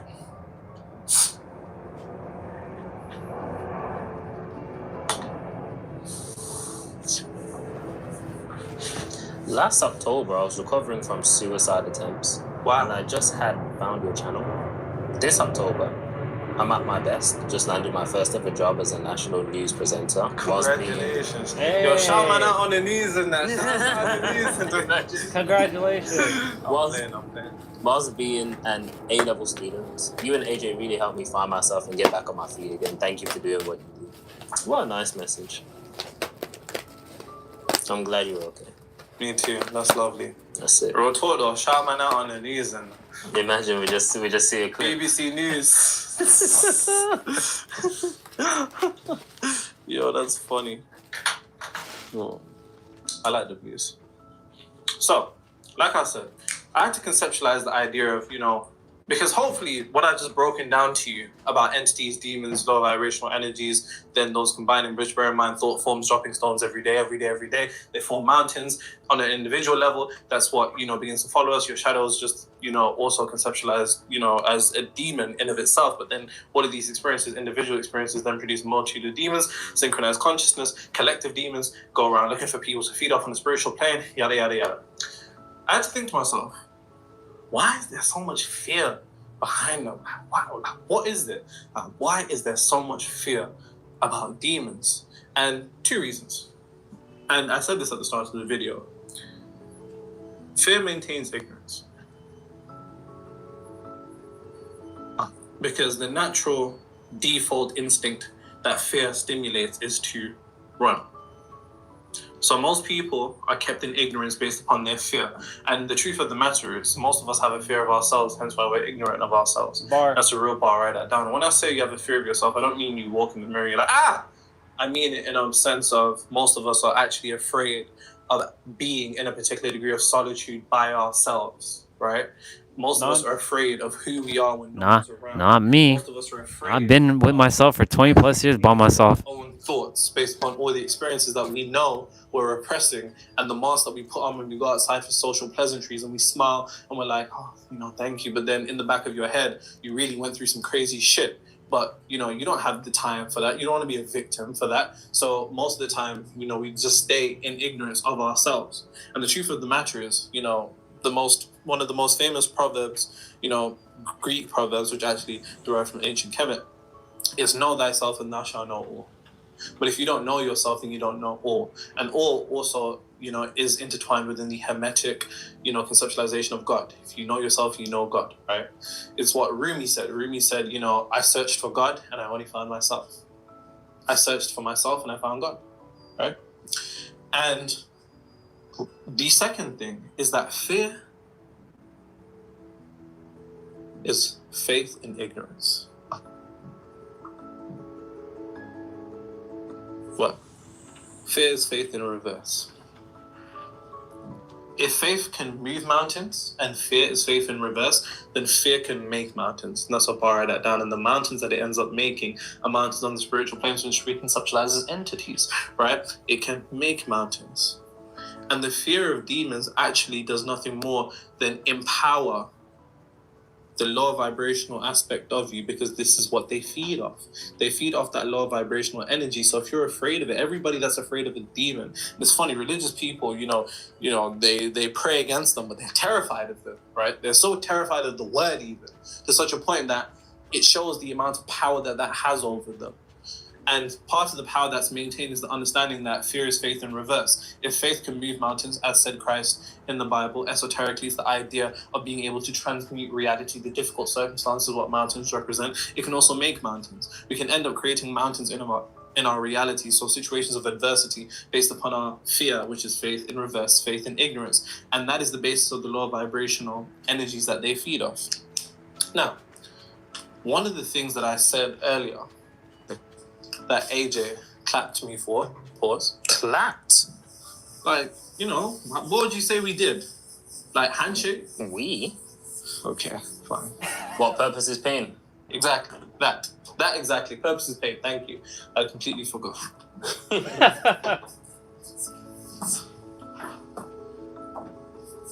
Purpose is pain.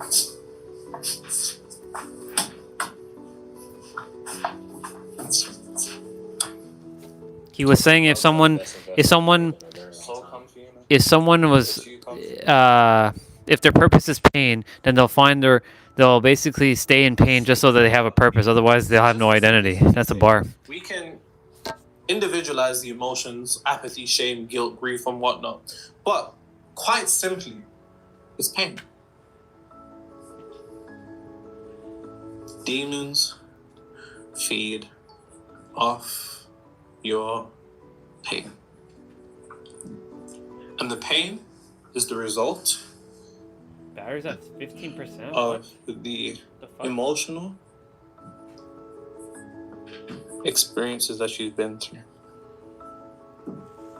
that were intense, but negatively. Right? Pain is a result of our most emotionally intense negative experiences that we've been through. Those emotionally intense experiences that we've been through enter our subconscious mind. You may not be thinking about it consciously, or you may, the stuff that you've been through, but it's in your subconscious mind. And now, because it's in your subconscious mind, you're unaware of it. Because you're unaware of it, they come over and just quite literally feed off that. And if demons feed off your pain, then your pain is the basis of their existence.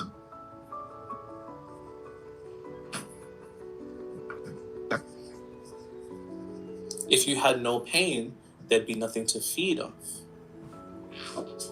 So what is the issue?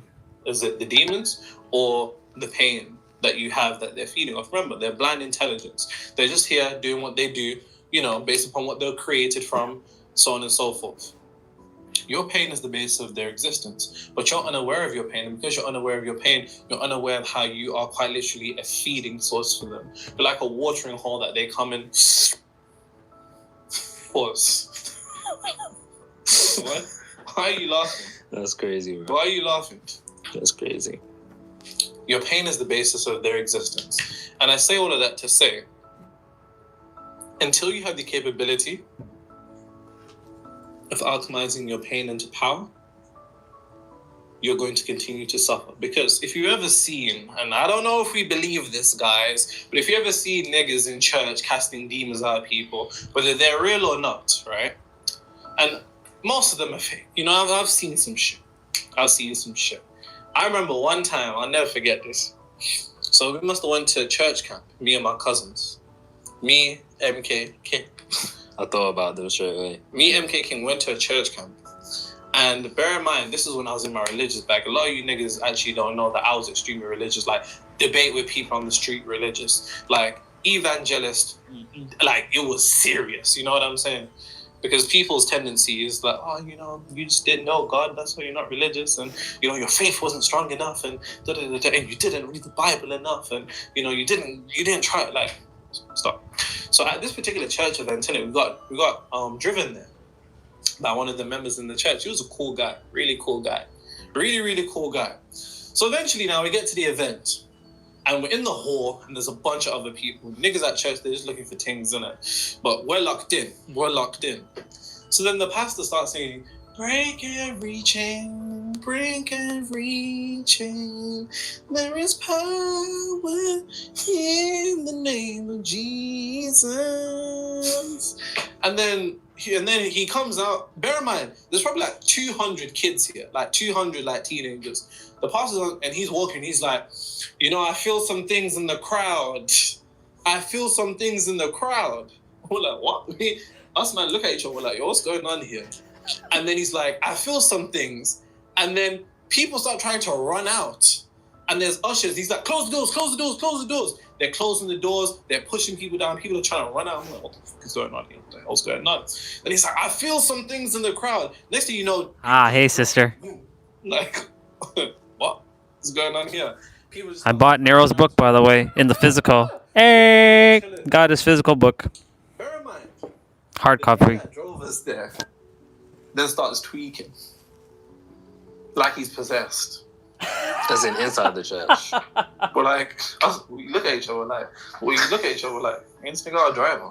Like, isn't this the guy that's driving us?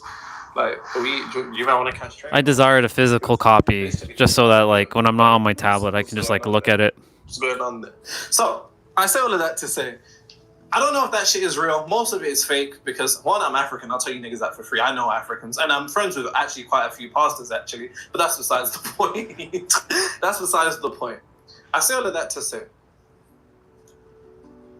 typically, whenever demons are cast out of people, it's from a point of power. And until you have the capability of alchemizing your pain into power, they will continuously have something to feed off.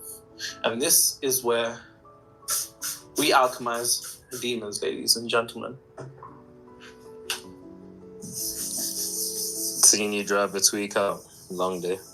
We're like, huh? Bear in mind, that guy was top tier religious. Top tier religious. Like, serious levels. Serious levels. And we're like, yo, he had a demon in him. Like, what? I don't... Can't lie, you and your religious bag just don't even seem real right now. People don't believe it. Guys, one time, I was so deep in it, I thought the world was ending.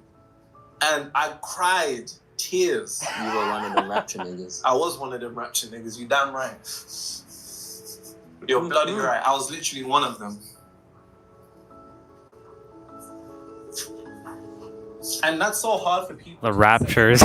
But my people know. They're always shocked. Because I was the type of guy who would be like, yo, delete. I'd sneak into my cousin's phone, delete all his MP3s. So I'm like, can't listen to this worldly music. Bruh. I was locked in, bro.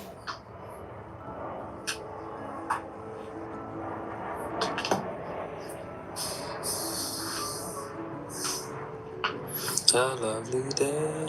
Lovely day. Lovely day. Lovely day. Mm-mm. Mm-mm. Mm-mm. So, like I said, you need to begin to alchemize your pain into power. And it all leads back to what you first saw when you clicked on this video. Don't fight your demons, talk to them. Because once you understand that your demons are nothing more than your pain, then you're just fighting your own pain. And fighting your pain doesn't really solve it, it just perpetuates pain. And that's a bar of that down. Don't fight your demons, talk to them. And you talk to them by understanding that they're nothing more than the amalgamation of pain. And that pain is exactly what you've repressed. And because you've repressed it, you're unaware of how you're putting That makes sense, bro. Pattern of having your pain fed off by these quote-unquote demons, right? But if there's no pain, then there's nothing for them The PP loop. right? So the experiences that you've been through, here's what I'll say.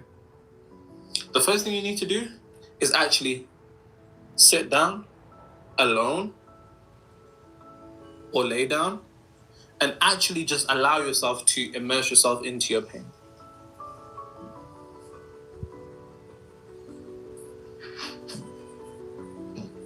Feel every emotion, feel every thought. I don't know how long this is going to take you. This might take, 10 minutes, 20 minutes, 30 minutes, an hour, 2 hours. This might take a couple of days. It might take a couple of weeks. But what we're aiming for here is the illusion that's presented. The illusion that's presented is if you feel this pain, the pain will never end. That's not true. That's actually a defense mechanism of those entities to maintain their existence in their life, because that energy will dissipate from negativity to neutrality. But in order to do that, you have to immerse yourself into it and let yourself feel it. There's a lot of toxic positivity. It'll make its way to the churches soon enough. It's not just him. It's going to be me That stuff created in the as well. And it's going to be like others. That energy will continue to rule your life without you even realizing. So sit down alone or lay down alone, and I truly mean alone, in silence, and just immerse yourself into the pain. Think back to the experiences that you went through that you try not to think about, and let yourself feel every point of that pain. If you cry, cry. just allow yourself to immerse yourself into that pain, because it will dissipate even if it doesn't. It feels like it won't, but it will, right? And then it will definitely dissipate. Recreate those experiences to alter the emotional charge in a positive way that was put into your subconscious mind based upon that experience. So recreate it, whatever it happened to you, recreate it in a manner that you wish it would have happened, to allow yourself to change it in a positive way. And you do this by getting so rewriting it, lay down and relax, and then re-visualize what you went through, and just allow yourself to imagine it, loop it again and again and again in a way that you wish it would have happened, also known as revision. And then what that is going to do, because you're in a meditative state, your conscious mind isn't going to say this is real, because your subconscious mind is at the front. And then based upon your brainwaves that you're producing, alpha and theta, your mind is going to be more susceptible to the image that you're presenting. And then when you lead to the alteration or the recreation of that event, the emotional charge is going to change, which means the pain is going to change. When the pain changes, there's nothing for you to feed. There's nothing for those demons to feed off. But it's important that you actually do the first one, because a lot of people end up repressing their pain. And it depends, innit? Like, you don't have to do anything that I'm saying. Like, it's up to you. But I'm assuming if you're here at this point, you might as well try it. Because a lot of people are just functional with their pain. But the truth of the matter is, if you're truly someone who, is dealing with a lot of negative thoughts, then the truth of the matter is you need to allow yourself to experience those negative thoughts and hear them out. Now, I'm not saying, talk back to them, right? That's a bit different. But hear them. Because then that's how you begin to understand yourself. But if you don't want to understand what's going on within, then unfortunately you're going to put yourself in a position where, you're unaware of what's going on. Now, I'm just reading what you both are saying there. I want to preface this So we all, by saying there is a without the fine belief line system by that is versus buried within all of us, and that limitless, it seems to be like a pre-programmed response of defeat, add but there's a certain point where you can't just keep reveling in your navel pain. gazing. I don't think anybody that's watching this video I mean, you said I've seen it that's done just not the in frequency churches that like I Nero. admit. Now, It's good. the final thing that I like to say is this. From a religious point, right? And this is quite tricky when you think about it. Religious people will tell you that everything that happens in this world is under God's control. Nope. God's control and God's plan. Nope. And nothing happens unless God has allowed it to happen. So if a demon, feeds off you, it's because God is allowing it to happen. There's no cognitive dissonance there. It's just clear as day. So that would mean that demons, where people see them as a useless evil, they're actually catalysts for your growth. Oh, yeah. They're not something to fear, because what they do is expose the pain that you have, like a check engine light for you to then alchemize it.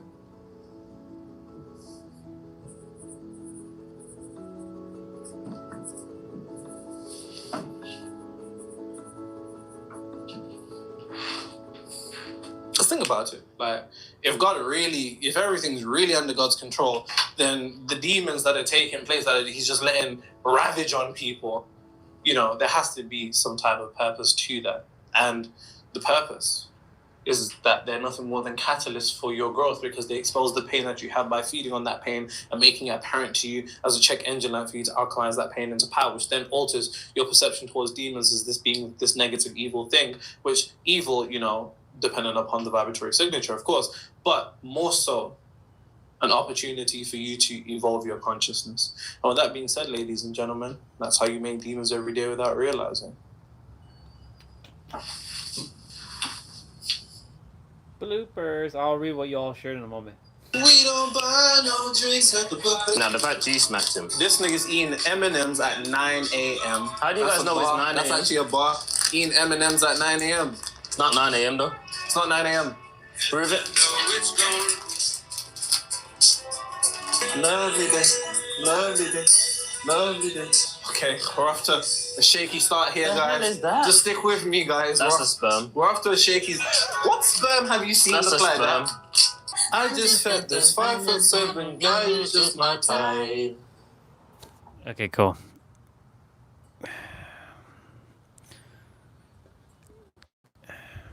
Katie made her video today. I'll watch it later.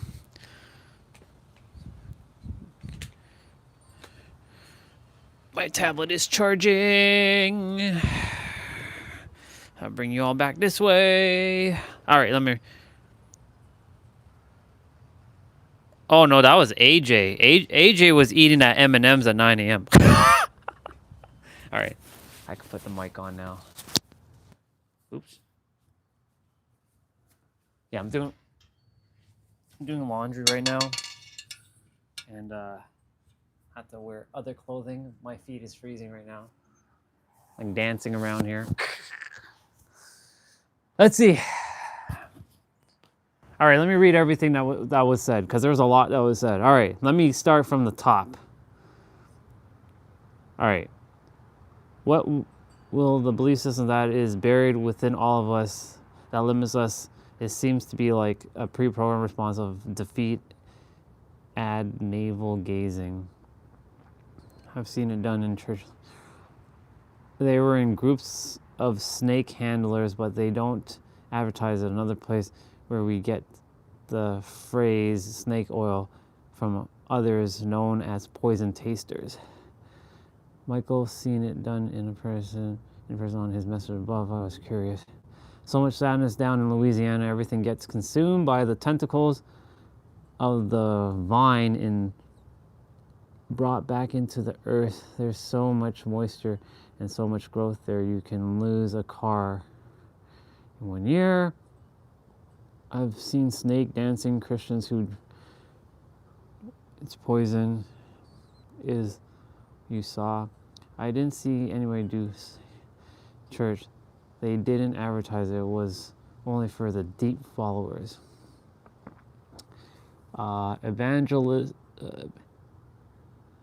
Evangelical Baptist churches with the family revelations as the majority of the churches. Interesting. I want to read you all something. It's a little long, but I want to read you all something. I ran into a sister. Her name is Danka. And she wrote something about fragmentation to wholeness. And since you two are here, she wrote it, and I thought it was very deep. So if you don't mind entertaining me for about maybe 5 minutes or so, would love to read. It doesn't go with this, but it kind of goes with this, what you all are talking about. So I'm going to read this for you all, if you don't mind. As you can see, I have to... So I'm going to read this. I didn't talk to about having down there to anyone for like 10 years. No, just amazing what the churches will gather people to do. Yeah, it's just a matter of what... I mean, I'm not surprised. Nothing surprised me because I see everything from a fifth dimensional perspective. Like nothing escapes me now. So I can only gather what else is happening in churches and other organizations, right? Just to get people to do things. And those are the collective egregores. All right, I'm gonna read this. You all can still share stuff in the chat. I'll read. This was based on Gene Key stuff, but it has nothing to really do with the Gene Key, but I'm just going to talk about what she wrote. Returning to wholeness in a fractured world. Technically, we're already whole, and she does mention that at the end, but that's a spoiler. She wrote on September 17th. If the world feels heavy to you today, take a breath and keep reading. These words are offered as an anchor, a return to wholeness in fractured times. Disturbing headlines and chaotic feeds pull us into constant states of tension and unrest. And the more we become entangled in the chaos, the more disconnected we feel, scattered, separated, and unaware of the steady pulse that has always been beneath it all. And yet, the return to wholeness is not optional. It's essential. Wholeness is the anchor of our sanity, the quiet rhythm beneath the noise. Forgetting is part of the human story. We lose ourselves in survival, in reaction, in the clamor of the world. In the forgetting, we overlook the sacredness of our breath. We forget that love is our nature. We forget that the pulse within us is connected to the pulse of the cosmos itself. We mistake survival for living, reaction for truth, and noise for wisdom. That was a bar, by the way. The noise for wisdom, that's a bar. That's a distraction right there. She'll talk about that in a moment.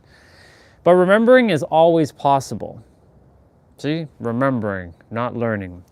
But remembering is always possible. Remembering is not about reaching for something outside. It is about uncovering what has always been within. It is the soft unveiling of the soul beneath the layers of fear, conditioning, and distraction. It is the gentle recognition that every fragment has always belonged, every scar is part of the design, and every sign still carries the song. The fragmentation and the call of the soul. Every trauma, heartbreak, and relentless pace of the world steals fragments of the soul until only a shell seems to remain. This is how humans end up being like, ah. Humanity is lost in the chase, in the restless doing, in the hunger for more. And with every unsettling headline, every algorithm designed to pull us deeper into distractions, good on you, Olga, for getting off of social media, every collective upheaval, the fragmentations only deepens.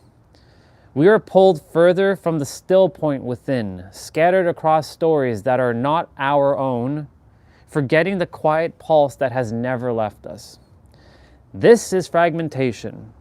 When the essence of the self is dispersed across timelines, people, and narratives that no longer serve. And yet, there is always a way back. She does definitely explain it well. And yet there is always a way back. And I'll tell you how I met her in a moment. It was on a post that I saw, and I only read her comment, not everybody else. There was like hundreds of comments, and hers stood out to me, and I responded. And then she sent me this her thing, and then I read it, and I'm like, oh my gosh, she's on the same. Her languaging is spot on. However, she's still operating from the third, but the way she explains it, she definitely is aware of beyond. And she just said to me today that this was confirmation from your comment that when you read my post that I was on the right track. I'm like, you didn't need my confirmation, but yes, you are definitely on the right track, and keep going. So anyways, I loved how she worded this stuff. So I'm going to keep reading. Amazing. Awesome. I'm glad that you met them. So I'm going to continue to read. There's still a fair bit more, but I'll get there. So this is fragmentation. When the essence of the self is dispersed across timelines, people, narratives that no longer serve. And yet there's always a way back. And I just read that.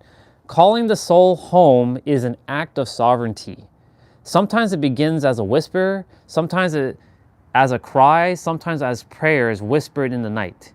Each invocation gathers strength, and every pause, every breath, stitches what was scattered back together. So it brings all that back together.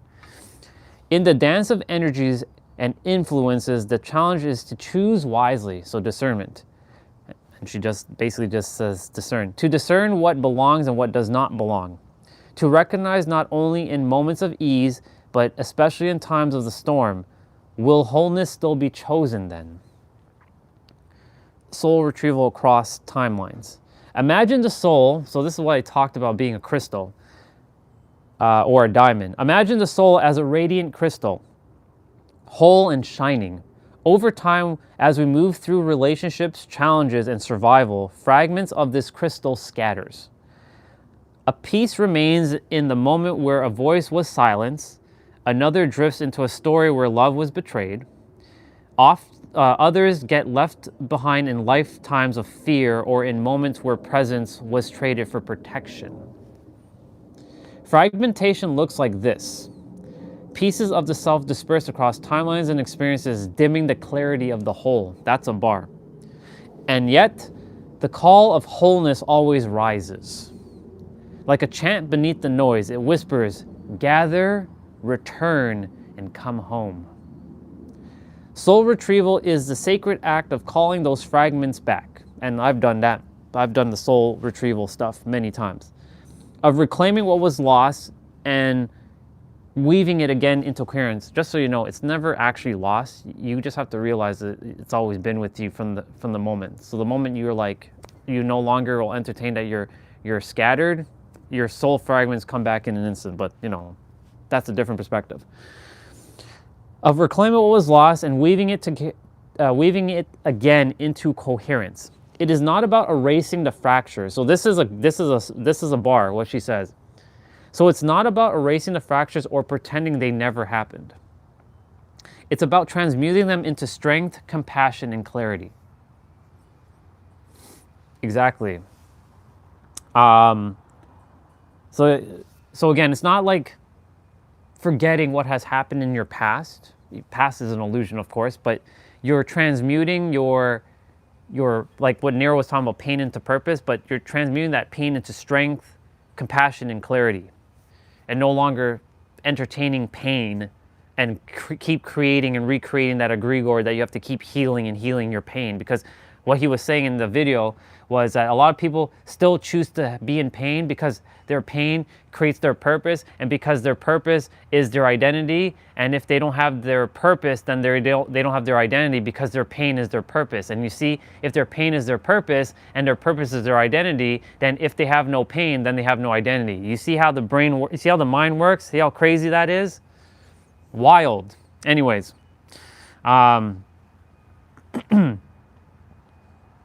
this is the medicine of wholeness, to become luminous precisely because you have gathered yourself through every crack and return.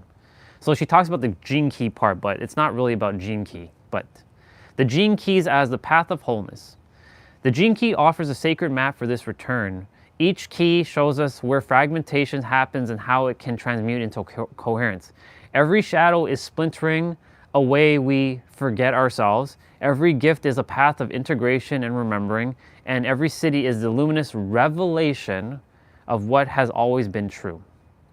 Last week, the gene key of transmutation illuminated the field. It reminds us that the collective weight we carry, the heaviness of karma — I don't subscribe to karma anymore because that's an egregore — the pattern of suffering and the inherent fears are not chains meant to bind us, but raw materials meant to be alchemized. So we're meant to take all of the stuff and alchemize it. And alchemy has become more of a thing for me as of late. The path of wholeness is not linear. I love this line. The path of wholeness is not linear. It's blah, right? It's all over the place. It often begins in the heaviest of places, what the gene keys call oppression. Oppression is the weight of forgetting, the sense of being crushed by life, by karma, by circumstances, but I'm going to add by situations, circumstances, events, and people. It shows up as pressure of inherent wounds, the burden of collective fears, and the heaviness of believing we are broken or trapped. That right there, see, she said the burden or the heaviness of believing we are broken and trapped. You know how many people say that they're broken right now? There's tons. You've seen it. I know all of you have seen it.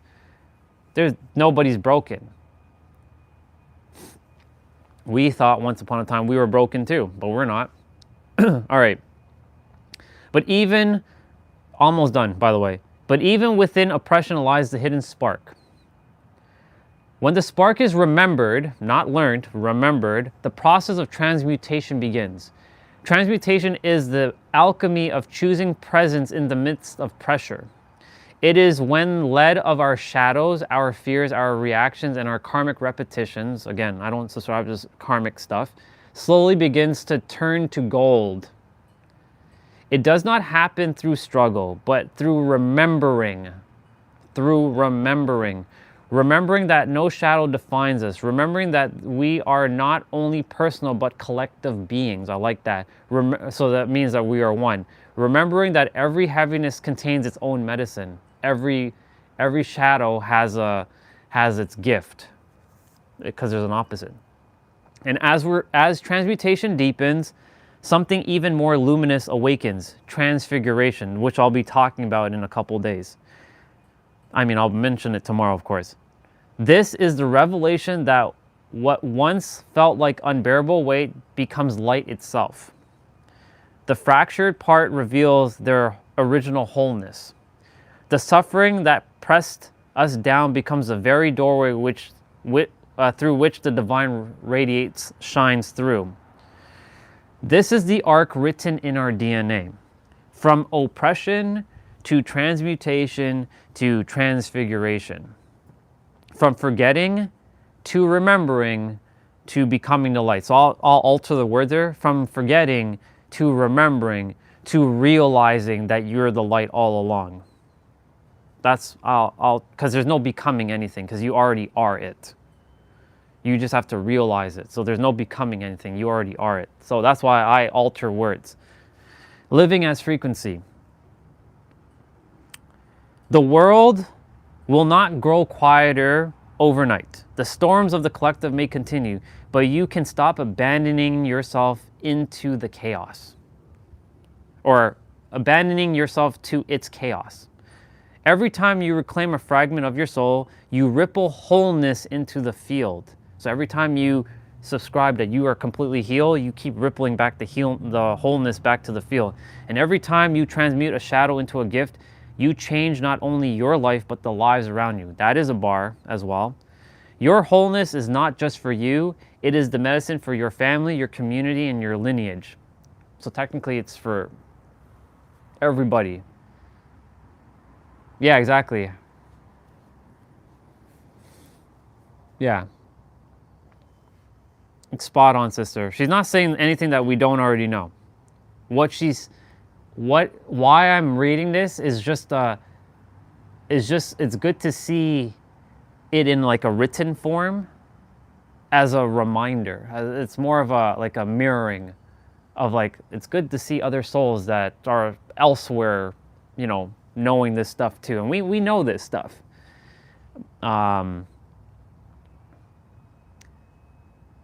Okay, yeah. So this line is perfect right here.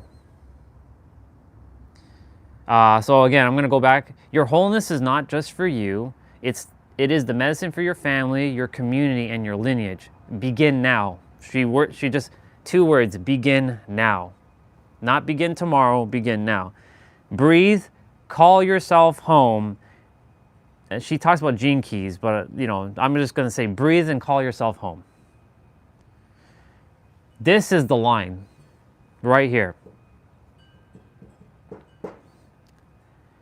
You are whole. You always have been whole.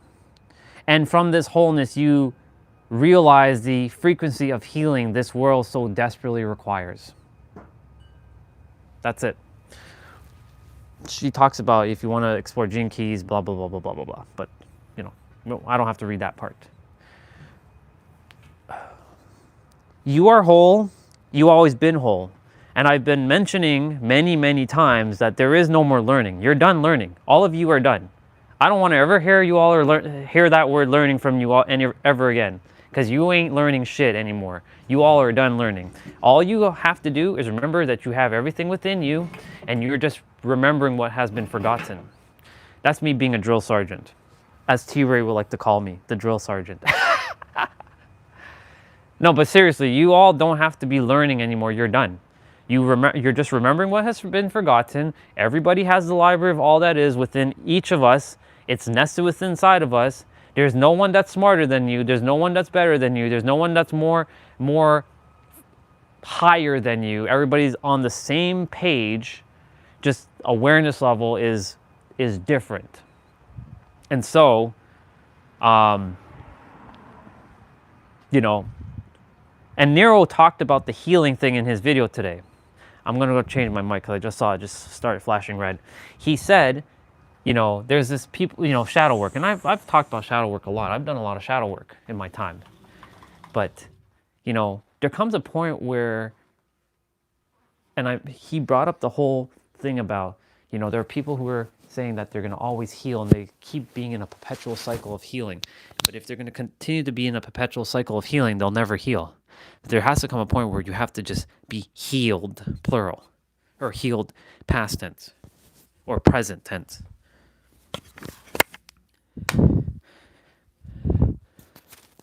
4:35. Okay, I'm gonna go put my laundry in a moment.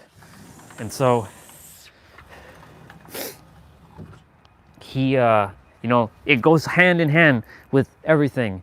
You are whole, you are complete, that is it, that is all. As I said, I don't desire for anybody to use me as some crutch in the future. There's no future, it's now, but I mean, I don't desire for any new soul that comes into my reality to be using me as a crutch going forward. Like, if they're coming on to hang out, that's fine, but like, and just have great conversation, that's cool. But like, you know, everybody who, I know we're all on different journeys and we're all at different levels of awareness, but I'm here to break that awareness, that I'm here to literally break time for you. Like, literally just stop, like, this whole thing about your time's gonna take to heal and learn shit. Right? Yeah. Let's see. Exactly. People are just, oh, this morning I saw a woman, she has something called a yort. I've never heard of that word, a yort. Well, the soul knows what that word meant. The body, the mind didn't. She's living in a yort, and guess what? She lives in Portland, Olga. She lives on a farm, a family friend's farm, and she lives in a yort. And she lives off grid. She doesn't have any electricity. So she has a job. She has 3 jobs. She has a pole dancing job. She has a bartending job, and she has her own business. And she lives off grid. And she's at the phase of she's healing right now, right? But she'll come to a point in her journey where she's no longer having to heal anything because she's already healed. She'll have to get to that realization. Basically, everybody at this point who is still healing is on the journey of realization, to get to the realization that they were already whole and perfect as they are, and the healing ends. Immediately it'll end. It's done. So when people are saying, you know what, healing's going to be a lifelong journey. No, it's not. If you ever hear somebody, and I mean this, if you hear any of those influencers start saying healing's going to be a lifelong journey, run the other way. Because they clearly don't know, because healing isn't a lifelong journey. That's bullshit. In fact, healing is instantaneous. If you really choose to make that decision that healing is done, that's it. It's over. It's finished. You are whole and complete. Sounds good. Love you, sister. Enjoy your time. I'll see you.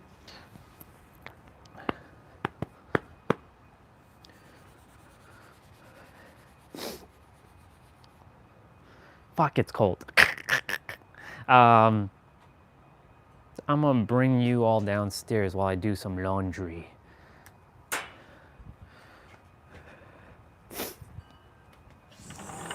I gotta put the laundry to dry. And since we went behind an hour, that means it's gonna get darker earlier in the evening time. So I'll be inside earlier, which means that I should start the live streams technically earlier. We'll see. We'll see what happens.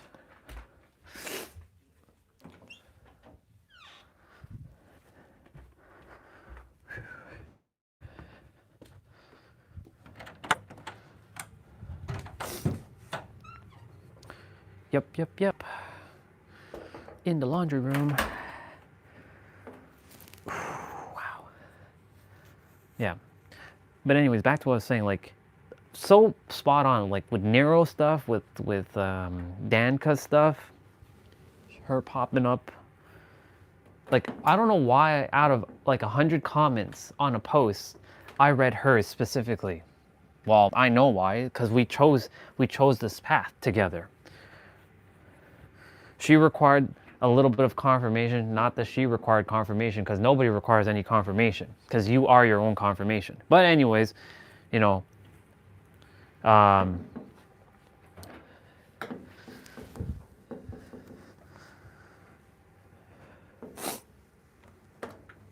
she of all her, like of all the people commenting, like I saw only her comment, like it just stuck out like a not a sore thumb, but like it shined through more than any other comments. I'm like,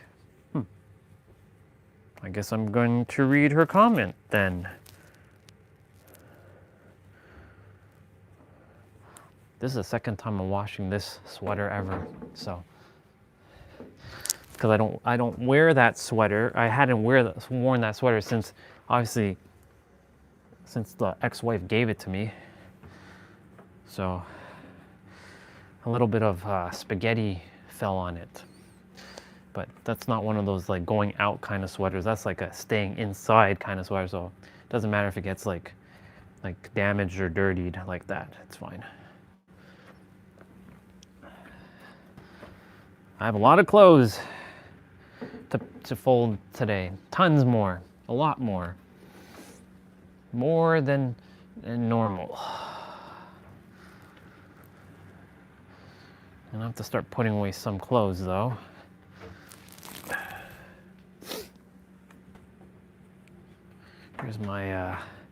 Here's my thermal layer shirt.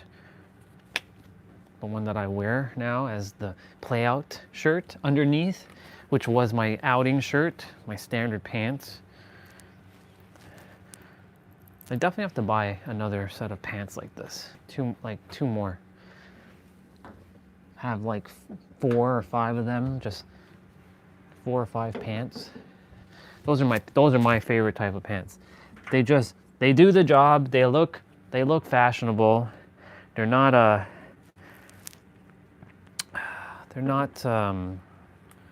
you know, what you call it? They're not jeans. They're not dress pants. They can pull off. They can be used for like any kind of occasion and go out. Like they're not track pants. They're just nice. They're just good pants. I love them. I should buy like 100 of them and just keep them. No! Fuck! My headband.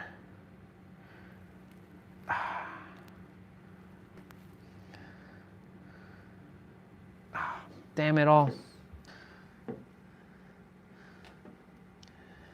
There's a line on my headband now.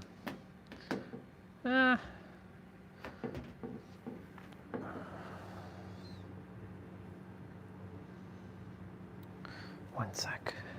I wonder if my brother has his X-Acto knife or scissors or something in here. Yeah, he has a scissors. Well, I have to get a new headband anyways, so it might be time.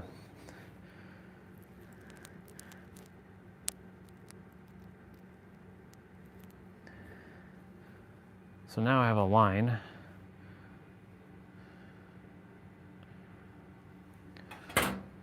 Let's see what happens when I wear it quickly. Oh, it's not too bad, but I'll buy a new headband.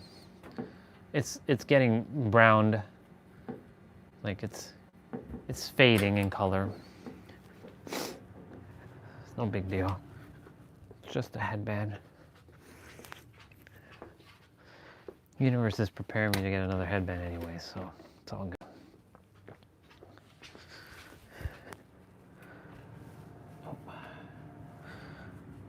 What else?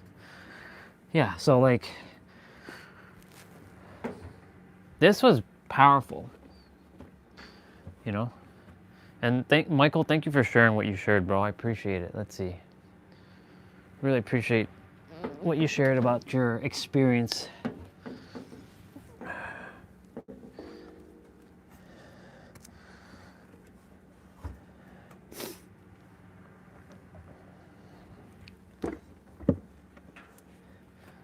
Oh man, there's lots of clothes today.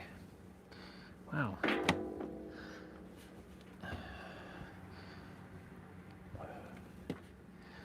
We'll be coming inside sooner today because it's going to get darker soon.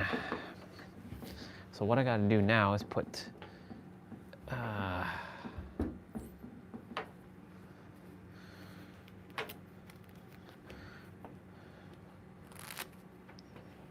gonna look for, even my gloves has to get some thread cut off of it. One sec.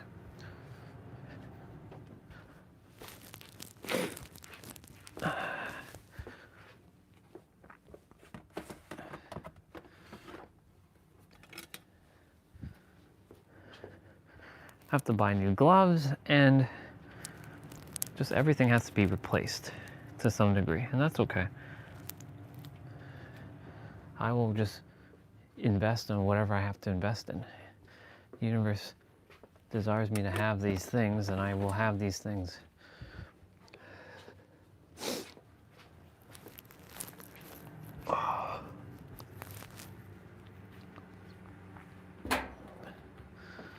I have to get new winter boots. I have to get like,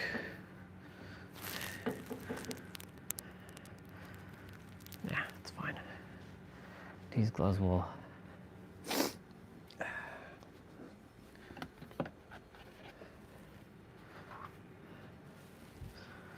I'm gonna go upstairs quickly.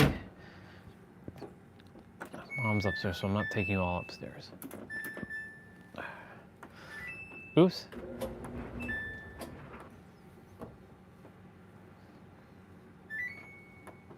I have to put on wrinkle prevent. Yeah, boy.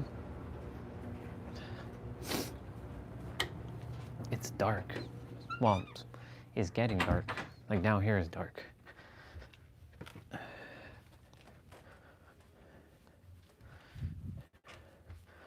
right. I'll be back outside shortly.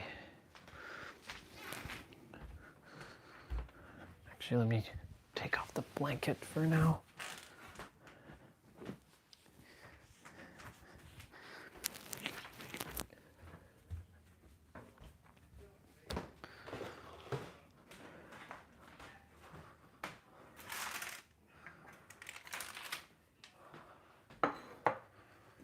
Let me just quickly wash the stuff out.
getting darker now. It's only 4:54.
Shortly.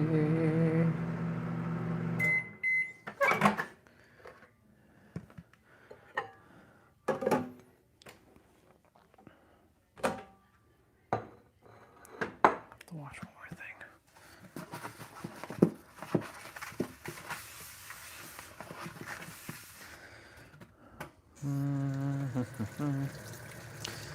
I'll be back now shortly.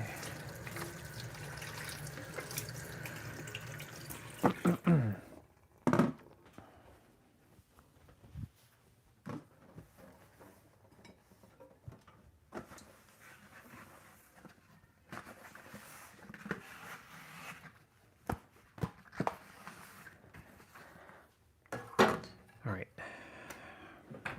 I have to use the bathroom too.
Okay.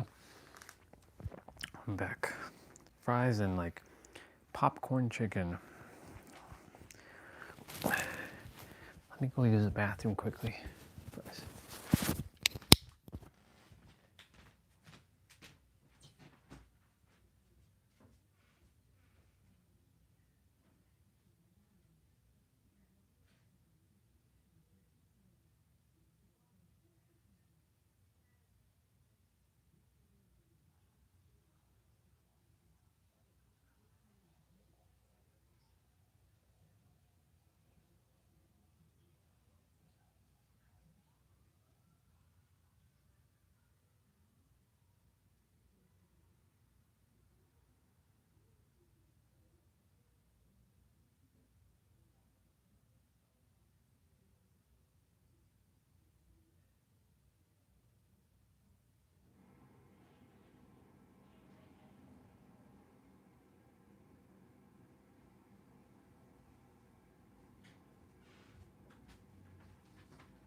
so interesting how time, like it's only 5, and just now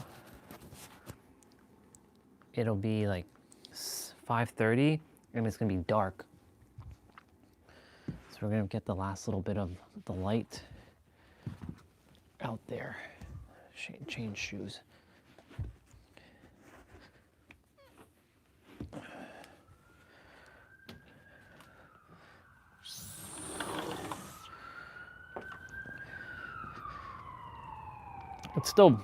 It's still decently bright out here. Like it's not like dark, but you know, it definitely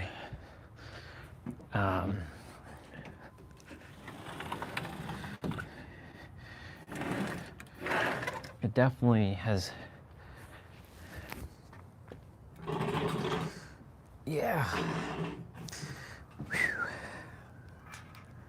Awesome. Cheers, y'all.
I'm just taking a moment of pause.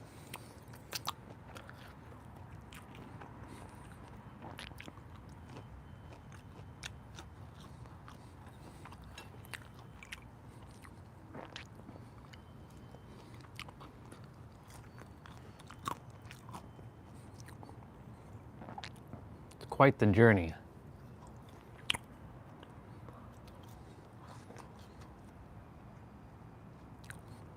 A year ago today, November 2nd, I had already started becoming familiar with live streaming. I was live streaming Instagram and Facebook every other day. Does Instagram have like dates on your post? Let me see.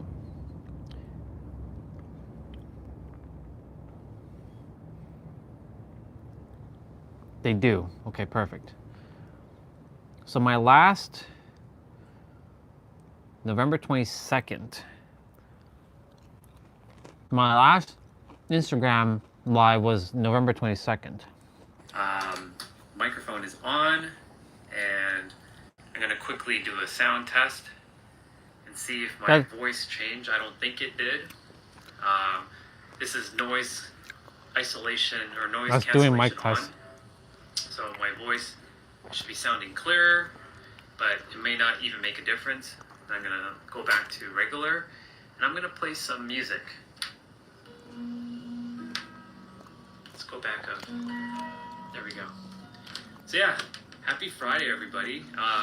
We upgraded the camera system, meaning like you're still getting to see me on the iPhone, but like I got a new gimbal and I got a new set of microphones I'll be, you know, using more often.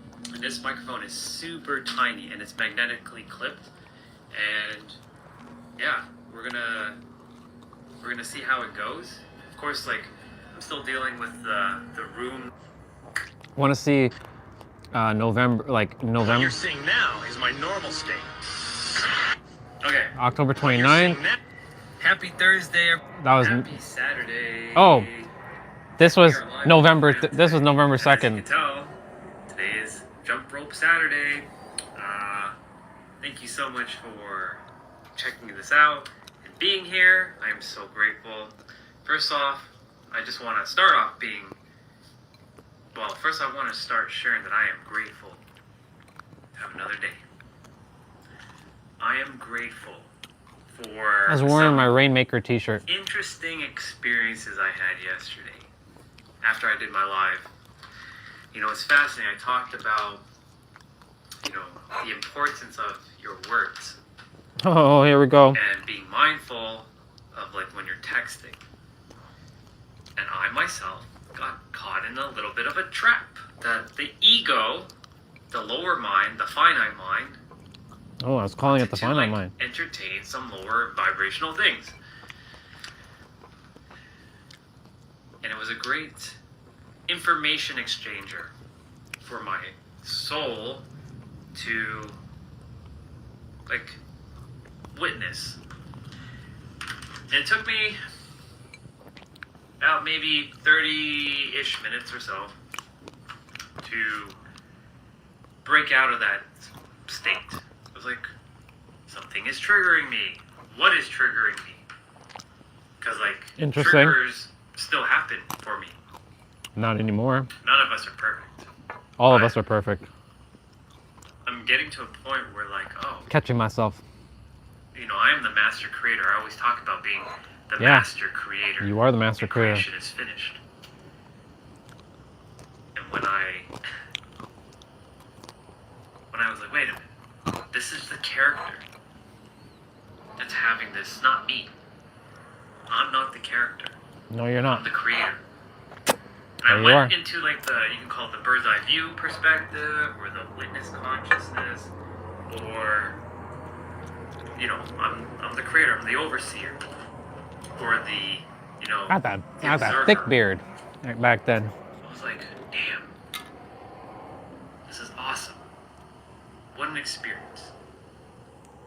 And then last night, sometimes I play some video games and I'm online. This is some of the inner child-like things I enjoy doing, and it excites me. And there are, This was a year like ago. I mentioned, who have come back into my life, and they are great information exchangers. And I was just, like, observing, like, what am I thinking? What is my knowingness? Like, I know I'm the creator. I created all this. And I was like, no, I'm not entertaining it. Really, it's not reacting. I was using the phone microphone back Because, then like, too. as I shared vulnerably, that I would be the type of person who's a hothead. I'd be like, holy, you know, and just get so frustrated and mad and angry. Not this time. It's like, it's okay. Let me see what's going on with this guy. Okay? We're doing shoulder taps. Ah.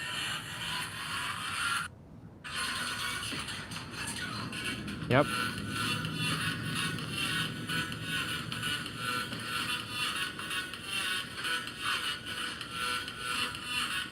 Look at me go. How fast this workout went.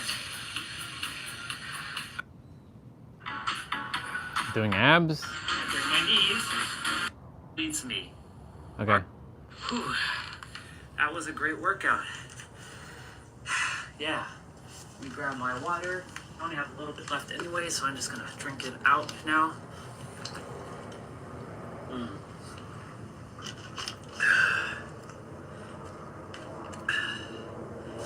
Well,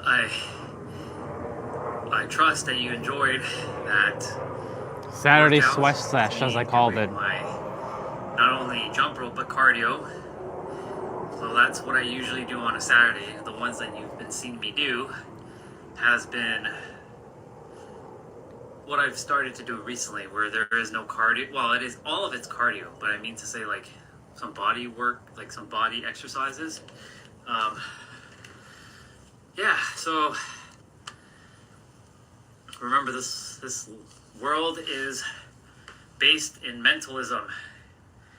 Yes, I know we live in a physical world. Like, you know, my arms right now can't pass through the molecules of this sofa until I match the vibration, and then I pass right through it. But everything from like that, you know, tapestry to the chair cover, which by the way, I'm really not digging the color, but it's all good. I'll be changing that whenever I feel called to. Well, I mean, I'll be living in San Diego at some point when the time comes. Yes, you will. And yeah, It's just good. It's good to see where I was. Now it's just a matter of taking those little micro steps every single day, and that's a lot of mental work within, a lot of deep inner work. It's not really a lot. I argue doing the inner work is more valuable than doing the outer work, because if you may look amazing on the outside, but if you feel like garbage on the inside, it doesn't matter how much money you have or whatever. It just, yeah, you're not going to be satisfied or fulfilled. True happiness comes from within, not externally. And when you're at peace with yourself, and you can do things alone and spend time alone, and you can have the joy, you learn that, like, you don't need it. You don't learn. You remember. So you see how You remember what you forgot. It is not required to have people to fill a void, because you have no voids within you. That's right. You're whole and complete. Oh yeah, And you were saying that a year ago. Adding to your happiness. They're not your source of happiness. Good job. There's a difference. You know, society told us, oh, we should find our better half, or this person completes me. Nope. Nah. A lot of this shitty wording that's been put out, and I call it shitty for a reason. I know that sounds negative, but it is facts. The shitty wording, like, you complete me. Do you know how indoctrinated and programmed a lot of people are, even to this day? Oh, this is my other half. This is my other half. This is my, you know, my better half, my other half. This person completes me. Are you fucking kidding me? It's funny. I'm just curious how, if I was born now into Gen Alpha, not even Gen Z, but the Gen Alpha age, I wonder how well, it doesn't really matter, because I'm in all time and space. All lives are parallel. Oh, well, at least you know. Time is an illusion. Well, at least you know that. And yeah. Hey there. I'm just about to end my live, but welcome. I was just talking about, you know, not listening to society's narrative of, you know, listening to what people say about, oh, this is your better half and all that. Nah. So, yeah, that's what I had to let go of. You know, there was a long time like, oh, I'm going to find my other half. She's going to complete me. Nah. You complete yourself, because you're complete. You're whole and complete as it is. You are the creator. You're the master creator, and creation is finished. However, you know, when you're coming from where I was 5, 6, 7, 8 years ago, to hear that you're the master creator, you'd be like, you're on some sort of crack or something. Or you're some sort of incarnation of the devil. Then it takes time. It takes time to kind of break through. Some might just get it right away, and others may take years. Honor your journey. You chose this path. You created this path. No matter, even if you're like, I created the... Sure I don't want to did. use the word narcissist, but I'm going to have to, because everybody and their fucking mothers is using the word narcissist. Yeah, like, you created a narcissist so that your soul could learn and grow. And you're like, are you serious? Well, there's a reason why your life unfolded the way it did. and why you have to learn such lessons. That's why they say any relationship you get into, it is going to, I'm going to use the word teach here, even though I don't use the word teach anymore or learn. I use information exchange and absorbing information, because that's all we are. That's all we are, is information. We're literally information. We share information with one another. Even me just speaking right now, this is information. I'm data. You're data. We're all data. Remembering what we forgot. He didn't know that back then, Right now, but it's okay. I'm feeling this like buzzy presence. It's quiet. It's peace. It's good. You're tapping into yourself, boy. Remember I shared yesterday, be still and know that I am God. This is a moment right now to be still and know that you are God. Wow. Fascinating. If I can live in this feeling, I mean, I can. It's just getting rid of all the noise, external noise. But it's the noise that I created too, for my soul to absorb the information and rediscover itself. Fascinating This is stuff. cool. I feel like tinglies. I feel, I've come a long way. I feel my Hell environment. yeah! I feel my blood moving in my body. That's a year ago. Boy, if you only knew where you were going a year from now, oh my God. Simplicity is the best art form of sophistication. At least you knew that one too. Alright. I think with that, I'm going to call it a wrap. I'm going to just bask in this presentness, and I encourage you and I empower you to do the same. Just take a moment, whether it's even 5 minutes or less, to just sit and be. Don't do nothing. Just sit. We do a whole bunch of things. What we don't tend to do is just not do anything. So Bar. this is your permission, which you don't require my permission because you are the master creator and creation's finished. To just sit and be. Yeah. All right. Sit and be. Thank you for joining me live today, and sending you all so much unconditional love to your heart, mind, and soul. I will be on Facebook Live tomorrow. Depends on if I'll be outside taking a walk, or again another workout, or whatever is called to me, I'll do. But just remember that I love you. You matter.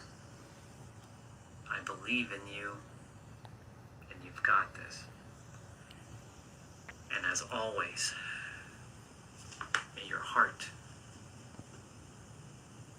be your guiding key. All right. Love you all, fam. I'll be on Facebook tomorrow. So if you follow me there, I'll be on live. So just stay tuned. All right. Bye, y'all. Have an amazing Saturday morning, afternoon, evening, night, or even Sunday morning or afternoon, wherever you are on our beautiful planet. All right. Now I'm done. Bye, y'all. Love you. Happy Saturday.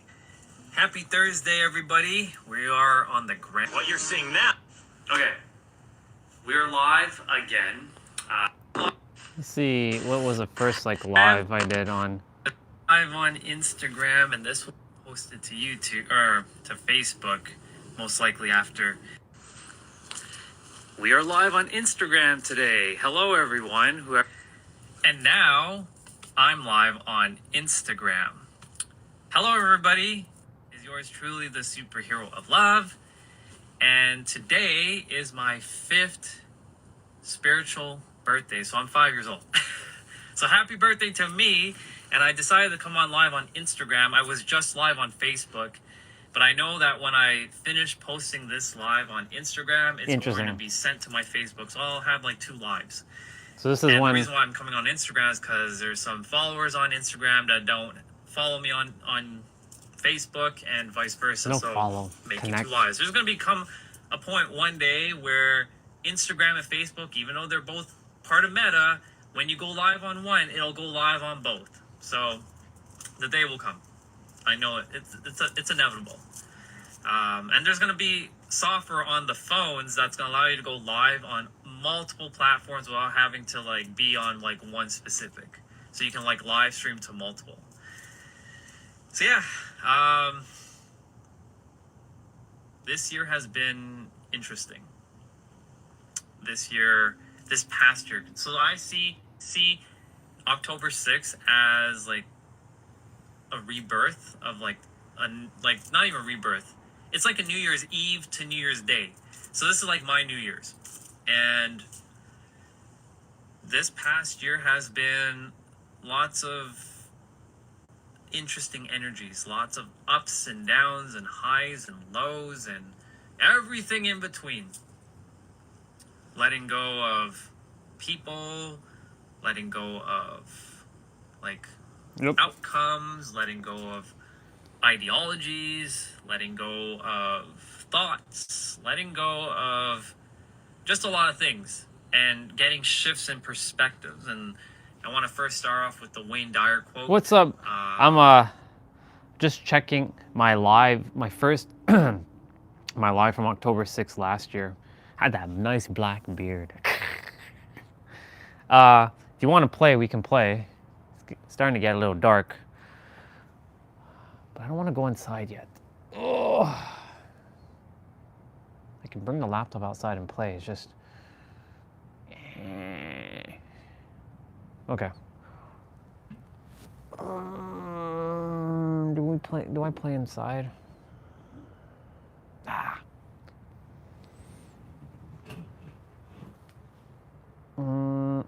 I mean, in a few minutes, it's just gonna get dark out here. Cause like obviously, all of us, we went back an hour, so. Yeah. It's so fucking early to be inside though. Ah! All right, let me just go wash my plate then. And then I'll just say screw it. Got me my book. The book is about the same, almost the same size as the tablet, not quite. The tablet's still slightly bigger. But yeah. I'll be back. I'll be back. Go wash my plate out. Go wash my plate out. Ah.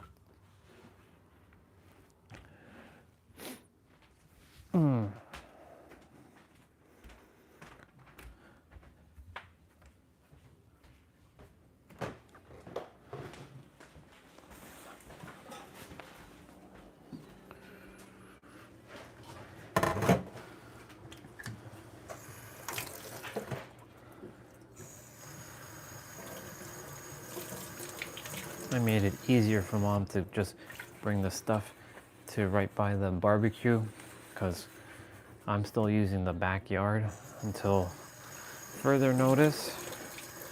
The outside.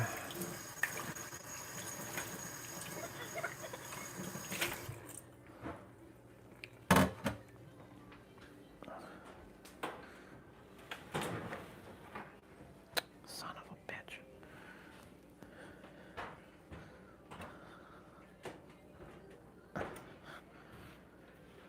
One sec.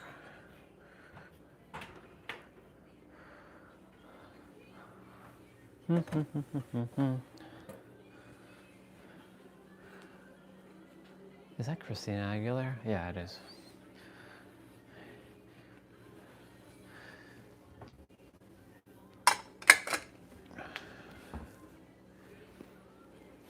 I mean, I can stay outside and play. It's just...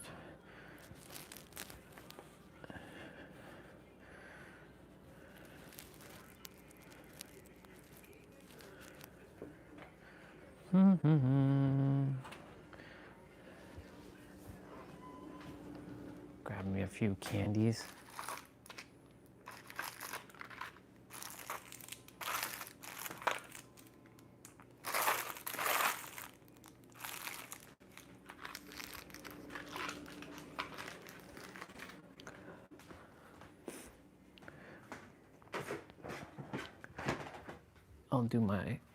I'll finish my laundry in a bit. I finish my laundry in a bit. I'll bring the gaming laptop outside. Just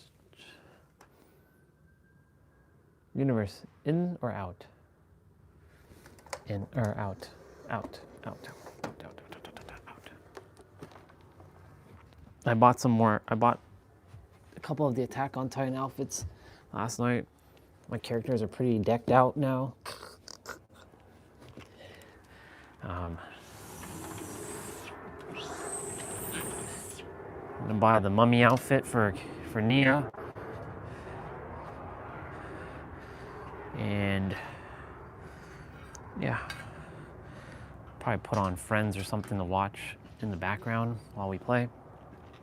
I could watch Gone. I'm gonna watch Gone in 60 Seconds tonight, but I want to have undivided attention to that. So, if it's a movie I've watched before, then I'll put it in the background. But if it's not a movie I've watched before, then I drop everything and I pay attention to what's going on in the movie. So like now that I watch Coach Carter and like Remember the Titans, I mean, actually Remember the Titans is one of the movies I will never be streaming again because it's a Disney movie, and because Disney, anything Disney related, it's like banned kind of thing. Not banned from the channel, but they blocked my entire live stream and I can't unblock it. So it's fascinating like that with Disney. It's funny how it's the kid companies that are so strict, like Nintendo and Disney. Those dang companies. Those companies like to have too much control over their IP, even though it doesn't belong to them. But that's a whole other conversation. All right. Setting up. Have Nero's book to the right of me. Technically, it's my book. I wrote that book. Another version of me wrote that book.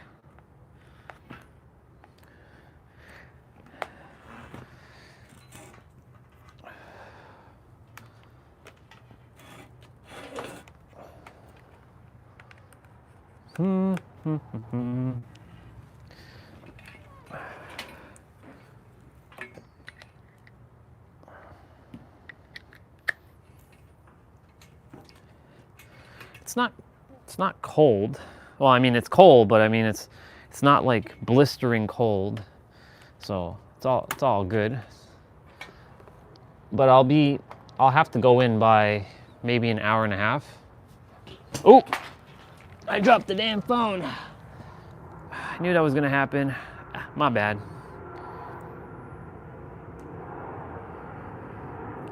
Did I just scuff that shit?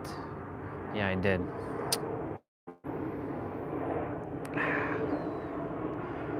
It's all good. I have other screen protectors. This phone's taking a beating.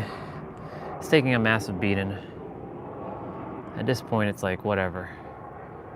It's whatever at this point.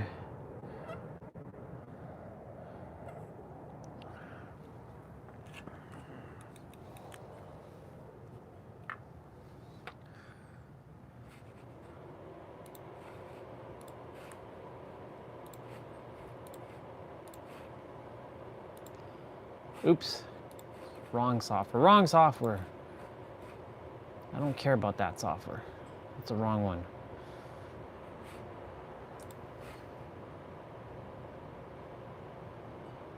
Wait. Where is the other software? What the hell? How did that get over there? The fuck? How did that get dragged over there? I must have clicked something to drag that shit over there. Man, that kind of sucks with my, one second, I'm gonna turn off the camera. Yeah, I got a little nicked.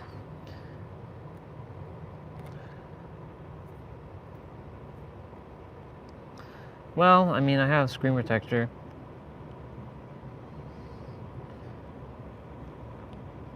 Oh, yeah, I definitely have to change the screen protector tonight. Or definitely have to change it at some point because of the fall. There's a little like spider web crack. It's funny how that little fall cracked the phone or cracked the screen protector, and yesterday the other fall was much harder and it didn't crack. So stupid. It's all good.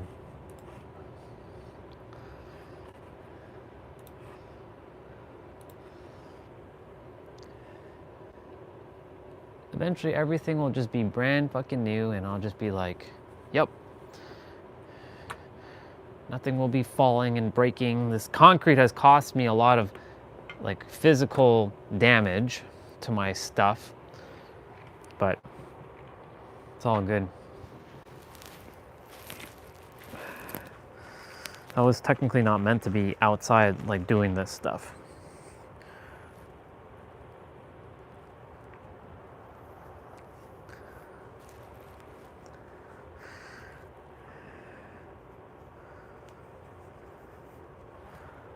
Did I not open up Steam?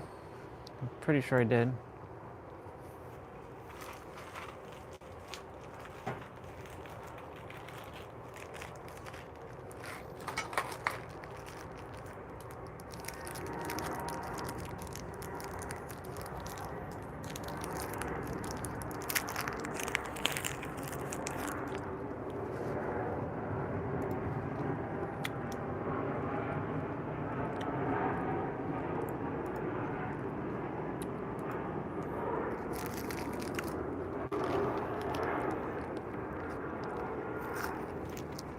.30, so about 6:30 maybe. 6:30, or well, definitely 6:30.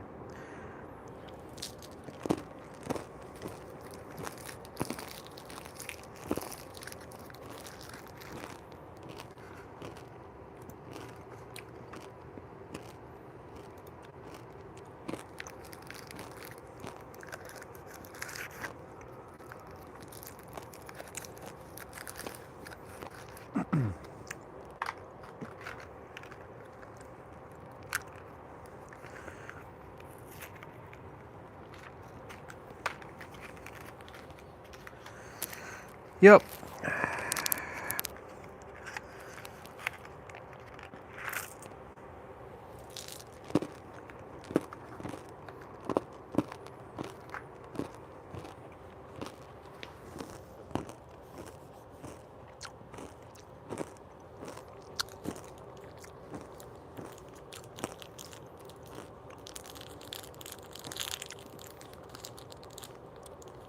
It's funny how I wasn't even watching baseball. It feels like what's it? It's like an end of an era or something for me with baseball. Or, I don't know. I didn't even watch any of the games this year. But I was like invested. Still proud of them though.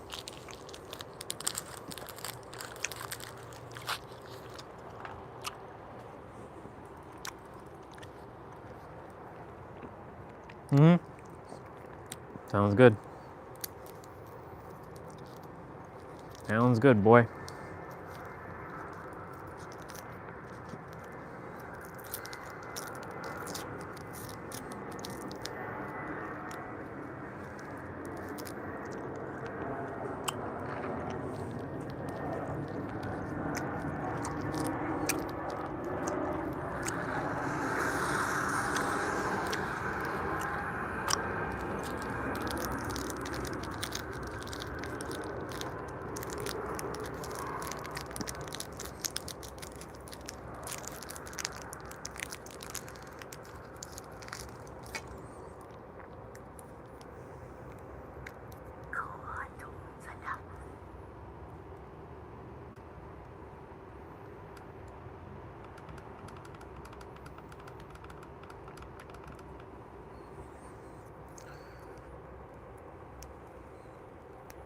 Okay.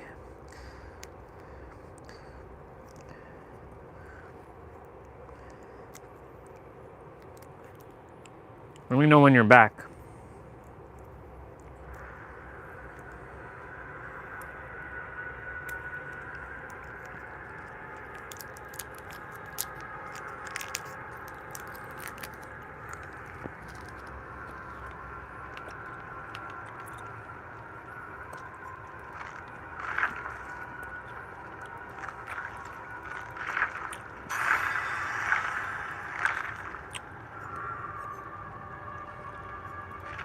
I definitely got to play later tonight too. Or I got to do the killer stuff. You send the invite when you're ready.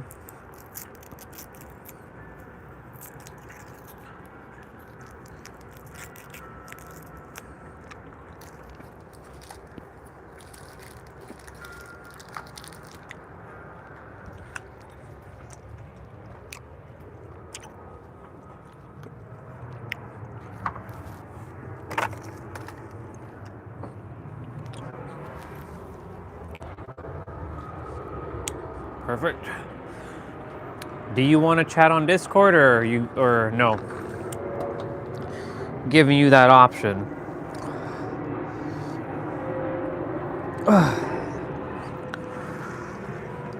So you are Meg. Guess what I'll be? I'll also be Meg. Yeah? I'll turn on Discord. Just gotta make sure I don't do that shit again, what I just did with the phone.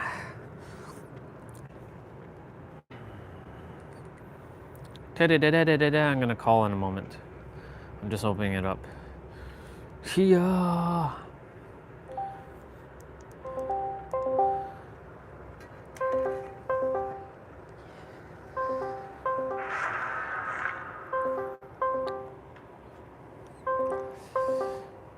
Nope.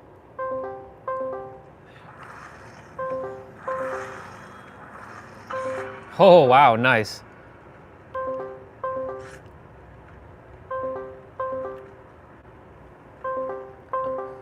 I'm calling, dude. Wait, what? There you are. What's up? What's up? There's 2 Megs and there's 2 Steves. Oh, you're playing Meg? Yeah, I'm basically Annie right now from Attack on Titan. Oh, is that what costume that is? Yeah. They had one for Jake. I just didn't know exactly where it was from. Yeah. That's the main. That's actually the main. Hold on, Jake or Dwight. Actually, no.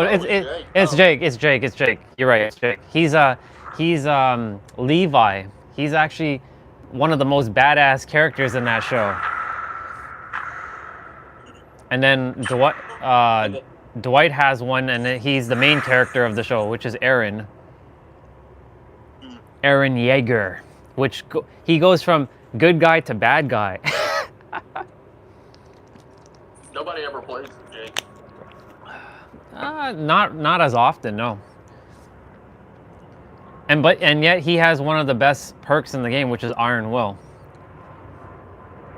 Oh, is that his? What does that do? That's the one where grunting noise, like when you get hit, it gets reduced to 100%.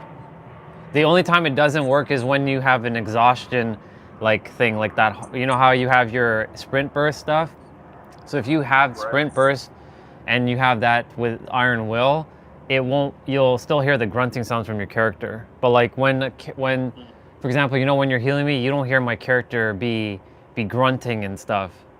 So that way the killer can't hear when. Pay attention. Yeah. Oh snap! I haven't played this one in a while. Yeah. This one doesn't pop up as often. I don't think so, because the boxes would have showed up on the map by now. Nope. Sure isn't Nemesis. It's definitely Doctor, though. He's probably gonna be... he's right near me. He's shocking the shit out of Steve. We have to, with the doctor, you have to break his spell, right? With Doctor, you have to cure your you got to cure your madness when you get to level 3. So like when he hits you like 3 times with that thing, and you're see how Steve's portrait is kind of like that television like static. That's basically level. So like right now I'm level 2 madness, and he just came and fucked up our gen. I'm level 2 madness now. So like right now you're not even in any madness state because he's nowhere near you.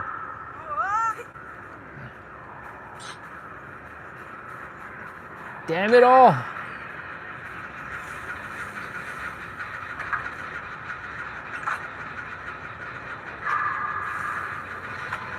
And of course the skill checks go backwards. And when your gens are, when you're doing a gen and somebody gets hooked, it blows up and it gets blocked. So I can't do my gen at the present moment. Is he coming this way? No, he's chasing that other dude. I'm almost done my gen. I can't do it because it's blocked right now. Come on, Jen. There we go. Shit, it got regressed. I'm gonna have to probably go for that guy. No, I'll go get him. All right. That generator, we're all in the house, but that generator up top. It's at the top? Okay, I know the one. Holy fuck! I gotta snap out of it.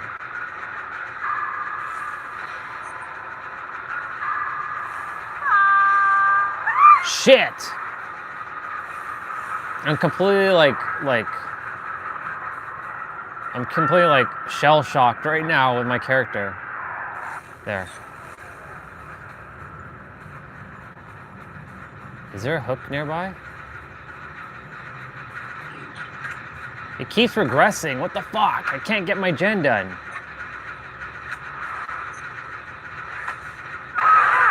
Come on, man. What the fuck? Every time I'm doing my gen, I can't get it done. It's coming after me.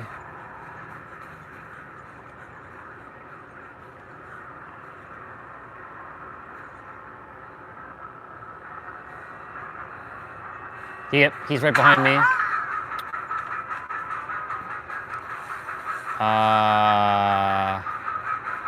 My gen is blocked again.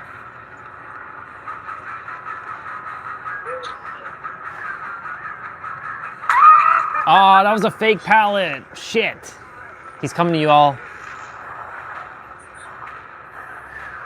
Wow. Damn, my gen was almost done. There's a gen over in that way. If you keep going there, you'll see it. You'll run into it. Yeah, I see it. Damn, it blew up again. That's whack. Fuck, man. So that's his totem, right? Which, you see a fire totem? I don't know. It just keeps exploding. I mean, it could be just this perk.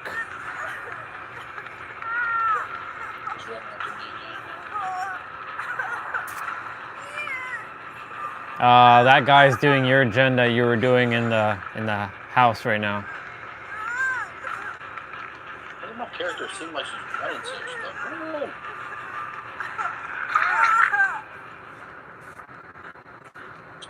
Thank you, Steve Harrington, for the heal. I got you, Steve.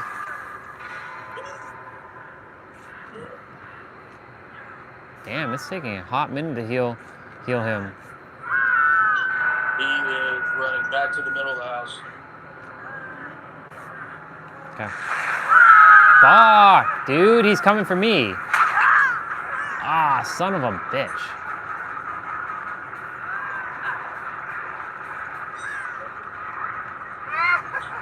shit. Go ahead and leave me. Oh, is he chasing you?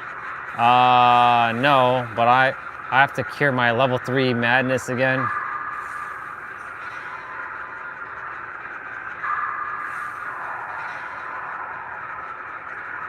This map seems really small. Yeah, it's not a big. I see him. He's right by you. He's just, yeah, he's just over here chilling next to me. I got you.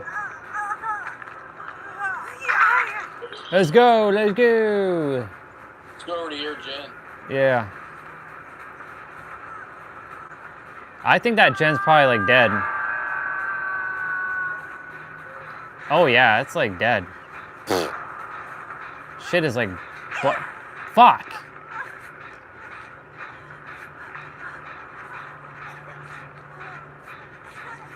He's coming. Oh yeah, he's coming.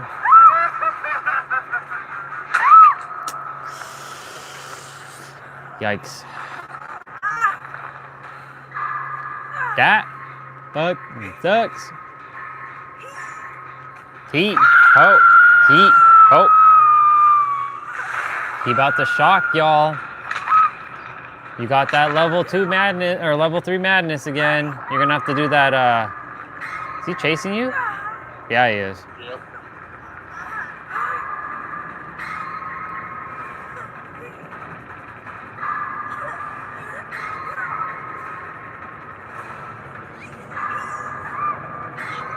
Shit.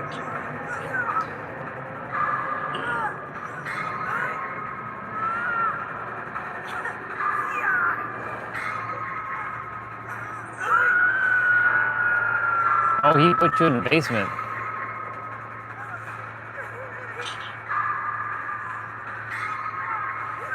He's about to do the shock shit. Oh yeah. This Steve is running like, fuck.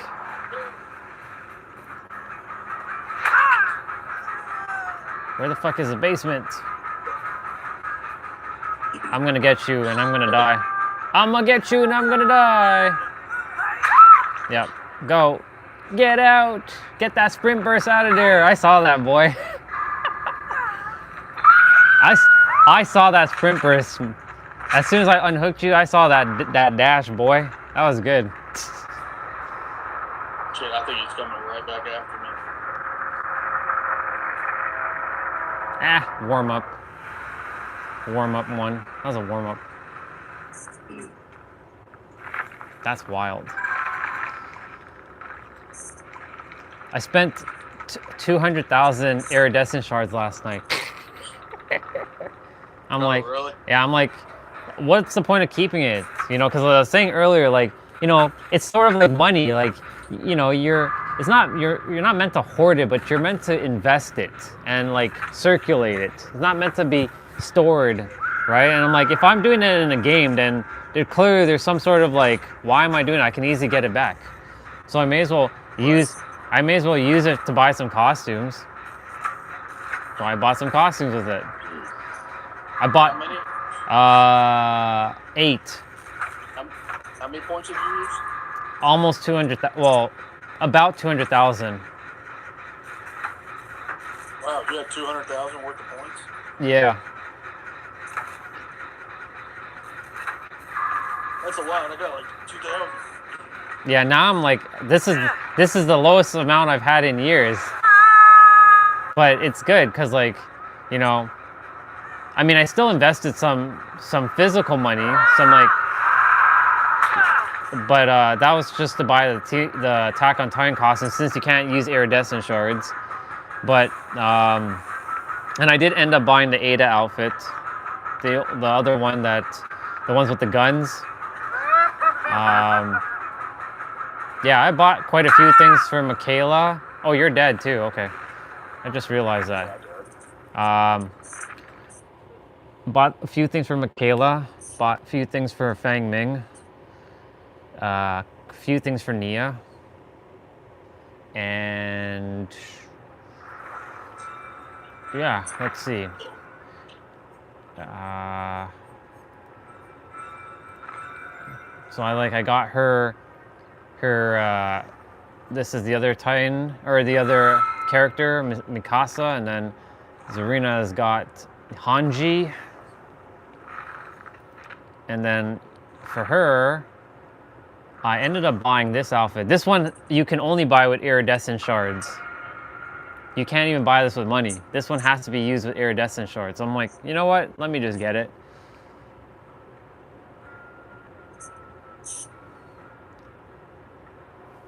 So I ended up picking up this one.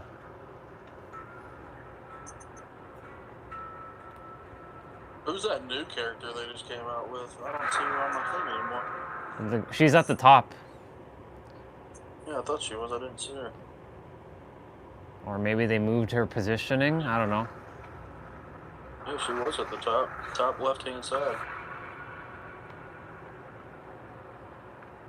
Mm-hmm. I actually like Yunjin with, I think it's number 5. Yeah, I have that hairstyle with this outfit instead of her, the other hairstyle. So I'm gonna play with this. I'm gonna play with that. I do like that Meg outfit that you got. It's pretty dope. Like, she doesn't really have that many great outfits, except for like the Attack on Titan one of the dresses that she has, and that one that you bought. Cause I looked at it last night. I'm like, that one's nice. It's nice.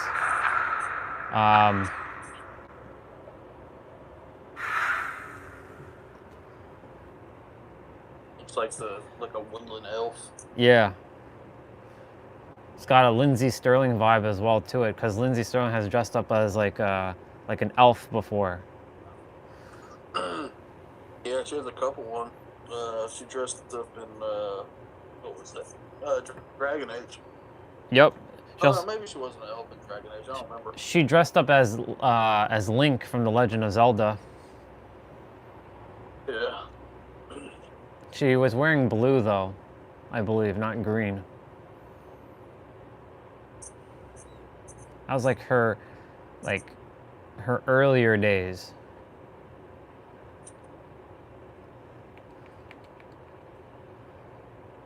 That match with CM Punk was awesome last night. That was a good match. It's a good match. Yeah, it was good. Yeah. Jade got her title finally. That was a good. Nobody likes her. I like her. I like her. She's kind of a trash wrestler. I like her. She's a good wrestler. Oh shit. Oh, it's you called Nemesis earlier. It's Nemesis, boy.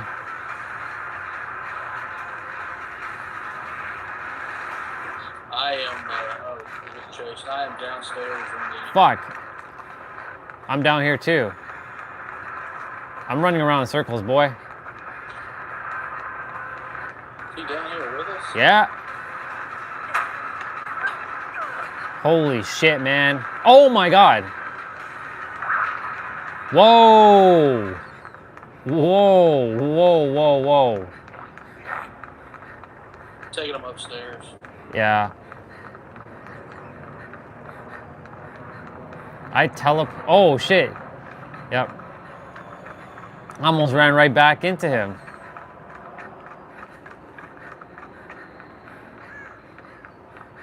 That castle, like that basement of the castle is very complicated. Like it's very, it's like maze-like. Get away from me. Well, you're holding him off. Doing good. Oh, you got smacked. One person's doing a gen. I started this gen.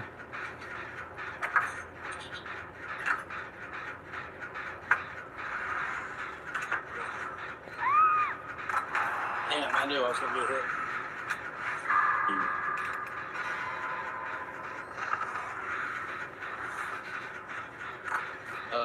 Little does he know, I got my first.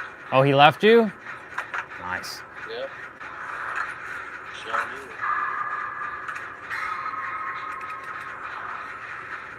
Where are you at? Behind the castle. Like that entrance of the castle and behind it. There's a gen there. You gotta go to the corner though. From where you were, it would be to your right. Yeah, I see you. Oh, I thought you just did that. Nope.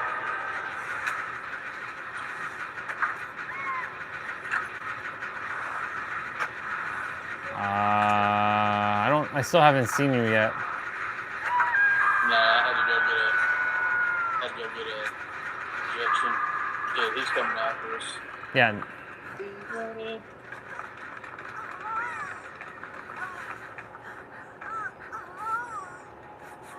The basement's right there as well, and then there's the teleporter back into the... If you take that green thing, you go right back downstairs. I presume that's how you brought him back upstairs, right? Yes. I'm going for the person. Or would like to go for the person. Nope, I can go for them now. Oh shit, he's back to you? Fuck, he's after... Nope, he went after that person. He's coming after me now. Oh shit, there's no pallet here? Oh, yeah. Oh my god. Now he got me.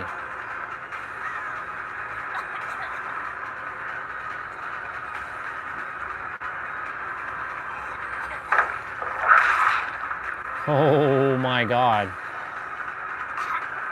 Yo! Whoa! Nah, he got me now. I dodged his megaton punch, but not that.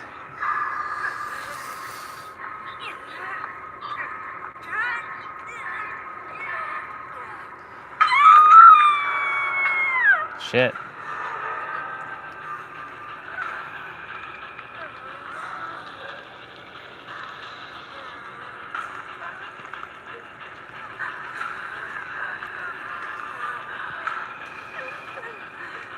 Are you, you're not downstairs? No, I'm upstairs. The other girl got me. Like Hattie, she got me. He came right back he came right back after us though.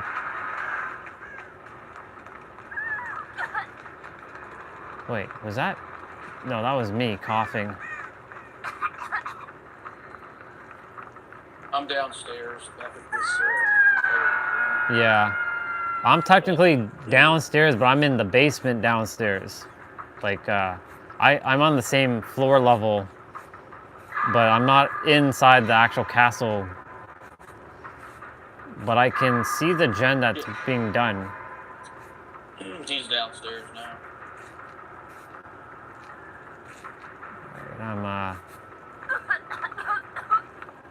I'm gonna go after her.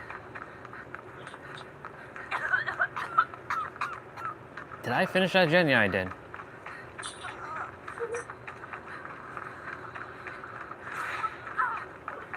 Get off me, son. Damn you. Why didn't... Gerald didn't finish that. Oh, I know why, because I got it. Yeah, and once he got... He's coming... Oh, he just... Right back after you all. Nope, you're good. No, we're not. No, we're not. No, we're not. I wasn't healed. Oh, well. I almost healed that person. They were almost healed. They're coming. They're coming after. They're coming.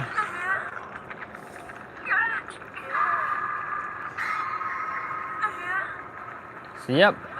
I'll be watching Gone in 60 Seconds. Can't believe it. It's only 6 now, and it's so dark outside. I know we went back an hour, but shite, we got to move. Is he not chasing you? No, he's not. No, he went and got that other person. I'm going, I got you.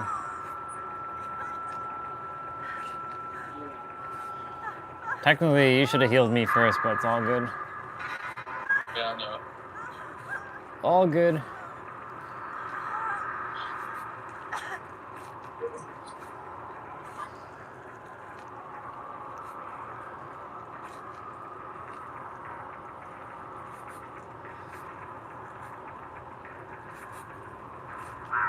Ah! Is he down? No, he's upstairs. It's down right next to that box, too. Yeah, there's only 2 boxes left. One in the downstairs and then one over there. Oh well. Going to have to deal with that.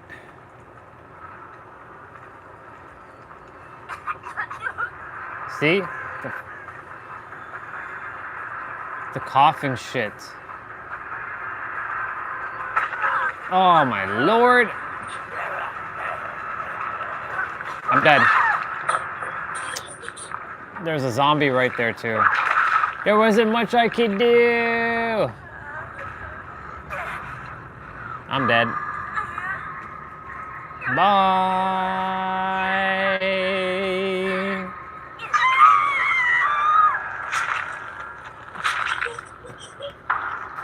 I can hear your character coughing from the speaker.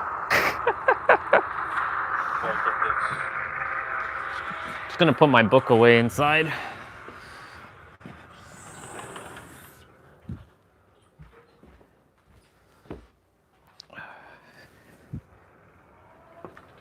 That's wild. 6 o'clock outside.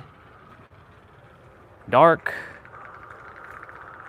Yep, and it's only gonna get darker sooner every day. Yep. Yep. This is where, shit, I didn't hit spectate. Oh well. This is where living in like the southern hemisphere for 6 months and then living back in like the northern hemisphere for 6 months comes into play. Cause like Australia, them now, they get longer days. And they also are, now they're heading into like, they're in spring, almost into summer. So like, maybe that's one of my plans, like live 6 months in Australia and live 6 months in Cali. We'll see. What is Geralt doing? Are you going to die or you want me to come save you? I don't even know where that basement was at. In the basement, like basement? Yeah, I think he's stuck in the basement.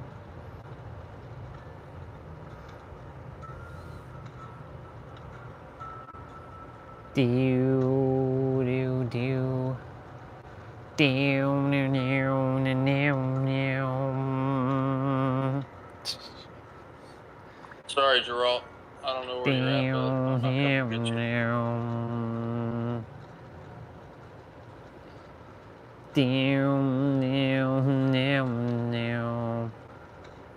Dude, just trying to hang on. Die, son.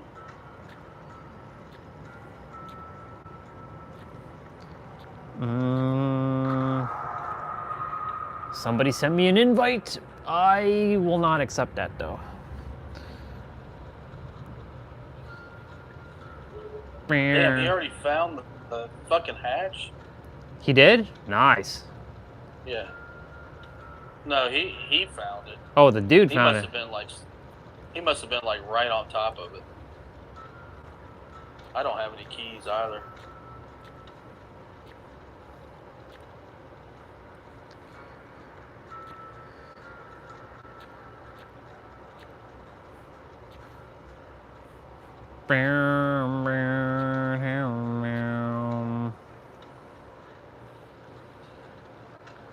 Down. Yeah, he's just gonna come whack me. Screw you.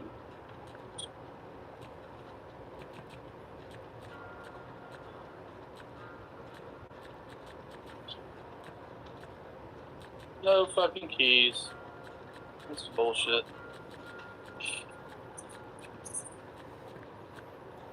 In my entire time playing Dead by Daylight, I only ever opened the hatch twice with a key. Oh, really? Yeah, in my entire lifetime of playing Dead by Daylight, I only had the key, like the hatch. I had a skeleton key, cause like the skeleton key back then, when it was a red item, like those rare items, those keys can reopen the hatch. These blue ones, they should, but I don't really know what it really does, because it says channel key, and I'm like, what the fuck does channel key even do now? Oh, there we go. I'm gonna switch characters. We're gonna go with Michaela. So I bought that outfit for her. I bought 2 outfits for her. Actually, I bought 3 outfits for her. Looks like the blue keys, like one of them. The blue keys. Azeroth's key. Will send me to Auto Haven Records. Yes, that if you play that offering, it'll send us there.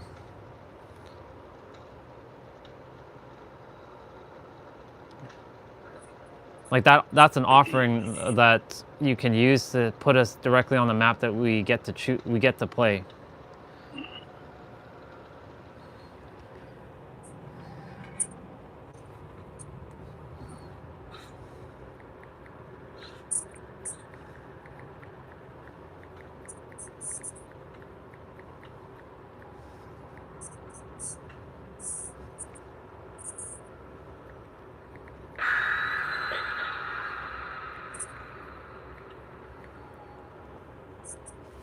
Dude, 200,000 points is a lot. It is a lot. I stored that shit up for a hot minute. But it was time. It was time. It was time. It was Vader time.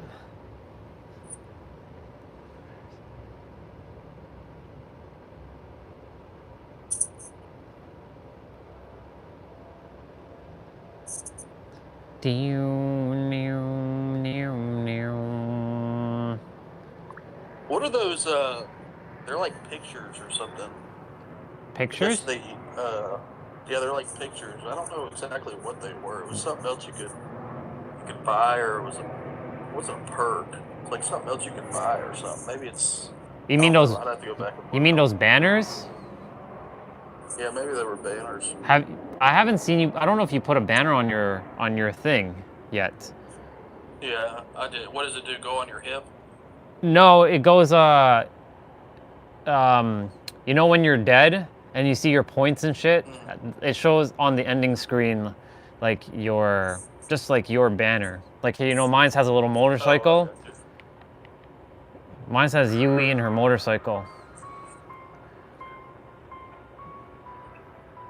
Ooh, maybe we get Michael.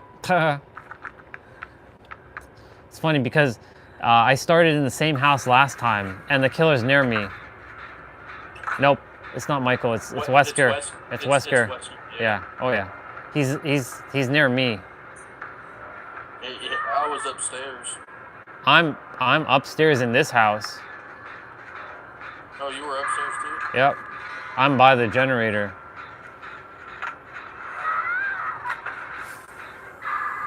He's gonna be coming over your way, I bet. I'm sure he is. I'm sure he is.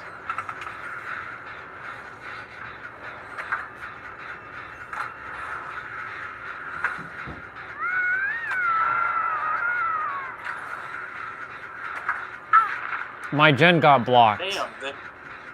Yep. He's coming up here. Yep.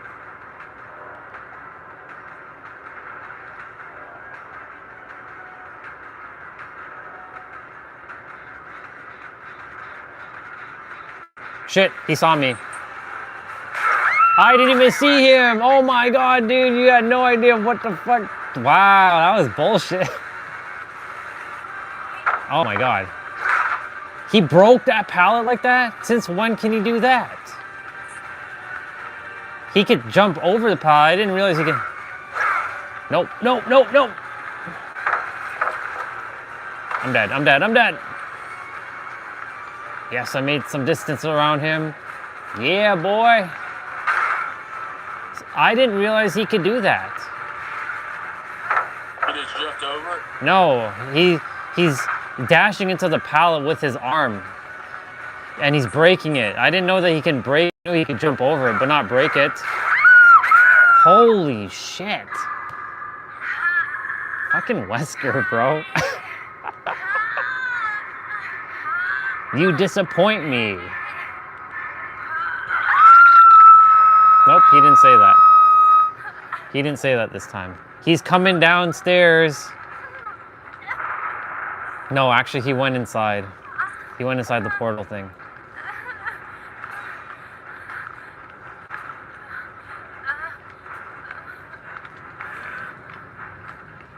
Want to try to come get you? Someone else is coming. Frenchie of SPG got me. Whatever that SPG stands for. Yo, heal me, boy. It's probably coming up in this house. Maybe, no? Maybe? Is there a gen in this house?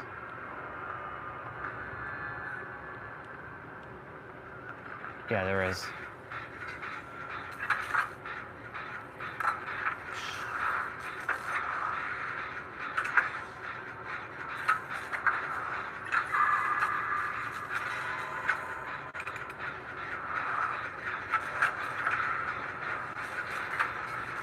Come here, girl. Yep, he's here.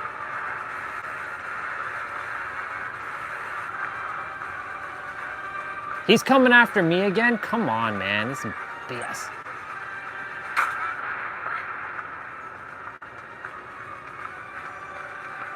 Throw that down.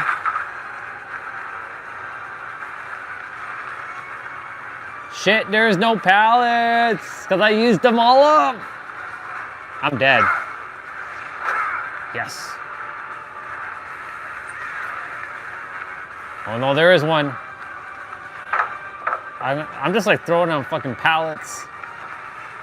He's just breaking them. I'm holding him off as long as I can. No, I'm gonna get caught. I'm gonna get caught.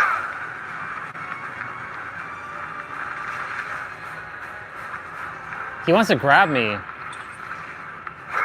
Nope.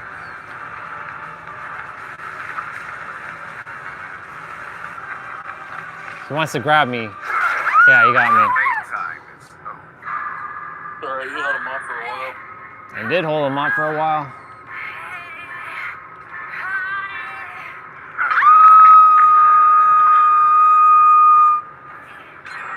Oh, nice. Oh, nice. The other girl's almost done with the gen. Nice. Now I just gotta survive. Or I just be the scapegoat.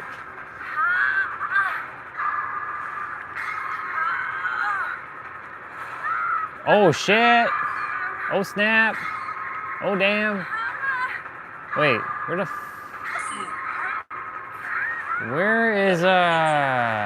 is the other person? I only see two of you.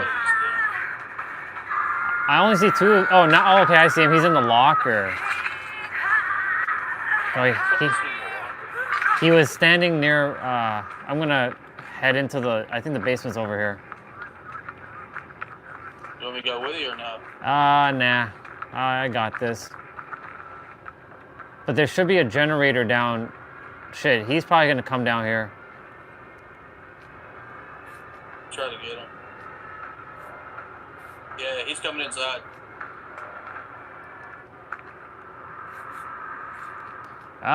But he didn't come down in the basement, so we're good. I think there's a generator upstairs in this. There should be a gen in this house. We were attempting to do another gen, but where's he at? He's over here towards the opposite side. Oh, okay, yeah, I see him. He's way, way, way far. I need to get me one of them sprays.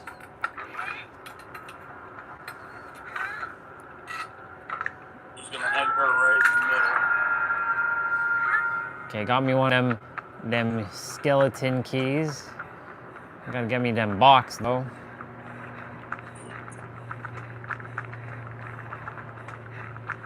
Shit, man. Oh, I can just go this way.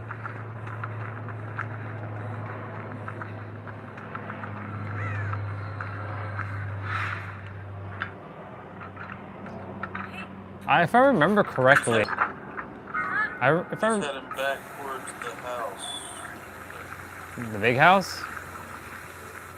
Yes. I mean, yeah, he is. He's probably heading upstairs and checking. I think the generator is up in that house, but there's another generator in another house that me and that dude was doing, but we didn't get it done. All right, I'm heading into the big house. You know what'd be fucking awesome? These characters holding 2 items in their hands instead of just the one. They can easily code that shit in. Like I have a key and I have the spray. It'd be awesome to show both the key and the spray, you know what I'm saying? Like they can easily do that. But of course, they be lazy. They be lazy. Damn, he just whipped through that thing. Come here, bitch.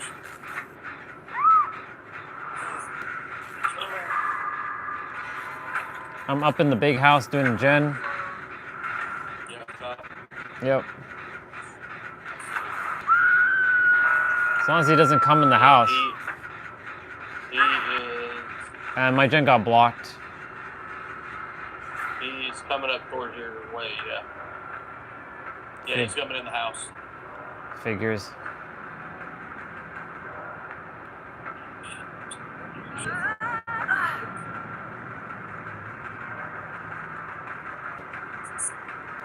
He passed me.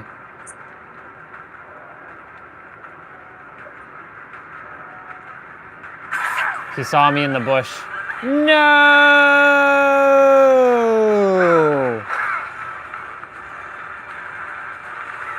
No! Damn you, no! Damn. The gen is in that house, but he probably already kicked it. I'm dead! I got his... Oh, damn, I thought he was coming after me. Nope. He beat my ass, by the way. He beat my ass. Well, hello there, Moon. I see you, Moon. You be staring at me, Moon. The moon is like behind me on my right shoulder. Or my left shoulder. Damn, son, rank 1. I just got some more points. See, I'm building up my inventory of that iridescent shards again. Let's go. All right, I'm gonna just hit that. That girl is in the same house as you, by the way. She's doing a totem. She's cleansing a totem. I don't know why she's cleansing a totem. She's probably getting some points. Nope, she's not coming up there. She's going inside. She's getting one of them crystals. I gotta do killer tonight. Because if I don't, or I gotta do killer at some point to get those 3 things. Otherwise, I mean, it doesn't really matter if I get it or not at this point.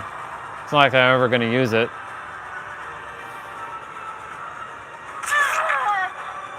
Why are you healing him? You're not gonna heal him. What are you doing, girl? Well, she probably is a newbie character, so. Ah! I'll see you dead.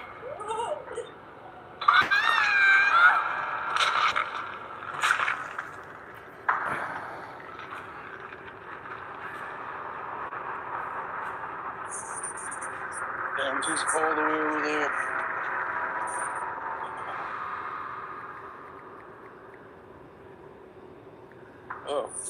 he died. Okay. Thank you. That means it's just you and the person. Oh no, it's just you. Get the hat. Oh, look at that. I see it, boy. You got that hatch. Nice. GG on that. Yeah. Yeah, that perk that perk really does come in handy now, doesn't it? Yeah, man, you should rock it. Yeah, I'd have to build another build. I mean, I can easily build another build. It's just, what's the name of that perk? It's one of Bill's. It is Ah, that means I have to level up Bill. Left Behind. Left Behind. Yeah, I'm running Unbreakable, Sprint Burst, Left Behind, and Yeah, I got a level up Bill to I mean, back then in the teachable perks, I got all his teachable perks, so all the characters have his teachable perk, but they don't have his level 2s and 3s unless they found it in the blood web. So I'd have to like level him up. So he would be someone I level up. I mean, eventually I'm gonna start using my blood points, but because the goal is to get at least everybody to level 3, so I have all their perks at level 3. That way, I'm not like, oh, I can't not, you know, I'm like stuck with like just these perks. But like, you know, the perks that I use, they do the job. Just, you know, for me, it's just a matter of like healing and stealth is the name of my game. But I'm not even playing stealth. I'm just straight up like in their faces. I'm gonna change character. I should actually check Ellie Ricotta. Like, what do I have for this girl? Oh, I actually have an outfit for her? Damn, okay. I just didn't level her up yet, so.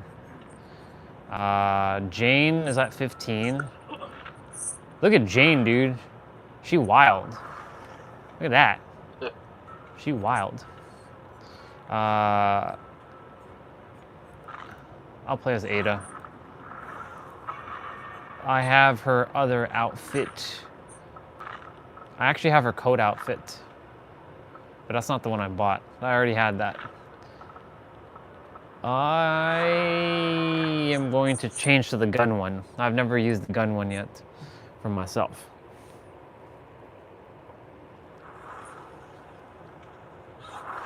What, the trench coat there? I've had this trench coat. I've used this before, but I mean, her new one, the one with the guns. This one. This is, oops, fuck. Where's my preset? Is it number 5? Yeah, it's number 5. I have her Christmas outfit, or her Christmas sweater. By the way, that's gonna be coming out soon. Ugly Christmas sweaters are coming out. They're gonna come back again. Oh, really? Yep, That's one you picked up like years ago? No, I actually picked up Ada's last year. This is not a Christmas. What does it look like? I'll show you quickly. Let me unready. Maybe I can get it in time. Nope. No. There. That. Secret. Yeah. Secret Agent. Ada. I'll actually wear it. Why not? I have Kate's one, the one where she has like a pony, like a horse. I think I have Michaela's. But yeah, the ugly Christmas sweaters are coming out probably, well, it's gonna come out definitely in December. So some of them will definitely be discounted because, you know, they're older, and they'll probably release some new ones for some of the newer characters that hadn't been here last year.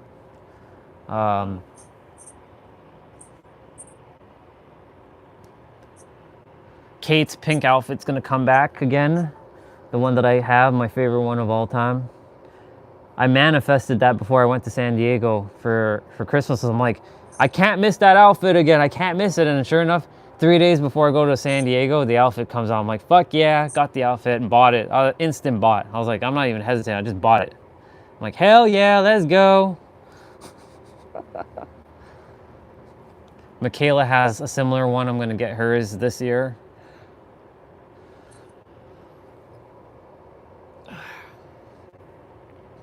The dudes don't really get any love, unfortunately. Unless they're dressed up like Sephiroth or something. If they ever do any Final Fantasy collab, and like they bring Sephiroth in the game as a killer, like it's over. It's over. All right, I got me my ugly Christmas sweater on.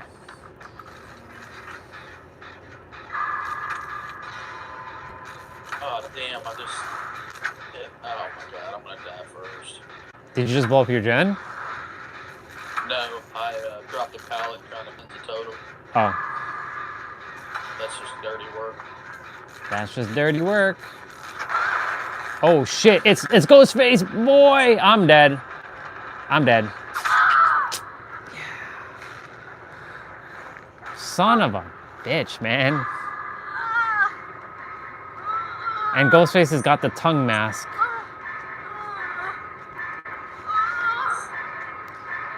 Ghostface has got like a Sephiroth kind of like. I like his trench coat. He's got like a Sephiroth kind of vibe.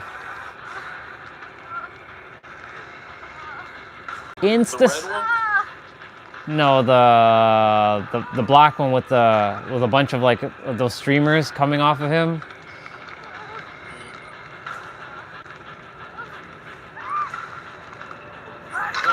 Yeah, so this would be the ugly Christmas sweater.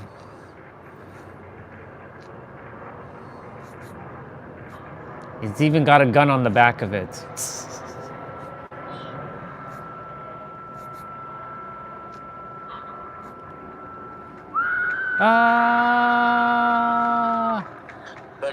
That girl's over there by that house. So hopefully she. Yeah, I see her. There's a gen over here. Is this the pallet that you? This is probably the pallet you dropped. Yep. Ha, the recycling bin behind us. Nice. Or behind me, I should say. Who's honest? Again? Fuck's sakes, man.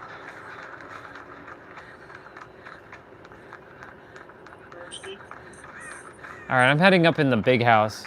I'll be up in the house. Just got whacked. I ran into a fucking thing. Oh, they're doing the gen here.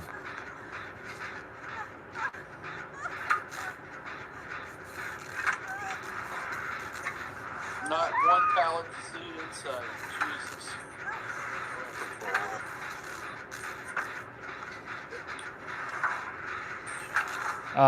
That other girl is gonna probably come for you.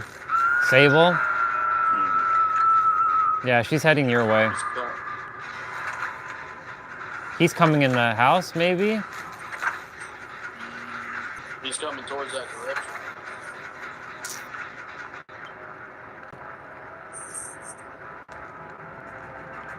Yep, he sure did.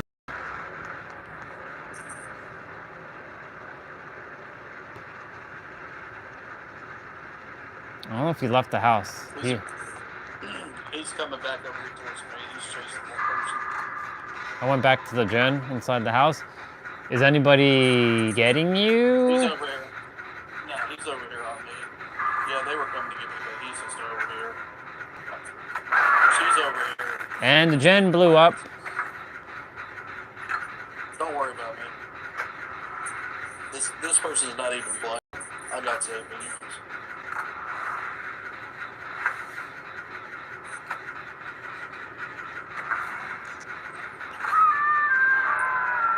That Sable got.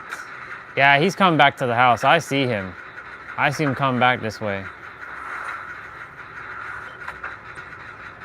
Ooh, I keep running.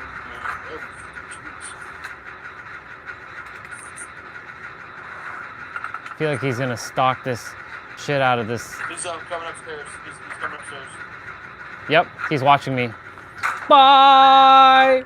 He's gonna jump down and smack me. Yep, he's coming. I see you. I see you, dude. I see you. I see you.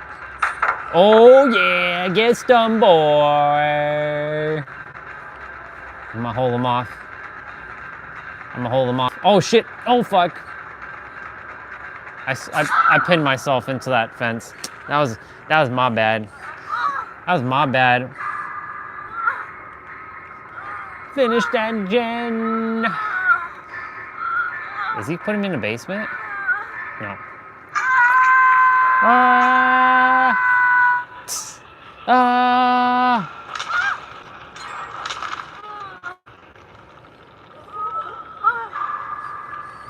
Oh my god. Oh my goodness. Oh my damn. Oh my goodness. We going ham. Anybody coming after you? Nope. Everybody hella far away. Everybody's like around where you're at. One is crouching, one is running back in the house, and then this is you? Yeah, this is you.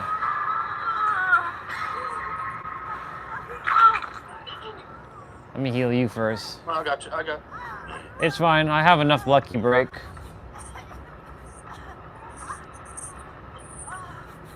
I has enough lucky break. I'm good. Okay. Oh my god, what the fuck? Whoa, buddy.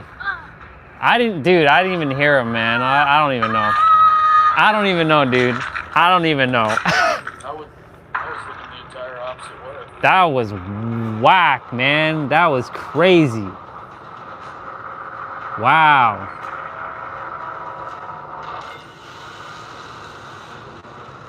That was wild.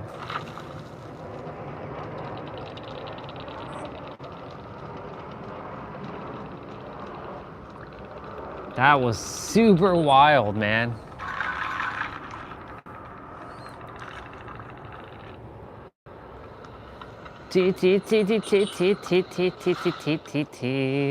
Got fucked up.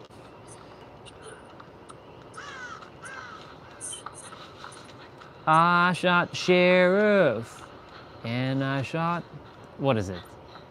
And I shot the deputy too. But I did not shoot the deputy. But I did not shoot the deputy. Okay.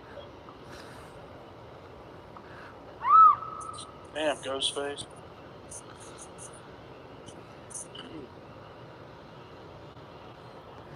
Ah da da da da. Da da da do do do do do.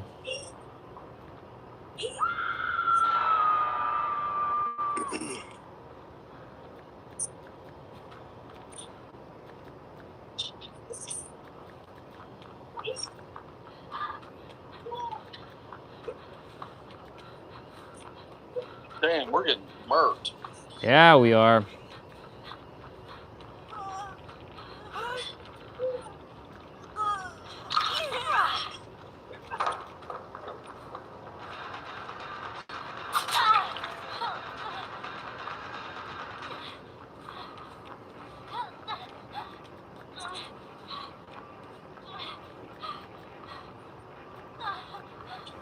So what are the channeling the keys do? That's what I was. Does it actually like show you where the Honestly, catch would be? honestly, bro, I have no idea because I attempted to use the channeling thing and it felt like it didn't do shit, to be quite honest. Because you get like 6 uses, and I'm like, why would you require 6 uses on a key? If you're gonna open the hatch, it only requires 1. So, I don't know. I should YouTube what's the purpose of the new keys. I haven't, because when they change shit up, I'm like, I didn't really read, because I don't really use the keys much. I usually go find the hatch. But yeah, it's interesting. I don't know. I'm sure if you go to the hatch, I'm sure you can open it. But I don't know what else the keys actually do. I feel so alive for the very first time. I can't deny you. I feel so alive. I feel so alive for the very first time. And I think I could fly. I don't even think this one character's even playing. Come on, man. Who? Sable? Queen Daddy.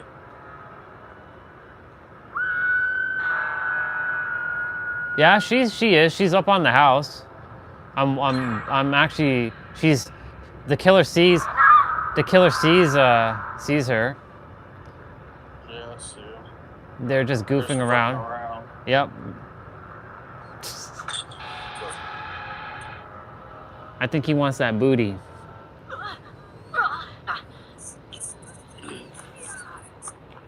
He's coming after me.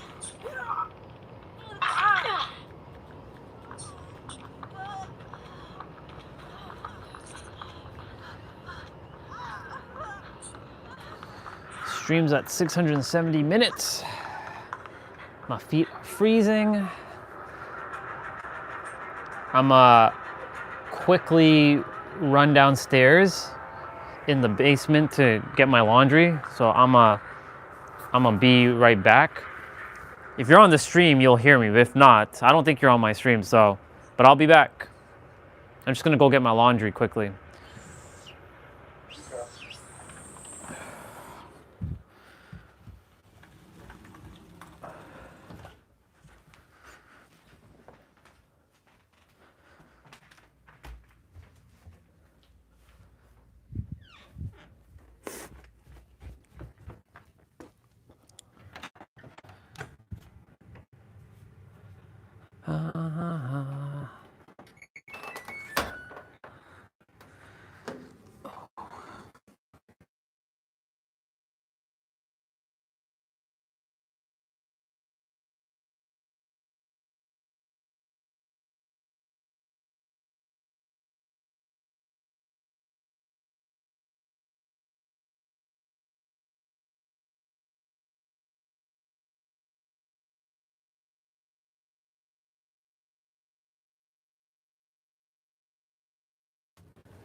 Oh my God. Well, everything's just fallen. Everything's just fallen. Where's all my stream? Yeah, just getting my laundry and like so much clothing. So much clothing just to bring up. I have to go back downstairs and quickly I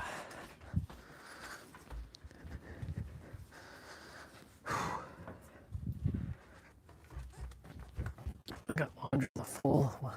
Once I come back inside, once I'm done to stream,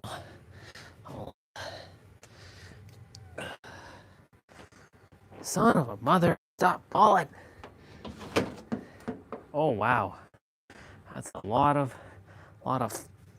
cleaning of this thing, cause shit, holy moly,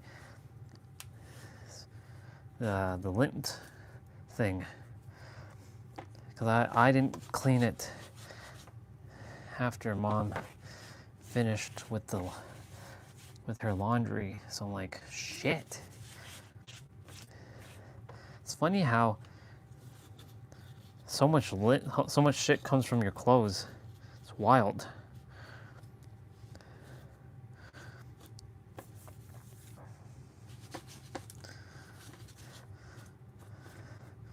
I'm cleaning it now, though. I use a dryer sheet to clean the lint collector. My gloves are dry. My headband is dry. All is good. All be good.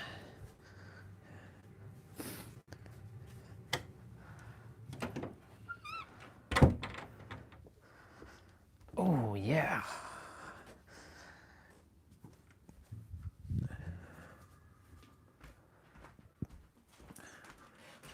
I don't know if T-Bray's still alive. Cause I've been following the girl. Sounds like she got hooked.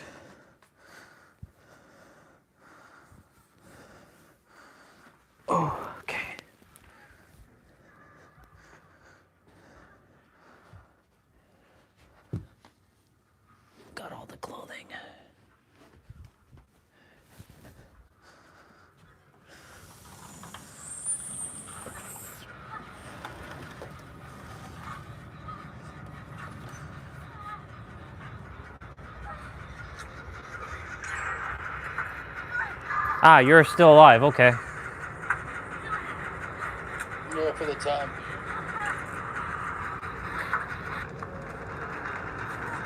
being. Is he just... He's just fucking around. He's just fooling around. Okay. All right.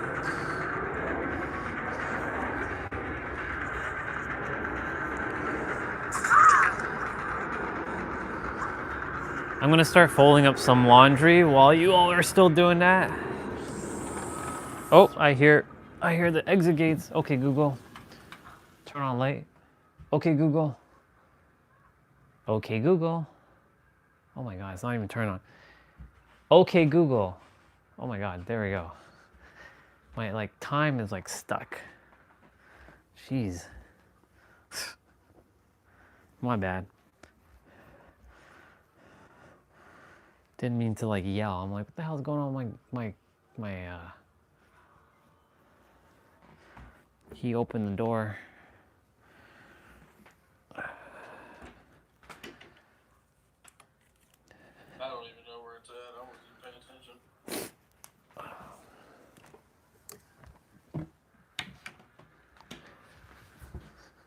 Just gonna get a few of my clothing organized.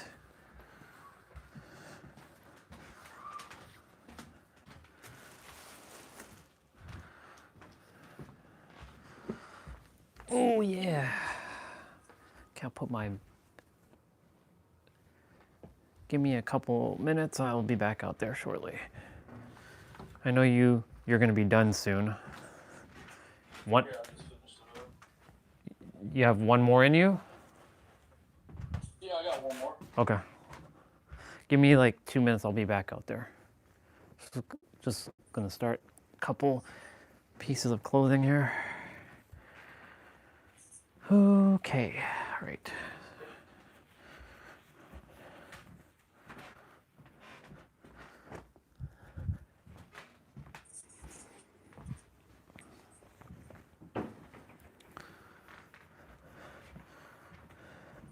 I'll play as Nia as my final game for the evening. Well, actually, I'll probably watch, I'm gonna definitely watch Gone in 60 Seconds, but I gotta do the killer stuff tonight, or do it tomorrow night while I'm watching Raw.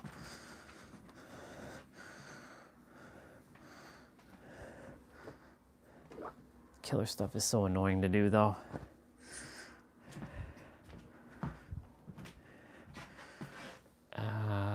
Yeah, that's, no, this is first.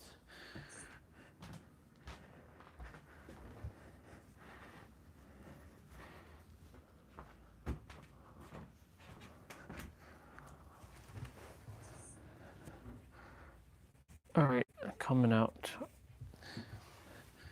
Okay, Google, turn off light.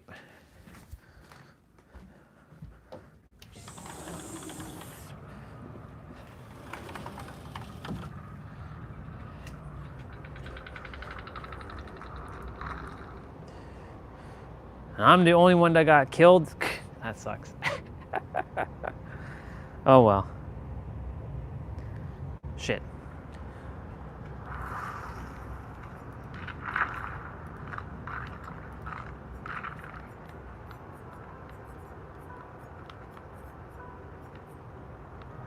Where the fuck is Nia?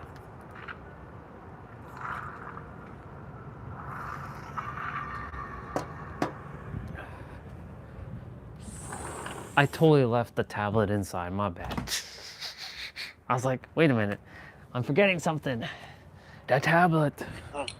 The tablet. Who is this character? Nia? Is she from the game or is she from something else? She's from the game. Did I not ready up? Oh, I did ready up.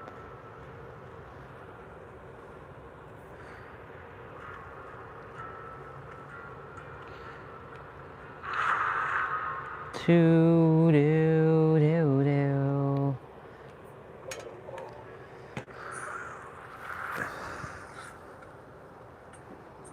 Oh, wow. What's the odds of another Nia wearing that?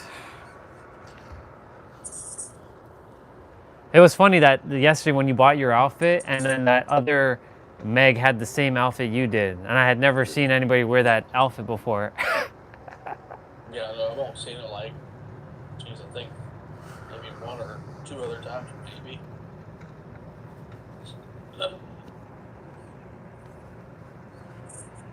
Everybody's in all bright color. Well, Lori's just baby blue.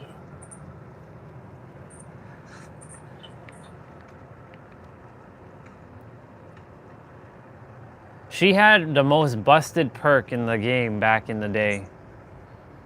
Who, Lori? Yep. It's still technically good, but you have to hit it. It's called Decisive Strike. What is it? So I don't know how it works now, if it happens on when you're about to get picked up. So essentially when the killer picks you up, you have the ability to use the perk, and once if you get a skill check, but it's one of those skill checks that is very like tight. So if you hit it dead on the nail, you basically technically you hit the killer and you jump off of them while they're carrying you. Oh, really? Yeah. That's a good perk. It is a good perk, but I don't know how it's used now because I don't really see too many people using it. So I don't know if they nerfed it or because I don't really see too many people running it much. But it is one of those perks that like it's like get away from jail kind of thing. But you have to, it's like risk reward though. If you miss it, you're fucked basically. Well, hello, twin. What's up, twin? Oh my god, it's Ghostface again. Is it the guy with the tongue? It's a different Ghostface. Wow, he fucked her up real fast. That's crazy.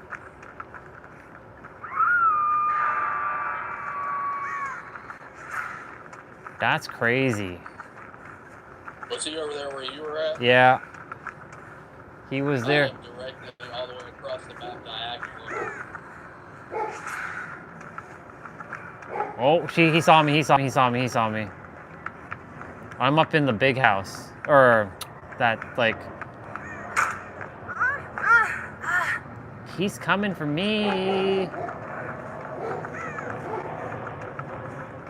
Yeah, I see him. He just jumped down. Yep. He sees me, he sees me. He stalked the shit out of me. I'm in the corner of the map. He's coming for me. I'm dead. I'm so dead. Wow. I'm not doing so well today. Oh well.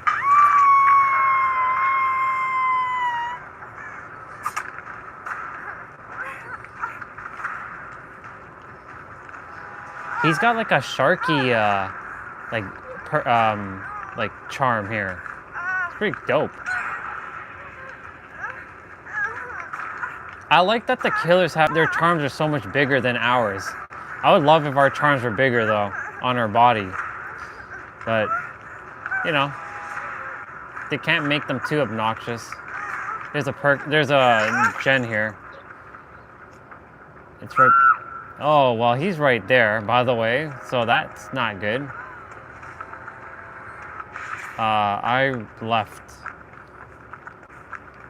I bolted.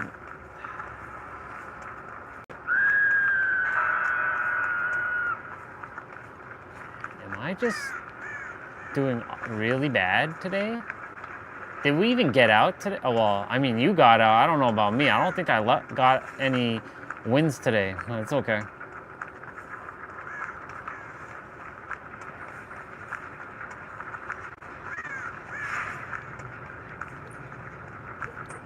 Yeah, I don't know how you didn't see him. The fuck is a gen?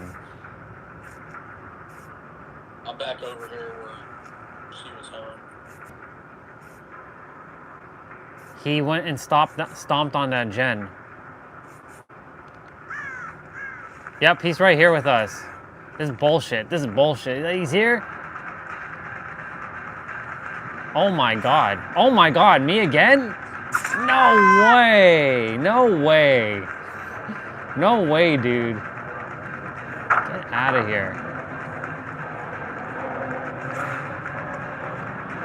What the hell, man? What the hell? Oh my god, there's no pallet here. There's no pallets.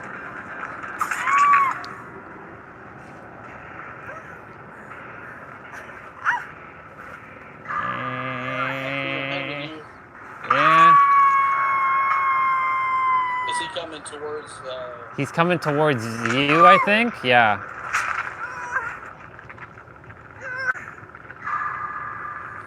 The other Neo was there too, but he chose to come after me. Oh well. Is he away from you now? Yeah. For the time being. He's after the other Neo right now. She just got hit. She's a bit of a distance away. She went down. Man. What the hell is going on here? I know some will say, but you're wearing bright colors. You should not be wearing bright colors. The bright colors is getting you killed. But that's BS because, like, you know. I'll go get her. Okay. I'm gonna attempt to do something because I didn't do shit. I didn't do jack squat. He's probably coming here to bust his damn gen. Oh, he got you? He's chasing me. Alright, now I gotta go get her. I'll go get her.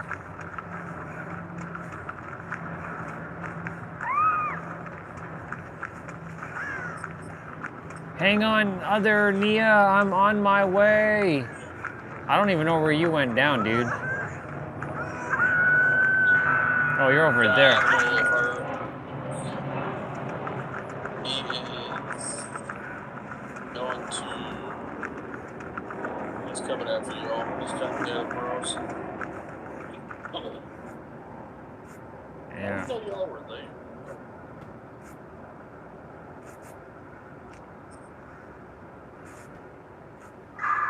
I'm not dying without doing something at least meaningful in this one, because last round I only did like half a gen and got obliterated.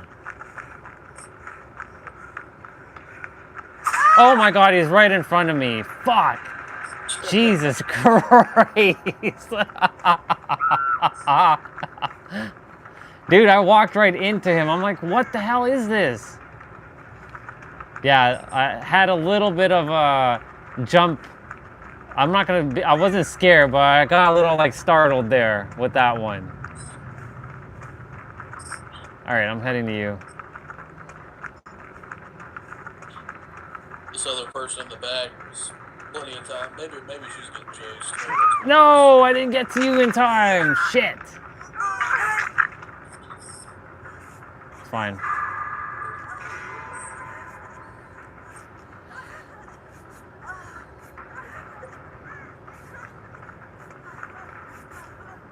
Shit. Oh, why did she leave us? Because she went to put the gen, like she went to put the crystal in that gen. I don't see the purpose of putting that crystal in that gen, to be honest, because like it doesn't heal, it doesn't repair it that fast. Yeah, it's pretty slow. Well, that it doesn't even take it to like at least halfway or something. It only goes like 20%. That's like nothing. See, he kicked it already. Either he kicked it or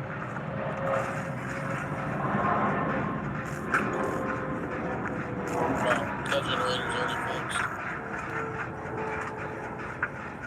Are y'all back on that crystal gen? yeah, because it was damaged. Is it 3 people or just 2. Two people or what? 2. He's behind me. Oh, oh, oh, oh, oh, oh, oh, oh, oh, oh, oh, oh. He's going after her. I'm going back to the gen.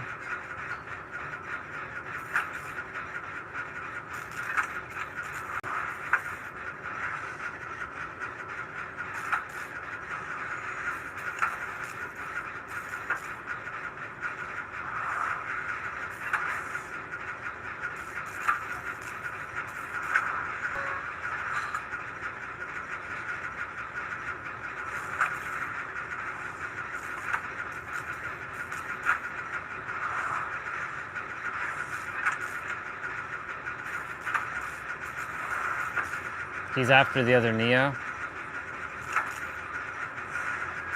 Like I said, I'm not leaving without doing something meaningful this round.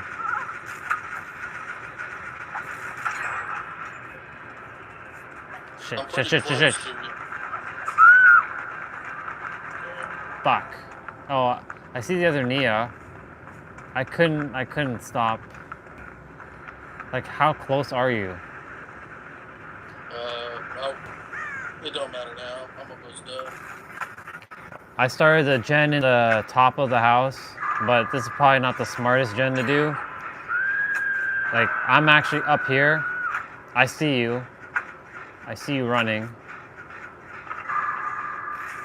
wonder if I should go towards that one. I mean, this is the dangerous one to do, because this is like the most open. Like, he's coming this way.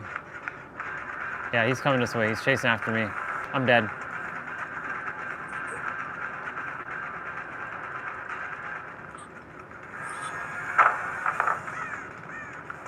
Get the fuck out of here, dude. Can somebody get that girl? Yeah, I'm doing it. He lost me, I think. Either he lost me or he left me.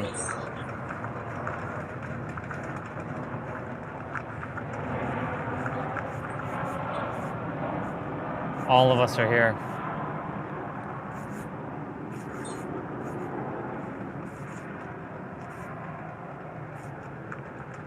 Okay.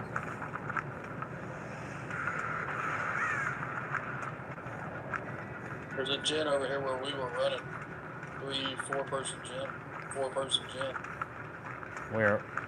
Let me see. Where we were running. I didn't see where you all were running. Oh, okay, I see it. Never mind now. Ah, it's blocked. Yep, it's one of them 4-person gens, all right.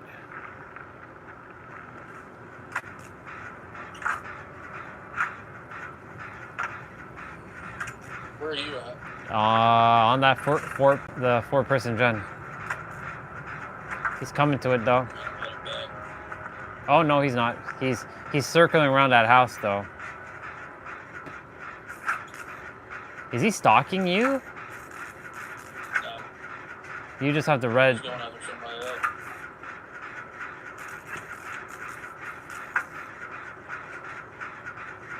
He was going after somebody else. I see him in the house, like he's stalking the house. He's like stalking around that like shack. He's over there, dude. Move, move, move, move, move, move, move, move, move, move. I'm going back to that gen. I'm gonna be ballsy and do this gen. Damn, I wish I had my toolkit. I see Nia over there, she hurt.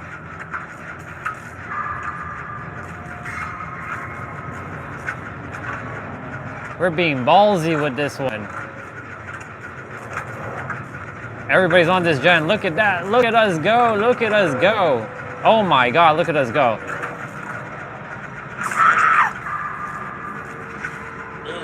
I got it. I got it. I got it. Go. I'm dead. I'll take it. I'll take it. I'll take it. I'll take it. Fuck yeah. Let's go. Huh? Other Nia's healing me. I don't know if you're by a door. I don't know which door you're at, to be honest. I'm gonna just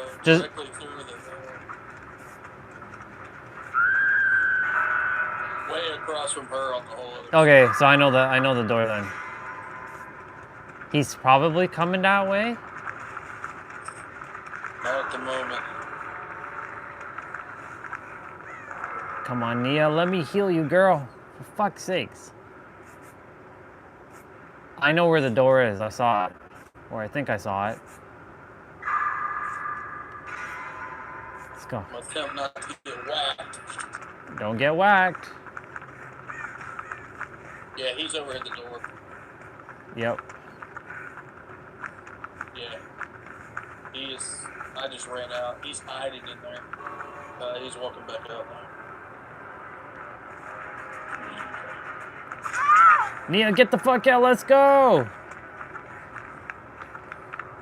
Don't even wait for him. Don't even wait. Just go.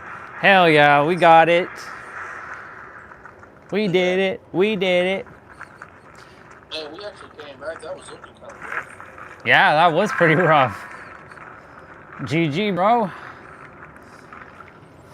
Ugh. I'm gonna set it back up in a bit and do the killer stuff. Attempt to do the killer stuff. That's gonna be fun. All right, man. All right. I'll give you a shot later on. Sounds good. Love you, bro. All right, man. See you. Peace out. Bye. Bye.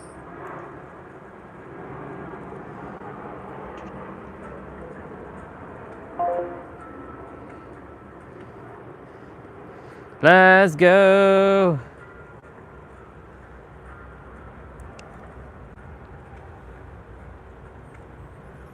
All right, y'all. So we're gonna go inside. Yeah.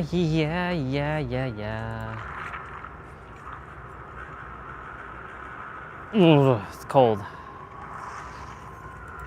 Like now I'm feeling the chills. And we got the sexy lockers on the stream. I feel so alive for the very first time. I can't deny you. I feel so alive. Okay. I'm gonna just turn on the light here. Okay, Google. Turn on light. Oh, yeah.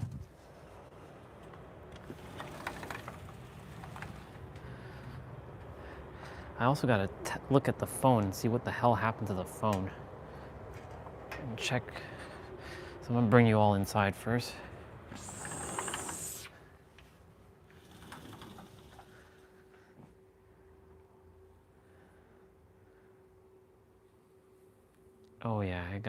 Oh yeah, I definitely have to change the screen protector. Wow. Damn, that got fucked. It's okay.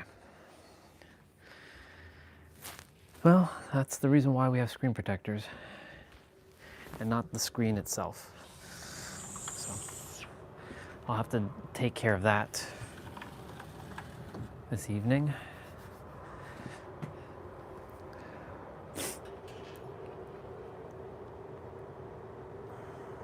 Because we can't have that spider web.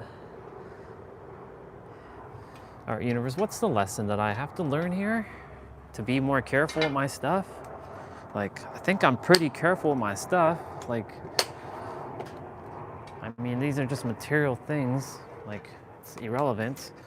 You know, eventually to detach more, maybe? I mean, if you want me to detach more, then just say so, but like, you know.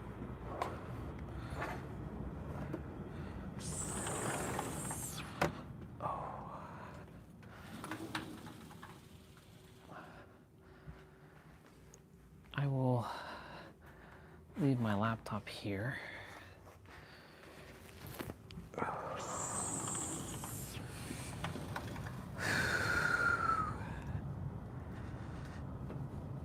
Yeah. So,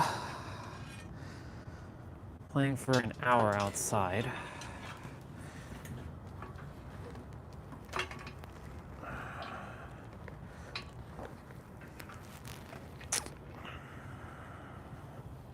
cable's always getting tangled.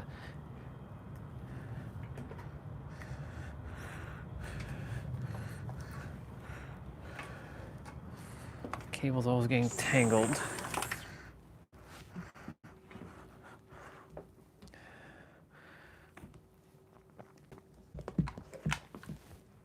Brought it in one fell swoop this time. Normally I bring it in like, not like that, but this time I was like, you know what? I'm gonna bring it in that way.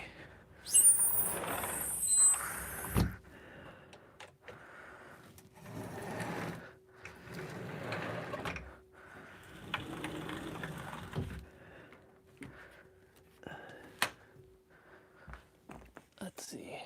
Yeah, I definitely have to do the screen protector. Well, we got to prepare ourselves another screen protector.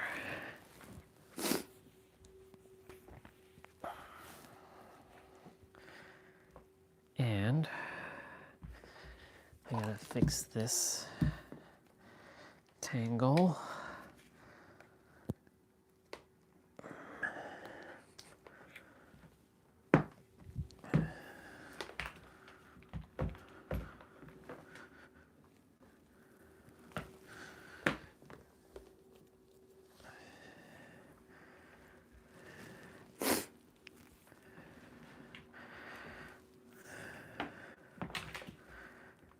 This summer, a lot of things got damaged, but it's fine. They're all functioning, and all is good. Good.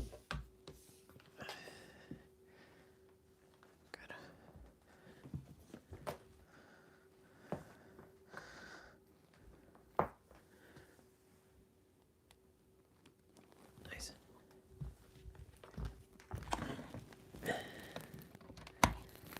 Let's go.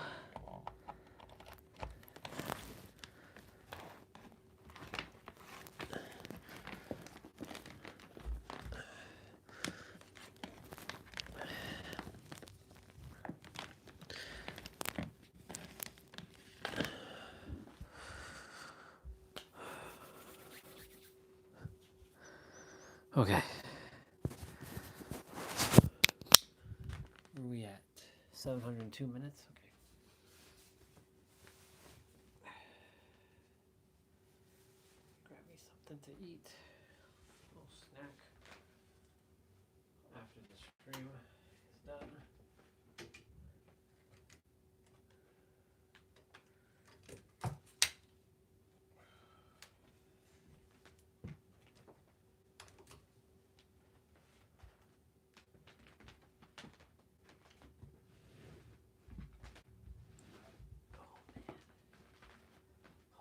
Oh my gosh. Feet are so cold.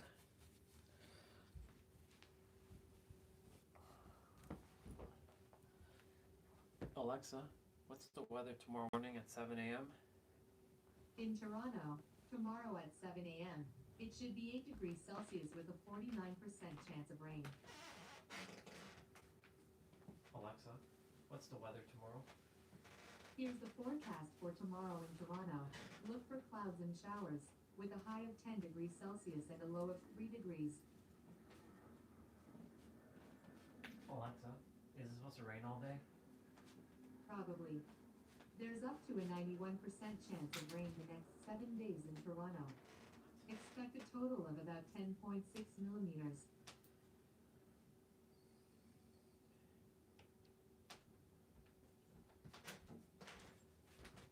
I choose to live in Canada. Why?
Definitely gonna have to do my phone.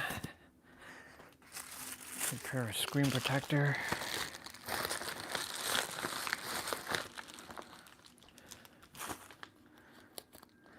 At least they came with 3.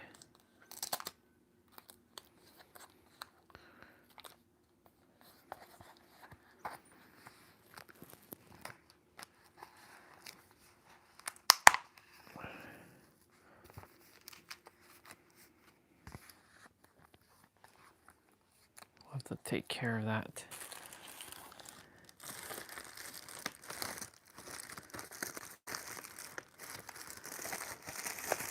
What the hell is this? Case.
So I'm not wearing this Under Armour shirt now, but I will still leave it out, just in case.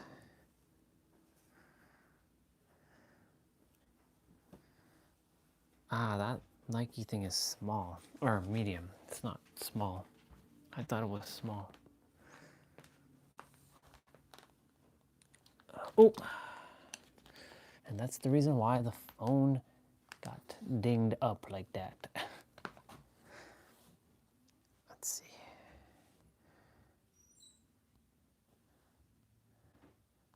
Because we're unaware of it, we don't have the capability of changing. Because awareness is the first.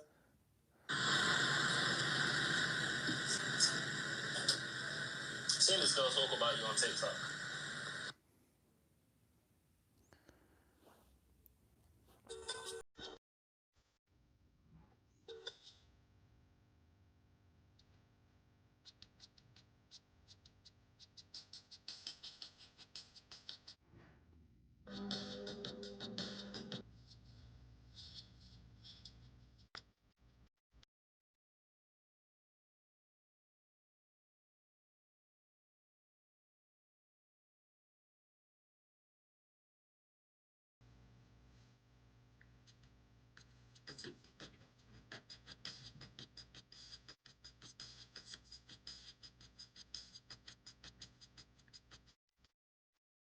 Oh shit, that's on the stream.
Let's see.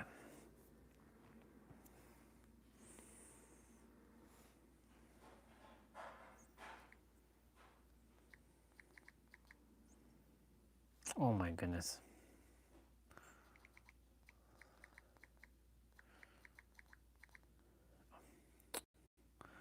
Stop.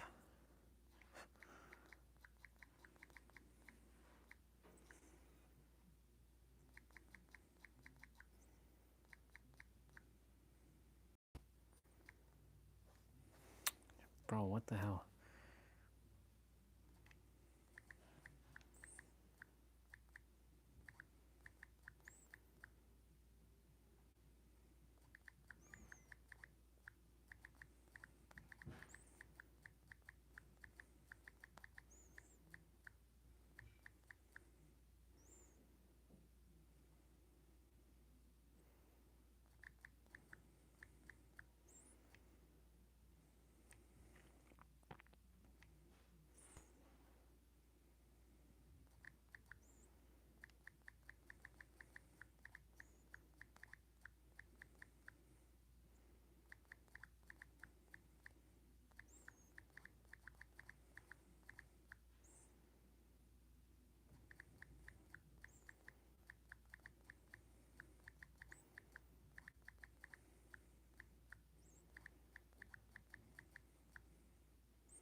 Okay.